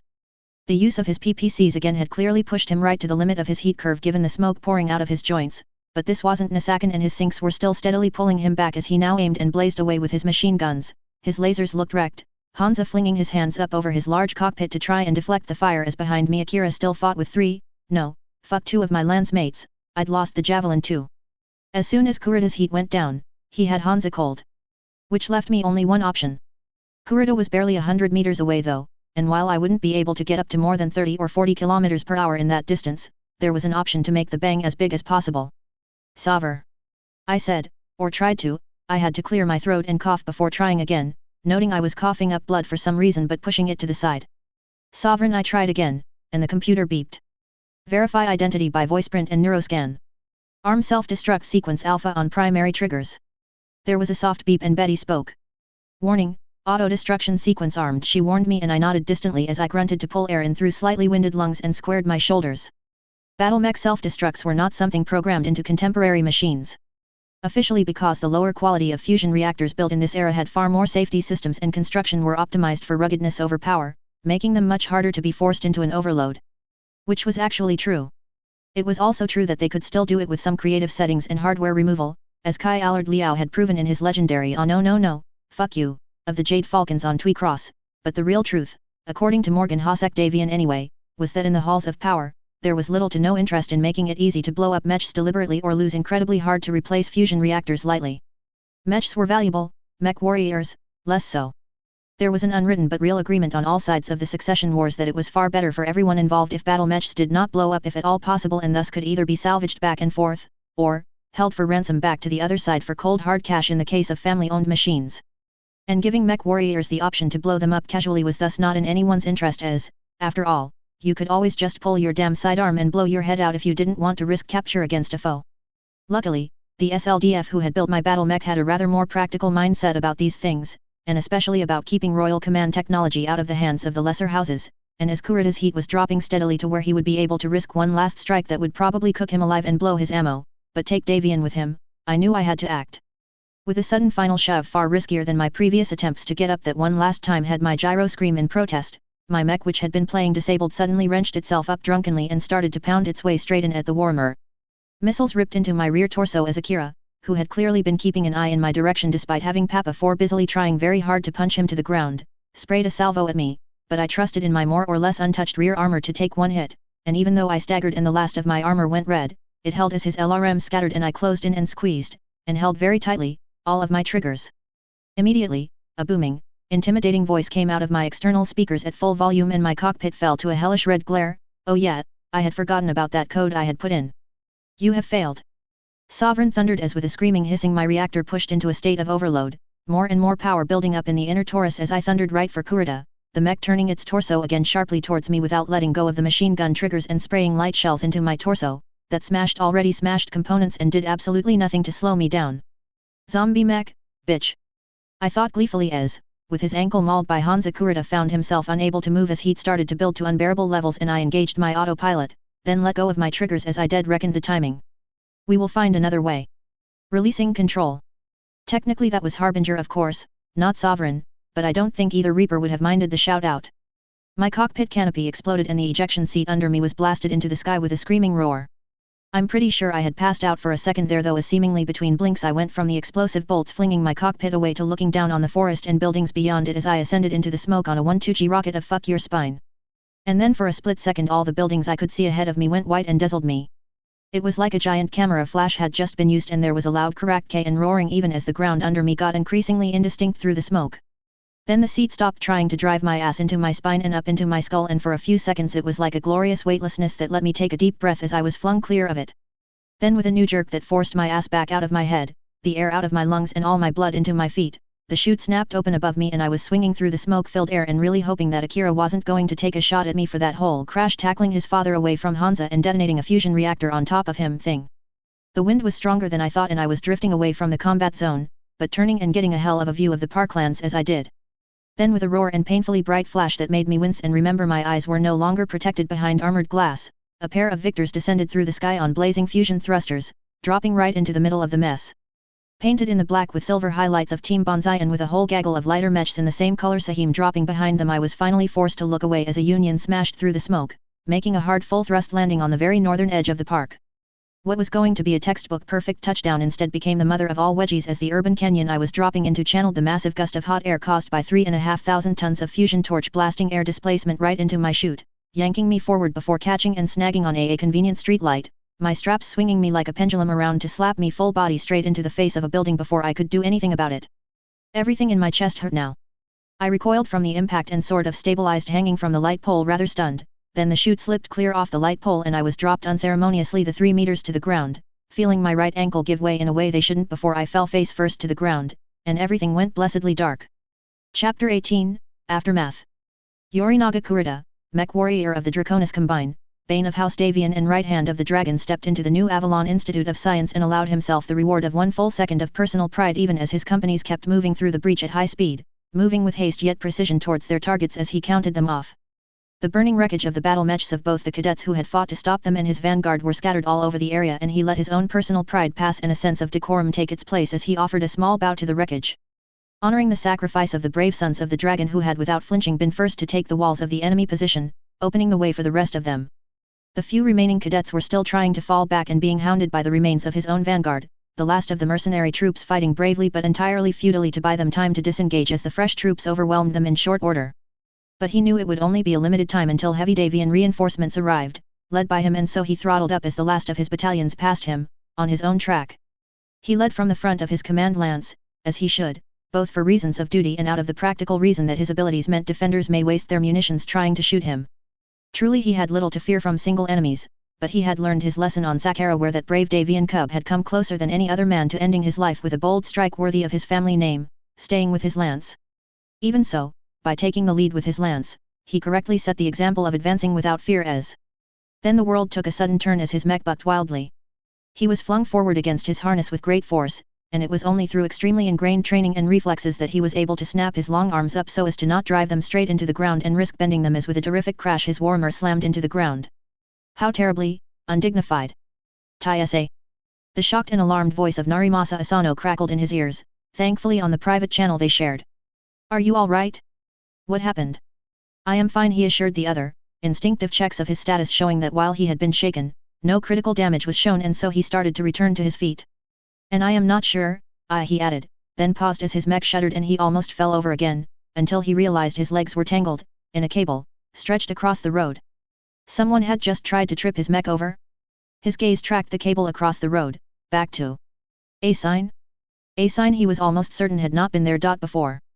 But a sign nonetheless. In Japanese. Which said, "Welcome to New Avalon Kurita-san, hope you enjoyed your trip." Incredulously, he simply stared for several long seconds as his lance closed in around him. He was pleased to see on his tick map the rest of his battalions were ahead and pushing deeper into the NAIS exactly as he had planned and ordered, not slowing down for him, and he carefully stepped out of the wire, his dignity far more damaged than his battle mech. A tripwire? How, quaint Asano-san replied from his crusader as he stepped up next to him, sounding idly amused before with a burst from a laser he severed the cable. But Yorinaga wasn't really listening as he finally realized that next to the sign was a painted arrow pointing up. His gaze tracked up as he twisted his torso, and indeed, up on the top of the building it was in front of was another sign. Larger, and it said, "Some say he is the secret love child of Natasha Kerensky and the bounty hunter." He read aloud over the frequency he shared with his XO before seeing the next arrow in turn that pointed off to the right. Another sign there. "We don't know. But all you need to know is that he's called." Asano read aloud now, his own voice sounding as confused as he felt as they both followed yet another arrow pointing to the end of the street in front of them. How exactly all of them had missed it, he wasn't sure. Especially given the sheer number of spotlights clearly illuminating it. Perhaps because it was tiny, shorter even than a Stinger or Locust. But nonetheless, a battle mech was standing atop the building at the end of this street. Its head holding a single great red eye glaring at him, with what looked like an SRM pack on its left shoulder end. And it was holding a rifle in one hand? A handheld weapon for a battle mech. In the second as his practiced eyes studied the situation, the mech's left foot lightly kicked out and a great banner rolled off the roof and down the face of the building. Unfolding faster and faster until it reached the ground, revealing a picture of a man. A man dressed head to toe in white clothes that showed nothing at all to give away who it was, even more so given that he wore a great helmet on his head. A helmet with an opaque visor that seemed to glare at him in a way worthy of similar banners on Combine Worlds showing the stern visage of Takashi Kurita looking down upon his subjects. And as the banner reached the bottom, large words in great bold English letters proclaimed that this person was Kurita-san. What is a Stig? Asano asked in no small amount of confusion as the mech above grandly swept its arm to the side and bowed to them. An enemy carrying arms against us, Yorinaga declared as he bowed in turn, bringing his PPCs up smoothly as he rose from the bow and firing from the hip without waiting for a lock as the two particle beams scathed right through where the enemy had been. Because even as he triggered his cannons, the undersized battle mech had deepened its bow, rolling into a somersault off the roof and allowing the charged particle streams to harmlessly shoot into the sky. And then, with agility he had never seen in any mech, it impossibly managed a full rotation through the air to, with a flash of jump jets, land on its feet on a crouch. Impressive, he admitted to himself even as it exploded into motion towards him. He brought his lasers up but it seemed to slide left and right in a way utterly foreign to any mech movement profile he had ever seen as he tried to draw a bead upon it. Oh, its feet had wheels. Its feet had wheels? The sheer shock and disbelief that hit him as he realized it was just enough to stall his instinctive compensation as he shifted his torso back to get the target precisely under his guns, and so he missed, instead setting the front of a building on fire. Adroitly it reversed its course and he narrowed his gaze, certain not to miss this time as he corrected for its odd gait and brought up all his weapons. But just before his lasers were recycled, there was a flicker of motion in his right hand and a sphere was flung from its hand in an incredibly long arc straight at him. Something that looked impossibly, yet awfully, like a battle mech-sized grenade. Akira yelled over the channel, his tone one of horror and surprise in equal measure, and desperately his mech moved up, clearly trying to get in front of and shield him. Yorinaga appreciated the gesture from his son, but he would have been far better served by him shooting at the enemy instead of futilely moving to try and cover him. Asano did not make that mistake and weapons fire erupted at this Stig, the mech ducking and turning with incredible agility to vanish down a side street, the barrage of missiles missing him by mere centimeters just before the grenade impacted, right at his feet. The explosion was brilliant, everything going a vivid yellow, and yet his mech barely rocked from the force. Odd. And the explosion stayed a vivid yellow. Wait. Several alarms sounded as automatic systems activated, squirting blasts of chemical-filled water to push off what he belatedly realized was yellow paint from his cockpit window and his various sensor systems, bringing his visuals back up enough to see Akira's Orion looming just ahead of him. Yellow paint. Why? To mark him out? Or make him easier to target perhaps in some way? No one around him seemed to want to dare to speak, and in the end it fell on him. Tsukahi said simply, starting his mech forward with deliberate purpose, pushing it aside. Let us proceed. Time is our enemy and it is ever closing in on us, as no doubt is our target. There was a series of acknowledgements and their lance started forward again as he tried to put the insanity out of his mind. Clearly, this unknown mech was some kind of NAIS prototype pressed into service for this battle. And if nothing else, it was an excellent example to all of them of why this place needed to be destroyed. Marching forward with increasing speed as he realized that he was being left behind, he moved through several streets, swinging his torso around to lead the way as he turned into and out of streets. Which meant he was the first to spot the annoying pest of a battle mech once again as he turned down onto a new road, despite its best attempt to crouch and half hide behind a corner of the next intersection up, in the shadows. He called out a sharp warning as he brought his weapons around, but his mech rattled as its gun flashed and a sustained burst of fire walked over his battle mech's torso. He blinked in some astonishment at the perfectly accurate fire. In none of the battles he had led for the dragon in this invasion had even one Davian battle mech been able to target him, yet this, of course. In an instant as the fire cut off, he realized that the rifle this thing was carrying in its arms, it had a sight on top that the mech warrior was looking down. Like a real auto rifle. And it was visually aiming and shooting it. That took much skill, and ingenious thinking, except that the detached weapon predictably was firing only very light rounds. A machine gun perhaps, no, not even that. His armor indicator had flashed registering the hits, but no damage indicators stayed on indicating armor ablation. It was as if, wait. Had it hit him with even more paint? Yes, some kind of liquid had splattered all over him, again, mixing with the damn yellow paint. Feeling exasperated, he triggered his guns, and this time had satisfaction that as the enemy mech tried to duck behind the corner of the intersection. But anticipating its move, he let it and shot through the building, proving the ancient maxim that concealment did not necessarily equate to cover. There was the flash of an explosion and he was very pleased to see what looked like half of the Stig's rifle clatter back into the intersection, showing it had lost its primary weapon. After it, he snapped and throttled up, pounding up the street as his lance belatedly tried to keep up. Sir, I should take the lead, Asano insisted from his crusader, and even though he couldn't see him, Yorinaga curtly shook his head. Aye, he said, more strongly than he normally would have. He has challenged me, he said, and his exo wisely remained silent as he came around the corner with his lance at his back, but hanging behind him to cover him. Smiling thinly, he realized the mech warrior had finally made a mistake. This was a dead-end urban canyon, with tall buildings on all three sides, and at the end of the street the enemy mech was stationary, facing him. He knew this design had jump jets, he had seen them fire earlier. But while it might be able to ascend out, it would be a perfect target if it tried, and with the entire dead-end street less than 150 meters long, he had him dead to rights. And so he walked forward. He felt the snagging feeling of his foot hitting some kind of cable, but this time it gave way easily and snapped, and he let his smile turn into a smirk. If this Stig's plan had been for he and his colleagues to trip over again, then it was in for a very unpleasant. Three things then happened in very rapid succession then. First, on the left and right side of the road, two high-power industrial-grade fans normally used to move air around on large space stations turned on as the tripwire snapped and triggered their power switches, going from 0 to several thousand RPM in moments for several seconds before burning out. Second, the massive wave of air generated erupted into very carefully organized piles of something white and light, sending them in a sudden wave to engulf his battle mech, once again shutting down his vision and sensors. Third, music stated. A screaming in his ear that made him wince before his computers automatically dropped the volume. Static, and then a very powerful radio signal that utterly swamped his battle mech's communications systems on every broadband frequency. Something only a very powerful transmitter could do, and leaving him only his direct line of sight radios and laser comms. And as music went, it left a lot to be desired. Well, a bird is a word. Well, a bird is a word. Confusion reigned as the white fell away from his cockpit and he saw the enemy mech at the end of the street was dancing to the music? Bird? Word? What was this insanity? Then he happened to look to his left, and in the mirror glass front of the NAIS building there he could see a quite good reflection of his battle mech and what had been blown at him. Feathers. His mech was covered in yellow paint, and now feathers. Feathers that were adhering to him where it had blasted his torso and arms with its rifle. It must have been some kind of adhesive, even as the paint slowly started to soak into them, turning his proud family battle mech into a giant yellow bird. The mortal enemy of the dragon in Kuritan mythology. The thing he thought he had seen that day when he had faced Morgenkel in that duel that still haunted him to this day. Something in the back of his mind snapped as he slowly looked at the still stationary but wildly gyrating mech ahead of him. Don't you know about the bird? Well, everybody knows that the bird is a word.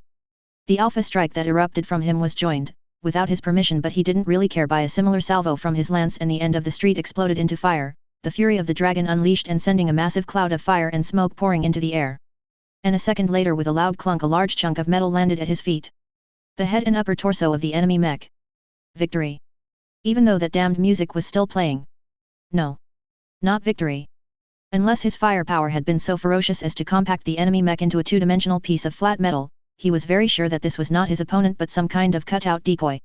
One he could see that had hinges and joints that had let it move and dance, driven by some kind of motor on the back that still had its head jolting back and forth, until with a snarl of rage he slammed his foot down and found some tiny satisfaction in shattering the thing as he looked around. Where the hell had it gone? As if in answer, a beep on his sensors flashed showing a target directly above him, and he on pure instinct took a knee with his mech to stabilize himself as he swung his torso back and his arms up on as high an arc as he could, looking for his opponent target that was no doubt on a roof or even perhaps trying a DFA. It wasn't.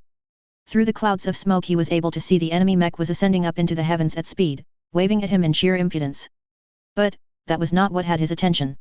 Everything up until this point since he had entered the NAIS had been humiliating and vexing, but not impossible. Simply an enemy with a complete lack of decorum yet admirable courage, he could admit, given the odds against him. But as he stared up into the night sky that was no longer empty, he simply stared as the Stig was winced up on a very fast cable that was retracting into the hangar bay of what he was reasonably sure was a Star League Defense Forces Texas-class battleship, that was hanging in the air at about 1,000 feet in the way dropships sometimes did and warships tended to not do, unless they had been able to have a brief chat with reality and convince it to take a smoke break for 5 minutes. Helpfully, his battle computer without asking interrogated it, and it returned a transponder of SLS Praetorian for its identity, and that it was the source of the overwhelming radio music. He simply stood there and stared, along with his lance, who were seemingly equally stupefied by the impossible, terrifying yet majestic sight as the music stopped and a voice came over the channel. And by special request of Prince Davian, this one's for you, Yorinaga. It said before it started to sing to a completely different beat of music. What's new, Kuritacats? Whoa, oh whoa. Was all he heard before lighting erupted from the gigantic slab of metal rained down upon him and everything went white, putting him gratefully out of his misery. Asterisk. Asterisk. My eyes flickered open, then closed to a squint against the light shining into them. On reflex I took a deep breath, I regretted that decision immediately. A spike of pain shot through my chest and I winced and hissed slightly. It wasn't overwhelming or agonizing or anything, but it was sharp enough to make it be known that my ribs were lodging an official protest over everything I had done to them. On the plus side, the burst of information through my nervous system as I flinched worked to rather immediately wake me fully up and clear the fogginess from my head as I squinted and blinked away the light. Letting my eyes adjust as I tried to recall my last memories. Ah. Right. Falling like a rock from a street light to the ground and slamming my head against said ground after being twirled into the side of a building. Mental note: invent small cockpits so I could bloody well wear power suits inside a battle mech in the future and eject living legends style out of them. Clearly time had passed since then because I was on a bed and not a battlefield, and as I stared at the ceiling overhead, I also noted the absence of any Stig-like figures holding up signs as they taunted Yorinaga Kurita, or signing battleships hovering excitedly over the battlefield. So I was pretty sure I was awake now. Probably. Man, whatever the hell they had me on, I needed less of it, or more. Not sure which yet. Oh hey, this ceiling is familiar. Pushing aside the Shinji Ikari-isms, I started to try and move, feeling oddly unbalanced in the bed before a voice cut my thoughts. Oh good, you're waking up on schedule, a far too cheerful voice called out to the side, and I tilted my head in that direction, then blinked rapidly several times as a familiar face came into view from the side, walking at a weird angle. Please tell me that wasn't all a dream. I got out in a raspy voice that was nonetheless dripping with exasperation. So help Rob if I'm in a God's damned bullshit looper scenario. I could see how you might think that, Janice said with a twitch in her smile that suggested she found the idea amusing, but assuming the last thing you remember was making a not quite perfect ejection? Then the last few years were not a dream, she replied, and I sighed as my muscles relaxed and I flopped back onto the bed, taking a more careful deep breath, and finally understood why I was feeling like I was at an odd angle, because I was. This bed had gone full Minberry style and was sloping at an angle up from the ground. I'm sure there was a reason for that, buggered if I knew what it was, and I winced again as I tried to shift a little to get more comfortable. Careful, you had broken 2 of your ribs, she warned as she stepped closer and started to fiddle with a control on the side of what I realized was a hospital bed, and with a hum the back behind me started to rise more steeply and the bottom near my feet came up a bit and reformed into a more conventional bed with its back raised. You also had some light spinal strain from the ejection, a rather well-sprained right ankle and mild electrical burns on your shoulder. The last of the sedatives are being flushed out of your system and a stimulant replacing it, hence you're waking up, but if the pain gets too much, let me know. It's not too bad, I replied as my back became propped up, bringing the room into much better focus, and I started to tense and test my limbs and muscles, pushing past the occasional spikes of pain and twinges of stiffness to find my hands, feet, fingers, and toes were all seemingly functional. So the spinal strain didn't seem to have done any major damage. I could tell my shoulder was bandaged and it seemed there was an *4 hooked into my upper arm somewhere. And I could feel medical sensors all over me, much the same as were used in battle mechs. In all honesty, it could have been worse. A lot worse. Pushing past that, I directed my attention at the person standing next to me as she handed me a cup of water with a straw I eagerly consumed, clearing my throat a few times carefully as I considered her presence. Dr. Janice Besson was the psychiatrist who had been tasked with damage control after I had unceremoniously woken up one day in a different universe to the one I had gone to sleep in.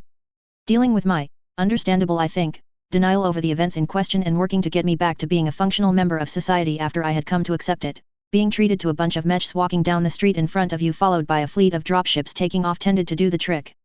She had even done it without me giving away the fact that I had found myself inside a fictional universe and what that had done for my sanity levels. Although the drugs she had put me on for those first couple of weeks had probably helped a great deal with that.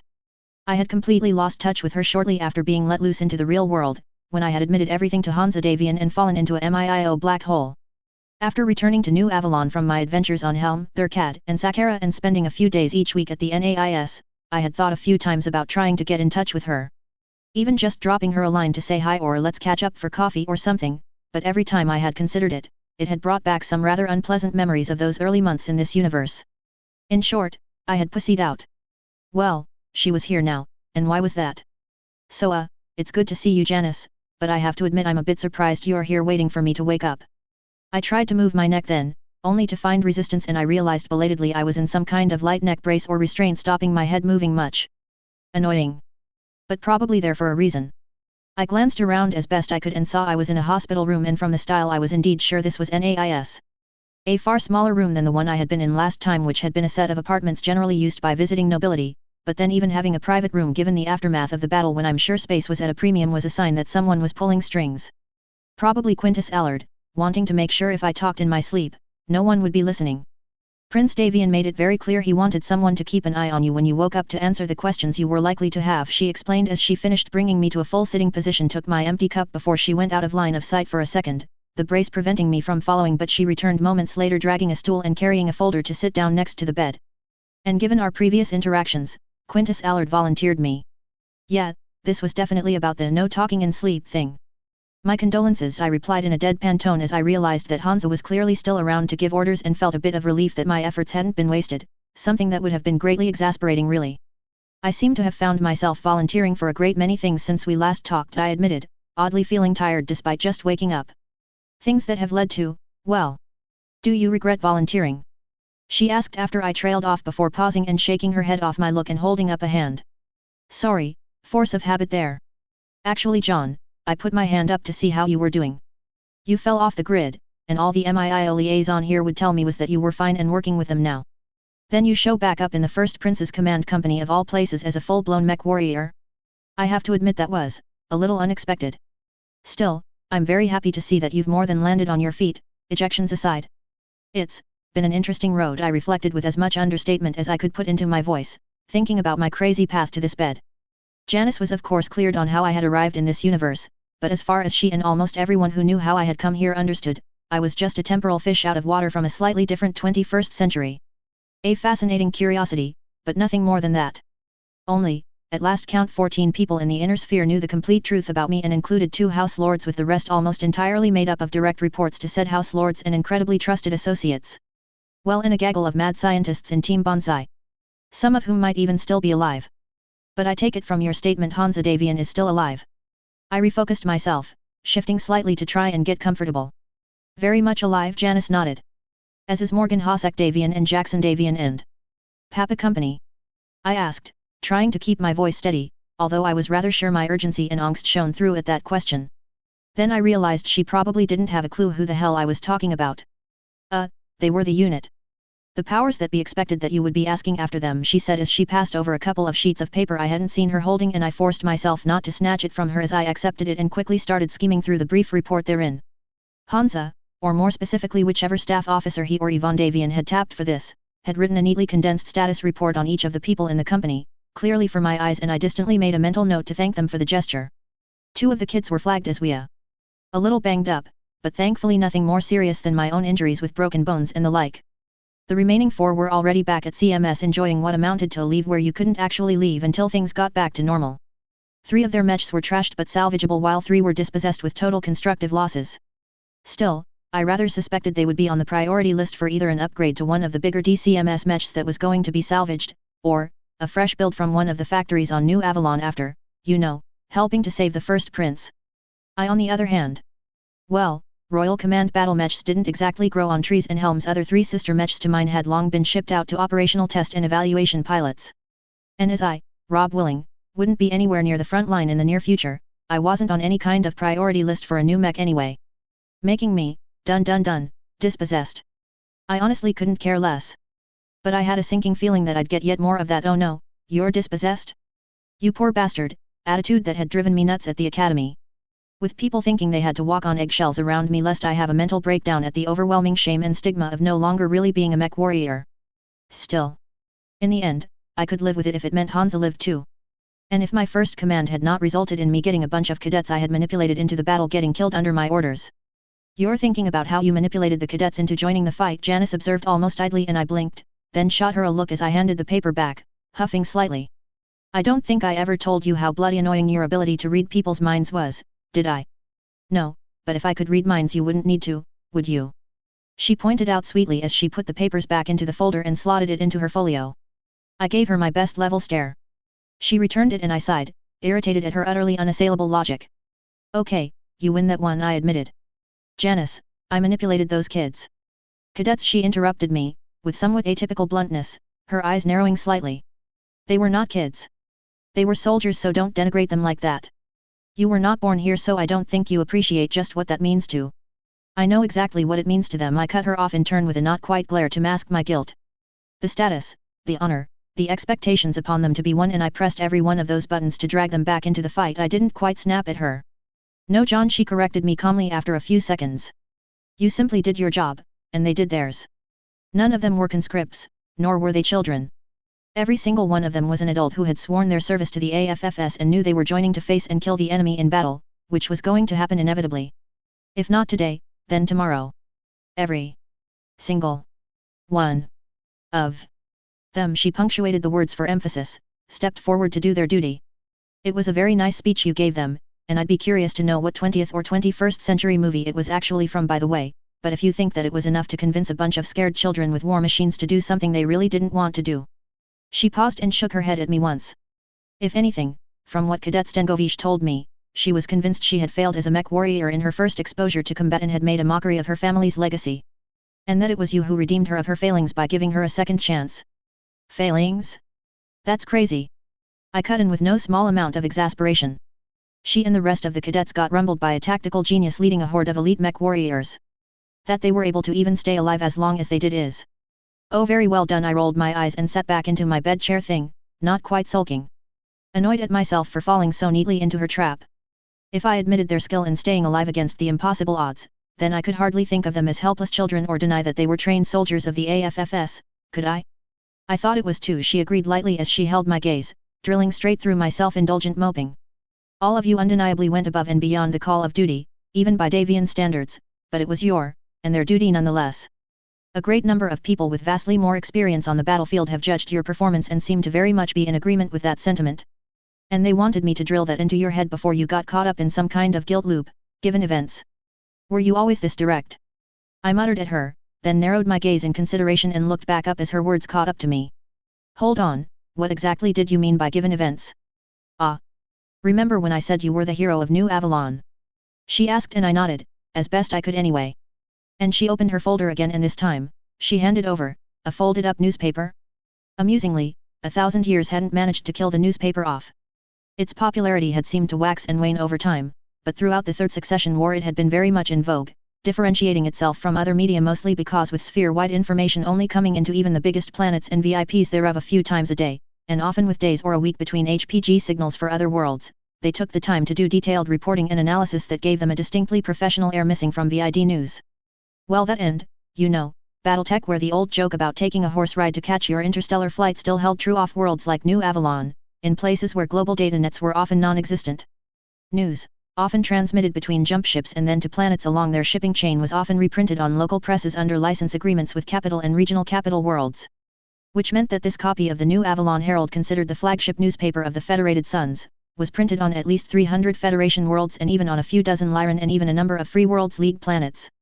And yet more worlds cribbed stories from said newspaper like the old Associated Press wires of my youth for their own mastheads. In short, a lot of people were going to be reading this, and I didn't like that feeling as I slowly took the paper from her, unfolding it to look at the front page. And looked. And looked some more. Honestly, I couldn't find words despite several attempts, simply staring. The front page, blazoned with a special edition banner, was entirely made up of an enhanced still from someone's gun camera. Showing the exact instant my battle mech's fusion reaction had let go and started to wash out the image with light, having crash-tackled Kurida's Warmer, just short of the point of shoving him onto his back from the force. It didn't show my ejection seat, I was too far up in the sky by that point, but it did show me. Specifically, a decent-sized insert on the bottom right corner with my AFFS file photo. Pictured, Lieutenant John Smith saves Hansa Davian and the Federated Suns, avenging both Ian Davian and his comrades killed and crippled at Saqqara. Full coverage of the Battle of New Avalon on pages 2 through 12. I slowly read out the block of text at the bottom of the page, my eyes feeling like they were bulging worse than Garen's right now. There was no way the AFFS press liaison office would ever release anything about me given the number of red flags that were triggered in DMI's systems by even looking at my, actually entirely generic and uninteresting, AFFS service file, without asking higher up people. And no one outside of the Davian guards and senior field commanders knew who was in my Marauder, and as Sir Humphrey had once said, the ship was the most unique ship of all in that it so often tended to leak from the top down. This could only be Hansa Davian's work. The bastard. I thought it was best you found out from me, Janice explained delicately as the silence dragged with me simply staring at the newspaper. I'd never been front page material or anything close to it, in any of my lives, and here I was.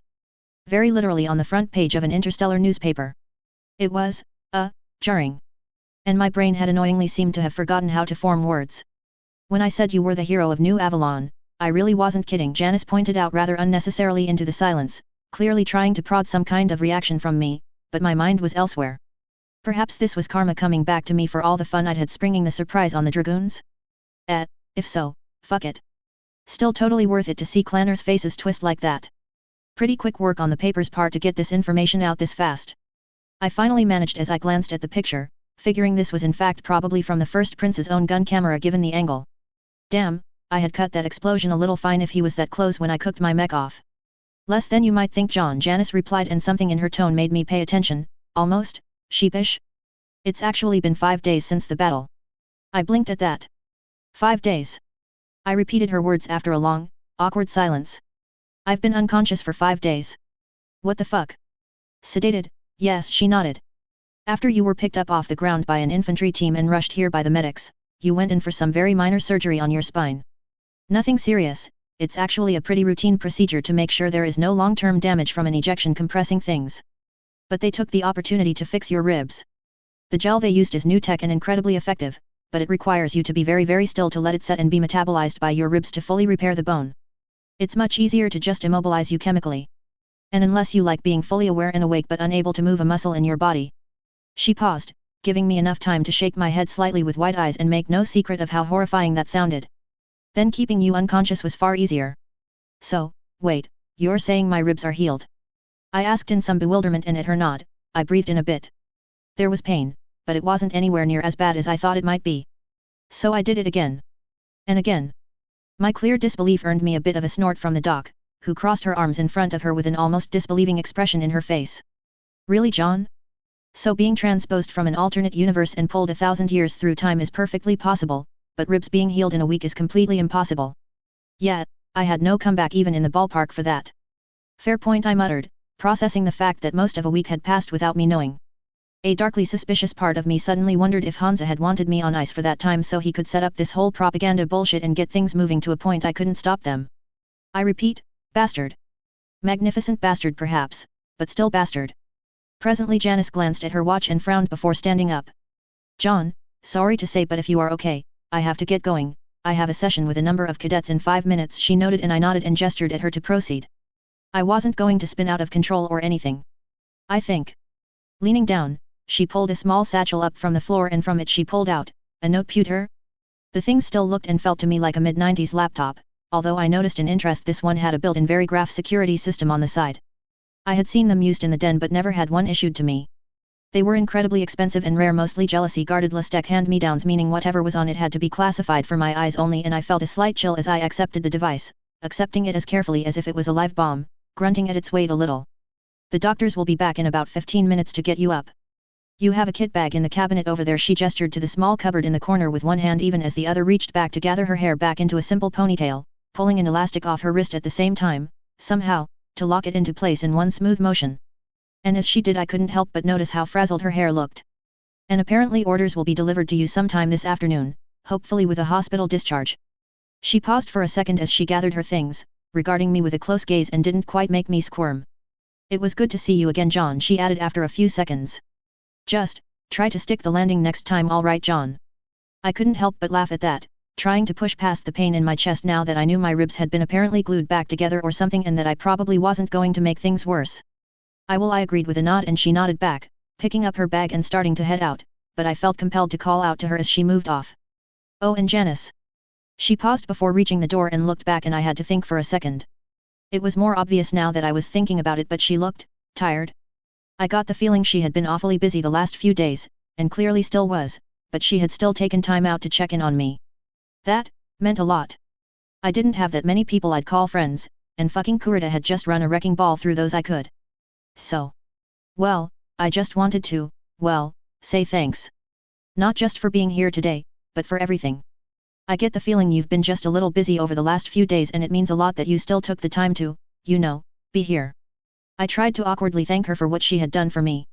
You're more than welcome, John, she answered, and from the way her smile sort of softened a little, I think she understood what I was saying before she nodded and left, closing the door behind her. Well, it seemed I had a little time until the medical people arrived. I glanced at the noteputer, but after a second of consideration moved it onto the bedside table, not wanting to risk anyone walking in on me with it just in case the content was highly sensitive. Instead, I picked the paper back up and started to read through it, leaning back onto the pillows behind me. Pages 2 and 3 seemed to be all about the final skirmish in the park, and I quickly flipped past that, not wanting to read the Davian propaganda on me just yet. Pages 4 and 5 however was a double-page feature with a map of Albion and Brunswick showing a broader strategic overview of the outcome across the planet and the units involved.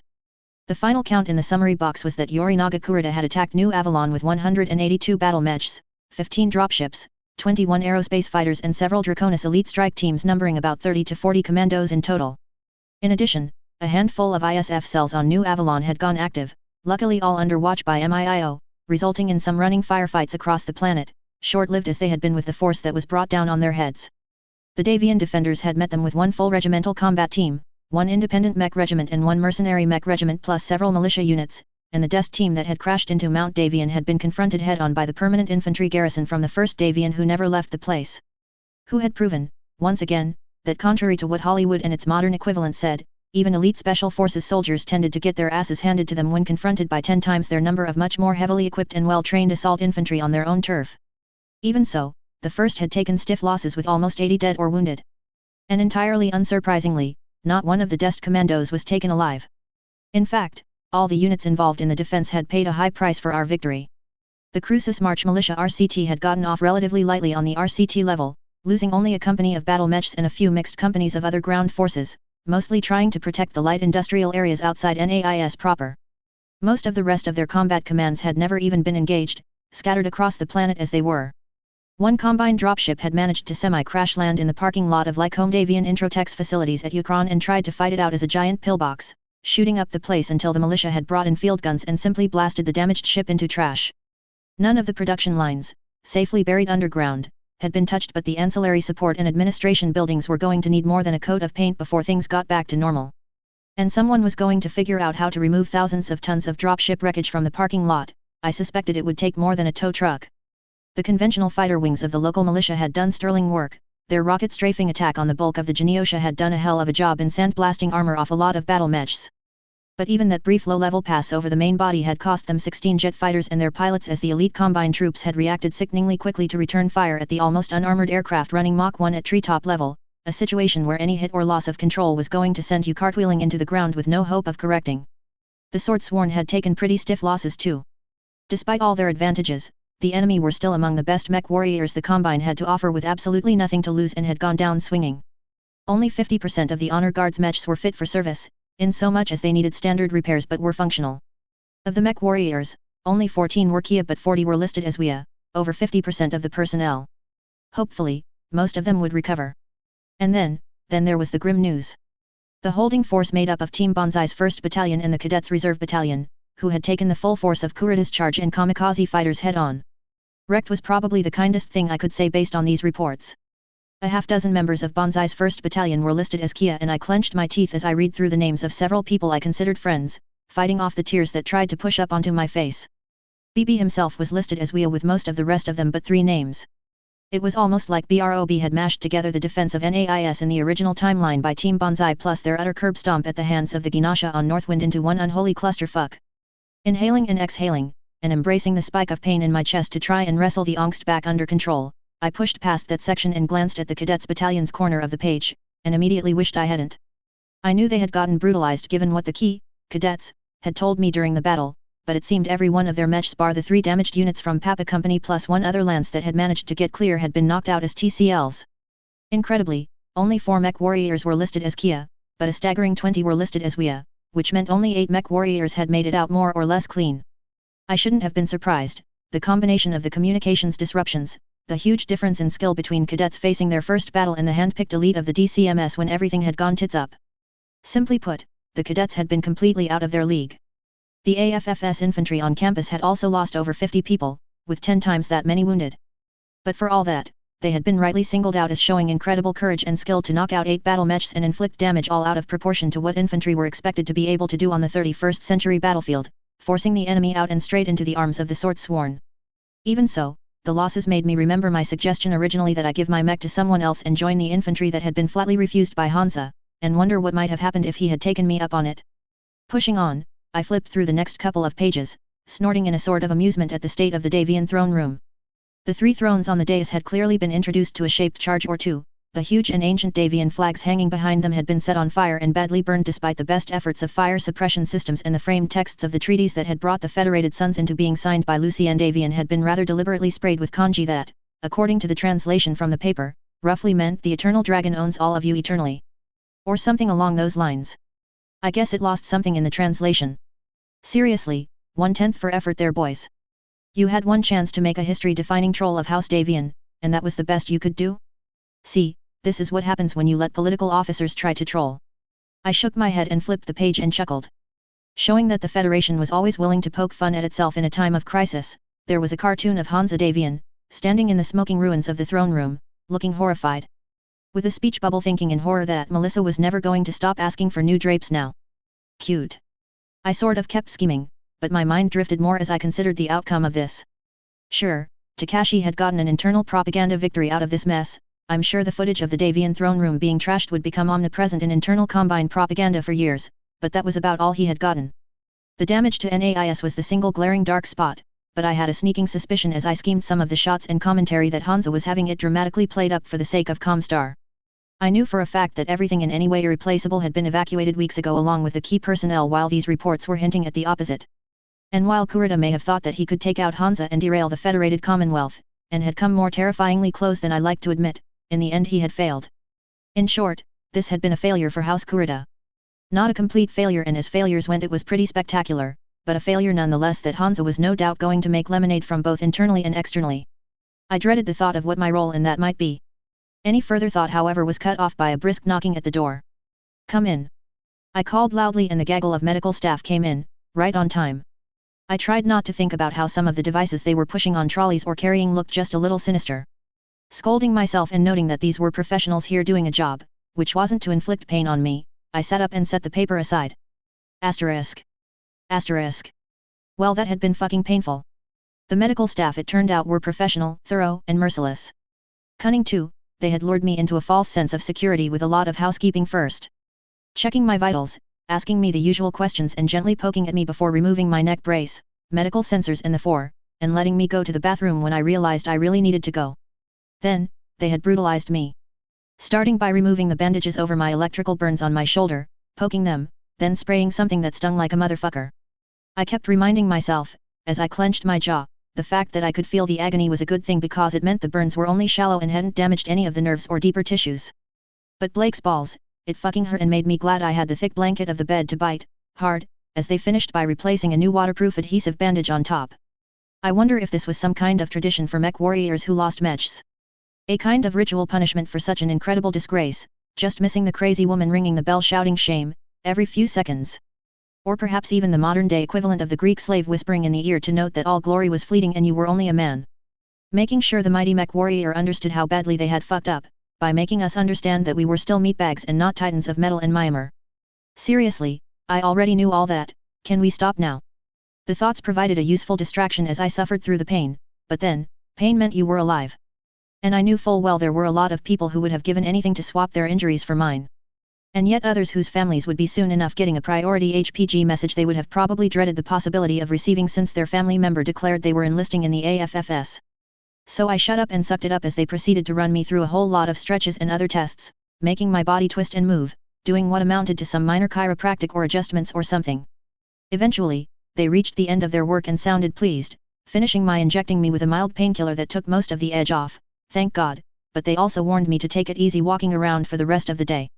My right foot sprain was just about fully recovered, a side benefit of being off it for 5 days apparently, but going too hard too soon could be counterproductive. I mean, no shit Sherlocks, but perhaps they assumed every mech warrior thought they were God's gift to mankind and didn't need to take it easy? After waiting for the painkiller to really kick in, and mentally forcing myself not to add the medical staff to my list of people who needed to die for the good of mankind between Mendil Waterley and Lincoln Ossis, I took their advice to heart and stood carefully, making my way to where Janice had indicated my package was, finding the AFFS kit bag waiting for me. With that in hand, I headed back into the bathroom and stripped out of my hospital gown, taking the time to regard my naked body in the mirror. Damn. My right shoulder was covered in a bandage of course, but I had, mostly healed, minor cuts all over my face and upper arms, anywhere I hadn't been wearing my cooling vest and undershirt. There were bruises everywhere. I didn't want to even think about how bad I must have looked when I was dragged in here, and while the staff had clearly been keeping me clean. The last time I had felt and looked this miserable was staggering back to the quad with my cadet platoon after the end of boot week-long exercise crawling through half of Saqqara vs mud. And at that memory, my face dropped. Sighing, I turned away from the mirror, looking for something more productive to do than try to talk to the ghosts of my friends. Accordingly, I proceeded to the small shower enclosure, hit the water and stepped in. Oh God! That felt good. I took a seat on the small bench in the shower. The absolute last thing I needed was to fall over in the shower after my ankle suddenly buckled, cracking my ribs again, and I got to work scrubbing myself clean with the lowest bitter soap NAIS provided. It was a significant step down compared to the stuff I had sort of become used to in the royal apartments, and it took a few passes, but eventually I had sloughed off the crap left over from a hard-fought battle followed by a large chunk of a week immobilized in a hospital bed. And with that done, I leaned back against the tiles behind me and let the hot water just flow over me, my mind drifting with the steam. 5 days. I mean, it was silly to be put off by being out of the loop for so short a time compared to the last time I had woken up at the NAIS translocated 1,000 years and an entire quantum reality away from where I had gone to sleep. And getting my ribs repaired in 4 days rather than 6 weeks? That was a deal I would have made. But in those 5 days my life had taken just a bit of a shift. My quiet existence as a bit of a ghost who haunted Hansa Davian's palace and stole the food out of his fridge when he wasn't looking? Well, it looked like that was well and truly over. Apparently, now I was John Smith, hero of the Imperium, Air, Federation. But then, what exactly did I think would happen to my profile after what happened in the battle? Short of Hansa covering up my survival, giving me a mustache and letting me come back as Private Perkins. Or perhaps we could have pulled off a more Dark Knight Rises ending, I thought as the water washed over me. Pull the heroic sacrifice, get a statue of me at the NAIS, all while I went off to live quietly under a new identity with an Anne Hathaway look-alike as awesome heroic music plays in the background. You know, that really didn't sound so bad. Dumbass on me, I suppose, for not putting the idea in Hansa's suggestion box before the battle. Shaking my head at the odd tangent, I stood and killed the water, deciding I had spent more than enough time soaking and sulking. I dried off with some care before proceeding to use the shaving gear provided to return my face to a far more civilized look. I toyed, for a moment, with starting to work towards a goatee for an evil Smith look, but decided that as no one would get the joke, well except maybe Solomon Storm, it wouldn't really work, so I shaved it all off. With that done and starting to feel human again, I opened my kit bag and found first of all a fresh AFFS duty uniform and the other bits and pieces I needed to get dressed. Also included was a pair of polished dress boots and my personal effects, including my AFFS and NAIS ID cards and the few other bits and pieces I had been carrying while in my battle mech. My sidearm wasn't there, but that wasn't terribly worrying. NAIS security got twitchy about people carrying weapons or leaving unsecured weapons around, even in the best of times.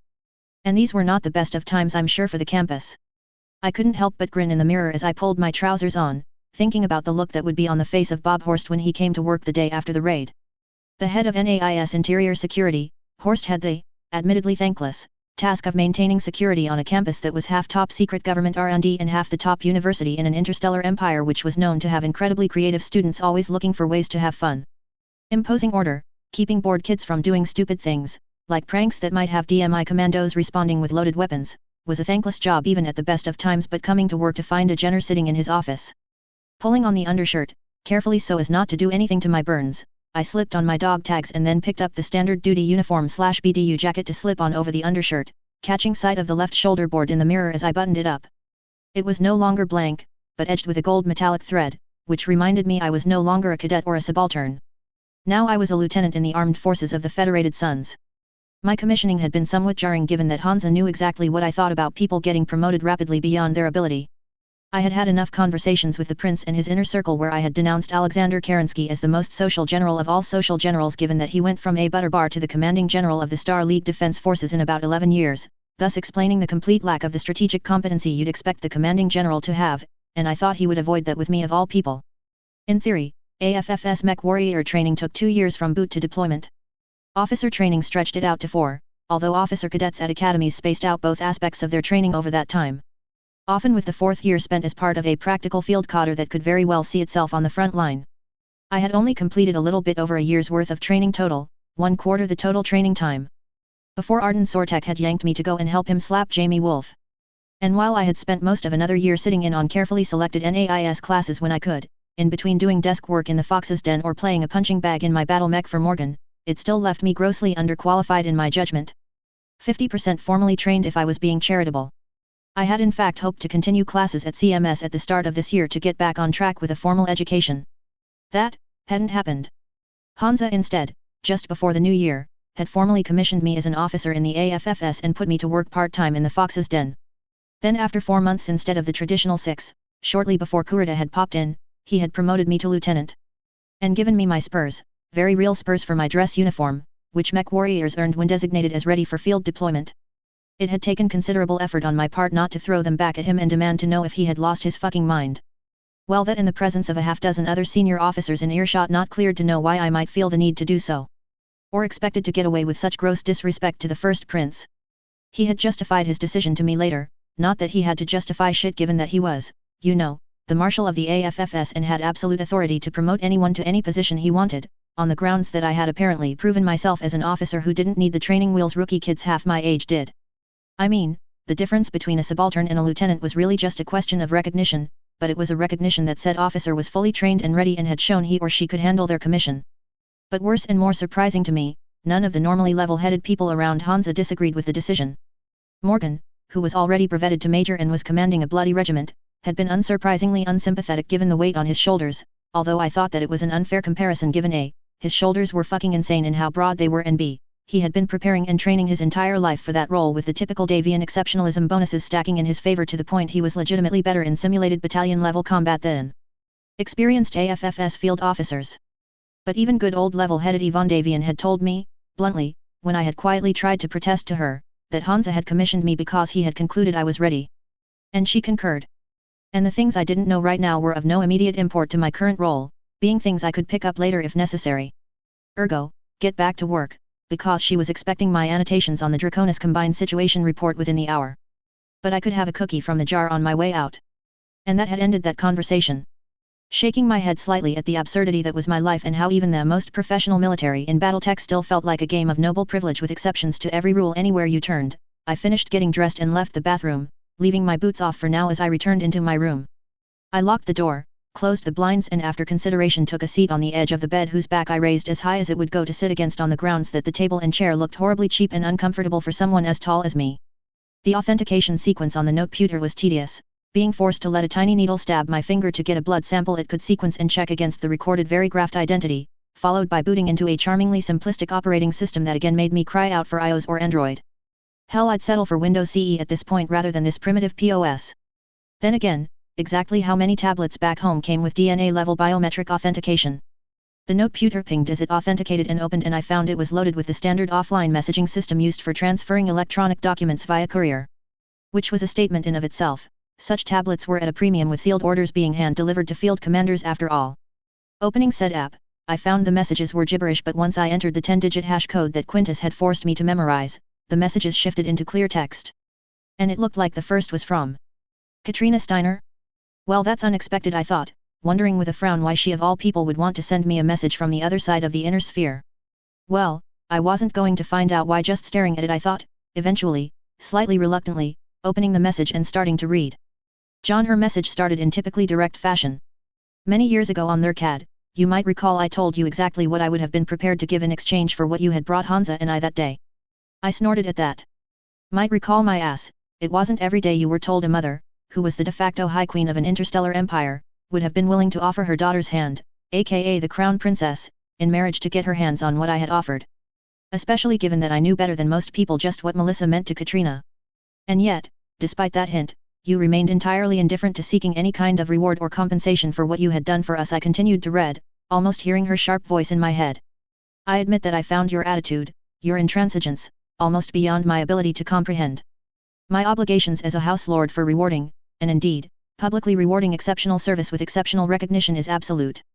Hard or soft, rewards and recognition, it is as much a pillar of the neo-feudal system as land holds. But here was you. An outsider to us all in the most unique way possible. In one action, you had given Hansa and I the keys to the future in the palm of our hands, yet you asked for naught in return. And while Hansa was confident you believed in our vision, so much so he insisted upon the modification to the Federated Commonwealth Accords so history would know full well your role in due time, I could not help but continue to hold grave suspicions about you. Well, that was worrying. I hadn't realized Katrina had been so distrusting of me and I shivered a little at the thought. Katrina Steiner was very much in the top 5 list of people in the inner sphere I would not want to have looking at me suspiciously. Ever. And so it was with some trepidation I kept scrolling down and reading. For that, however, I find I owe you a personal and direct apology. Ah, that sounded more promising. Even at that time I knew in my heart, even if my Archon's head refused to listen to it, that I was being unfair. Especially given the difference between our cultures. In hindsight, I think more than anything else I was shaken more than I was willing to admit by the sheer arrogance of some outsider standing in judgment over my sister the way you had. My own flesh and blood. The woman who had sacrificed so much for me and her nation, so selflessly in ways even you of all people, I think, do not understand. And yet here you were, condemning her for things so far in the future they seemed completely impossible, right up until I saw everything with my own eyes from Helm. And it became clear that I was less angry with you being wrong, and more quietly terrified that you could very well be right. Which meant I would need to have a talk with my sibling that I never would have dreamed I would ever need to have. I considered that and leaned a little more into the pillows on the bed to stare at the ceiling, putting the tablet down on my lap for a second. Trying to think about things from Katrina's point of view. Nandi Steiner had been the bitch's right hand throughout her reign, no ifs ands or buts. Fanatic in her loyalty to Catherine Steiner-Davian, seeing her with breathtaking blindness as Katrina 2.0 even as she betrayed first everything Katrina had tried to build as she sided with Catherine over Victor. Betraying her troops and ultimately the Lyran people right up to the day she was blown away by Peter Steiner-Davian. Undeniably, Nandi Steiner had been one of the key players in ripping the Federated Commonwealth apart, and ultimately, she'd set the Lyran state on the path of being turned into the laughingstock of the Inner Sphere in the later Battletech timeline in her raging hatred for anything influenced by House Davian. But here and now, she was Katrina's loyal and component right hand. One of a very few people she could call family that Katrina could trust absolutely. The rest of her extended family at court, her own flesh and blood, were mostly made up of people like Alessandro and Ryan Steiner, all but begging for her to trip so they could guide her into the pit trap. And with the death of both their parents and Katrina's husband, she was along with Melissa of course the only immediate family the Archon had left.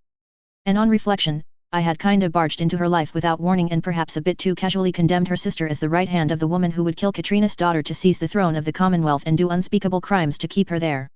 Using quite graphic language to boot. All because some Battletech writers back home with a stroke of a pen or a clatter of keys had made the character of Nandi Steiner so. It had been a lesson for me of something I should have known, as much as my own actions could change history for the better, so could others in turn change their own fates.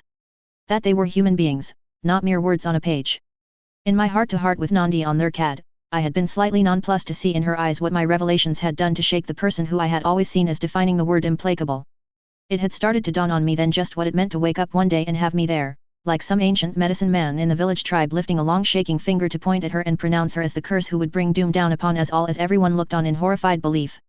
Our little clearing of the air had done much to let us part on better terms though.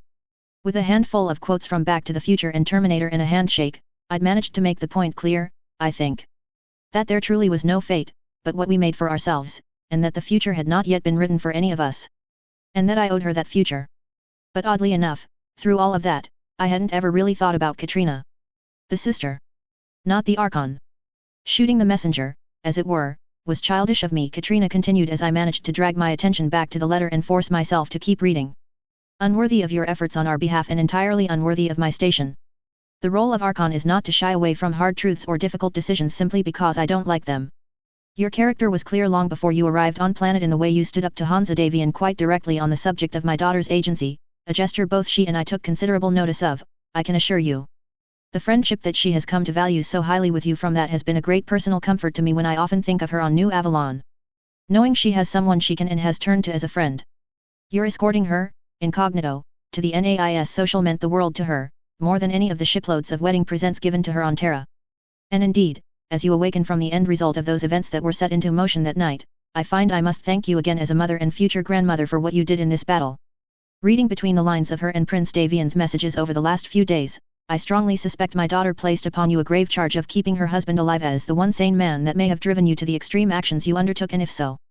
Ultimately, John, after hearing how perilously close to dying you came, at least in part for the sake of my daughter and grandchild, I can only state to you my shame at having, even in some small way, continued to suspect your intentions. This is a debt of trust to add to the ever-increasing debt I find myself into you, but I promise you that, as House Lannister is so fond of saying, I always pay my debts. With the deepest regards. Katrina Steiner. I swallowed as I closed the file, suddenly feeling the urge to shiver. Was it possible, I wondered to myself, for the Archon of the Lyran Commonwealth not to sound ominous as she quoted Tywin Lannister like that? Asterisk. Asterisk. The rest of the letters were more in line with what I expected, which was less heavy work to take in after Katrina's apology. One from Arden Sortek congratulated me on, and thanked me for, managing to keep Hansa alive despite himself. He also noted that he was going to have a very long and firm talk with Johnny and Jimmy over what stick to Hansa like glue and don't let him do anything stupid meant, and I didn't envy them that. Sortek was generally a very easygoing person to be around if he liked you, but if you pissed him off. There were a few more kind words about the aftermath of one's first battle and a not quite order to find someone to talk to about it in person within the first 48 hours after waking up, and I took the hint, even if the person I would have chosen wasn't around right now. Said person, Morgan Hosek Davian, the broest of brothers, had also included a letter. It was full of praise, congratulating himself on being such an outstanding and exceptional teacher. The smug level was very high at his, pointing out how flawlessly I had executed the wrist snap he had taught me to protect myself from the DFA from the Griffin, for example. But it was all very clearly tongue-in-cheek and made me laugh enough to cause my ribs to grumble a bit, and ended with a pretty heartfelt apology that he couldn't be here when I woke up, but he was being shipped off to New Cities to join Arden Sortek to get things organized. Which, I knew was code for helping to organize the Capellan March's entrance into the war on one hand, and in a more subtle way, starting to stamp his authority on New Cities with his father in the shithouse here on New Avalon as part of Hansa many plans that I neither knew about, nor particularly wanted to know about, mind you. I didn't envy him that Viper's Nest his father had left, although I had a rather strong feeling Hansa had been preparing the ground for Morgan for some time. The media manipulation, because seriously I'd call a spade even if it was a good spade, Hansa had engaged in through the Capellan March was surely doing overtime, showing off Morgan's genuinely exceptional leading of the Davian honor guard through the battle on New Avalon. Making sure he was welcomed back home as New Cities' favorite son, hero of the realm and all that. Yvonne Davian's chief of staff, or more probably his staff as the general had frankly better things to do, had sent a brief message that seemed to be more basic housekeeping than anything. First, congratulating me with my provisional kill sheet attached, and my eyes went wide as I saw just what the AFFS was crediting me with, making a mental note to go over the battle ROM footage personally because that seemed far too high. Next came the paperwork confirming my battle mech had been destroyed in an authorized AFFS defensive action and the right arm was being stored by the AFFS until I decided what to do with said arm. Although the intact ERPC had already been yoinked by the AFFS under regulation blah blah blah, that came down to Hansa Davian had a plan for what he wanted to do with it. I didn't exactly care, it wasn't going to be doing me any good sitting in a warehouse after all. It also turned out my ejection seat had ended up surprisingly intact in a rooftop garden of a student dorm building. Which would probably make a great conversation starter at any rooftop BBQs the kids had going forward. Most happily for me, they had saved the advanced SLDF Neuro helmet, which had also probably saved me from doing damage to my skull as I had crashed into the ground. That thing had proven to be worth 10 times its weight in germanium through the battle, smoothing out my piloting and probably saving my life a half dozen times. I would have been pissed at myself if I had gotten that damaged beyond repair, because that I knew was a bit of technology the NAIS were still a long way from replicating. And then finally, to prove that the bureaucracy would have its due, attached was a standard AFFS AAR file, with a request to have it filled in by 0900 hours tomorrow morning, with the promise/threat that a DMI courier would be coming to pick up the note pewter at that time. I immediately felt a headache start up, to add to the other pains of my body. Paperwork. The inevitable aftermath of a victorious battle where the REMFs could get to you. I had done these forms once or twice for practice at Sakara, but there seemed to be an awful lot of extra attachments listed on this one. Sighing, I pushed it for the side for now and moved on to the next message, this time a short one from Hansa Davian. He thanked me directly, and quite genuinely I think, for saving his life and noting that it was yet another one he owed me. Then, he didn't quite smugly state that my performance vindicated everything he had told me about how I was ready for this, before spending an inordinate amount of time not quite begging for me to intercede with his wife, who seemed to think he had let her down in some way. Ah. Melissa was pissed at him. Good for her. That of course brought me to the message from Melissa. Which slightly exasperated me again because it seemed she felt guilty about guilt-tripping me into keeping her husband safe. Which was touching, but silly. I mean, I would admit I had used the image trying to explain to her why I had run and hid in a hole rather than keeping Hansa alive as inspiration a couple of times during the battle, but I hadn't needed her to tell me my duty. Well, not much anyway. In the final analysis, I had sworn the oath to join the AFFS of my own free will, more or less, and indeed, before that, I had sworn my allegiance, personally, to Hansa Davian and House Davian. The rest of her letter was filled with profuse and heartfelt thanks for seemingly being the only sane person out there, bemoaning the Davian martyr complex we had both spent more than a few afternoons quietly venting our frustrations over. That had once again presented itself with Hansa, to say nothing of Morgan and Jackson, who had done their part to keep the theme going, and making it clear that if I needed someone to talk to about any of this, she rather expected me to do so immediately. Because apparently she had forgotten there was a very very small list of people both qualified to talk to me about these things who knew the full truth about these things. Setting that aside, as I closed down the message app and secured the computer, I sighed again and considered my next move, feeling slightly at a loss. I should probably get started on the damn after-action reports, but there were other things to do first. Like eat. After all, I had been eating nothing but some kind of super advanced for the last few days. And the medical staff had told me I was free to eat, albeit, for today they wanted me to eat light and had given me a list of entirely unappetizing sounding foods that they had coded back onto my NAIS access card, that would now get me those foods and nothing else. Unless I wanted to throw up in reaction to the drugs still flushing their way out of my system. Still, even hospital food was better than more IVs, I suppose. Asterisk. Asterisk. I should have stayed in bed with the IVs, I kept telling myself with a sigh as I hacked my way through the after-action report one painful paragraph at a time while chewing down the food I had been given. The food didn't taste anything like as bad as it looked. But its texture. Mush was definitely the word of the day. So much so I was rather torn on if sneaking out of the hospital and trying to grab something else, at the risk of throwing up all over the place, was a risk worth taking, but after realizing my odds of making it past the nurse's station was rather low, I sighed and turned my attention back to the cursor blinking on the screen that was refusing to move forward. The AAR had come with comments by some staff officer directing me what I needed to do, which was both a blessing and a curse. It did lay out exactly what I needed to write up in common sense language, but it also increased what I needed to write up by a factor of about 10 over what I should have been forced to write. It seemed my borrowing of 6 battle mechs from the cadet battalion without the slightest command authorization or authority to do so meant I had to write up a whole fuckload of data about how it happened. As well as why it happened. And finally who the hell I thought I was to do such a thing without the aforementioned approval. It also seemed that as I had made myself a de facto company commander, I damn well had to do a company commander's write-up for Papa Company, including a report on each of the mech warriors I had shanghaied. Which was actually important because it would become part of their official records. I would have complained and bitched about the workload, but the only people I could realistically bitch to were Davians. And I knew exactly where my complaining would get me with those bloody workaholics. So there was nothing for it but to keep slogging on. Hour after fucking hour. Keystroke after fucking keystroke. My memories of the battle were still a little disjointed. I did make a point to stress my admiration for David Kudo and his leadership skills. Man had kept his head screwed on straight and shown genuine leadership and personal courage. It took quite significant chutzpah to go hand-to-hand with a battle mech that outmissed you by 20 tons. The other cadets I tried to highlight the positives as best I could, although I honestly didn't know how Papa 6 and 7 had been disabled and said as much, but I did know from the paper that the unit had collectively been credited with taking down Akira's battle mech, and Stengovish had gotten another kill shortly after when she had nailed the chest of a beaten-up Clint that had failed to see her on the ground or dismissed her as inactive. Hiding in the corner isn't going to work forever. A dry voice cut into my concentration and I glanced up with an annoyed sigh from my corner in the mostly empty commissary, planning to tell whoever it was to get lost. Or if they outranked me, to get lost, sir. Ben. I said instead, and in no small amount of surprise, my annoyance vanishing as if a switch had been thrown.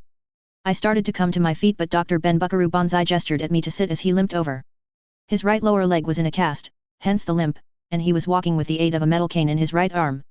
And as he was also dressed with his NAIS lab coat on and still had that damn beard he had been growing over the last few weeks for some reason that had been driving Penny insane. You know, from this angle, he looked almost bizarrely like Hugh Laurie playing Dr. House from my old Earth days. He even fit the character profile too, come to think of it. The genius part, not the insufferable lazy asshole part, I mean. I read the summary of the battle in the paper a few hours back, I said as he didn't quite collapse into his chair with a sigh, feeling myself fidgeting. Ben. I'm a mercenary, John, he cut me off firmly. So are all my people. We chose this life and knew the score going in. And beyond the pay, this time we were fighting for our home. Frankly, that we only lost 6 people from the Cavaliers is a minor miracle, he said, pausing for a second to shake his head once, his expression turning almost to one of grudging acknowledgement. You know, Kurita fought this about as clean as you could in an urban slugfest. If we had been facing your typical sort of light unit who knew there was no way out, they would have made it a point to put a shot or two into every cockpit of every mech they took down to make sure we didn't ever get back up. The sheer number of TCLs that didn't result in pilot losses is pretty incredible for fighting the Combine. I shivered at that thought. I tried to meet his gaze, feelingly slightly taken aback by how casual he seemed to be about the losses, but he in turn sharpened his gaze and I felt anything I had been about to say vanish into nothing as he clearly knew what I was thinking. He held that gaze for a time, before finally speaking up in a lower voice. It's always the hardest the first time you lose friends in a battle, he said, simply. It never gets any easier either, but you do learn that moping around in a corner won't help much either, he added with a gentle yet firm look. Oh come on, I silently protested at his sustained look that made me flinch away and glance down at the computer screen and the clock on it. I've only been awake less than a day. It's not like I'm going full Kai Allard Liao, am I? I paused to consider that. Then shook my head. No, my EMO levels weren't anywhere near that, yet. So perhaps you should quit while you were ahead, John? Have the funerals happened yet? I asked after swallowing past the unpleasant taste the question brought up as I confronted things head on.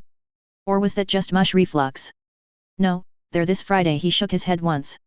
There is going to be a service at Notre Dame for all the dead, on our side anyway. Comstar are working with us on the Curitans and shipping either their bodies or their ashes back to their families. Good to see the toaster worshippers are good for something, I scoffed and barely held back a dark comment about being sure Rom had been cheering on House Kurita as they stormed into the NAIS. There were things, after all, even inside the NAIS, that you simply did not talk about in public. Anyway. Not to change the subject completely, Bonsai said in using words in a tone that made it very clear he was changing the subject completely away from things we probably shouldn't talk about or didn't want to talk about, but how is this going? He said, reaching out to lightly tap the noteputer. I snorted. Slowly was about all I could say to that. BB huffed in amusement. I'll bet. Come on, let's go to my office, I'll help you finish it off. Sounds like a plan, I agreed, not quite vindicatively snapping the noteputer closed and converting it into its traveling configuration like a little secure briefcase before a sudden idea popped into my head as I firmly pushed the remains of the food away from me. I don't suppose you could break me out to the local F? I asked in some hope, which was dashed with a chiding look from the doc.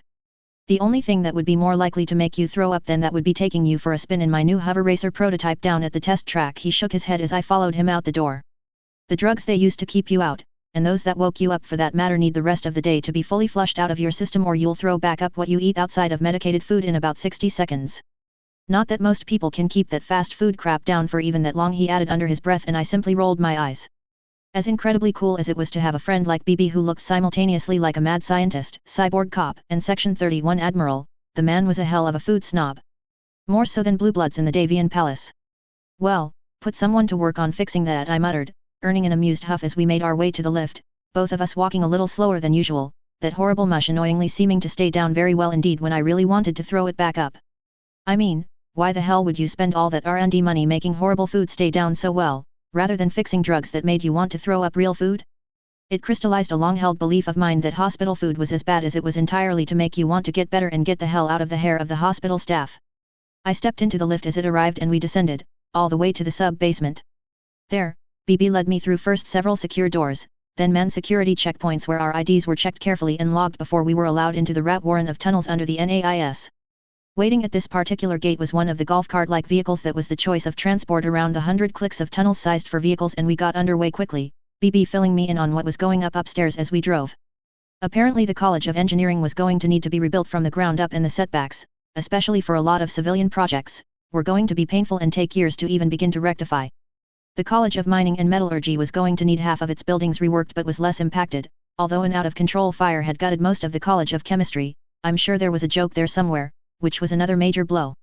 No personnel had been lost outside of the members of Team Bonsai and the CMS instructors who had fought with the cadets, but student classes would be delayed by a month until NAIS satellite facilities across the planet, that were being hastily expanded from their original purposes, were ready for classes.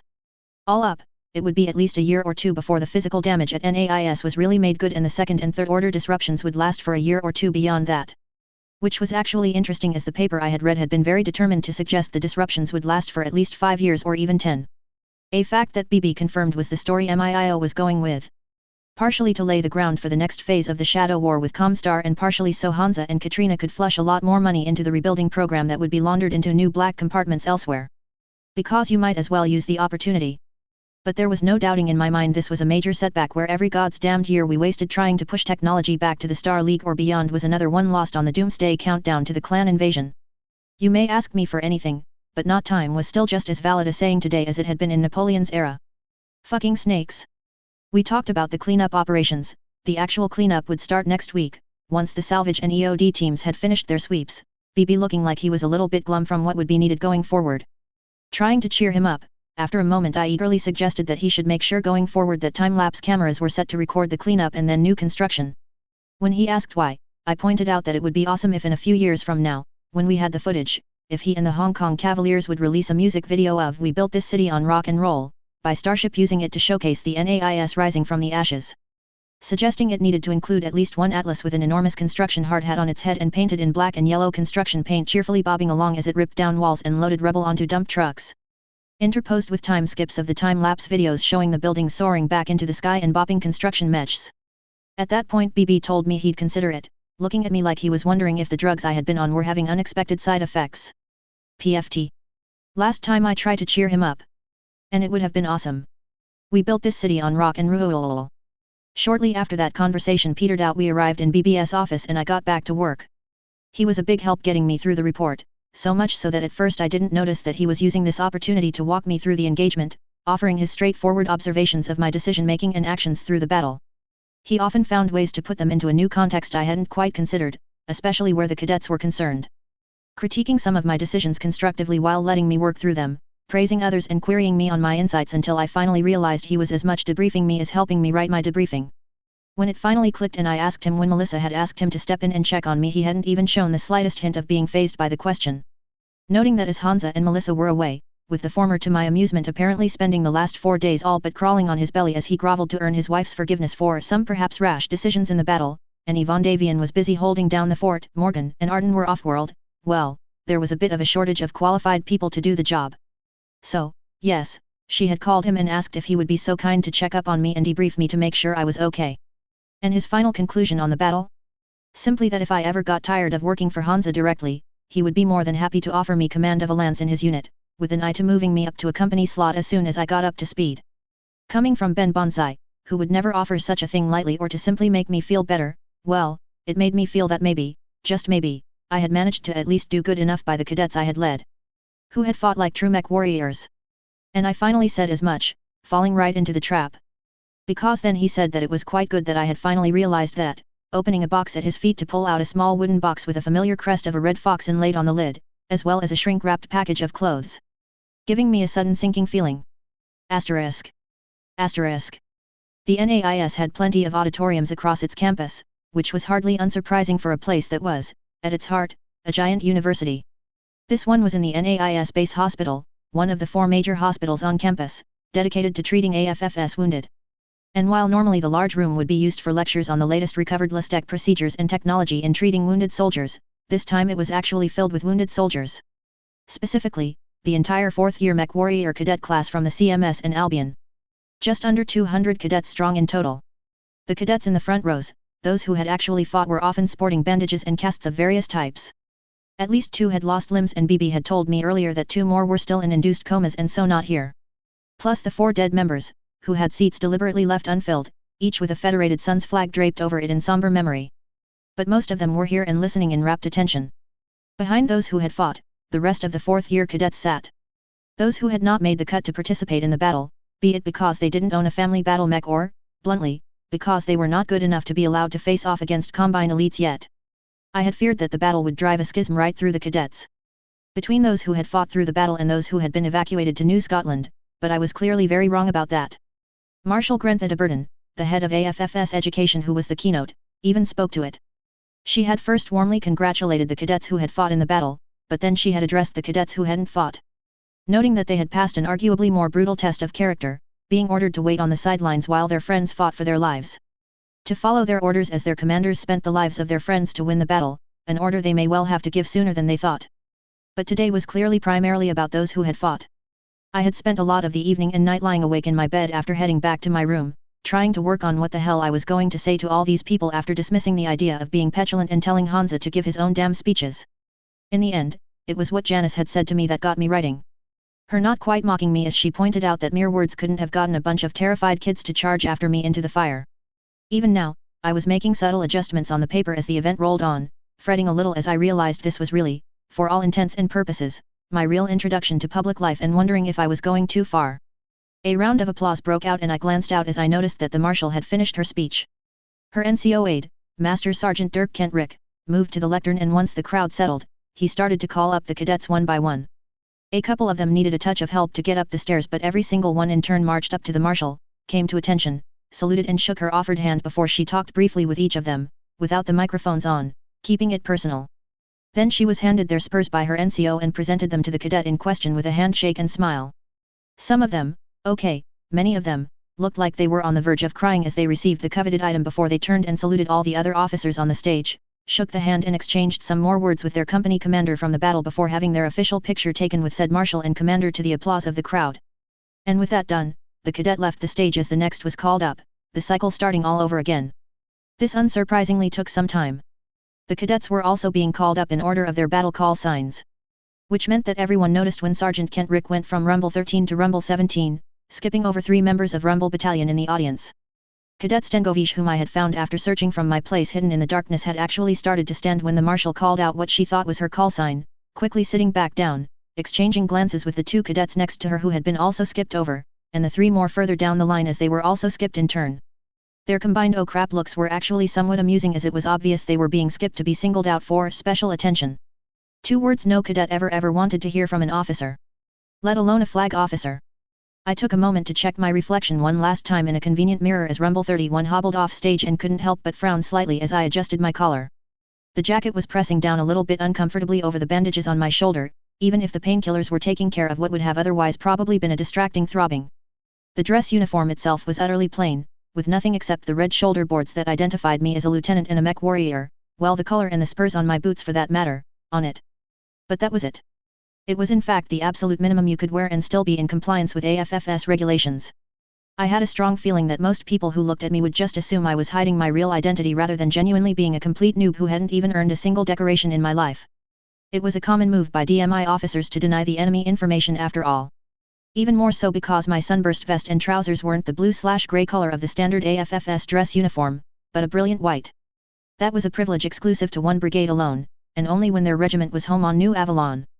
The Davian Brigade of Guards. And you didn't get into the brigade without either being the hottest damn mech warrior in your graduating class, or being a combat veteran with a lot of experience. Of course, no one had actually bothered to tell me I was a member of said brigade until BB had handed over the uniform. I was, in fact, about 99% sure I hadn't been a member of the 1st Davian, or any AFFS line unit for that matter.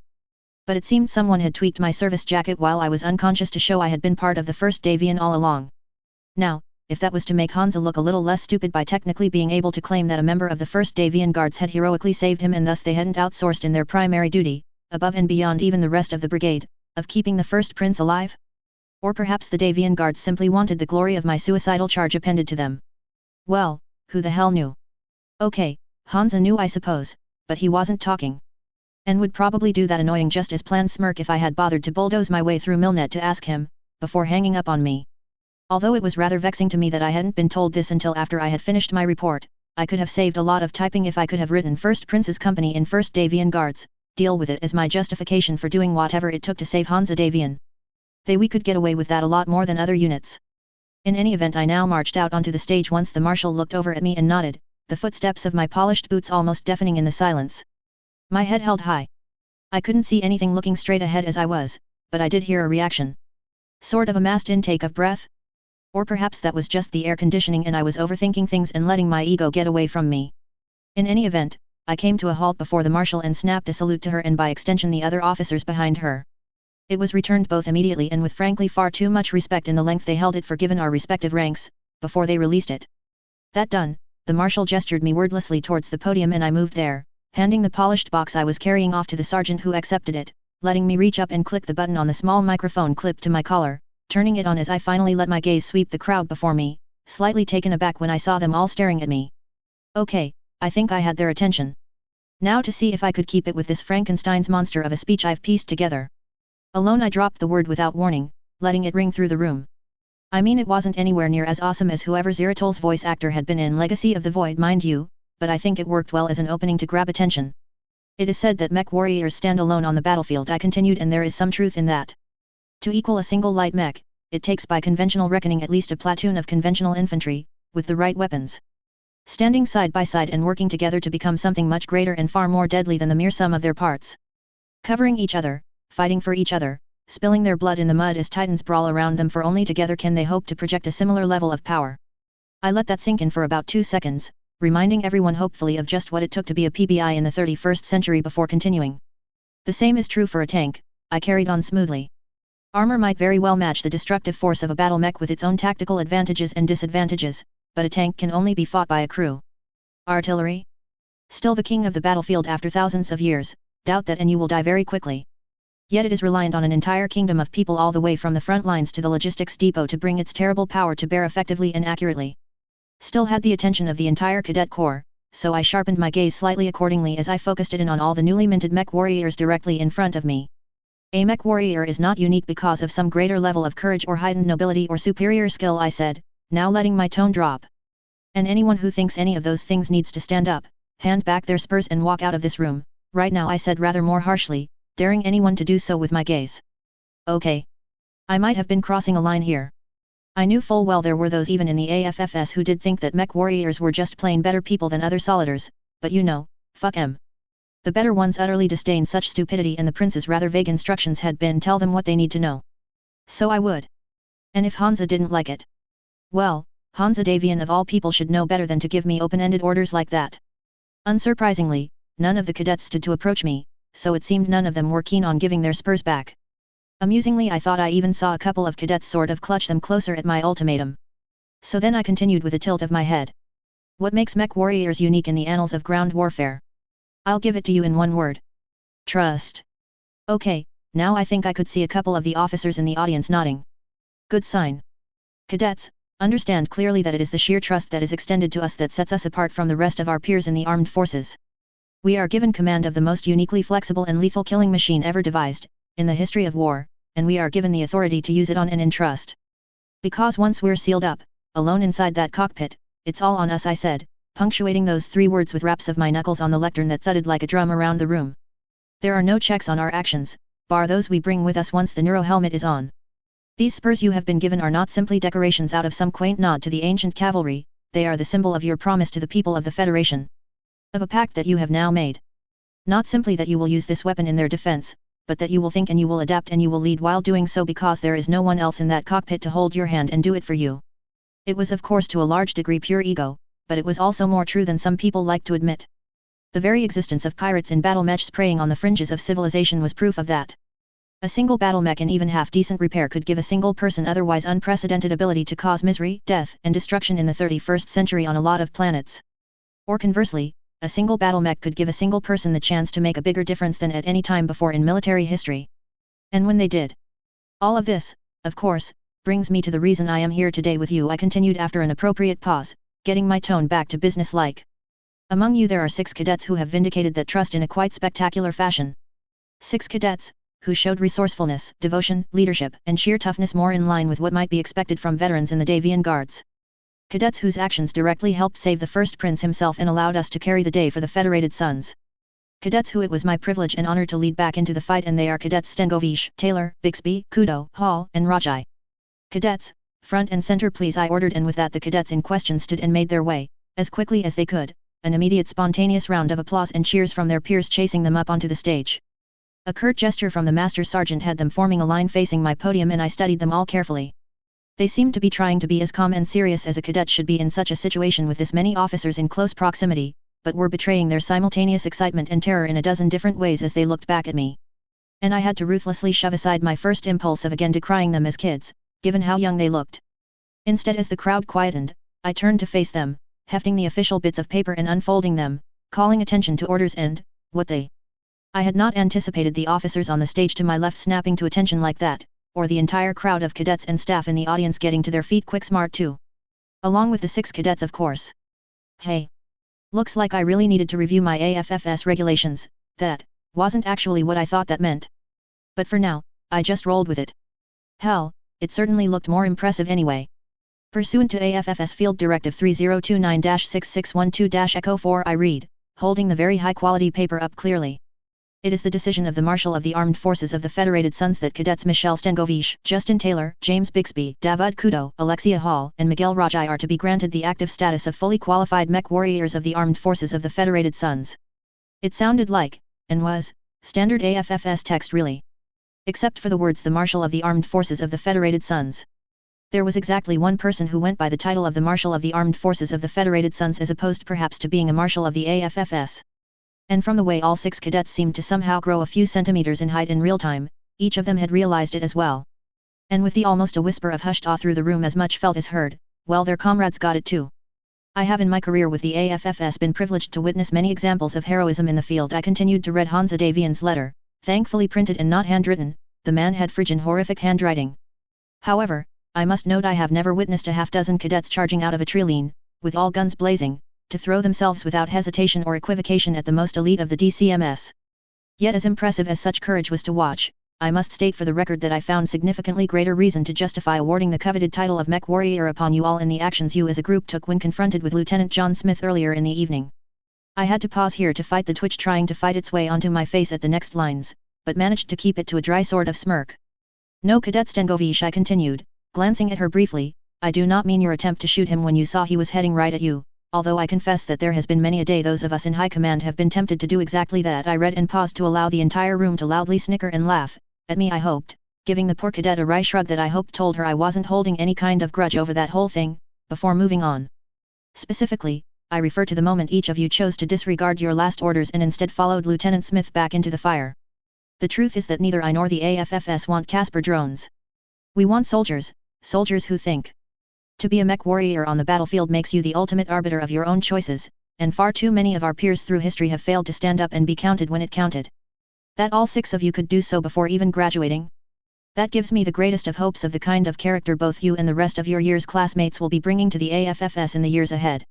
Accordingly, I salute all 6 of you, mech warriors all, and will be watching your careers with great interest going forward.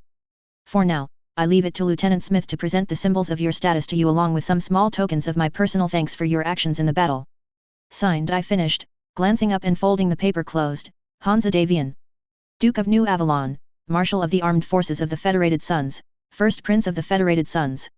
I flat out refused to use his First Lord of the Star League title, and given that he had not put it on said paper, I think he knew that too. But even without it, the cadets were looking like each of them had just reached down and picked up Mjolnir off the ground or something, the looks on their faces. I stepped up first to Cadet Stengovish as I told the room to stand easy, the cadet snapping a perfect salute that she held until I returned it. I turned and found Sergeant Kent Rick already at my side like the hyper-competent NCO I knew he was, with the box open to show its contents, and so I, very carefully picked out her spurs. No different from the same spurs the other cadets had been awarded, except for the fact that they were hers. Cadet Stengovish, I greeted her with a slight nod. By the order of the First Prince, you are hereby authorized to assume your place on the roster of qualified and active duty mech warriors of the Armed Forces of the Federated Suns, effective immediately, I said, presenting her the spurs. She reached out to take the spurs, her hands ever so slightly shaking as she grasped them. She didn't even try to reach up and wipe away the couple of tears rolling down her face as she stared at the spurs, then closed her hands around them like I had just given her the Davian crown jewels. "Tha, thank you sir," she replied in a voice thick with emotion. "Congratulations," I smiled before letting my tone shift slightly as I held out a hand, without breaking eye contact, to my left, the highly competent NCO standing there immediately placing the appropriate envelope into its said hand. "Now, I know your battle mech was crippled in the fighting," I observed, and like I had just flung a bucket of ice water at her face, her expression shifted into something far more serious. "Yes sir," she agreed, clearly bracing herself, but determined to face what she thought would be the dreaded D-word head-on. And I admired her poise. This would be fun. Accordingly, Prince Davian has authorized a full factory refit and repair of your blackjack at his expense to a new advanced technology upgraded variant, I said, handing over the sealed envelope, and her jaw finally dropped in shock, the young woman staring at me numbly for a few seconds before something in her head rebooted and she managed to take the envelope from me. "It'll probably be at least 4 to 6 months before the work is done, mind you, but the simulation module should be uploaded to your profile within a day or two so you can at least take a virtual tour of your new mech." The look of stunned surprise mixing with incredibly powerful relief was confronting. I suspected that since that battle she had been wondering if she was going to be that person on the family tree who lost the family mech due to her decision to follow me instead of RTing like she had been told. Turned out, rewarding leal service was very much a thing in a neo-feudal society, and when you managed to help save the first prince, well. Luckily the marshal a few steps away covered for Stengovish's near catatonic state by starting to applaud, and the entire room joined in at once, significant cheering and whooping coming from the cadets and buying her enough time to try and get some of her composure back. "Sir. She paused and showed considerable poise to take a breath and take her time before continuing. "Sir, all I can say is that I can only hope to prove worthy of the First Prince's incredible generosity," she said, unable to hide the tremor of raw emotion in her voice. "You already have, mech warrior," I assured her with a smile. Damn it, that just shut her down again, so I decided that was more than enough and took a step back, ordering her to stand at ease, and I couldn't notice the difference in her stance, as I stepped up to the next cadet. I mildly chided Cadet Justin Taylor over his jump jet skills, even though ramming his javelin into the side of the building the way he did wasn't really his fault. But we in the room all got a good laugh out of it anyway, and he was a good sport about it. And his jaw dropped when I told him he was, compliments of the Archon Katrina Steiner, getting a mech without jump jets, or ammo that might explode like had happened to him in a brand new Wolfhound. A revelation that got quite an impressed oh, mixed with approving whistles from the audience. The Wolfhounds had generated an even better reputation in this timeline if that was at all possible, mostly thanks to Katrina shoving 28 of the 30 extended-range large lasers that had been loose in the Helm cache into her first production run, along with every freezer she had been able to scrape up. The DCMS had apparently named these advanced technology units, mostly concentrated in the 2nd and 3rd Royal Guards, ONI after ancient Japanese demons, their reputation blown all out of proportion as they confronted the DCMS light mechs and tore them to pieces. Andrew Redburn had personally trained these lightning companies, attached to the 1st, 2nd, and 3rd Royal Guards, and they were proving themselves more than worthy of the faith placed in them and doing a great deal to obliterate the meme that Lyrans and light mechs simply didn't mix. And in fact starting a whole new meme about oh shit, the Lyrans learned to use light mechs, it's the third sign of the apocalypse, according to BB. Of course Katrina hadn't actually sent Taylor a mech, his was one of the very first shipment of 12 Wolfhounds the AFFS had ordered from Narhis that had finally arrived on New Avalon. Nominally slated for delivery to the Swift Foxes, and some Light Guards pilot was probably going to be crying himself to sleep when only 11 arrived, but the Archon had been more than happy to send a message gifting the battle mech, with her compliments, to the man who had helped keep her son-in-law alive. Surely something that would be framed and kept for centuries by his family. Cadet Kudo was next in line and I was very happy to see him. He had managed to wrestle Akira Bra to the ground and held him there with his Shadow Hawk for a short time. Said short time turned out to be long enough for one of the reinforcement victors from Team Banzai to arrive and put a foot on the Orion's torso just as he managed to throw Kudo's mech off, the Merc placing the gaping maw of the Pontiac 100 autocannon against the samurai's cockpit in an unspoken message that either he powered down now, or, came down with a terminal case of heavy metal poisoning. I was actually mildly surprised Akira had chosen to surrender, but I didn't think he'd be joining the Kellhounds in this reality. Honestly I didn't know what Hansa planned to do with the Kuritan POWs. In any event, as David Kudo hadn't lost his battle mech he didn't get a new one, but he did get a full-blown upgrade package to a new variant that looked, on paper at least, to be a considerable improvement over the stock model Shadow Hawk. Even that might have seemed a bit of a weak reward for someone who had probably saved Hansa Davian's life by preventing Akira from charging over and avenging his father, but that was the second surprise when I casually noted that also in the envelope were also the papers confirming the prince had brought out the considerable loans his family were working their butts off to repay, and promptly waived them. Meaning the mech was now truly his. From what BB had told me, the man's family had paid a pretty penny for the Shadow Hawk, his family being a mech warrior house that had truly seen better days. Through sheer bad luck on the battlefield, they had lost several family members and their mechs from the previous generation, leaving them putting most of their holdings on the line as collateral for the loans to buy a battle mech for David, rather than risk having their titles stripped from them by not being able to provide a mech to their Baron and, by extension, the AFFS as was required by their ancient pacts. The silent tears the man let come down his face without the slightest shame openly suggested to me that House Kudo of Cerulean would be fanatic in its loyalty to House Davian for a very long time. Cadet Bixby was next, and while he had lost his fire starter in the battle, he didn't seem terribly put out about it given that in return I informed him he was being granted a salvaged Combine Hunchback 4 Papa, which I thought was highly appropriate, the most infamous of all swayback battle mechs. And a personal favorite of mine to boot. What he didn't know, but his papers would tell him, was that this one was going to be further modified and rebuilt with both extra weapons and enough freezers to use them to the point that it looked like NAIS had tried to rip off a Clan Nova.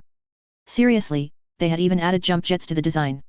I mean, it might not have the raw damage output of the Clan mech, but it was actually more useful in so much that pushing the Alpha Strike button wouldn't immediately risk the battle mech lighting its artificial muscles on fire or knocking the pilot unconscious through heat stroke.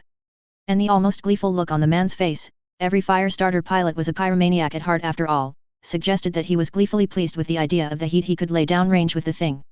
Next came Cadet Rajai who was also getting a new battle mech from the DCMS salvage, which was a bit of an irony given that his previous mech was also DCMS salvage his grandfather had managed to somehow claim as a PBI.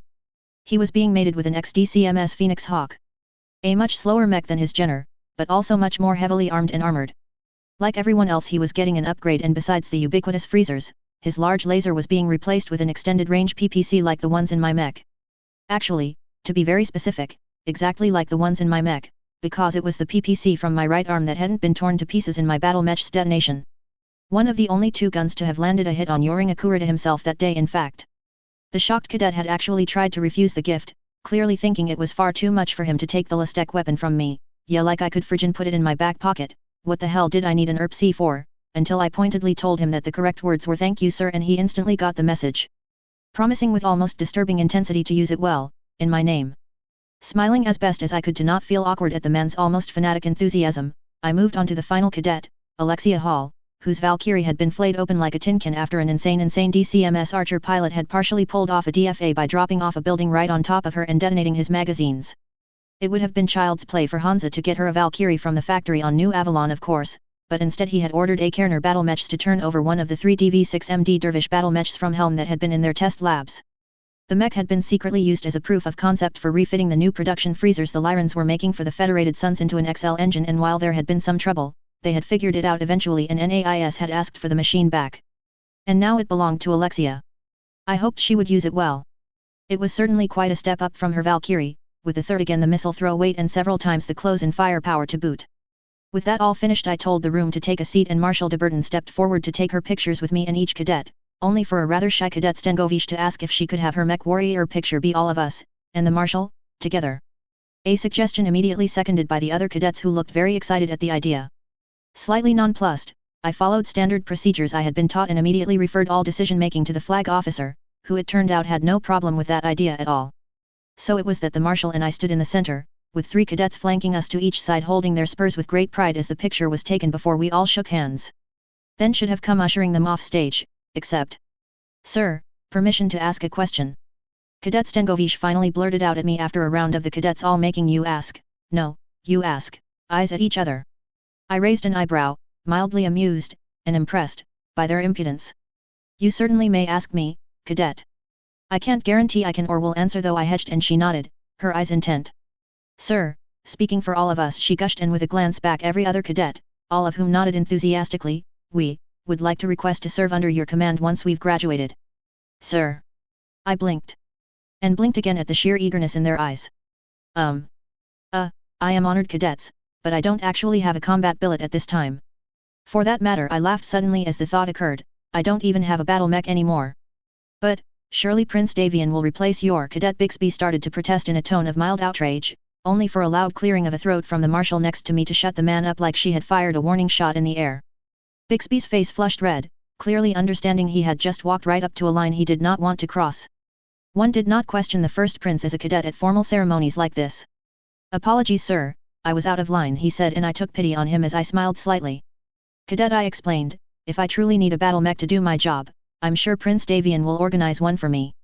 But if I do not need a battle mech, I also see no point in keeping one out of the hands of a soldier on the front line simply so I can brag about having one," I flatly declared, feeling a sudden surge of disbelief and confusion throughout the room at my completely casual indifference to the horrors of dispossession and seeing it in the uncomprehending eyes of the cadets.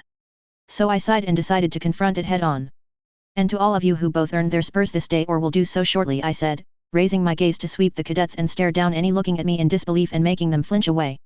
"If you have learned nothing else from me today, then I would ask you to learn this. A battle mech, be it owned by your family or simply assigned to you by the AFFS, is an incredible thing for any mech warrior to be responsible for. But if you are not enough without one, I can promise you that you will never, ever be enough with one." I think it missed something coming from me and not John Candy. But the point was made. I turned back to the 6 cadets and I offered them each a final firm nod. "Papa Company, it was an honor and a privilege to lead you into battle. Very, very nice work, mech warriors," I smiled at them, and without so much as a sideways glance, all 6 of them snapped to attention and in perfect unison, saluted me. I returned the salute before now turning to face the Marshal and saluting her. She returned my salute crisply, and gave me the smallest of nods and smiles suggesting that she wasn't going to give me a failing grade to Hansa, and coming from the head principal of the entire AFFS, that was a big deal, and with that, I spun on a heel and marched off stage. Literally, and I hoped figuratively as well, out of the spotlight again. Exiting the amphitheater and carefully avoiding the luncheon being set up in the hall outside, I knew I was supposed to head back upstairs to wait for the hospital people to formally discharge me. At which point, some DMI people would be around to pick me up and take me to the Fox's Den where apparently more meetings awaited me. Many more meetings. All to be frank, I was over this shit. And despite having a week of sleep behind me, I needed a friggin' break. So instead, I headed into a room where I had stashed my kit bag and rapidly changed out of my dress uniform and into some civilian clothes I had swiped from another soldier's room upstairs. They fit pretty well actually, I'd organized to have them replaced later, and then taking only my various IDs with me, I strolled out of the building into the morning sun. An hour later I was getting off the rather full shuttle bus service running between NAIS and the city with the underground train lines still shut down. Smiling as I felt more free than I had in a while, I vanished into the surprisingly bustling urban jungle, entirely determined to find the nearest dive bar to vanish into for a while. Chapter 19, I'm a Celebrity? Get me out of here. So, there were no dive bars in Avalon City. For that matter, there were no quiet corner pubs in Avalon City either. Well, I mean there surely were somewhere. But in my limited time exploring Avalon City back when I first arrived I hadn't found any, nor had I found any today. Plenty of drinking establishments that looked posh indeed, half of which were closed this early in the day and the other half looking packed with far too many respectable looking people, but no places that suggested you could grab a booth, a drink, some chips and some time alone. God, I missed Google Maps and smartphones right now. In some ways this future was awesome. In others, there was a thread back on space battles in the day where everyone had been arguing about where the hell our Jetsons cars were. About how people in the 50s and 60s had imagined a future that wasn't even close to what had actually occurred. Someone, I couldn't remember who, had made the rather profound observation that everyone in the 50s and 60s had expected a revolution in energy technology as we entered the atomic age. But instead of portable and dense sources of energy, we had instead gotten a revolution in information technology that very few people had foreseen. And although Battletech had cracked Fusion Q in the 2020s, it had mysteriously missed a lot of the steps in computer technology my world had gone down to end up in a very different place. And while you could handwave a lot of that from the perspective of a tabletop game, from the other side of the looking glass, Sydney and Tex from Team Bonsai had spent considerable time trawling through my old uni textbooks that had come through with me, under my bed. But in the end, they had just ended up with even more questions than answers around how our timelines had so wildly diverged. There was no single for want of a nail moment we could find, just a lot of different choices, personalities, and seeming failures to look at alternatives. RISC computing had never really become a thing and general purpose processors hadn't exploded onto the scene and set the PC revolution up. Combined with some, genuinely fascinating, breakthroughs in optical processing in the USSR in the 1970s that had seemingly directed R&D down wildly different paths. Well, here we were. By the time of the Age of War, computer technology had stagnated into a very different paradigm. Producing custom and highly specialized computer hardware for specific tasks and leveraging big mainframe terminal models rather than local processing. To say nothing of building to a robustness completely absent from almost all commercial electronics from my time because the stagnation didn't lend itself to planned obsolescence paradigms. Ultimately, it seemed necessity was not always the mother of invention. Not when FASA renditioned her to a black site just over the border and firmly denied they had ever heard of her. Really, the only good thing to come out of a week of me saying what the fuck, a lot reading history books was that a very excited Sydney and Tex had been released to head off to the University of Washington on Donegal with a blank check from Katrina Steiner. They had big plans to build teams to adapt scientific and engineering paradigms that my textbooks had laid out to both contemporary technology and in starting from scratch.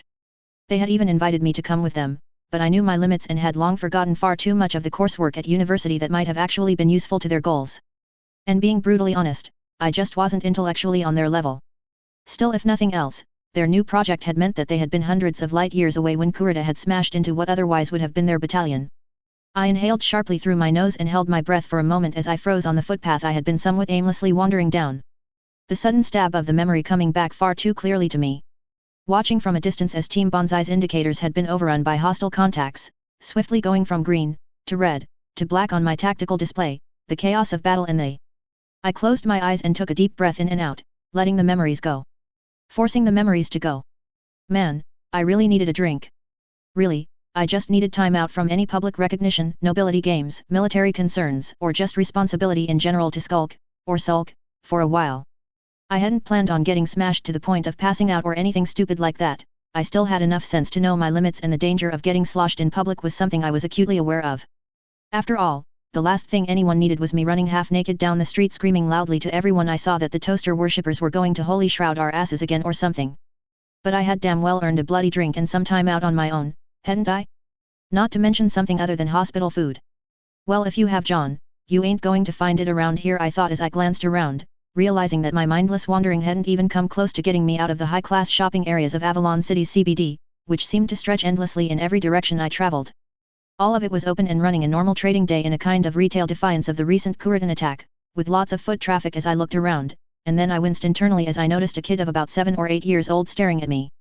He was dressed in adorable children's clothes that made him look like he was wearing a Mech Warrior's cooling vest, and he was tugging at his distracted mother's arm and pointing at me, but I quickly sidestepped into another arcade off the main road, cutting through it and cursing under my breath. Crap. That was the third time I had been recognized. And by a kid this time. The first time was by an enlisted AFFS crunchy in a CMM uniform who had snapped a salute to me as I passed him on the footpath. I had returned it on reflex, but no one on New Avalon took any notice of soldiers saluting each other, and like a good soldier on duty he didn't stop to chat as we strode past each other. Well, I suppose even in civilian clothes the odds were high that a local AFFS soldier would know who I was. The second time was by a young woman leading what I could only describe as a clique of older high school-aged women, all dressed in what even I recognized as staggeringly expensive clothes and designer accessories that only a bunch of aristocrats' daughters on the capital could, or would, casually flaunt. Plus shopping bags for more of the same they were carrying as they giggled along their merry way.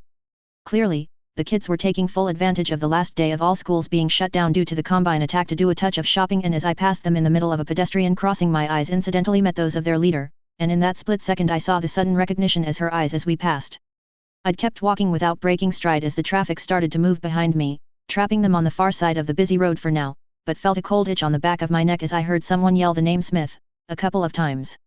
Trying to look as casual as I could and resisting the strong urge to break into a run or look over my shoulder, I rounded the next corner as I reached the end of the block, before crossing the road a short distance down and entering a large shopping center at a brisk walk. I took the first escalator up a level, and from there I was able to look back over the street, wondering if I was just being too damn paranoid, before letting loose a profanity under my breath as the clique reappeared from around the corner, coming to a halt from what must have been an impressive bit of sprinting, carrying those bags and in those stilettos.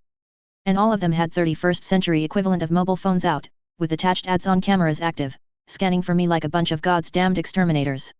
I didn't wait around and chest it with as much forced calm and brisk walking as I dared through the shopping center to its far side to exit as far away from them as possible, turning south to head towards the Albion River district, and I had made it a block before that kid had just recognized me.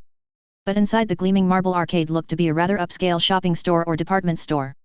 I took a second to think before my eyes settled onto one of the boutique shops inside, and I took a deep breath. Well, if it worked for Clark Kent. Asterisk. Asterisk. Sunglasses? Check. Light blue work dress shirt? Check. Sharp-looking black business trousers? Check. Light but highly fashionable jacket over the top? Check. Massive paper trail that even Safe would be able to follow? Check, and you'd better believe check. I had been inside the store for about 20 minutes as I went from counter to counter to put a new outfit together. I mean, at first when I had entered, the sort of floor walker type manager busy patrolling had intercepted me smoothly and not quite looked down his nose at me to ask me if I needed any assistance. All done with that polite upper-class exaggerated patience that screamed, "I think you're lost, friend," and that the only assistance I needed was polite instructions to the door. I let it wash off me though and simply told the man that I was going to need a new business casual look to change into. He of course had, with only the most brief of glances at my tracksuit, asked if I had a budget range in mind. All of which made the look on his face when I handed over my Gold Hill Platinum Star Funds card and politely told him that I was happy to spend whatever was necessary, even more priceless than the piece of plastic I had flashed. Said card could only be issued by the Davian family of New Avalon and had a credit limit on the order of me being able to walk into a Kerner battle match and walk out an hour later with a receipt for a brand new Phoenix Hawk. Which meant A, I had enough money on me to buy out this entire store, and the building too if I wanted, and B, I was personally connected to the ruling family of the Federated Sons. The speed at which the man switched gears was actually a little bit scary, as every trace of barely tolerant disdain for me behind his faux upper-class hauntiness vanished in a moment, and he personally saw to getting everything I needed together as fast as possible. Still, as sickeningly obsequious as he was, I couldn't fault his speed or knowledge, as in a whirlwind he took me around a half-dozen counters to pick up everything I needed in very quick smart time. So, one change of clothes later, PT Gear John Smith had vanished from the streets and the considerably more slick-looking John Doe was strolling his way, unconcerned, through the crowds. Fitting in perfectly, if I dared say so, with the middle upper and lower upper class people bustling about the shopping districts of Avalon City as I wound my way down towards the Albion River. No sign of a goon squad from MIIO. So either they hadn't localized me yet, weren't even looking for me yet, or were looking, had found me, but were staying covered far beyond my ability to spot them. Testing that, I made my way in a zigzag towards the waterfront, doubling back once or twice and otherwise tried to use what tricks I could think of to spot any tails, and I saw nothing. Of course, if they were there, they were undeniably going to be far better than me at this game. And if so, probably regarding my efforts like Bravo Company in Generation Kill, watching in disbelief as their embedded reporter ran in a serpentine fashion when crossing a street. On the other hand, I doubt they would have bothered following me covertly. They would probably just pull up in an unmarked car, jumped out, presented their IDs and code words before inviting me to ride with them to the Davian Palace, where I was going to be yelled at by someone with a hell of a lot more braid on their uniform than mine. The thought of which made me wonder again about the wisdom of going theoretically UA on everyone, even if my paper trail should hopefully be a strong enough hint of where I was and what I was doing. Pushing that thought aside on the grounds of if it happens it happens, I drifted down into the waterfront district of the city as midday approached. This part of the Albion River was definitely one of the big food strips of the city. There were dozens of restaurants ranging from the don't even bother calling for a table unless you're working for a noble examples high above to much more family-friendly middle-class restaurants spread under them, and finally what amounted to upscale fast food restaurants just back from the long linear park along the waterfront itself. And you know, it had been far too long since I had just grabbed some food and sat in a part to decompress. And happily moving down one of the numerous cobblestone laneways under the terraces to the park, I entered into the sunshine and... Hey! This was different. Directly in front of the large open plaza the laneway opened onto, this chunk of the riverbank park had been lightly fenced off by crowd barriers. Inside there were easily many thousands, perhaps 10,000 or more, people facing a temporary stage of some sort. On said stage, someone was giving a speech echoing across the area about infrastructure spending. That made me blink and walk forward in curiosity. There were plenty of news holocams recording too, and as the person finished his speech, some people in the crowd were loudly cheering and clapping and waving political placards while others pointedly did not, and some others just glared. Then it finally clicked. And fascinated, I worked my way across the plaza to the park's edge to see this up close. The core legal rights of the people of the Federated Suns were enshrined by the 6 liberties of the Crucis Pact. Even if, to be brutally honest, on some of the most remote worlds in Skid Row those ideals were noted more in their uneven application, on most established worlds they were seen as the pillars of society and treated as such. The first liberty was that every citizen of the Federation could own property and land. And given the de facto serfdom that existed on some planets in the Draconis Combine and Capellan Confederation, this was actually often thought of as the most important liberty by a lot of people in the Suns. The second was the right to privacy, which was in a never-ending legal battle with MIIO but still fighting the good fight, while the third was a right to own weapons. A right that went up to and included privately owned battle mechs. Really put the NRA into perspective. Of course, very few non-noble people could afford battle mechs, had the opportunity to acquire one, or even had the influence to get onto the waiting lists. To say nothing of the running costs of using one and maintaining it without access to military supply chains. The lucky few commoners that did get their hot hands on one almost always got at least a knighthood from their baron to become the founder of a mech warrior house. A position to help offset the upkeep of the mech over the long term so long as they promised to bring it to the use of their liege or the AFFS as necessary. For a lot of troops in the AFFS, the dream of being able to claim a battle mech as a spoil of war was their winning the lottery dream, and about as likely to happen frankly as winning said lottery. So in reality, the third right was mostly exercised by retiring AFFS soldiers to buy out their personal issue weapons. A practice especially popular on border worlds to ensure the general population could, and would, be a pain in the neck for any hostile occupation force. The fourth liberty was the right to personal liberty. That meant quite a few things, but pretty much ensured there was no slavery or serfdom in the Suns and acknowledged the right to express yourself, including a more or less free press. All very important of course without any doubt, and blended into the fifth liberty, the right to expect fair treatment, which formed the foundation stone for the Federated Suns judicial system and set strict limits on what the nobility could do to the commoners under their purview.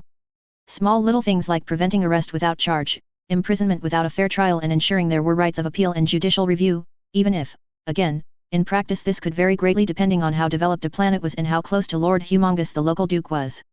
But possibly the most important liberty that ensured the others was the sixth. That all people had the right to participate meaningfully in planetary government and decision-making, hence what I was watching play out in front of me. Over the centuries, that meaningfully participate had mostly codified into local government authorities or LGAs that were elected to every barony. They varied from planet to planet, but almost all of them were based on what I recognized as a modified Westminster system. With the baron or baroness serving as a sort of neutral chamber speaker, but otherwise remaining hands-off and letting the people day-to-day run their towns, cities, and regions on their own. Bigger worlds like New Avalon had larger political parties existing across barony lines. Most however were pretty insular to their local region and local concerns. It was a slightly oddball hybrid system to me, but it worked surprisingly well on most planets as it turned out. Letting the people run their own affairs and execute their own policy decisions with a good level of agility, while the nobles stayed inside their own swim lanes looking after larger planetary and interplanetary issues alongside managing their own lands, industries, and tenants. That wasn't to say there wasn't friction now and again, but genuine clashes between the elected governments and the nobility were something smart nobles tried very hard to avoid by staying engaged and in partnership with the people. In part because clearly spelled out in the Fifth Liberty's extended wording was the unequivocal right of the people to petition for the removal of a noble if they were abrogating their people's liberties. An appeal that could be taken all the way up the chain to the first prince if necessary. Implicit in that was the, unofficial but widely accepted and celebrated, right of the people to engage in various kinds of direct actions against any noble who was abrogating their liberties. Starting with things like strikes, which could be surprisingly effective in getting higher attention if they impacted strategic industries, especially if a skilled workforce simply couldn't be replaced, and going so far as to provide legal precedent for the violent overthrow of a noble under extreme situations. Such uprisings were incredibly rare though. For the most part the nobility and elected governments were competent enough at dealing with things locally. House Davian had historically made pointed examples of nobles who had decided that the proles needed to be taught a lesson. More than once they had even done so with the Davian Brigade of Guards if they really needed to drive home how displeased New Avalon was. Yet other times an archduke or even the first prince had ordered uprisings vigorously suppressed if it was determined that a rebellion or insurrection against a noble was unjustified. Sometimes even putting the region or even the entire planet under military law of the kind newly conquered worlds were put under until law and order was fully restored and the subversives fully rooted out by intelligence and police forces. Apparently the Capellans were big fans of trying to astroturf uprisings in this fashion on worlds the suns had taken from them, to destabilize a world for them to march back in.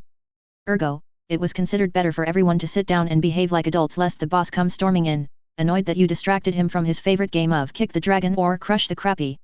Generally by the local count or duke stepping in to mediate a settlement everyone could live with. Avalon City was probably the most boring and stable local government area in the Federated Suns. But it was also perhaps the most hotly contested, because the local baron just so happened to be the first prince of said Federated Suns. And while being a representative on an LCA on most worlds was considered a prestigious job for a commoner, those in Avalon City had more access to the first prince than most dukes. And everyone involved knew it. I listened for probably close to half an hour to various candidates all standing for election to the LGA, plenty of people like me coming up to the edge to gawk for a time before moving on. Each of the speakers seemed limited to speeches of 10 minutes or so and they were clearly being delivered more to the hollow cameras pointed at them than the crowd.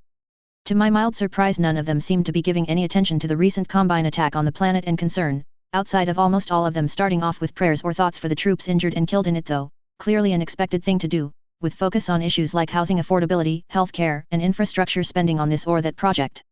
Often with quite different approaches. It was actually all rather surprising and refreshingly normal. Without any Star Empire shaking concerns or issues, just a question of if it was really a good idea to dig a tunnel under this part of the city or not. And for some reason I found that quite heartening. That away from the Game of Thrones in the inner sphere, the populations of planets mostly just got on with their lives. And you sir, do you have an opinion on the candidate you will be supporting this election? I blinked. Then I blinked again. Then I glanced to the side to see a holocam with a bold Avalon Prime logo pointed right at me and a young fashionably dressed woman pointing a microphone at me in turn and clearly waiting for an answer. I'm never going to get that drink, am I? I thought in silent angst. Asterisk. Asterisk. I have to admit I'm actually impressed, Yvonne Davian said as the news report rolled. Again. Seriously, why was she playing it again? You handled yourself at least somewhat adroitly. I reached up to massage the bridge of my nose to try and ease the headache that was threatening to start coming out at that statement. You do know this is his fault for releasing my picture to the general public, don't you? I pointed out after a moment, but the prince's champion just raised an eyebrow. If you don't want to be recognized for doing something genuinely heroic, don't do something genuinely heroic, John. She dismissed my objection with the inflection of a grandmother chiding a grandchild for being so very silly, and I bit back my first reply to protest the fact that I shouldn't have had to do something so very heroic if Hansa had not been a bloody idiot trying to go mano a mano with Kurita instead of staying in his damn secure command post where he belonged. I got the feeling she heard my silent yelling anyway, but if so she said nothing as she turned back to the VID in her office and smiled. I have to say, you do know how to turn a phrase. I wonder which movie this speech was from. She observed, and right on I started to cringe my way deeper and deeper into my seat, trying to futilely hide from the reality as I watched myself appear on the VID screen pontificating like an egomaniac. On a planetary vidcast. Which, almost certainly, had spread out of this solar system already. The little interview with the anchor had initially been just a couple of questions about how I felt about the candidates or if I had any that I supported personally. The kind of questions a reporter would ask a couple of dozen times working the crowd, and their producer would then pick the most promising and interesting couple from and throw them into a clip for the 6 p.m. news. But just as I felt sure she was about to smile at my non-answers, thank me and move on to someone else, she glanced away and reached up to her ear, touching it lightly. Clearly, her producer who was watching the live feed had made me, because a split second later her eyes had suddenly bulged and she had all but shoved her microphone at me like it was a weapon, and she was holding me at gunpoint with a slightly wild look in her eyes. It was the look of a young hungry reporter knowing she had just been handed her career-making moment and was going to seize it with all her available limbs. Lieutenant John Smith, hero of the Battle of New Avalon. She said on the VID, loudly enough that a lot of people had turned and done a double take in my general direction. Do you have? I'm afraid I have no comment on the military operations that took place on New Avalon, I had said, and I couldn't help but wince a little. Man, did I really sound like that? What a letdown that was. I sounded like a periphery bogan. My attempt to disengage with an "if you'll excuse me" had been left on the cutting room floor as the picture shifted to the woman seemingly teleporting forward to cut me off between blinks. Of course, but can you offer any opinion on the proposals of candidate Ross? she had said, waving with her other arm at the stage, and I again kicked myself for not simply saying no comment today. I'm sorry, excuse me, I must be going, and instead did something that every episode of Yes Minister had taught me not to do. I took the bait. The champion killed the VID mercifully before I had to hear my speech again and before the anchors could start gushing again over my eloquence, no one knowing I had cheated outrageously by quoting yet another speech from the 20th century. Although the line about freedom's sword cuts both ways was something I had come up with on my own on the spot, I think, and I was actually slightly proud of. Still, in the final analysis, I should have just kept my mouth shut. It's a good thing you shut him down when you did, Yvonne said as she turned away from the VID to face me, her old face looking surprisingly serious and making me sit up slightly straighter in the chair across from her. In her private office deep in the Fox's Den, we didn't see Ross making this play, and he could have been a pain in the neck to deal with, but you did a rather fine job of destroying his campaign with that little speech without anyone having to lift a finger. I take it another 20th century media plagiarism. It was, I admitted. Damn you, Aaron Sorkin. But the point is that with that one speech you obliterated any chance of this man getting into power and trying to start serious action against the Federation's press. Even if they would have lodged injunctions within an hour and certainly had any laws overturned by the courts after review, it would have given the damn fool far too prominent a platform and let him position himself as the most zeal-filled loyalist on the planet and off it. So, that's another thing we have you to thank for. I frowned at that praise. Ross Rothman, so I had been belatedly briefed in the last hour, was a Davian supremacist whose speech I had, thankfully, missed at the start of the event. It wasn't terribly surprising to find a hardcore Davian supporter on New Avalon, of course, but Rothman took the adulation of the ruling house in the Suns to lunatic extremes. The leader of a new cross-LCA political party called Rising Dawn, he wasn't happy with Hansa Davian taking a Steiner for a wife and had grumbled at length on it to his inner circle, being someone whose best friends were utterly convinced House Davian was the only hope to take the inner sphere by force and restore the Star League with them at their head. Having a hate boner for Melissa had been enough to put him much more squarely on MIIO's radar, which clearly meant MIIO had informants inside his inner circle, but he hid his disquiet of her from the general public quite well. My guess is that he and people like him would have been the core of that fucking insane movement of Davian purity that had sprung up a long time in the future. For now at least, Rising Dawn's focus was on supporting the righteous war against the Confederation to its logical conclusion and knocking them out of the picture, trying to ride the huge popular wave it was generating after Hansa had come clean on Doppelganger.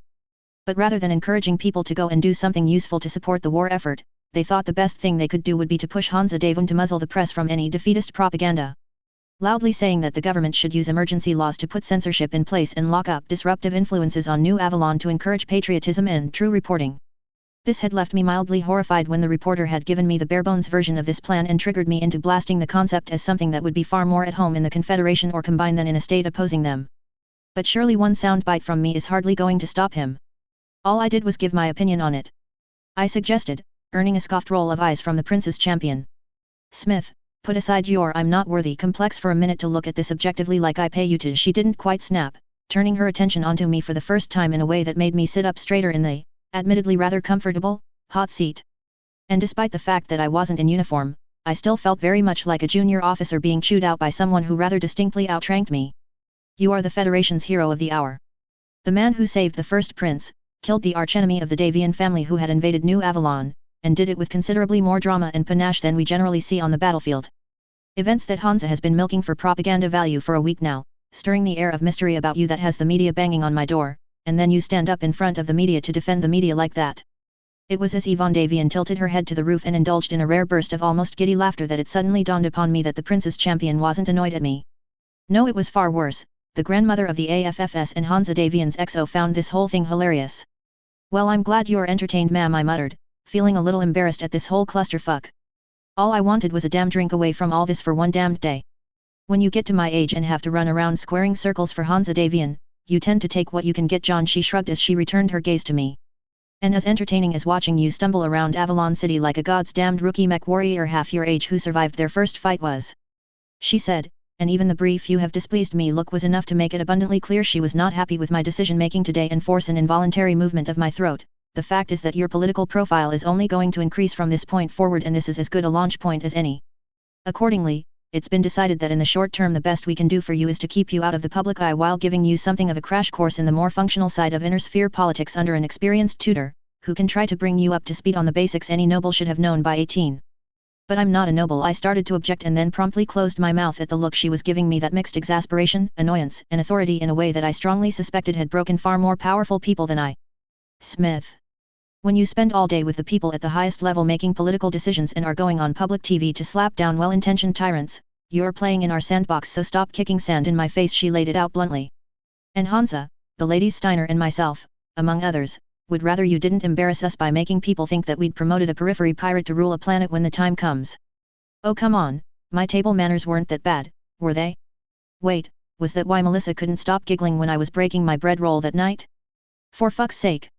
But chin up, Lieutenant, we've decided that if you want some time away from New Avalon and the media spotlight, then that is the very least we can give you. Especially if you are feeling so overwhelmed right now that you feel the best thing to do is trying to go wandering off into the city without leaving so much as a message. Asterisk. Asterisk.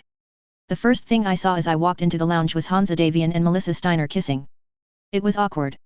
In that you want to look everywhere but here, but there isn't really anything else to look at kind of way. Back in the 21st century we all got around it by yanking out smartphones and looking utterly engrossed in some kind of important work. Or cat video. But as backwards engineering work on my iPhone and iPad were apparently still at the how the fuck is this even possible level, that was not an option I had. And unzipping my bag to pull out my clunky noteputer would have probably been a little too conspicuous. So I just sort of stood there awkwardly in the corner of the Royal Lounge as Hansa Davian and Melissa Steiner stood at the door to the boarding ramp on the other side of the room and kissed each other. Then broke apart to talk a bit in a low volume I couldn't hear, then kissed some more. This kept looping for some time. They were so sickeningly affectionate, part of me wanted to roll my eyes. But the greater part of me couldn't help but feel happy for the two of them. Clearly, as she had said to me back on their CAD, Melissa wanted this marriage to work, and so did Hansa. Both of them did, and is far more than a simple political match for a dynastic union. They wanted a partnership and they were making this a partnership at every level. But now they were going to be wrenched apart, for at least a year, probably longer. It was a harsh truth that Hansa wouldn't be there when she gave birth to their child, and I had little doubt that it was the reason the two of them were seemingly so reluctant to let go of each other right now. Demands of state meant that Hansa wouldn't be there to support Melissa and Melissa wouldn't have Hansa there to stand by her at this very personal moment for both of them and their family. But rather than scream at the unfairness of the universe, the two simply made every last second count now in the little free time they had been able to scrape together in what had been a very busy day. And a very somber one too. Today had been the funeral service for those members of the AFFS killed in action defending New Avalon. Over 300 coffins had been laid out down the nave of the great Notre Dame Cathedral in ranks of 12. With many coffins I knew to be empty because the soldiers they represented hadn't left a body to recover. The conventional and aerospace wings in particular had entire squadrons worth of empty boxes standing as mute testimony to what happened when your fighter disintegrated in low orbit or plowed into the ground at Mach 1. The coffins had been loaded onto a line of ceremonial converted APCs after the service, the 31st century equivalent of the gun carriage. Then when fully loaded, the convoy had set off. Slowly winding its way through Avalon City past respectful crowds until they had left and accelerated down a highway outside for the massive military cemetery in the foothills of the mountains to the west of the city. Luckily I hadn't had to attend that part of the service and I had spent the afternoon packing silently, while Hansa, Morgan, Yvonne Davian, BB, pretty much everyone of note bar Melissa whose presence was still top secret, had concluded the ceremonies there. Laying to rest the first troops who had defended New Avalon from the invasion of a foreign power since the founding of the Federated Suns. And now, several hours later as the sun dipped below the horizon and twilight appropriately fell across this part of the planet, I found myself here.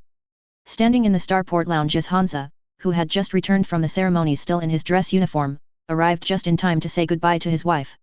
Not that the dropship would have dared launch without letting him say goodbye, of course.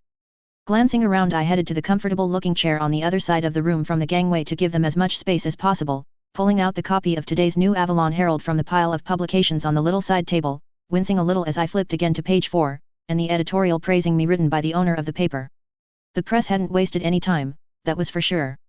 The Fourth Estate had been in a fight with Ross Rothman for more or less the entire Fourth Succession War. He was still a bit of a fringe loon, but, worryingly to some people, he had gathered enough of a fringe to be someone who couldn't simply be ignored.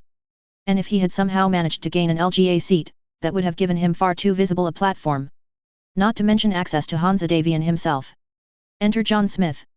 Unsurprisingly, the press had wasted no time after my stupid damn speech waving me furiously like a war banner to support their position.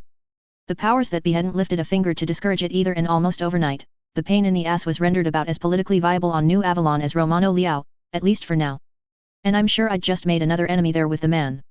But honestly, compared to the enemies I already had, he'd keep. Sighing, I flipped the paper closed and quite deliberately dropped it on the top of this month's Sunburst magazine, a more formal publication that had come out only a few days after the DCMS assault. Its front cover had that damn gunshot picture of Sovereign blowing up with bold text across it asking the question, "Who is John Smith?" Spoiler alert, they were YAAI off the mark with their answers. And I couldn't help but wonder if Hansa had had these particular publications put in place to send me some kind of message, but buggered if I knew what it might be. There was the sound of a hatch opening and I glanced up to just catch Melissa as she vanished through and up the gangway to the waiting dropship. Hansa watched her all the way up until I heard the distant sound of an airlock cycling on the far end, at which point he seemed to subtlety slump in on himself, staring up the ramp with a face full of very rare unguarded emotions. I politely glanced away from him until an eventual clearing of a throat drew me back to find Hansa waving me over. John. Hansa Davian greeted me with a smile, gesturing to me to have a seat at the main coffee table and lounge, even as another gesture sent his bodyguards out of the room to leave us alone. I'm sorry that the first time we've been able to really talk since you woke up is when you're about to leave, he apologized as we both took our seats, the prince spinning around a secure briefcase he had on the table and starting the process of opening it. So if you want to get any critiques of my decisions during the NAIS engagement off your chest, now is probably the only chance you'll get for a while. I raised an eyebrow at that invitation as I settled into the soft chair, but he seemed entirely serious at the offer. And it was tempting, don't get me wrong. But I wasn't the kind of guy to kick a friend when he was down, and so just let a bit of a huff of air out through my nose before speaking up. I'm sure Melissa and Arden already made my concerns crystal clear, I said instead, surprising even myself with my tact. But with that said, if one of my family members had been gunned down by the man, I can hardly say I wouldn't have been awfully tempted to do exactly what you did. Kind of you to say it, but I'm supposed to be smarter than that. Hansa surprised me by refusing to take the offered out. I saw Yorinaga's challenge and the trap, but thought that I was fast and smart enough to turn it on him and so never bothered to look for the deeper trap. A part of me has dreamed for years of facing my brother's killer, unit to unit and man to man, and in every way that mattered. Yorinaga beat me, he admitted, and I could see how much that admission grated on him. And when Akira shot out my knee, I'll admit I thought it was all over. All I could think about as I crashed to the ground was Melissa and my child, and how she would have to tell them that the reason they never knew me was because I had broken my promise to her, out of sheer bloody hubris. His voice trailed off before his gaze turned back to me and his expression shifted to a small, tight smile, but one with something in it I couldn't place. And then, a rather booming voice decreed, "We will find another way," and I watched, in no small amount of disbelief I must say, as you of all people crashed into Yorinaga seconds before your reactor detonated. And in that moment, when I thought you had given perhaps the only thing you had left to give me, to sacrifice your life to stop me moving my date of death forward 20 years. His voice trailed off into silence, but his gaze remained fixed on me as the wry smile vanished, mutating to an intensely focused look that left me a little uncomfortable. I cleared my throat. Luckily, that's why God invented the ejection seat. I tried to be a bit glib, but Hansa cut me off. John. Hansa said with a flat tone and expression, suggesting he was about to admonish me before he took a breath and let it out with a bit of a huff, leaving back into the lounge and regarding me. I've been a witness to many acts of courage in my service with the AFFS, he mulled after a moment. Far too many of them have been the end result of people getting injured or dying protecting me. But you? You've always existed outside that bubble, John. You are not the product, if you'll forgive my words, of the lifetime of indoctrination that comes from living inside the Federation, nor someone who has worked your way through the AFFS into the Royal Brigade with its selective pressures for fanaticism towards House Davian. You have perhaps the most unique perspective on me, on everyone, in the galaxy. So, if you'll indulge me, and please don't take this in any way an insult to what you accomplished, why did you do something so incredibly risky to save my life? I let my eyes lift to the ceiling in contemplation for a time before meeting his waiting gaze. I wasn't lying to you back in your office on that first day, Abu, how I wanted to make sure the Federated Commonwealth succeeded, I finally said. And to do that, I needed you alive. That's what I was telling myself every time I did something incredibly stupid, charging after you. But beyond that, I don't have very many friends, Hansa, I admitted, tactfully leaving out the fact that after this battle, I lost a sizable number of them, pushing past the clenching that brought on. And the thought of having to tell Melissa that I had failed to keep you alive. I trailed off at that, trying to not let it show just how much that horrible possibility had churned in my head through the fight, forcing a wry smile on my face. But honestly, at the moment, I didn't think I finally admitted the truth. I just acted. I saw Yorinaga was about to kill you, and the only way I could stop him was by doing what I ultimately did. Hansa took it all in calmly, running a hand on his chin thoughtfully as he regarded me with a penetrating look. Melissa is of the opinion that, somehow she'd ordered you to keep me safe out there, before we deployed, and that you took that as an order driving you to a near-suicidal conclusion, he said, his tone now more one delivering a statement than a question, and I narrowed my eyes slightly. She was terrified that she might lose you, even if she would never show that to you because it might distract you from what you were about to get into, I replied somewhat bluntly, getting a slight widening of his eyes, but he didn't interrupt me. It wasn't so much that she ordered me to do anything though as, well, as I could read it in the look she gave me. And I just couldn't stand the idea of letting her down by standing by as the father of her child got himself killed. But order me. I actually snorted a little at that, shaking my head firmly. No. She certainly didn't order me to throw myself atop Kurita and blow my reactor if that's what you mean. Hansa processed that for a time. She at least seems to feel that it is the case, he finally pointed out, and I fought the urge to roll my eyes, I think with only partial success, as it finally clicked why Melissa had been unavailable today when I went looking for her after the funeral. It was the first time I had had a chance to catch up directly since the battle, but her staff had made it clear she was busy in a way that said clearly to me she didn't want to see me even though we were going to be spending months together after today. It took the combined efforts of Kim Sorensen, Morgan, and Yvonne to stop her charging right down to the NAIS when word came through that you had been found unconscious and were being rushed to medical, Hansa continued frankly. I honestly think that Melissa, for those minutes between your mech blowing up and you being found, thought you had died. Sacrificed yourself to save my life. And honestly, John? I can appreciate how that must have felt for her, because the only other time I felt like that in my mech watching yours blow up, was when Dana died. That admission brought my thought process to an abrupt stop like a tank locking its treads. Hansa Davian never talked about Dana Stevenson. Period. As much as he clearly adored Melissa, no one, least of all her, doubted that his first love would never fade from his memory, or that her death at Halstead Station in front of his eyes had forever changed Hansa Davian. And for him to even talk about my actions in that context. So much of what you have done has gone unrewarded, but not unremarked, Hansa continued. Even ignoring Helm and everything on that level, you've been an incredibly good friend to my family. And seeing you almost die like that. His voice trailed off and for a brief moment he almost looked to be fighting to keep his composure. Almost. So he continued after the moment had passed. I owe you my life, and the people of the Federated Suns owe you their future, even more than they already did. And I'll tell you bluntly, it both vexes and outright shames me that in order to even begin to reward you as you deserve given everything you have done even before this battle, you first had to go and take actions that, in of themselves, need to be seriously acknowledged and rewarded. Nonetheless, it is an opportunity and I intend to take full advantage of it. I managed to rally enough to clear my throat once more. Well, I don't think that is NEC. Don't even try to start that crap on me, Hansa said, cutting my objection off with a look that shut me up faster than a Darth Vader forced choke. Not unless, of course, you want me to tell Dean Davian to give back his Federated Suns star. I barely bit back my first instinct, which was to snap that's different, at him. Because it was an obvious trap from the raised eyebrow all but daring me to say it. on Sakara with far less to work with and probable death guaranteed one way or the other had pulled his lance of cadets together brilliantly. They had suckered Yoringa Kurita's bodyguards out of position just enough to give him a clear run from the side, launching into a hatchet-man swinging DFA attack that he had come agonizingly close to pulling it off. Kurita barely reacting in time to alpha strike him in midair and deflect the attack. DD's courage and thinking on his feet in a chaotic curb stomp of a battle just as bad as what Team Banzai and the cadet battalion had gone through here absolutely deserved the medal he had been awarded, or would be awarded when he and the survivors finished recovering on Robinson and were transferred to New Avalon. But my attack? Well, that was a completely different thing. I mean, sure, it was an incredibly high-risk charge at Yoringa Kurita to take him out using my mech as a walking-talking nuke reactor and all that. But, that was still different. Very different. The silence lasted probably at least 30 awkward seconds, maybe even a minute before Hansa leaned forward in his seat, his arms resting on his legs as he regarded me very carefully. John, have you ever heard of imposter syndrome? No. I admitted honestly, blinking as I found myself a little put off at the sudden change of topic. Is it something to do with the doppelganger thing? He shook his head lightly but didn't break his gaze. Not at all. No, it's something far more insidious, I'm afraid. Consider a person who is being praised for great deeds or achievements that they clearly and objectively accomplished, but the person is convinced that they only did so through luck and chance.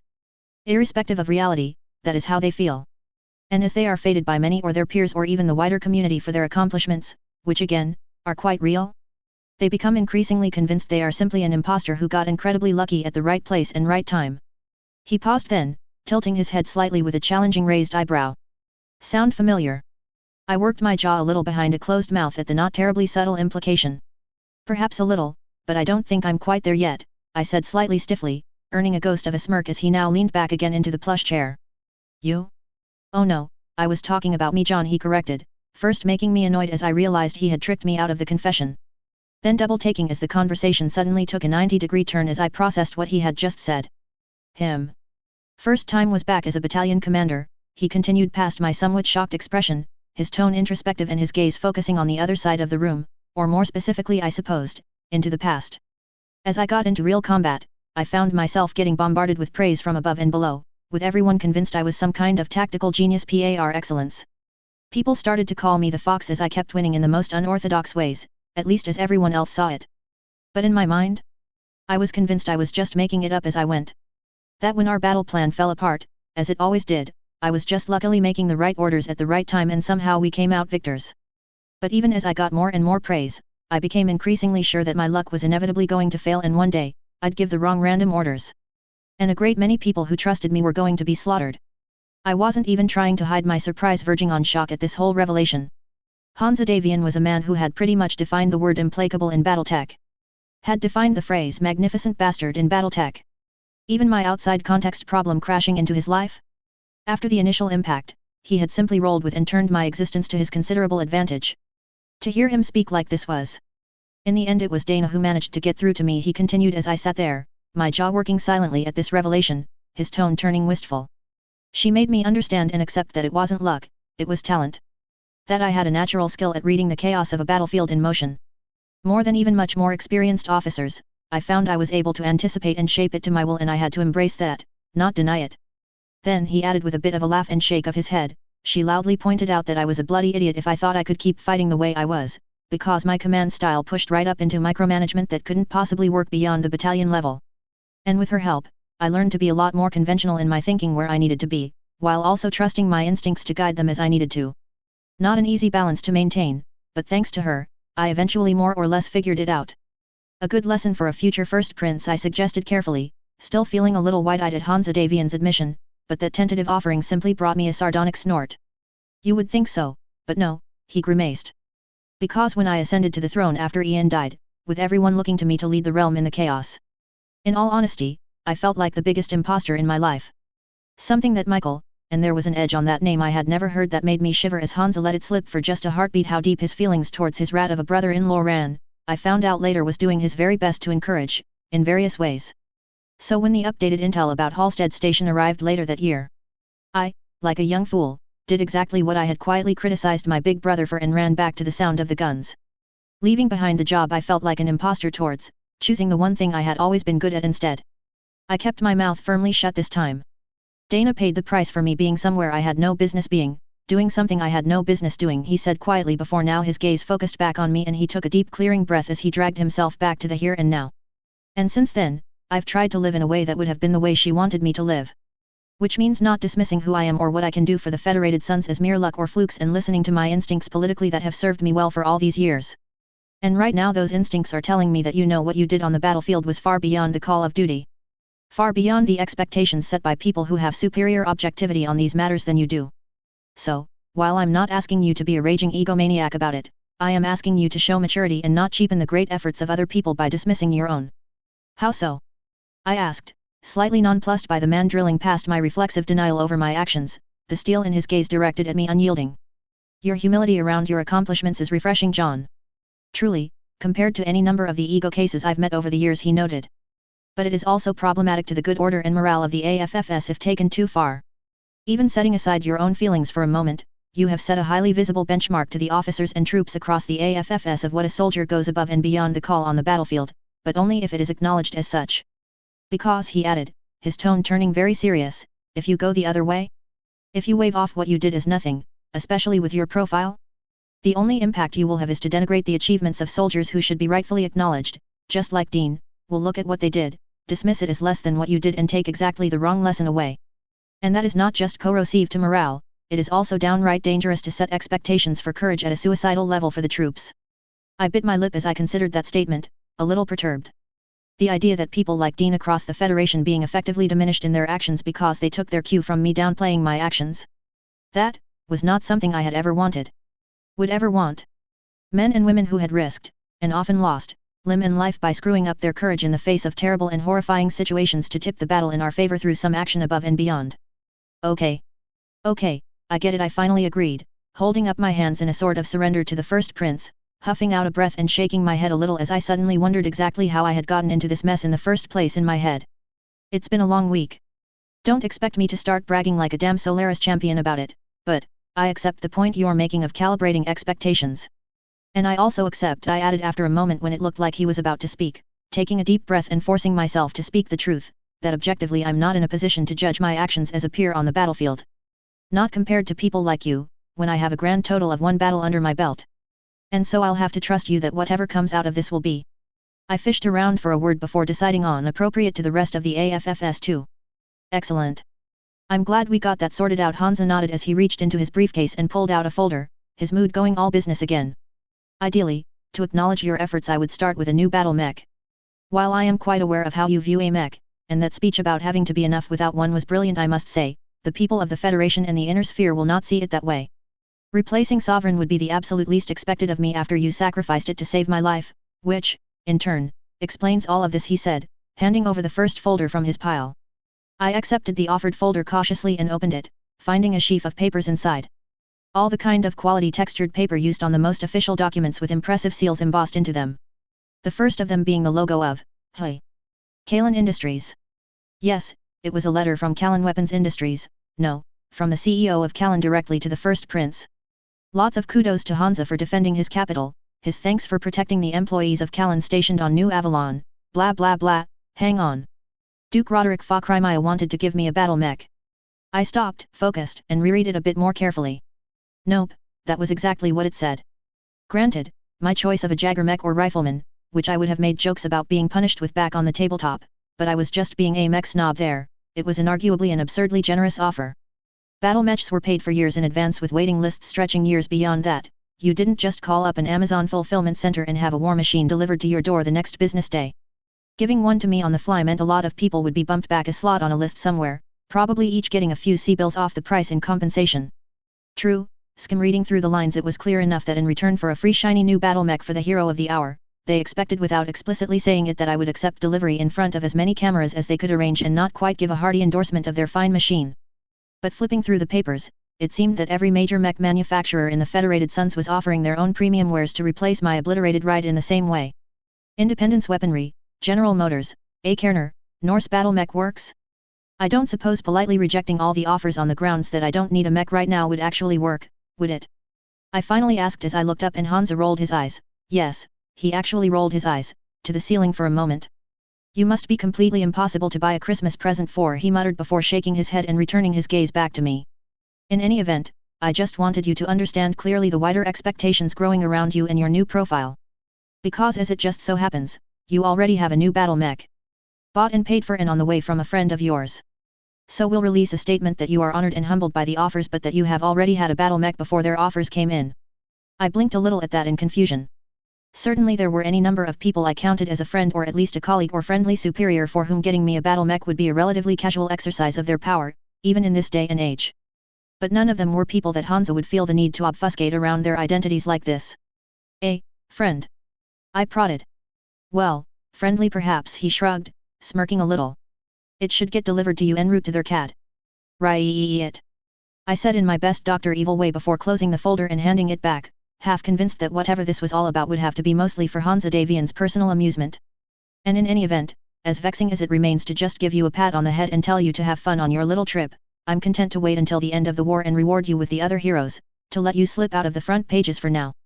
But make no mistake, John, it is coming, he said, his tone clear that there was not going to be any escaping having a sunburst pinned on me or something. But I at least had the sense to just nod in agreement now. So I'm going with Melissa to keep out of the line of sight of the press for a while. I redirected the conversation tactfully, to confirm the whole plan that had been arranged for me, not by me, but for me. Only in part. Mostly, she and I hope that working with her on the trip will start to give you a grounding in the things you'll need to know about the neo-feudal system on a day-to-day basis to be able to operate within it as a future peer. But yes, there should be a few other things coming up that will divert the press off you for a while, presuming you can keep your head down. Mel and I recorded an interview with Avalon Prime the day before you woke up. It's under embargo until about the time your ship will jump out, but once it goes live you can expect interest in you to drop right off. I nodded back in agreement. If there was anything that would suck the attention from me in an instant, it would be a royal pregnancy. I mean, the revelation that the future Archon Prince was on the way would be enough of a shockwave across both sides of the Commonwealth in of itself. But add to that the revelation that Melissa had been on New Avalon the whole time and had just left on her way back to their CAD. And if we're on schedule, Michael should be having his heroic death about when you reach. Hang on, Michael's what? I asked as I looked up sharply and refocused immediately on that statement, wondering if I had heard correctly. Hansa could only possibly mean Michael Hosek Davian, and the last I had heard from Morgan had been that he was still in secret DMI custody at a secure estate about 200 clicks from here. Hansa simply tilted his head slightly as if in consideration for answering that, which was bullshit. He wouldn't have mentioned it if he didn't intend to tell me, before finally leaning back and gathering his hands in his lap, regarding me for a moment before nodding. He's going in with the 5th Certus Fusiliers to Sarna, Hansa finally admitted, and I felt my face turn incredulous, all other concerns pushed to the side as I took in that revelation. He's Sarna. I echoed stupidly, and Hansa just nodded as I resisted the urge to ask him if he had lost his mind. No, I haven't lost my mind, Hansa assured me, proving yet again I was pretty much an open book to the man as his own gaze now narrowed, but seemingly looking at something distant beyond the room's polished ferrocrete wall. When we confronted him with the evidence and the implication we were still getting even more in, thanks to Count Vicio's spilling, I offered him a straight choice. A very conclusive high treason trial that would damage the Hosek family enormously, or he could lead the 5th into Sarna and die a hero. In return, I'd spin his treason posthumously as just another part of Rat. A game the two of us played to feed false intelligence to Maximilian. But Michael wanted to make a personal contribution now, and so led his best men into the fight while Morgan minded the store on New Citres. And he tragically died to see it through, a great hero of the Federation. I finished the thought, feeling a little disquieted at the revelation, looking away as I bit my lip, wondering why the idea made me feel so dirty. I mean, whatever reasons and motives Michael originally held that had slowly led him down that slippery sunken cost slope called treason, Morgan himself had. God, I suddenly thought, feeling a little disquieted as I glanced back at Hansa. Morgan. I prodded carefully, and something ugly, or perhaps pained, flashed behind Hansa's eyes for an instant. He doesn't know, but he'll surely figure it out, Hansa admitted with a clear weight in his voice. I let Michael record a video disc for Morgan that I promised I'd deliver to him unedited once he was gone. I shipped it off to Arden. He'll hand it to Morgan at the appropriate time. I felt a pang that I wouldn't be there for Morgan at such a moment in his life, because I knew despite everything, he'd take it hard. The rift between Morgan and Michael had been there even before Morgan had been invited by Hansa to New Avalon, and hell, it had probably been beyond repair by the time I had crash-landed through hyperspace.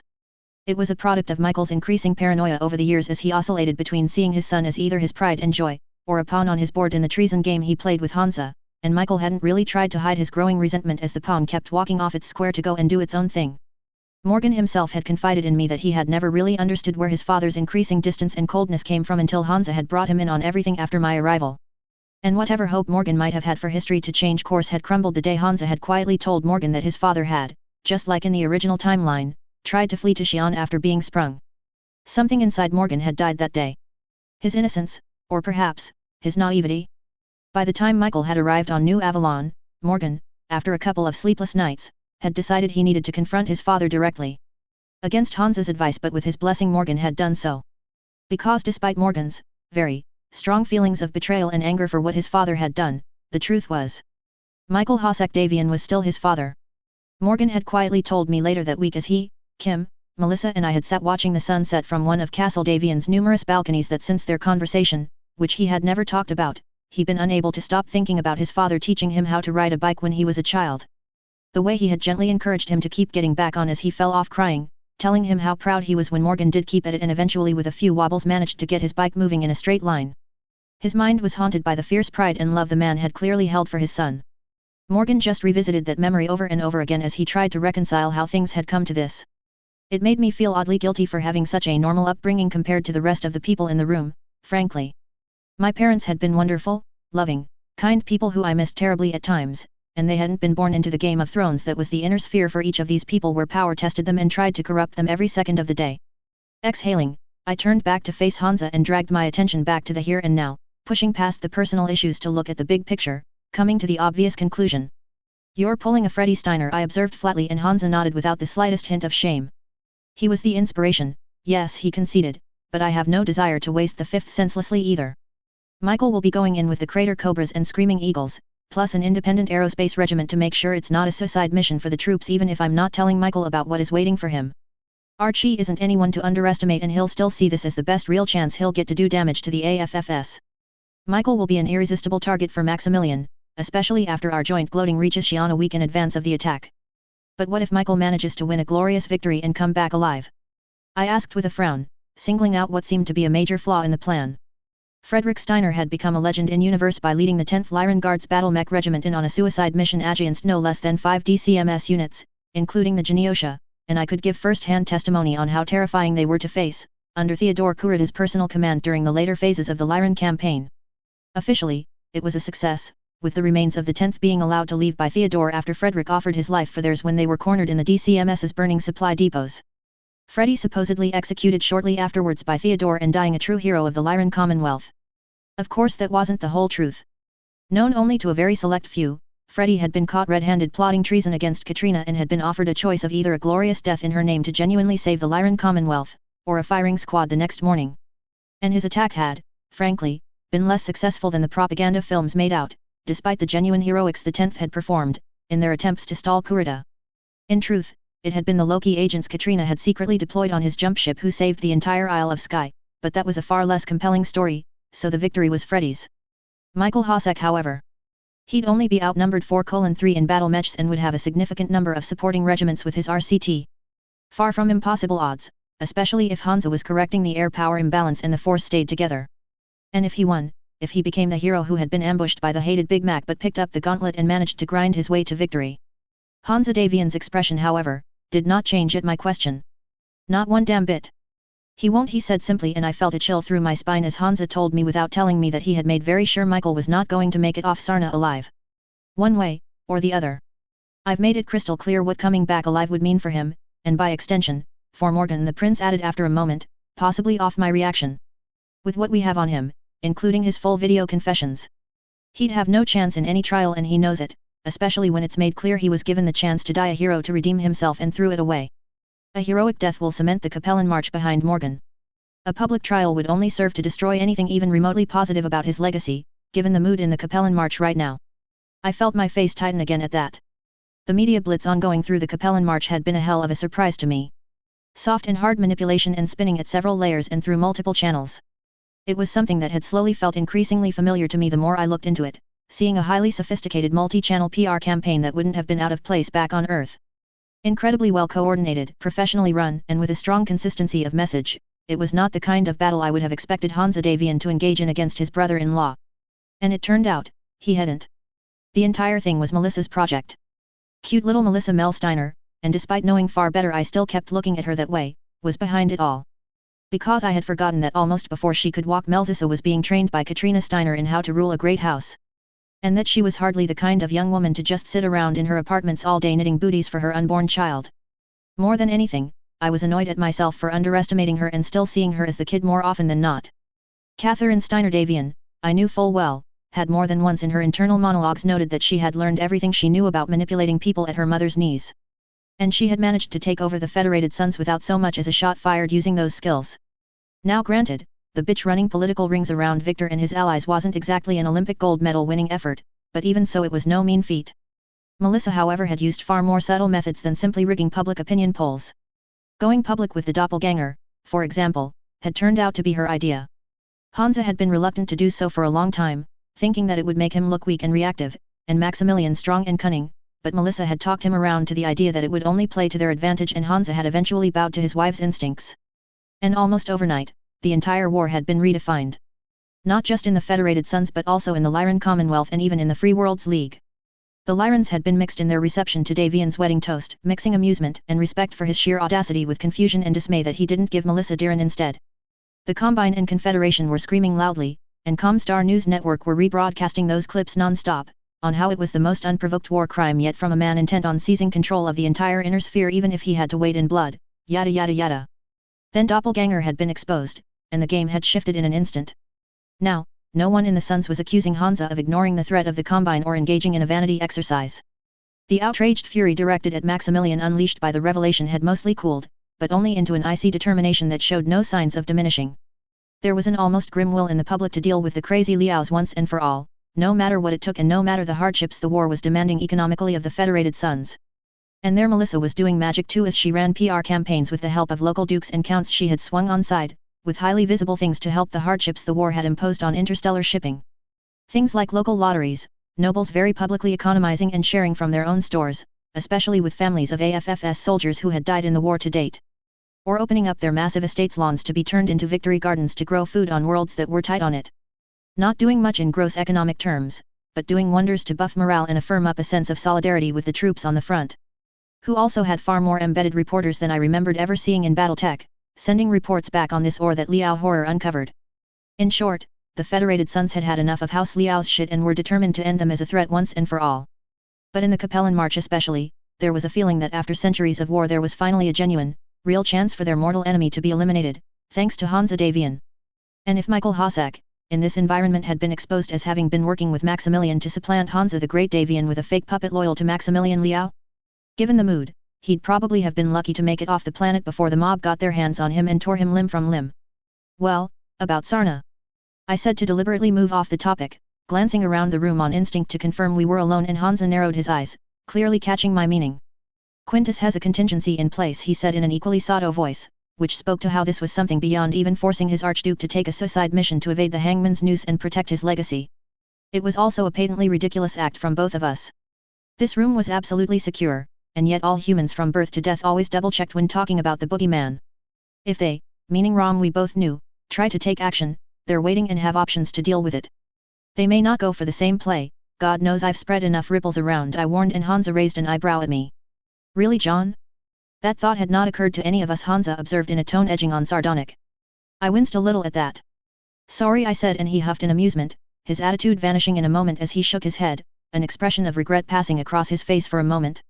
No, that was unseemly of me. I know you're just being your usual fretting self, worrying about every change you may have introduced into the timeline. Hansa dismissed it, turning to toss all the paperwork back that had been on the table back into the briefcase and secure it, missing me being unsure if I should feel as stung as I did. Fretting? Really? So shut up, enjoy the road trip and listen to your wife as she tells me what to do. I said instead, trying to keep the attitude out of my tone at the rebuke, even as I wondered if he might just have a point. More or less he agreed, catching my gaze, and then his expression softened somewhat. Look, leave the worrying to me, John, that's what I'm paid to do. God knows you've earned the right to take some time off, even if randomly running out on the town was an atypically stupid way of going about it. The dice, so to speak, will land where they do. You've done the best you possibly can to load them for us. Right now, just focus on the future beyond this war. You've given us more than enough of an edge to ride here. For now, far more important to me, to Katrina and to the Fedcom is, look, just keep an eye on Melissa for me, John. She's pushing herself far too hard at the moment and you're one of the very few people she'll listen to. Isn't that your job now? I didn't quite demand of him as he stood. Hansa just offered me one of the Fox's trademark grins, patted me on the shoulder and strode towards the room's door, not bothering to answer the question with words. Just making it clear he was delegating. Great. With a sigh, I stood, collecting my kit bag, heading for the docking tube. Next stop, Northwind.